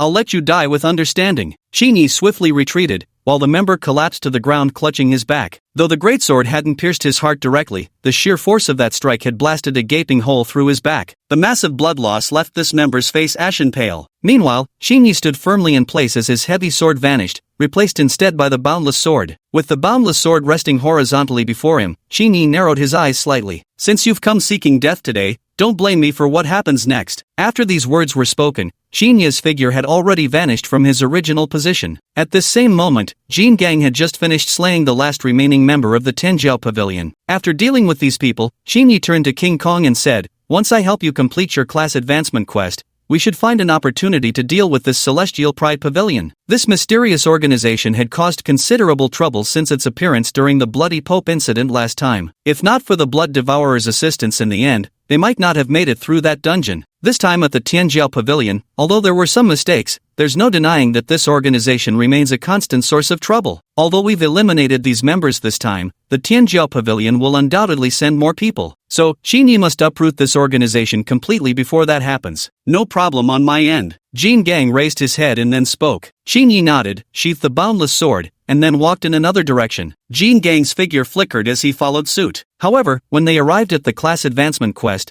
a group of white-robed members of the Holy Church were stationed at the dungeon entrance. Upon seeing this scene, Qinye couldn't help but feel somewhat surprised. "What's going on here?" Qinye turned to look at Jin Gang, who was equally baffled. Never did he expect that his class advancement trial would attract members from the Church of Light. "Go ask them if there's any issue." Jin Gang nodded and quickly strode forward. The group of Holy Church members made way when they saw King Kong approach. King Kong stepped forward and asked, "Your Eminence, may I ask what has happened here?" The leader of the Holy Church members then spoke up. Are you also preparing to enter the class advancement trial? The opposite side of this passage has been contaminated by dark energy. We need assistance to investigate below. Chapter 74, The Taint of Darkness. After speaking, the leader pointed toward the bottom of this passage. Jean Gang leaned forward to look but could only see an inky blackness inside the passage, with nothing visible. Nevertheless, Jean Gang could still sense an unsettling chill emanating from the passage, making his hair stand on end. An aura of darkness? Jean Gang frowned, never expecting it would attract contamination by dark energy. While the dark energy posed no real threat to them, the followers of the Church of Light greatly feared it. With this thought in mind, Jean Gang immediately returned to Chinya's side and relayed the matter to him. Dark energy? Chinya's eyes narrowed instantly, surprised that the class advancement quest would trigger dark energy contamination. He well remembered how the last appearance of dark energy had caused significant trouble. Fortunately, we ourselves had no reason to fear, but those from the Church of Light, wouldn't they be vulnerable to the dark aura? Let's go take a look. Chinya immediately spoke up, then took the lead in walking toward that passageway. Jean Gang quickly followed behind, and the group of people from the Church of Light at the rear also caught up. When they arrived beneath this passageway, they felt a wave of chilling air rush toward them. Down here should be the second dungeon for the class advancement quest. Shinya raised his head to look, and could only see a stone tablet embedded in the middle of the passage above this tunnel. Beneath this stone tablet, two beams of light extended from either side, eventually converging upon its surface. The surface of this stone tablet was covered in intricate patterns so complex they dazzled the eyes. At the very top of the stone tablet was a crown-like emblem, a symbol Chinyi had never seen before. But Chinyi offered no commentary, simply leaping directly onto the stone tablet without hesitation. When his hands touched the stone tablet, he suddenly felt his consciousness blur. Then, his figure vanished without a trace. By the time he reappeared, he had already arrived in a pitch-black underground world. This subterranean realm was cold and damp, filled with rows upon rows of skeletal remains. Black aura continuously coiled around these skeletal remains. When Chinya's gaze fell upon these bones, his consciousness momentarily blurred, an unsettling sensation. Danger! Chinya internally cursed, instantly swinging his greatsword horizontally in front of himself as a surge of sword energy erupted from the massive blade. As the sword energy appeared, it dispersed a significant portion of the surrounding dark aura. These dark auras are quite sinister. We must be careful, Chinya thought to himself, then felt his body being pulled by an unseen force, moving him toward another direction. Yet though this force seemed bizarre, it posed no real threat to Chinya's current capabilities. After a short while, Chinya arrived at another side of this underground world. Within this underground realm, a group of white-robed members of the Radiant Church were currently engaged in battle against waves of dark energy. What exactly is this dark energy? Chinyi frowned, surprised by how eerily unpredictable these dark energies were. Had he not been extremely cautious, he might have been caught off guard and defeated by such treacherous forces. At this thought, Chinya's heart also shuddered with fear. It seemed he had still been careless. Then, Chinya raised the Wuji sword in his hand and charged straight toward that massive dark aura. Everyone, be careful not to let these dark energies touch you. Chinya's figure flickered as he flashed forward, appearing directly before the swarm of dark energies. At that moment, Jean Gang arrived by Chinya's side, and the two immediately began cutting down the dark energies. Though these dark energies were bizarre and unpredictable, they posed no real threat to Chinyi and his companion. Moments later, the dark aura-filled creatures were swiftly wiped out by Chinyi and his companions. What kind of creatures are these dark auras? Chinyi frowned, then spoke out to ask. These don't seem like living creatures. Jean Gang said somewhat uncertainly, just now, I think I saw some light mages casting light magic up there. It seems like these dark auras were actually produced by that light magic. What? Chinyi was surprised. He never expected these dark auras to be generated by light magic. How could that be possible? To know that light and darkness are opposites, how could they possibly coexist? This completely overturned his understanding. Could this class advancement quest be somehow related to this underground world? Jean Gang murmured softly. Chinyi let out a thoughtful hum before speaking slowly. This class advancement quest must be related to this underground world, but now isn't the time to investigate that. Let's focus on completing the mission first. Although they had wiped out this swarm of dark auras, these ominous presences weren't sufficient reason to abandon their mission. And the dark auras from moments ago were merely the beginning. With that, Chinyi opened the holographic interface displaying their current quest. Class Advancement Mission Phase 2, Slay Various Eerie Dark Creatures.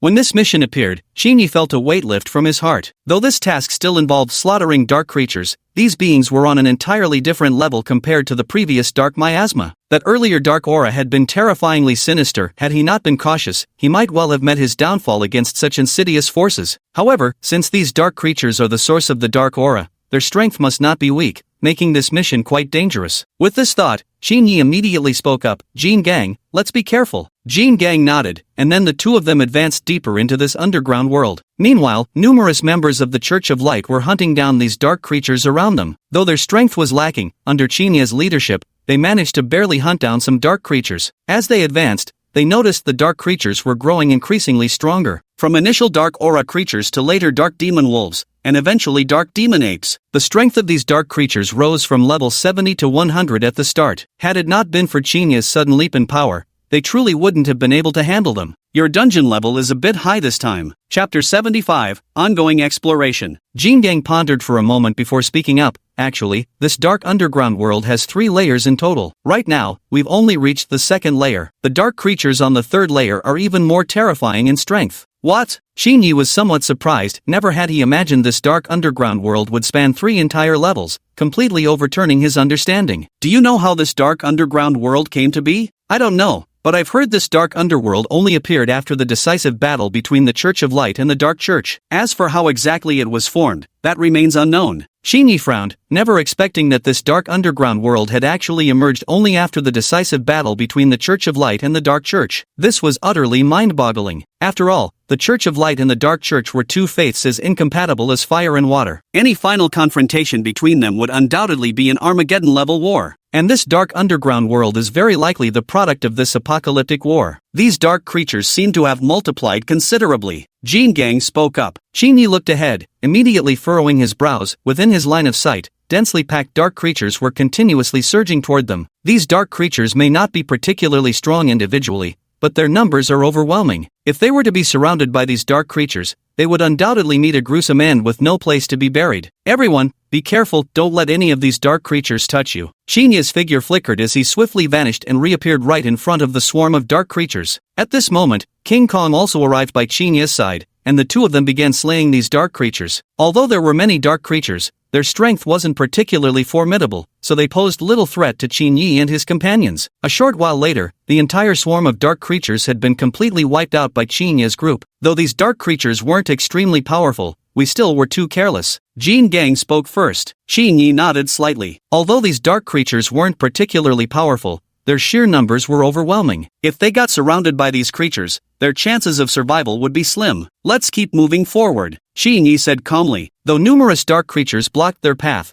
Qin Yi showed no fear whatsoever. After all, he possessed the mysterious orb and artifact that could enhance his power, enabling him to challenge dark creatures far stronger than himself. Jin Gang nodded, and the two continued advancing forward. Moving cautiously, the pair steadily slaughtered the dark creatures ahead. As they pressed onward, they gradually penetrated deeper into the subterranean world of darkness. Boom! A deafening sound suddenly erupted, and Qin Yi then saw an unimaginably enormous dark creature emerge from beneath the ground. Is this a dark dragon? At the sight of this dark creature, Qin Yi's expression instantly changed. Jingong's face paled before he spoke up. Correct, this dark creature is the dark demon ape. We must be careful. Qin Yi nodded slightly before his figure flickered. In the next instant, he had flashed directly in front of the dark ape. At that exact moment, the dark ape was already swinging its massive fist toward Qin Yi with crushing momentum. Qin Yi twisted his body sideways, then drove his own fist squarely into the dark ape's chest. Boom! With a dull thud, the dark ape's chest caved in instantly, its expression changing before it toppled straight backward. Meanwhile, King Kong had reached Qin Yi's side, and the two immediately joined forces to slay this dark ape. Although this dark ape wasn't particularly powerful, its massive size made killing it an extraordinarily difficult task. King Kong, you handle this dark ape. I'm going ahead to scout, he said. Qin Yi spoke. King Kong nodded, then flickered in movement as he instantly appeared beside the dark demon ape and began slaughtering it. Qin Yi's figure flickered as he flashed 10 meters away in an instant. In his field of vision, numerous dark creatures were emerging from beneath the ground once more. These dark creatures were all hidden underground. The ones we killed earlier were likely just the vanguard they sent out. Qin Yi silently thought to himself,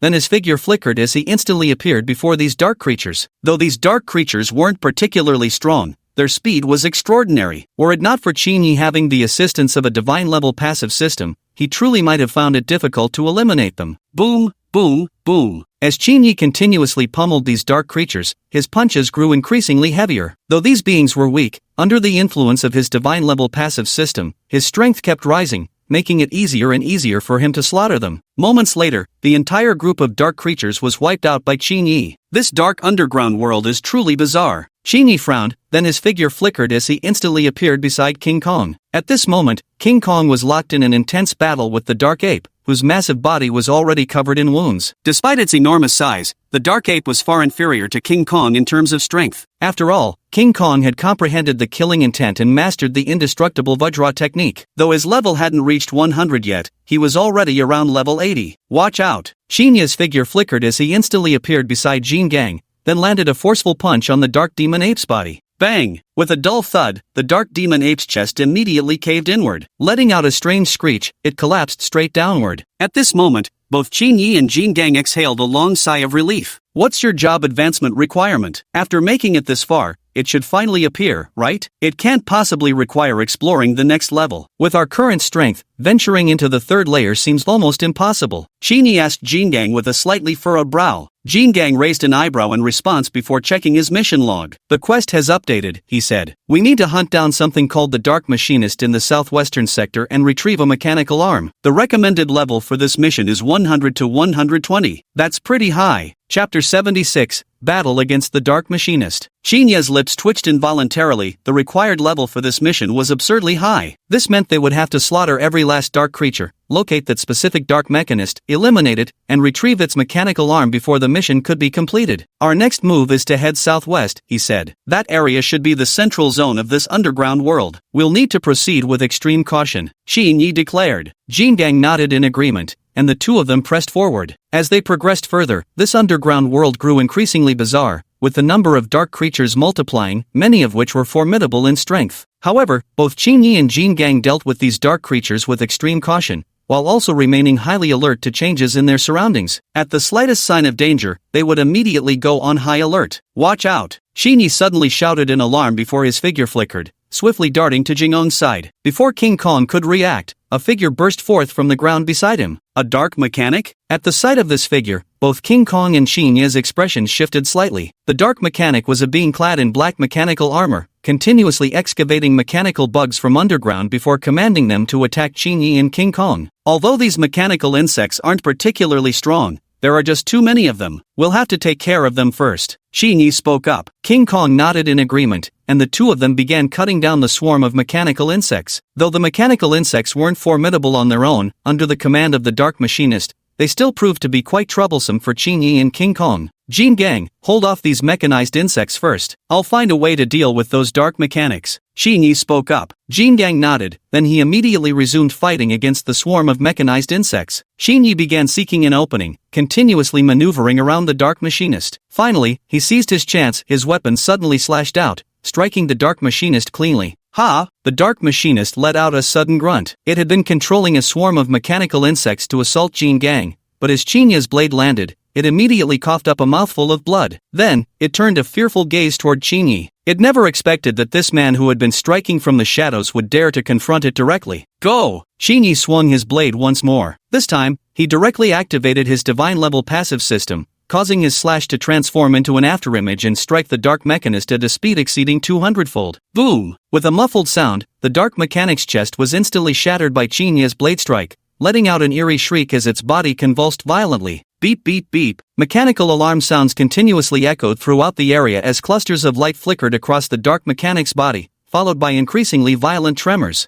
Jin Gang, run! It's about to self-destruct. Qin Yi shouted loudly. Jin Gang nodded and immediately retreated more than 10 meters. The dark mechanic's body trembled violently before exploding. Boom! As the deafening explosion rang out, the entire area shook violently. Powerful shockwaves surged outward, sending the mechanical bugs flying through the air. Kong, watch out! Suddenly, a figure burst forth from the ruins, swinging a long blade that came slashing down at Kong. Oomph! Kong snorted coldly, then swung the massive club in his hand with full force, smashing it heavily into the figure's body. With a strange cry, the figure was sent flying backward. Dark mechanic? Upon seeing this figure, Xinya's expression subtly changed. Then what was the deal with the one that just self-destructed? Or was the self-destructed one just a decoy created by the mechanic? After all, given the name mechanic, it wouldn't be surprising if they could create body doubles. Moreover, the combat ability of that previous mechanic had been pitifully weak, completely inconsistent with this mission's difficulty level. After some thought, Qin Yi suddenly understood this guy had clearly set a trap.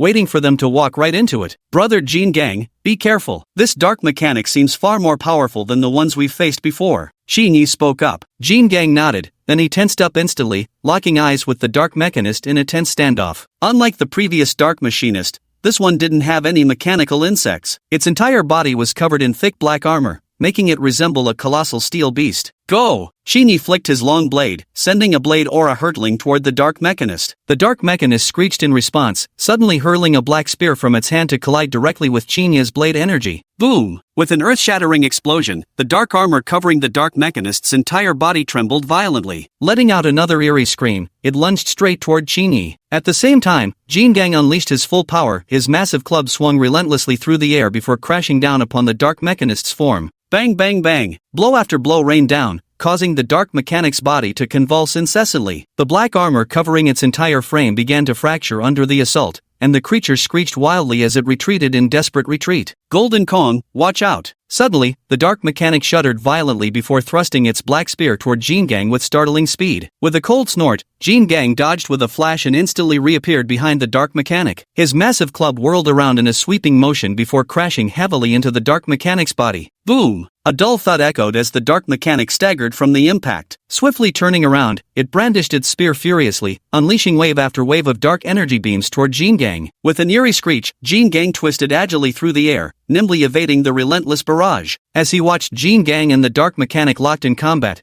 Shinyi carefully analyzed the mechanical monstrosity's fighting style. He noticed that the black armor plating covering the dark mechanic seemed to possess some kind of peculiar ability. It seems it can absorb attacks and reflect them back, and the power of these reflected attacks appears significantly amplified. If struck head-on by one, even a diamond-hard body would likely sustain damage. We must eliminate it immediately, Shinyi silently resolved in his heart. Then he moved swiftly and appeared behind the dark mechanist, who was fully engaged in combat with King Kong and completely unaware that Shinyi had already circled behind it. Chapter 77, Mission Accomplished. King Kong, cover me! Shinyi shouted loudly. Jin Gang nodded, then unleashed his full power. In a flash, he appeared before the dark mechanist and swung his massive club down upon the creature. Boom! A dull thud resounded as the dark mechanist let out a bizarre shriek before staggering backward from the impact, sent flying by Jin Gang's blow. Hiss hiss hiss. Sparks erupted all over the dark mechanist's body as his mechanical armor was evidently smashed through by King Kong. Go! Shinyi deftly flicked his long blade, sending a razor-sharp sword energy hurtling toward the dark mechanist. Having just scrambled to his feet,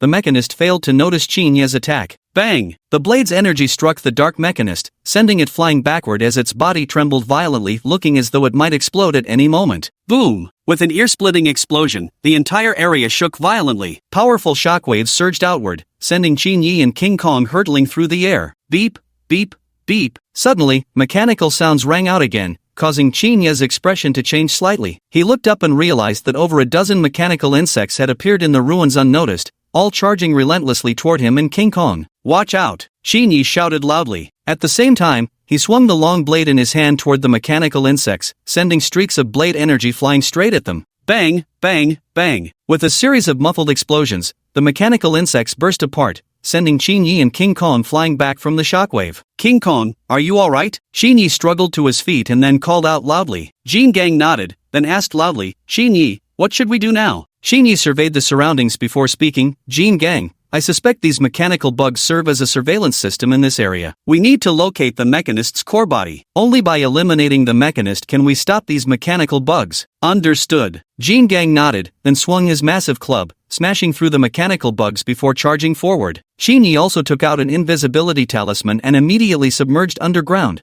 following closely behind Titan as they charged forward. The two advanced relentlessly in this formation, with Titan smashing through the mechanical bugs along the way. Meanwhile, Shinyi, hidden beneath the soil, continuously struck out to eliminate the remaining mechanical insects. Titan, watch out! Suddenly, Shinya's voice rang out beside Titan's ear. Jin Gang nodded, then staggered slightly before smashing his massive club forward with all his might. Boom! A dull thud rang out as the dark mechanist's figure suddenly materialized, its black spear instantly thrusting toward Jin Gang. Jin Gang, behind you! Shinya's voice rang out as he thrust his long blade toward the dark mechanist, piercing straight through its back. Beep beep beep. A mechanical sound erupted, and the dark mechanist's back immediately burst into clusters of sparks. Clearly Chinya's strike had severed its internal circuitry. Has your side received the mission completion prompt yet? To avoid this being a false success, after dealing with the mechanic, Shinyi didn't immediately stop but instead turned back to ask King Kong if there was any completion prompt on his side. It's done, the mechanical arm is already in my personal storage. Hearing Chinya's inquiry, King Kong immediately responded, good.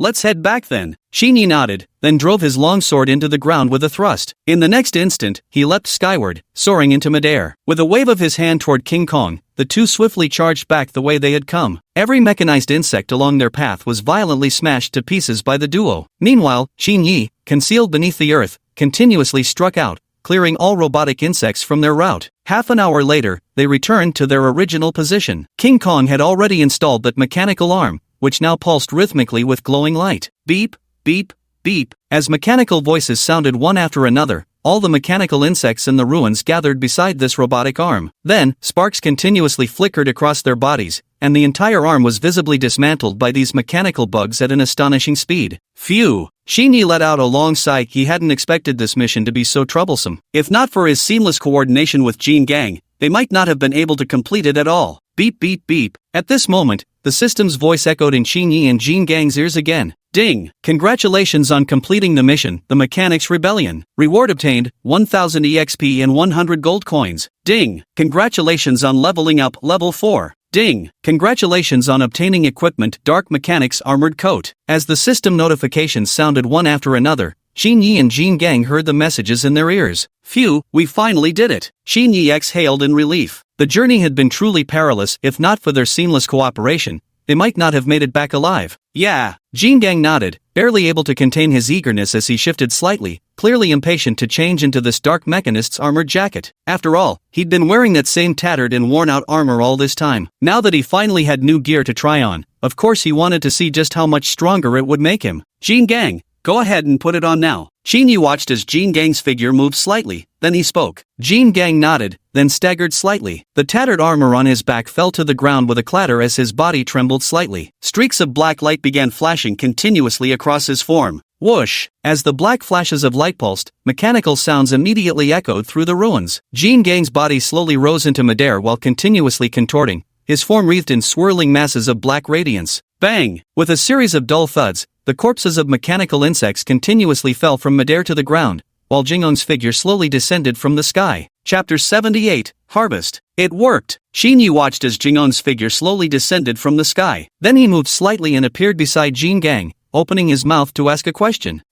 King Kong nodded, then lowered his head to look at the dark mechanist armor jacket he was wearing. A glint of joy flashed in his eyes. While this piece of equipment might not appear as stylish as Chinya's black trench coat, it suited King Kong's physique perfectly, creating a seamless, natural look. King Kong, this gear might not be some divine artifact, but it's still a rare piece. The materials used in its construction are exceptionally hard to come by, and it incorporates some unique dark mechanist technology. It'll definitely give your combat prowess a significant boost. Shinyi looked at the dark mechanic's armored coat on Jingong's body, then spoke to him. After all, this piece of equipment was forged from dark mechanic materials. Though not exactly a divine artifact, it was still an extremely rare item. With this equipment, Jingong's strength was sure to reach new heights. Jin Gang nodded slightly. With a subtle movement of his body, the dark mechanic's armored coat shimmered with waves of black radiance. A faint tremor later, he vanished from sight without a trace. Invisibility. Shinya's eyes lit up. He hadn't expected Jin Gang to actually master invisibility. Without a doubt, this ability was a god-tier skill for both monster grinding and PvP. Invisibility, learning level, level 4. Mana cost, 50 points. Duration, 30 minutes. Skill effect, when activating stealth, the body becomes invisible and cannot be detected by anyone. However, while stealth is active, the user cannot attack enemies. Vajra, this invisibility skill can only be learned by you. When activated, even a dark mechanist won't be able to detect your presence. Shinyi shouted into the empty air. With Kongo's help in mastering the art of invisibility, their future collaborations would make them unstoppable, slaying gods if gods stood in their way, and cutting down Buddhas if Buddhas barred their path. Ding! Congratulations on obtaining an item, Dark Mechanics Metal Gauntlets. At that moment, Shinya's ears rang with the system notification again. Gauntlets? Shinyi froze, never expecting it to be a pair of gauntlets. Then he lowered his head to look at the hexagram mark on the back of his left hand. With a flip of his wrist, he retrieved this pair of gauntlets from dimensional space. The gauntlets were pitch black all over, resembling a pair of steel gloves. Though they appeared rather unremarkable at first glance,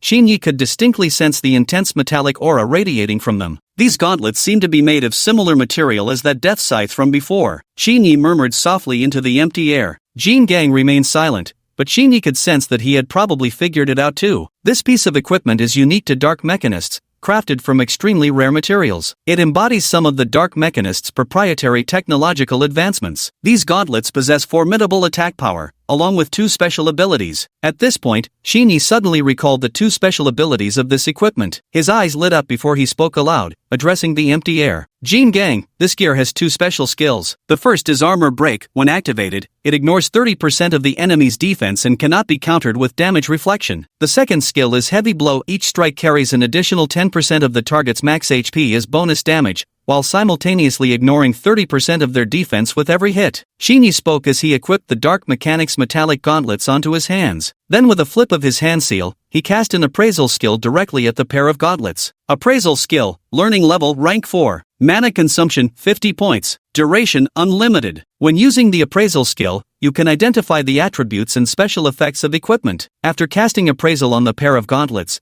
a series of system notifications immediately rang in Xinyi's ears. Ding! Appraisal successful. You have obtained the attributes and special effects of this equipment. Strength plus 10, Agility plus 8, Stamina plus 5, Spirit plus 3. Current equipment grade, green tier. Xinyi murmured the attributes of these gauntlets in a low voice. Never had he expected this pair of gauntlets to provide so many attribute bonuses, and to think their grade actually reached the green tier. This was undoubtedly an exceptionally rare piece of equipment. Let's go, turn in your class advancement quest. After taking stock of all the gains from this expedition, Xinyi turned to Jin Gang and said, Xinyi and King Kong spent nearly 3 hours in the Dark Mechanic dungeon before finally clearing it. As the last system notification sounded, the 2 of them reappeared at the dungeon entrance. Ding! Your party has completed the dungeon Dark Mechanic. Rewards gained, EXP 5000, Gold 100, Dark Crystals 5. At that moment, several system notifications chimed in Xinyi's ears. He didn't have much opinion about the experience points, as they had surged dramatically during this dungeon run. As for the gold coins, he didn't care much either, but those dark crystals were exactly what he needed. After all, dark crystals could be exchanged for plenty of equipment and materials. Let's go, time to turn in the quest. After Xinyi gathered all these items, he and Jin Gang left the dungeon directly. Half an hour later, Xinyi and Jin Gang returned to Radiant City. It was already past 10 p.m., but Radiant City remained brightly lit. Without further delay, Xinyi and Jin Gang headed straight to the class advancement quest delivery area. Who goes there? How dare you trespass into the Holy Light Sanctuary? But just as the 2 of them arrived at the job advancement quest submission area,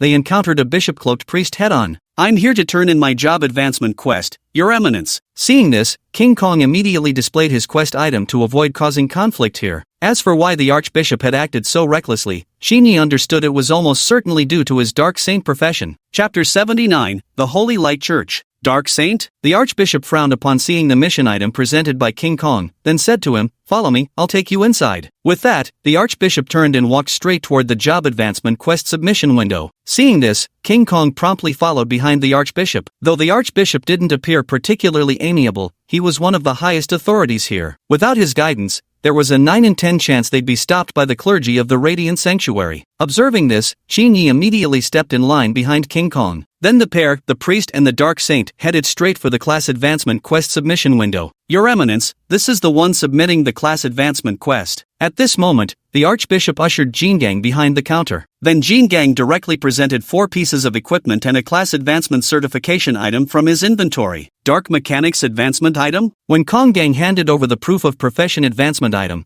the Archbishop's brows furrowed slightly. Yes, this is the Dark Mechanist advancement item. Kong Gang nodded and explained, it dropped after we killed the Dark Mechanist's leader-level boss during the mission. Dark Mechanist leader-level boss? Upon hearing this news, the Archbishop frowned once again. Although the Holy Light Order and the Dark Saint had always been at odds, they were well aware that the Dark Saint had slain a leader-class boss. If it truly was the Dark Saint who made the kill, then the Holy Light Order truly had no grounds to cause further trouble. In that case, we shall accept your mission. Having come to this realization, the Archbishop turned directly to Steelheart and said, Once you complete your class advancement quest, you will become one of us, the Holy Light Order. Dark Saint, while you've been granted the right and permission to move freely within the City of Light, your identity remains highly sensitive. Please refrain from entering important locations of the Holy Church without reason next time. After dealing with the matter concerning Jin Gang, the Archbishop turned his gaze to Qin Yi, his expression carrying a hint of warning. Hearing this, Qin Yi couldn't help but say helplessly, "Then what must I do to obtain permission to freely enter the Church of Light?" It's simple: venture into the dark regions, hunt a certain number of dark creatures,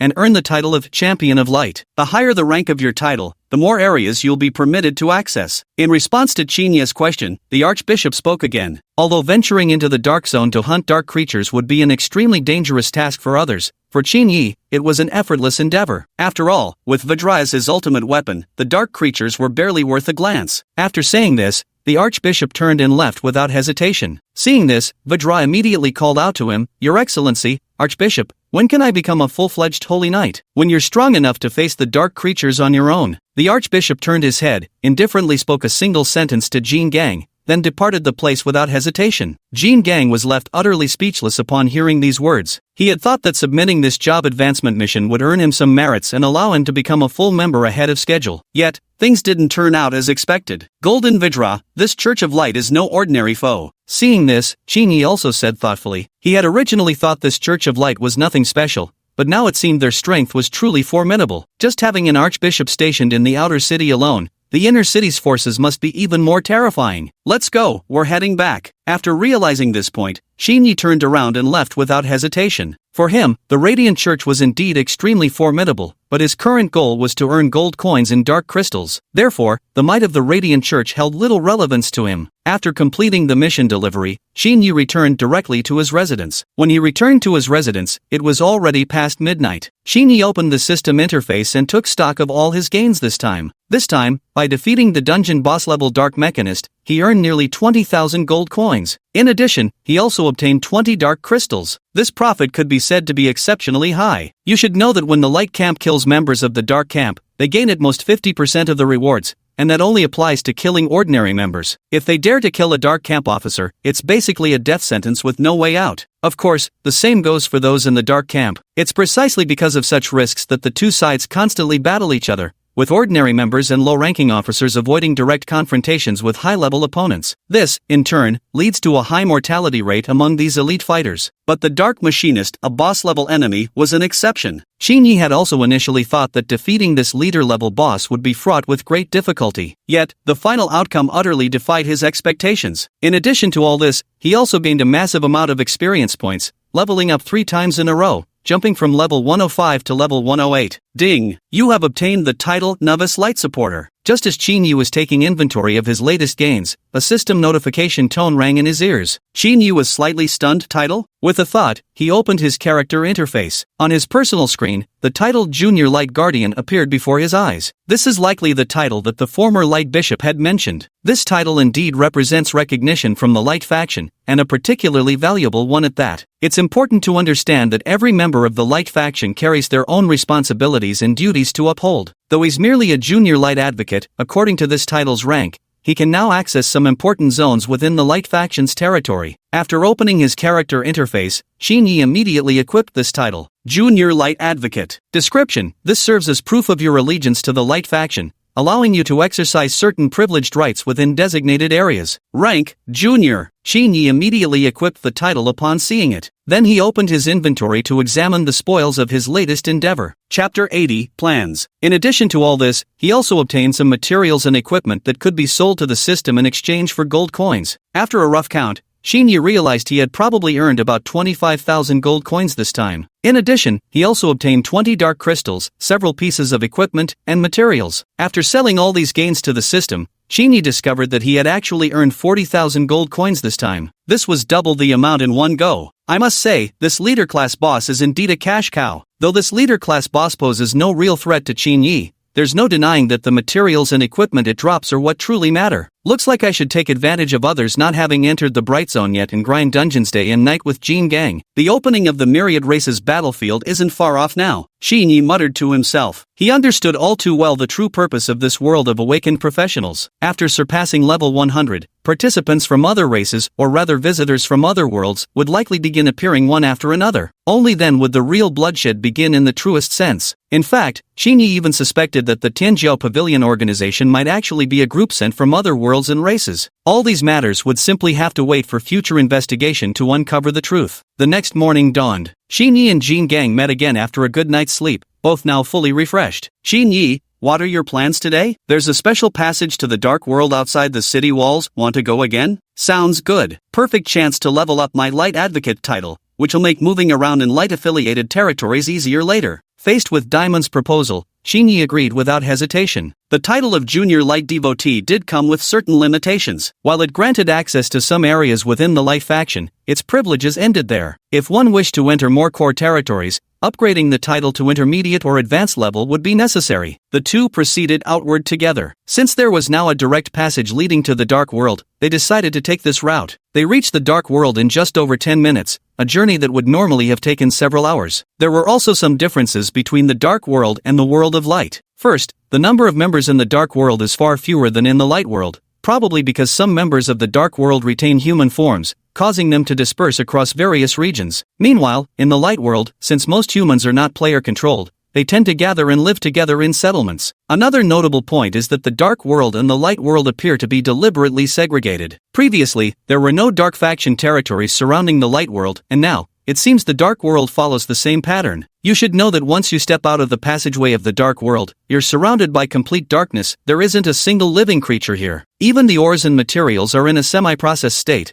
rendering them almost meaningless for Xinyi to collect. Golden Vajra, how many players are currently in the Bright Zone? Xinyi walked while asking Jin Gang. About 20,000, he replied. The humanoid form of King Kong was extremely useful in the Dark World. It's worth noting that both the Dark World and the Light World were home to some formidable exotic beasts. The purpose of these exotic beasts was to counter the members of the Dark faction. The two didn't waste too much time here and directly entered the teleportation passageway. Arrived at a Dark World dungeon. Dungeon, ancient battlefield of the undead. Dungeon objective, eliminate sufficient undead creatures to obtain an exit token. This dungeon was straightforward. It simply required Jin Gang and Xinyi to slaughter as many undead creatures as possible. These undead creatures are at minimum standard soldier types, with the most common being those massive undead knights and liches. You must understand, these undead knights and liches are comparable to second-tier professionals in power. If not for this being the Dark World, such boss-level undead creatures would surely possess at least third-tier strength. Both Xinyi and his companion are currently level 100. In terms of pure levels, they naturally hold no advantage. However, they possess two advantages. First, they could utilize consumables, especially considering Xinyi's backpack currently contained numerous enhancement potions. Secondly, they could potentially drop equipment normally only usable by second and third tier professionals. This was particularly true for Xinyi. The lowest tier equipment on him right now required third tier professional status just to equip. The two raced ahead like the wind, leaving the undead creatures helpless to stop their advance. While slaying the undead creatures,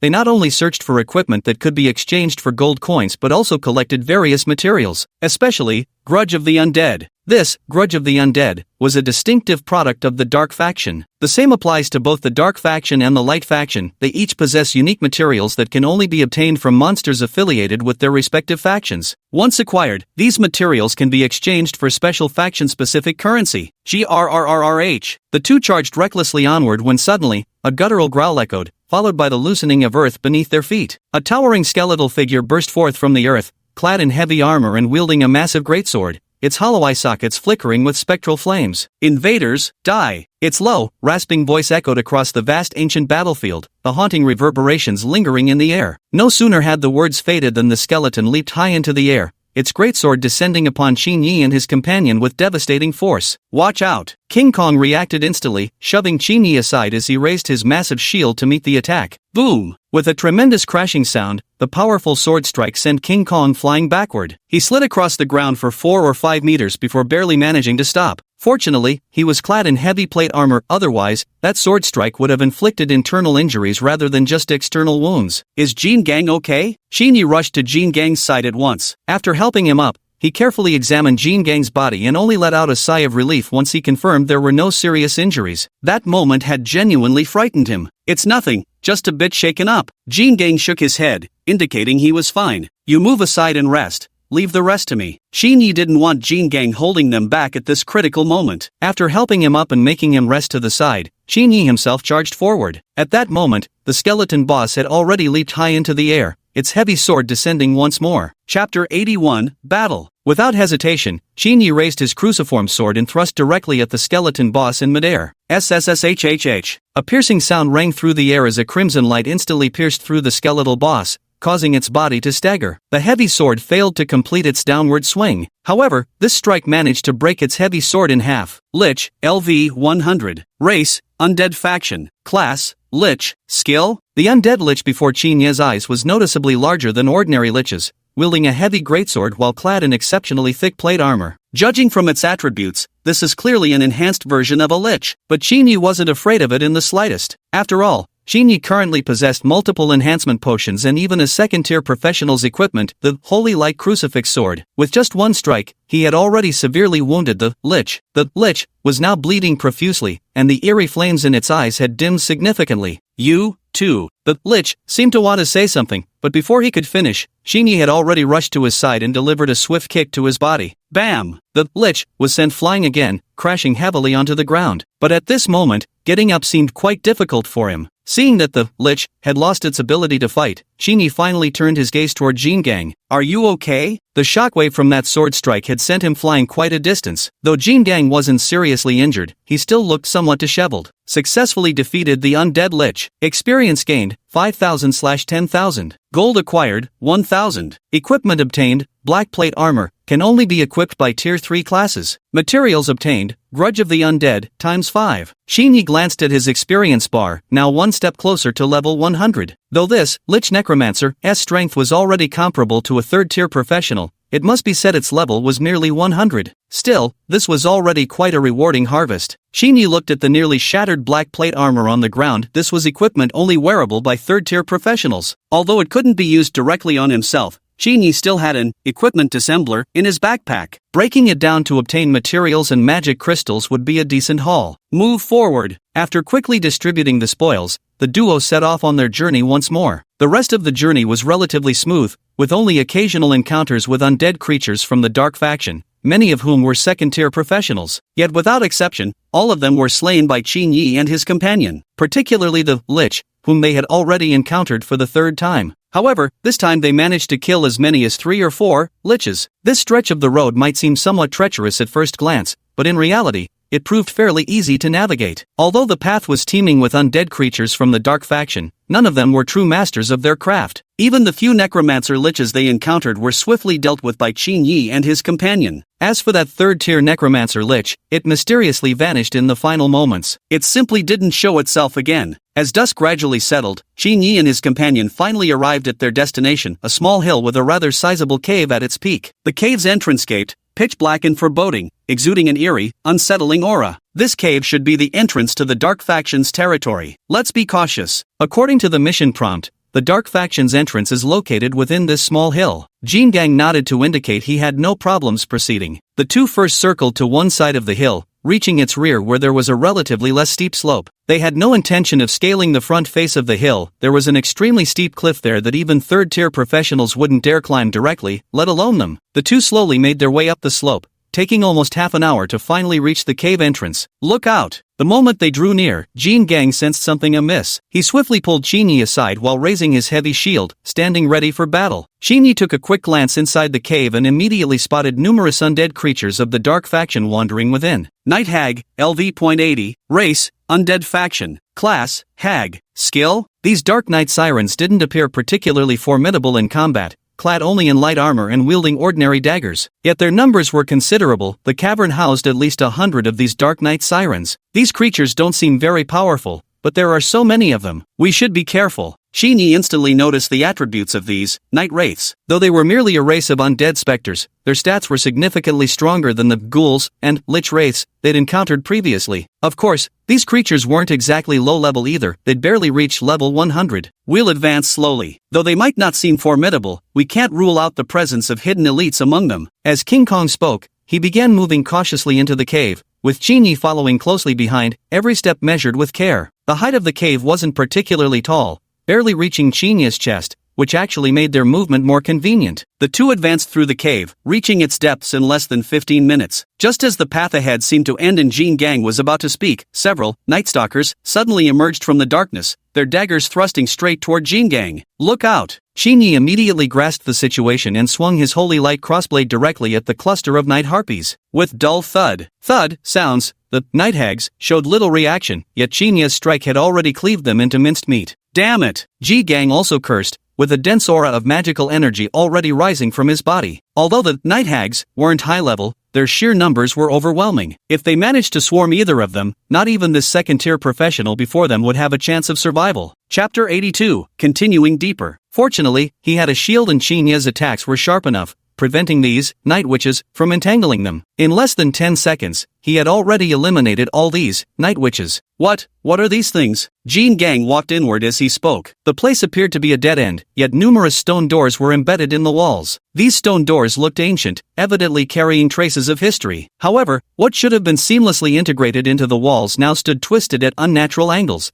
exuding an eerie and unsettling aura. These must be passageways leading to the Dark Faction, right? Qin Yi speculated. Though he had never visited the Dark Faction before, judging from the game materials he'd acquired, these ought to be the correct passages leading there. "Let's be careful, something feels off here." With those words, Jin Gang abruptly pulled Qin Yi aside, lifting his shield and short sword in readiness. Qin Yi immediately realized it too. This place was anything but simple. Though those night harpies seemed weak in combat, they definitely wouldn't let them leave unscathed. Buzz! Just as he had anticipated, the entire cave suddenly swarmed with night vixens, flying straight toward them. These creatures must have been lying in ambush here all along, just waiting for their arrival before launching the attack. "Look out!" Seeing this, Jin Gang immediately reacted, his body instantly enveloped in a dense aura of magical energy. He knew full well how devastating the night vixens' attacks could be. Forget about himself, even Qin Yi wouldn't find it easy to withstand their onslaught. In just a few breaths' time, the night harpies had already reached them, swarming in like a furious tide as they launched their assault. Poof, poof. With a dull thud, the King Kong's body had been struck countless times by these night harpies. Although his defense wasn't low, these night harpies' attacks were nothing to scoff at. In mere moments, he was already wounded in multiple places. "Look out!" Seeing King Kong injured, Qin Yi grew frantic. If King Kong were to die here, it would spell real trouble. With this thought, he hurriedly charged toward a night hag in front of him. There was a loud boom as the night hag was sent flying, smashing hard into the wall. -120. A system notification chimed as the night hag dissolved into a flash of white light and vanished, leaving behind a deep crater in the wall. Though this night hag wasn't particularly high level, its defense was fearsomely strong. Without going all out, there was no way he could have taken it down so easily. "Damn it!" Jin Gang cursed under his breath as his dagger flashed out. With a muffled thud, the night hag before him dissipated into a swirl of white light. Despite sustaining some injuries, the guy's combat prowess remained largely unaffected. He was holding up remarkably well. Qin Yi scanned their surroundings. The night hags were multiplying rapidly. If they didn't devise an escape plan soon, they might very well meet their end here today. At this thought, he immediately grew somewhat anxious. Seeing several night hags flying toward him from ahead, he abruptly charged straight into one of them. Bang! With a dull thud, the night hag was instantly smashed into bloody chunks, and he promptly absorbed its remains. With a crisp ding sound, the experience points from this night hag were directly absorbed by Qin Yi into himself. This effect was quite impressive. Although these night hags weren't particularly high level, their sheer numbers made up for it. In just this short period, he had already slain over 50 of them. Jin Gang swung his short sword while magical light shimmered around him. While the equipment dropped by these night hags wasn't particularly high tier, it was better than nothing. Moreover, his level had fallen somewhat behind, making these monsters perfect for grinding experience. It must be said that Jin Gang truly had his own methods. Despite not being particularly high level, his combat prowess was exceptionally formidable. Though the night hags weren't low level either, they couldn't even get close to him. Qin Yi brandished the holy light crossblade in his hand, each strike reducing a night hag to minced flesh, while simultaneously enveloping his body in a surge of white light with every attack. This white light emanated from the night hags, and Qin Yi suddenly felt a warm current flow through him, followed by a refreshing sensation flooding his entire body. This must be the unique sensation that comes with leveling up, right? While continuing to attack the surrounding night hags, he couldn't help but eagerly check his attributes. Indeed, his level had already soared to 112. If other players were to learn about his current level, they would undoubtedly be utterly shocked. With the final strike of Holy Cross Sword emitting a radiant white glow, Shinyi swiftly dashed toward another night hag. In an instant, his short sword pierced through *thud*. The creature burst into particles of white light and vanished without a trace. In the blink of an eye, his level had already soared to 113. Jin Gang swung his short sword with a sweeping motion, slicing through a night hag in front of him and sending it flying, while simultaneously muttering under his breath, "You worthless pests." Don't underestimate these night hags. Though not the most formidable foes individually, they were numerous, possessed strong magic resistance, and dealt devastating damage. Even for Jin Gang, let alone an average legendary hero, they were no easy opponents. If not for the legendary hero gear they were wearing, they would have long been done for. Shinyi attacked the surrounding shadow witches, while curiously wondering, what exactly were the attributes of the legendary hero set? He was currently wearing Sacred Chainmail, which had decent defensive stats, but it paled in comparison to the legendary hero set. His current equipment provided a total of 1,200 points in defense, but the legendary hero set could boost defense by over 2,000 points. Moreover, the legendary hero set had set bonuses. Once fully collected, it granted additional attributes. This was precisely why those dark faction soldiers, despite being lower level than players, still possessed such formidable combat prowess. Jin Gang was already wounded in multiple places. Though none of these injuries were fatal, if things continued this way, he would surely lose his life sooner or later. He grabbed Shinya's arm forcefully. "Let's break through first. Stop stubbornly holding out here." Chapter 83, Breakthrough. Before Shinyi could respond, the system notification sound rang in his ears. "Ding, you've been attacked by a night harpy, health decreased by 10%. Shinya's expression changed drastically. He never expected these night harpies to deal such devastating damage. Though he currently had 12,000 HP, without equipment bonuses, his base health was only 300. If his health bar emptied completely, he'd be done for. King Kong's body was already covered in wounds, but this big fellow still had ample health remaining, at least 6,000 HP. But these night harpies also dealt tremendous damage, and his health points kept dropping relentlessly. Damn it! These women are ruthless. King Kong's eyes flushed crimson as he pulled out a gorilla bone from his backpack and hurled it forward. Gravity wall. Boom! An invisible force pushed away all the surrounding dark banshees, and Jin Gang seized the moment to roar, "Run now!" With that, he grabbed Shinyi with one hand and sprinted toward an opening.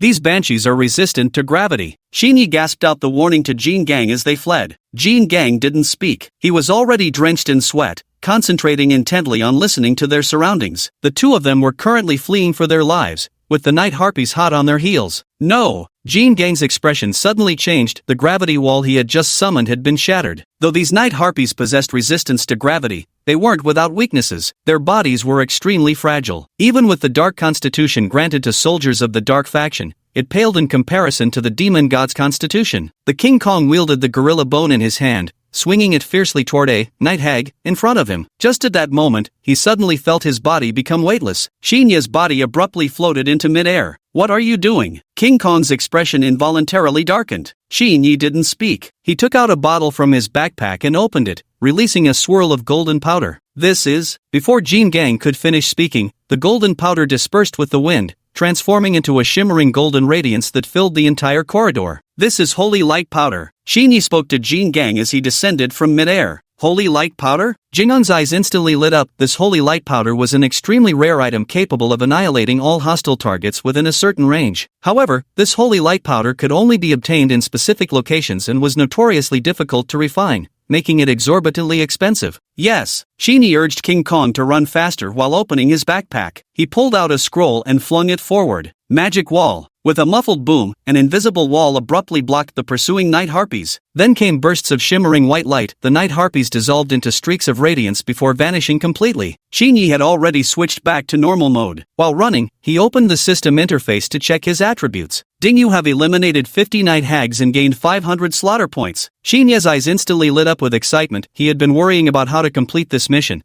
but now it seemed these night wraiths were more than enough to finish the job. He glanced at the titan not far away. The massive brute was drenched in sweat from exhaustion. But after those night harpies were wiped out, the big guy seemed to perk up instantly. Shinyi couldn't help but chuckle inwardly. This big guy's recovery ability was truly impressive. He opened the mission interface to check the task progress. Eliminate 100 night hags. Completed 50/100. Shinyi slightly furrowed his brows. At this rate, even with both of them working together, it would take at least 20 minutes to complete the mission. Moreover, although this big guy Jin Gang has some abilities, his movement speed is extremely slow, almost matching the pace of the two of them traveling alone. Right at that moment, Jin Gang suddenly halted his steps and grabbed Shinya's arm. "Stop moving. What is it? My profession skill is warning me there's an even more powerful surge of dark energy ahead. Jin Gang's face showed clear unease as he spoke, adding again, the passive skill keeps warning me. My suggestion is we'd better run. Xinyi also felt unsettled. He opened the system interface and showed Jin Gang the fluctuations of dark energy from the dark faction. Jin Gang's eyes instantly lit up.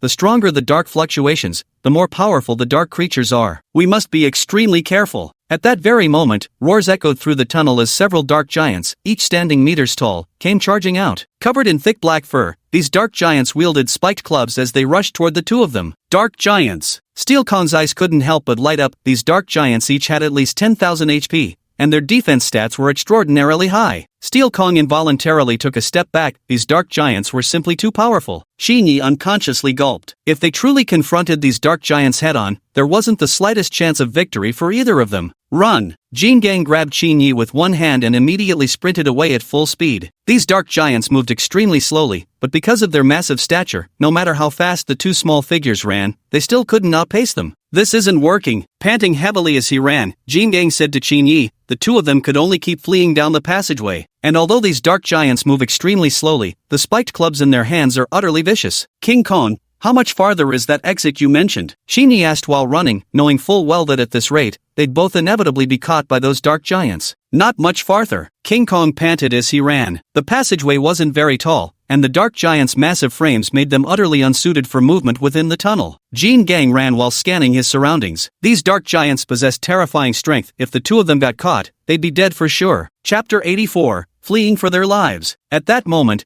Jin Gang suddenly spotted a stone gate. Hurry to that stone gate. Following Jin Gang's pointed finger, Xinyi saw a massive stone gate appear before them. Overjoyed, Xinyi shouted, quick, run to the stone gate now. The King Kong nodded heavily. The stone gate stood a staggering 10 meters tall and about 7 to 8 meters wide. King Kong reached out to push the stone gate, which wasn't shut. Instead, it rumbled open with a loud boom. Let's go! King Kong grabbed Xinyi in one swift motion and dashed wildly through the gate. Xinyi opened the system interface while running. Checking his stamina value, it had already dropped below the danger line. Jin Gang wasn't any better off either. His health points had already fallen below the critical threshold. At that very moment, a several-meter-tall dark giant came charging in. Look out! Xinyi swiftly grabbed Jin Gang and pulled him aside as they both dove out of the way. With a deafening thud, the dark giant's strike missed its mark. Jin Gang rolled with the momentum, narrowly dodging the dark giant's attack. The dark giant's vicious glare swept over both of them before it suddenly threw its head back and let out a piercing roar. Oh no, this guy is calling for other dark creatures. A look of urgency flashed across Jing'on's face. If this dark giant really managed to summon more dark creatures,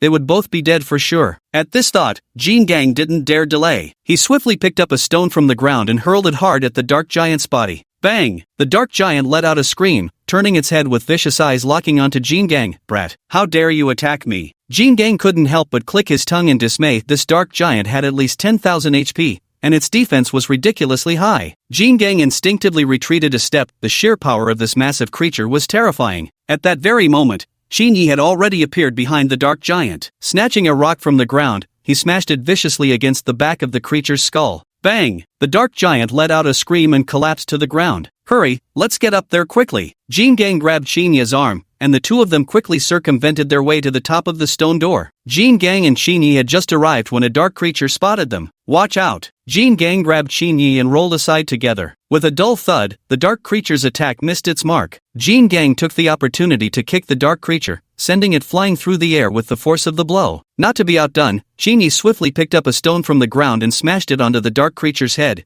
cracking open its skull in a spray of dark blood. Immediately after, the dark creature let out a piercing shriek before collapsing to the ground. Let's get out of here! Jin Gang grabbed Xinyi by the arm, and the two of them kept running forward. There were 5 passages in this place, and each one was pitch black inside. Jin Gang opened the system interface and checked the map. The display indicated that to reach the exit, they would have to take the middle passage between them. Take the middle path. Jin Gang pointed at the middle passageway and declared, they've gone straight into the central tunnel. Just as he arrived, Jin Gang suddenly felt as though he had stepped on some kind of mechanism. He hastily retracted his foot, and immediately afterward, a cracking sound erupted from the wall. Run! Jin Gang grabbed Xinyi and dragged him forward. They hadn't run far when suddenly a stone door broke loose from the wall and came crashing down. Jin Gang dragged Xinyi directly through, and immediately afterward, the stone door came crashing down with a thunderous boom. With a deep, resounding thud, the stone door separated the two of them into different worlds. Jin Gang, what should we do now? Shinny asked while pounding on the stone door, which was so thick and sturdy that there was no way either of them could break it open. Jean Gang looked around. This passage's height made it completely impassable for dark creatures. Jean Gang couldn't help but sigh in relief. This stone gate can hold off the dark creatures for a while. Let's hurry. Shinny opened the system interface and checked his stamina points, which had already dropped to 30. Jean Gang was in no better shape. His health points had also plummeted to 30. At this thought, Shinny couldn't help but quicken his pace. He needed to find the exit as soon as possible. Soon enough, an exit-emitting faint light appeared right before them. We're almost at the exit. Almost there, gasped Jean Gang between labored breaths as they ran. The tunnel ceiling was gradually lowering. No dark creature could possibly pass through here. Jean Gang and Shinny arrived at the exit, where Shinny suddenly grabbed Jean Gang's arm, and the two of them plunged straight through the opening. The moment they emerged, they were stunned. Before them lay a cliff, and below, a vast valley stretched out endlessly. Jean Gang couldn't help but click his tongue in awe. Could this be the legendary lair of the dark creatures? Without hesitation, Jean Gang and Shinny leaped straight off the cliff. With a dull thud, the two men tumbled into the valley bottom. Jean Gang, are you okay? Shinny asked while brushing dust off his clothes. The valley floor was enormous and extremely dry. There probably weren't many dark creatures here. Jean Gang raised his head, scanning their surroundings before pulling Shinny to his feet. Seems like there aren't any dark creatures in this valley. Shinny opened the system interface, wiping the sweat off his face. He had finally reached a safe zone. Jean Gang, what should we do now? Shinny asked while scanning their surroundings. The place was enormous and arid, but that didn't mean it was free from danger. King Kong's gaze swept around before finally landing on a massive cave at the center of the valley. Let's go check out that cave. King Kong immediately dragged Shinny toward the entrance of the cavern. The cave's interior was pitch dark and reeked of a foul, rotting stench. Jean Gang instinctively sped up. He absolutely didn't want to get suffocated by the stench here. Before they had gone far, Jean Gang suddenly heard the sound of dripping water. Hurry, let's check what's ahead. Grabbing Shinya's arm, Jean Gang dashed toward the direction of the dripping sound. They hadn't run far when an enormous cave mouth appeared before them. There seems to be light coming from inside this cave opening.